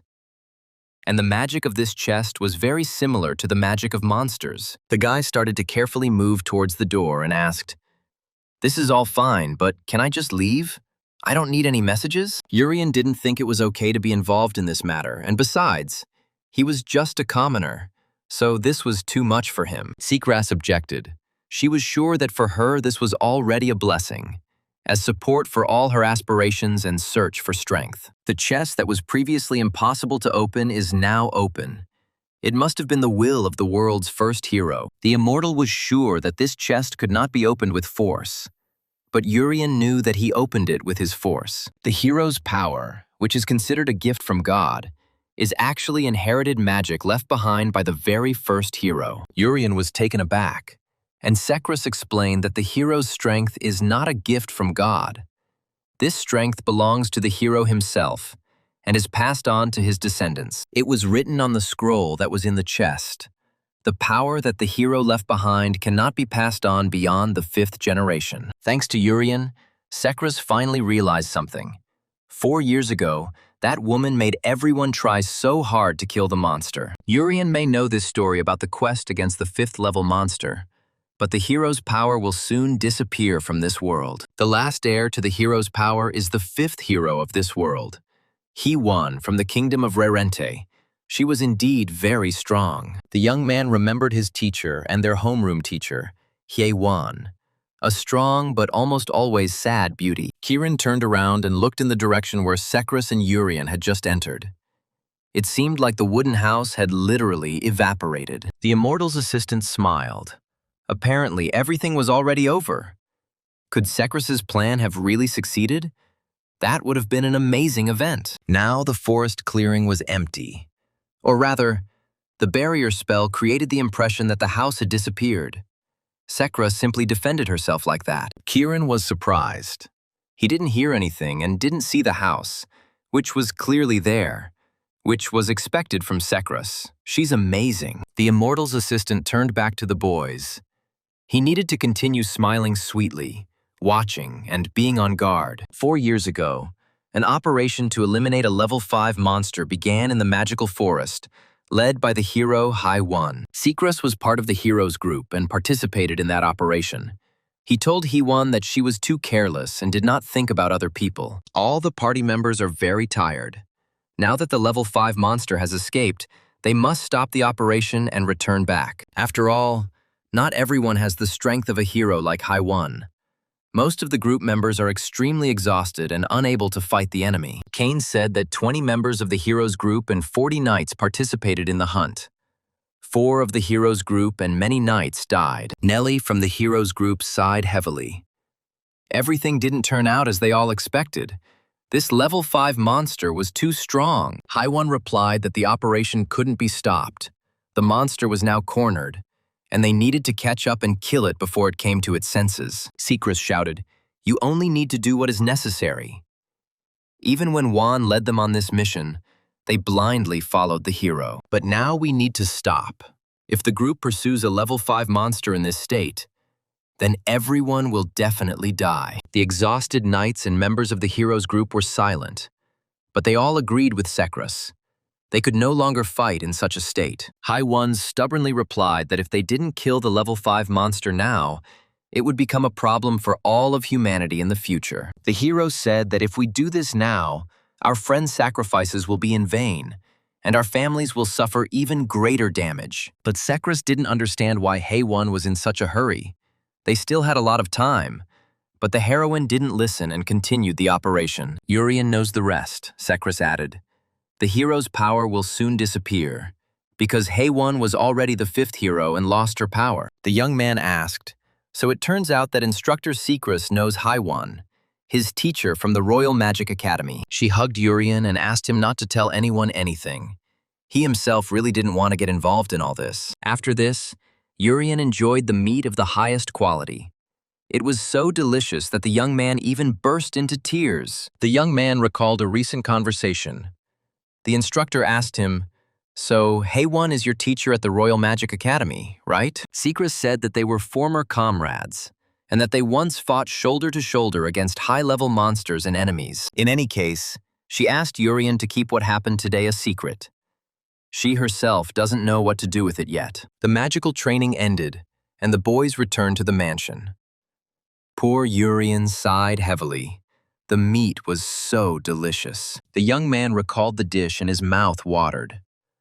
Arini said that today's training brought him great satisfaction. Yesterday it seemed a little unfair because only their squad was training. Johnny was silent. He also wanted meat. Urien suffered. Oh, if only I could eat that meat again. I would die happy right now. I can't stand it. It was so delicious. Ryusei asked Urien what they would be doing at tomorrow's training. According to the schedule, it should be some kind of competition. Suddenly, Urien's classmate entered the room and asked Ryusei if they should perhaps fight the second squad. Urien was stunned. His classmates were here too, but he hadn't seen anyone during all this time, probably because they were always busy. Goliath smiled cheerfully. "It's been a while, Urien.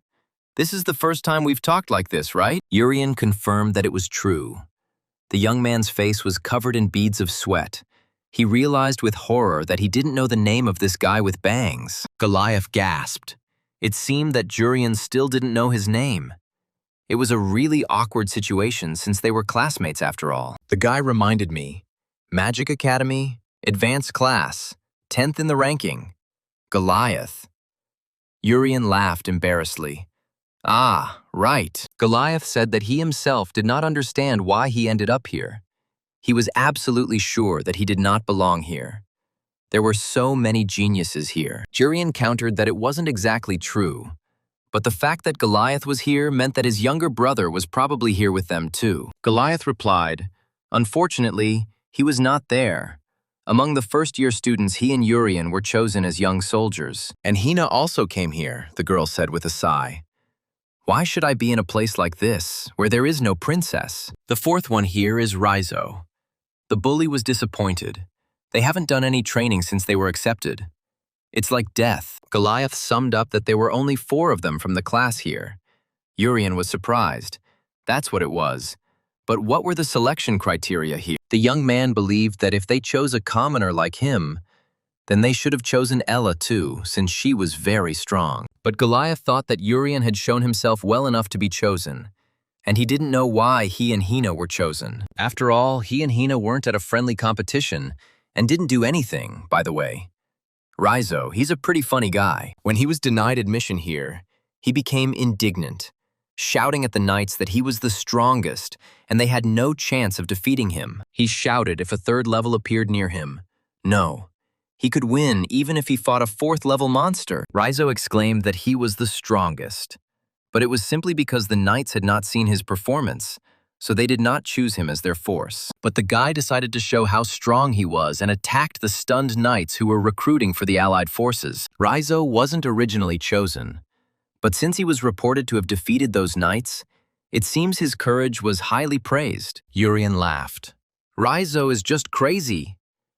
Ryusei said, if they fight the second squad tomorrow, who will be included? And then Urien heard the familiar, cheerful voice of the strongest third-year student of their academy, Haiwan's favorite student. It was Deus.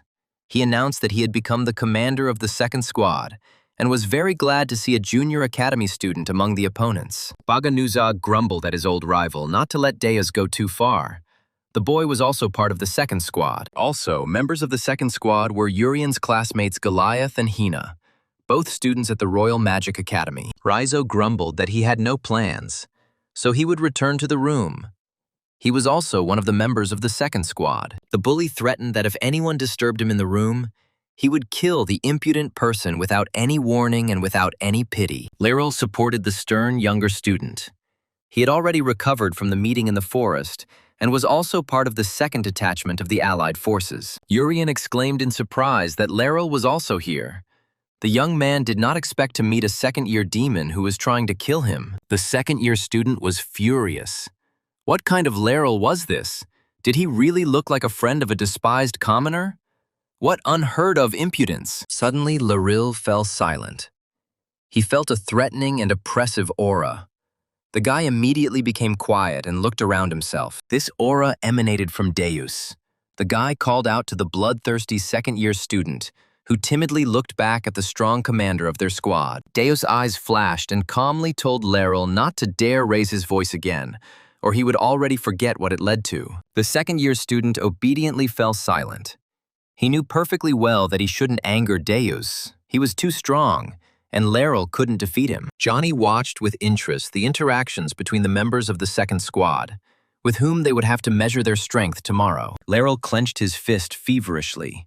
It was clear that obeying Deus was very difficult for him, but he still kept himself under control. Lowering his head, Laryl reluctantly said to the squad leader, "Okay, forgive me. I just forgot myself a little. I don't like vile commoners." Urien couldn't believe his ears. Laryl apologized, but this was an unprecedented event. What could have happened to him that he changed so much? Deus explained to those present that in the past, Laryl almost killed Urien. Ryusei was in shock. Someone managed to make an attempt on him. The commander of the second squad said that he still cannot forgive that incident. It seems that Laryl was hypnotized then. Urien was taken aback. That is, how Laryl was hypnotized. By whom? And for what purpose? But Deus, unfortunately, did not know this. The third-year student said that Laryl attacked Urien in the forest and was later taken to the hospital with a massive wound. His chest was cut open. During treatment, Laryl realized that his memory was not accurate. After examination, it was discovered that he was under the influence of illusions. Laryl said it was an unpleasant feeling. Killing just one person wasn't enough for him. All he could think about was killing everyone. Deus recalled that the classes that day were initially focused on theory, but it suddenly turned into a monster hunt. Suddenly, one of Johnny's hairpins lit up.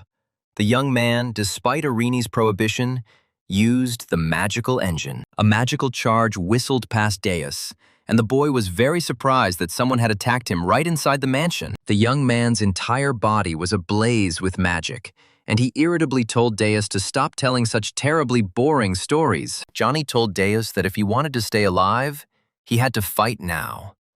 And a strange object appeared in the young man's hand. Deus summoned his magical equipment. He asked with a smile, "This is apparently a new weapon from the Free Republic." Very funny. A third-year student at the Royal Magic Academy suggested, "Let's try this weapon." And Johnny smiled contentedly in response. Ryusei looked at Laryl with disdain. How could this weak rat try to kill Urien? He couldn't even defeat her. The girl didn't have time to come to her senses before she was already standing in front of Laryl. ready to finish off the second-year student who had attempted to kill Urian. Laryl answered her. I don't argue. It was cruel. But since then, I decided to live a righteous life. The second-year student suddenly fell silent. The next second, his eyes flashed. He took out his favorite dagger and yelled, Hey, listen here, you stupid bitch! A fight suddenly started. Everyone seemed to have gone crazy. Those present split into pairs of opponents. Deus was about to clash with Johnny from the Republic. Laryl took a fighting stance in front of Ryusei. Another second and they would start attacking each other, turning the room into a battlefield. Baga Nuzag warned the squad leaders, saying, Don't do this, Deus. The match is tomorrow. Then everyone will be able to show each other their skills. Deus objected to Nuzag. I'm sorry, but I'm not one to refuse a fight, especially when it's so persistently offered by my opponents. Arini yelled at the cocky guy. Johnny, what are you doing, you madman? Put your gun away and turn off your engine right now. The young man replied, Don't worry, Arini, it won't take long. This boar can be dealt with very quickly and beautifully. Arini cursed. Johnny still hadn't gotten rid of his stupid habit of starting fights with someone very strong. Ryusei told Laryl that she heard that he single-handedly defeated all the students in their academy's year in last year's competition. Laryl shouted contemptuously. I'm Mr. Laryl to you, brat. Show at least a little respect. Otherwise, you'll bitterly regret it. Goliath smiled. It looks like these two are going to fight too, Hina snorted. They are so pathetic. And I miss my princess so much. Urian was puzzled. The match would only take place tomorrow. Why were they already fighting?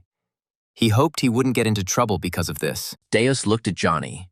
The hair clip that increases mana, and the device that compresses mana and then releases it. The guy asked the enemy, It seems like you're using technology to make up for the lack of mana.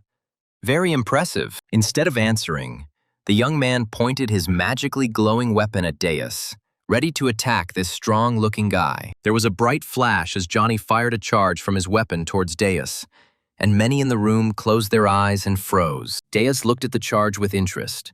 He noticed that this was indeed an achievement of science, and truly an extremely interesting thing. Now the boy understood why teacher Haiwan emphasized the importance of knowledge and insisted that students study the laws of the world. Deus used the death scythe and instantly cut Johnny's magic. The young man didn't even have time to understand what had happened to him. The third-year student smiled, but no amount of technology could defeat the raw talent of a true mage. Laryl told Ryusei that he had also heard something about her. The girl's fame had long since transcended the borders of her native Bahan Empire. He sarcastically asked me to remind him what they call her. Apparently a genius who appears only once a century.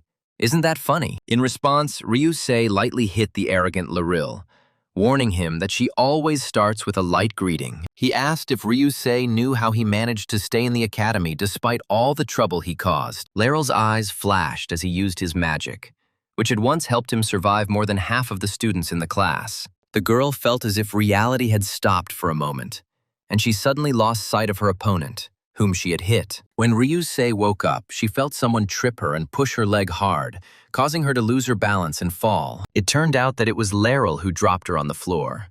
The guy arrogantly said that he was staying at the academy because he was a genius, and everyone forgave him. Laryl asked with disdain, wondering if Ryusei had been born in the kingdom of Ryrente. Would she have been given the same title or not? Seeing the blow of Deus's scythe, Arini called out to Johnny with concern, asking how he was feeling. He was worried about the boy. Deus told Arini not to worry. He only reduced Johnny's mana reserves. Besides, he didn't take the young man seriously. The guy said the match was tomorrow, and it was just a little introduction, so there was no need to worry about it. But Arini didn't listen to Deus. He didn't take his eyes off the young man. And suddenly, the commander of the first squad shouted desperately, Johnny, don't do this! Deus looked at the boy in surprise. He felt his strength growing exponentially, like a huge wave. Johnny told his opponent that this hair clip does not increase the amount of mana. It is a device that, on the contrary, reduces it. Deus is right. It's usually used as a booster. But Johnny was born with much more mana than other people. Without this device, using mana puts a serious strain on the body. Laryl turned towards Johnny in fear. The young man decided to show Deus his true strength.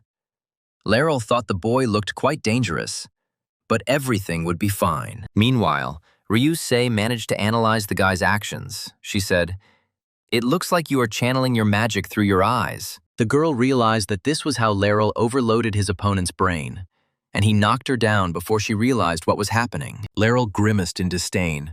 And so what if Ryusei figured out his skills?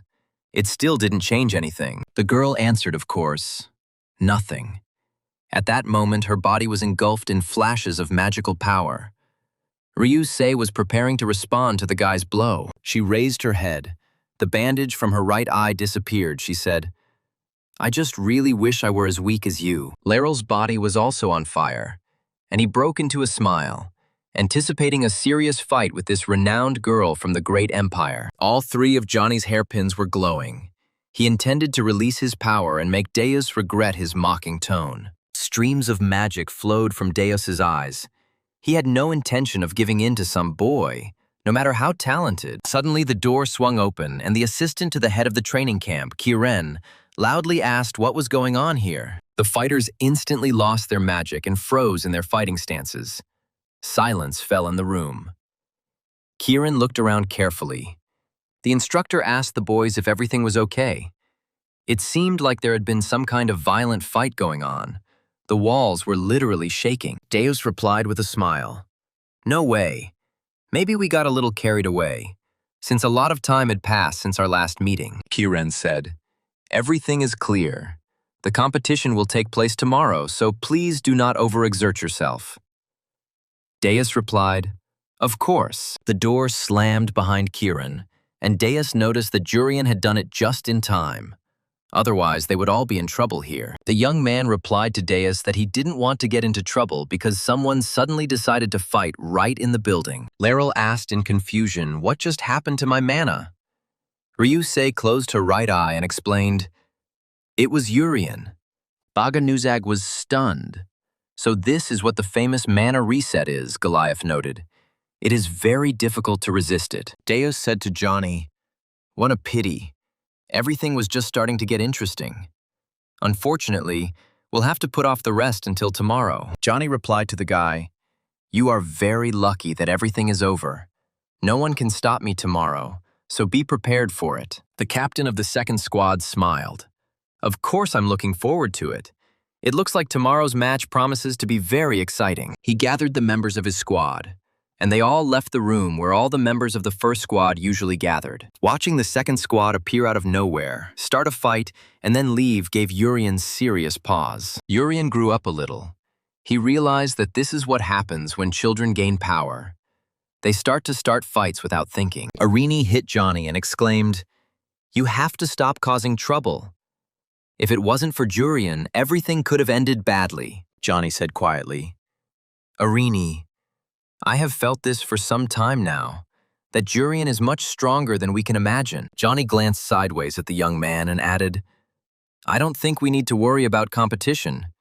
Jurian is the strongest ally." Maiba watched the boys silently. They were all only children in the family, which was to be expected because their mana was concentrated. Maiba decided that as soon as the competition was over, I would eliminate the target. I refused to conceive a child with the help of an aphrodisiac. The girl was lost in thought, and suddenly Urian appeared right in front of her. He asked what Maiba was thinking about. She shuddered in surprise. Urian asked if she was nervous about tomorrow. There was no need to worry because their squad had become stronger thanks to her arrival. Maiba's cheeks flushed again. The young man had come too close to her. She tried not to let anyone get that close to her. They froze opposite each other.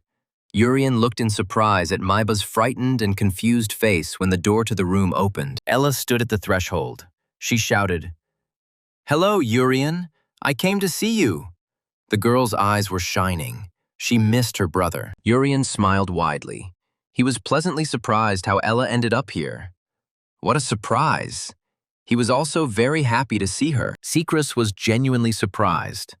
She had no idea that there was such a terrible place, the most secret prison, under the Emperor's palace. So this is where the captive level 4 monster depression, which people managed to capture during the competition, was kept.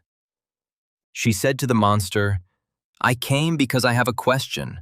Since you don't age, I thought maybe you knew the first hero. Depression, bound by the most powerful magical chains, laughed, asking why the girl from the heroes group needed the first hero. Suddenly, children from the orphanage ran into the room with Ella and cheerfully greeted their brother Jurian. The young man was stunned. And the boys were here too. How wonderful it was. They had grown so much since he had seen them. They would soon catch up with him. Ella said that she was the one who invited the guys, and she was allowed to take these two with her on a tour of this training camp. Urian smiled. It was so wonderful. It was so nice to see again the little ones with whom they had experienced so much together in that shelter. The kids ran up to Urian. He's a soldier now. That's so cool. The uniform suits him very well, the young man laughed. Impressive, yes, Ella asked Urian. He was probably training and tired. The visits were scheduled for tomorrow, but the guys really wanted to see him. Urian reassured his sister that there was no need to worry about him. He was perfectly fine, and he was also very happy to see the kids. They were great. The young man stroked the happy children's heads and asked Ella how things were at the Magic Academy, whether everyone in the class was okay. The girl replied that things had been a bit gloomy at school lately, not like they had been at the very beginning of their joyful education. Princess Saruti and Lady Hyewan are currently permanently residing in King Brehidin's palace under constant guard and surveillance. In addition, security on campus has been strengthened, and royal knights can now be found at every turn. Ella said it was a bit cruel and sometimes quite stressful. Urian replied that it was all clear. It was all because of the monsters. He remembered Princess Saruti. How sad it must be for her to sit in her father's palace under constant surveillance. It seemed to the young man that the princess tried very hard to escape from the palace. It was a pity that everything turned out this way because of the attack of the disease. Ella was a little sorry that she wasn't taken here. She also really wanted to train with Urian and the other guys. Urian asked his sister not to worry. It would only last 2 weeks. They could train together when he was free. The girl laughed. Urian shouldn't react like that. There's no need to worry. She won't let this upset her. Everything is going well. Still, Ella asked that Jurian try to return safe and sound. He always puts himself at risk for others. The young man was very surprised. Could it really be true? And he had never noticed this, but his older sister confirmed that it was indeed so. She extended her little finger to her younger brother and said, "Promise me on your little fingers. Promise that you will return home safe and sound." The young man confirmed, confused, of course. He was ready to promise, Urian understood.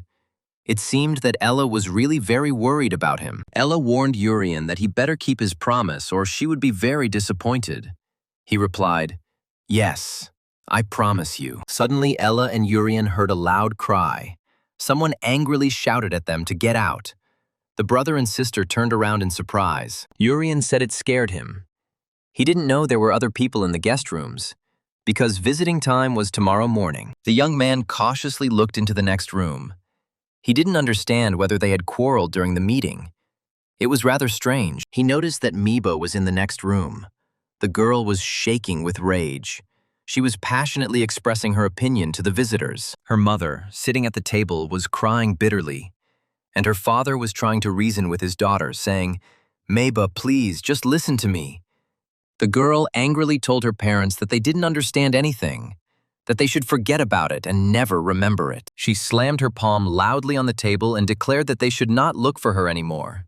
She would not meet with them anymore. Miba quickly left the room without looking back. Her father begged his daughter to wait. Because they hadn't seen her for so long, they missed her. Urian stood near the entrance to the room and asked Miba in bewilderment what had happened and why she had shouted so loudly at her parents. The girl didn't answer. She walked past very quickly and headed away. She clearly wanted to be left completely alone as quickly as possible. The young man managed to notice that there were tears in Miba's eyes. She clenched her teeth to keep from crying here, where there were so many different people. Urian felt that she was in great pain, but he could not understand.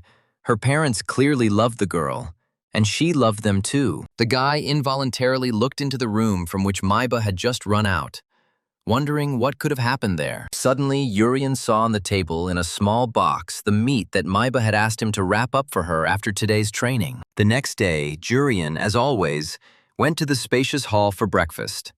He was planning to eat properly before the competition. He filled a tray with all kinds of meat and went to the tables, but was surprised to see that the hall was practically empty. And where were all the guys? And then he remembered, oh yes, it's visiting hours now.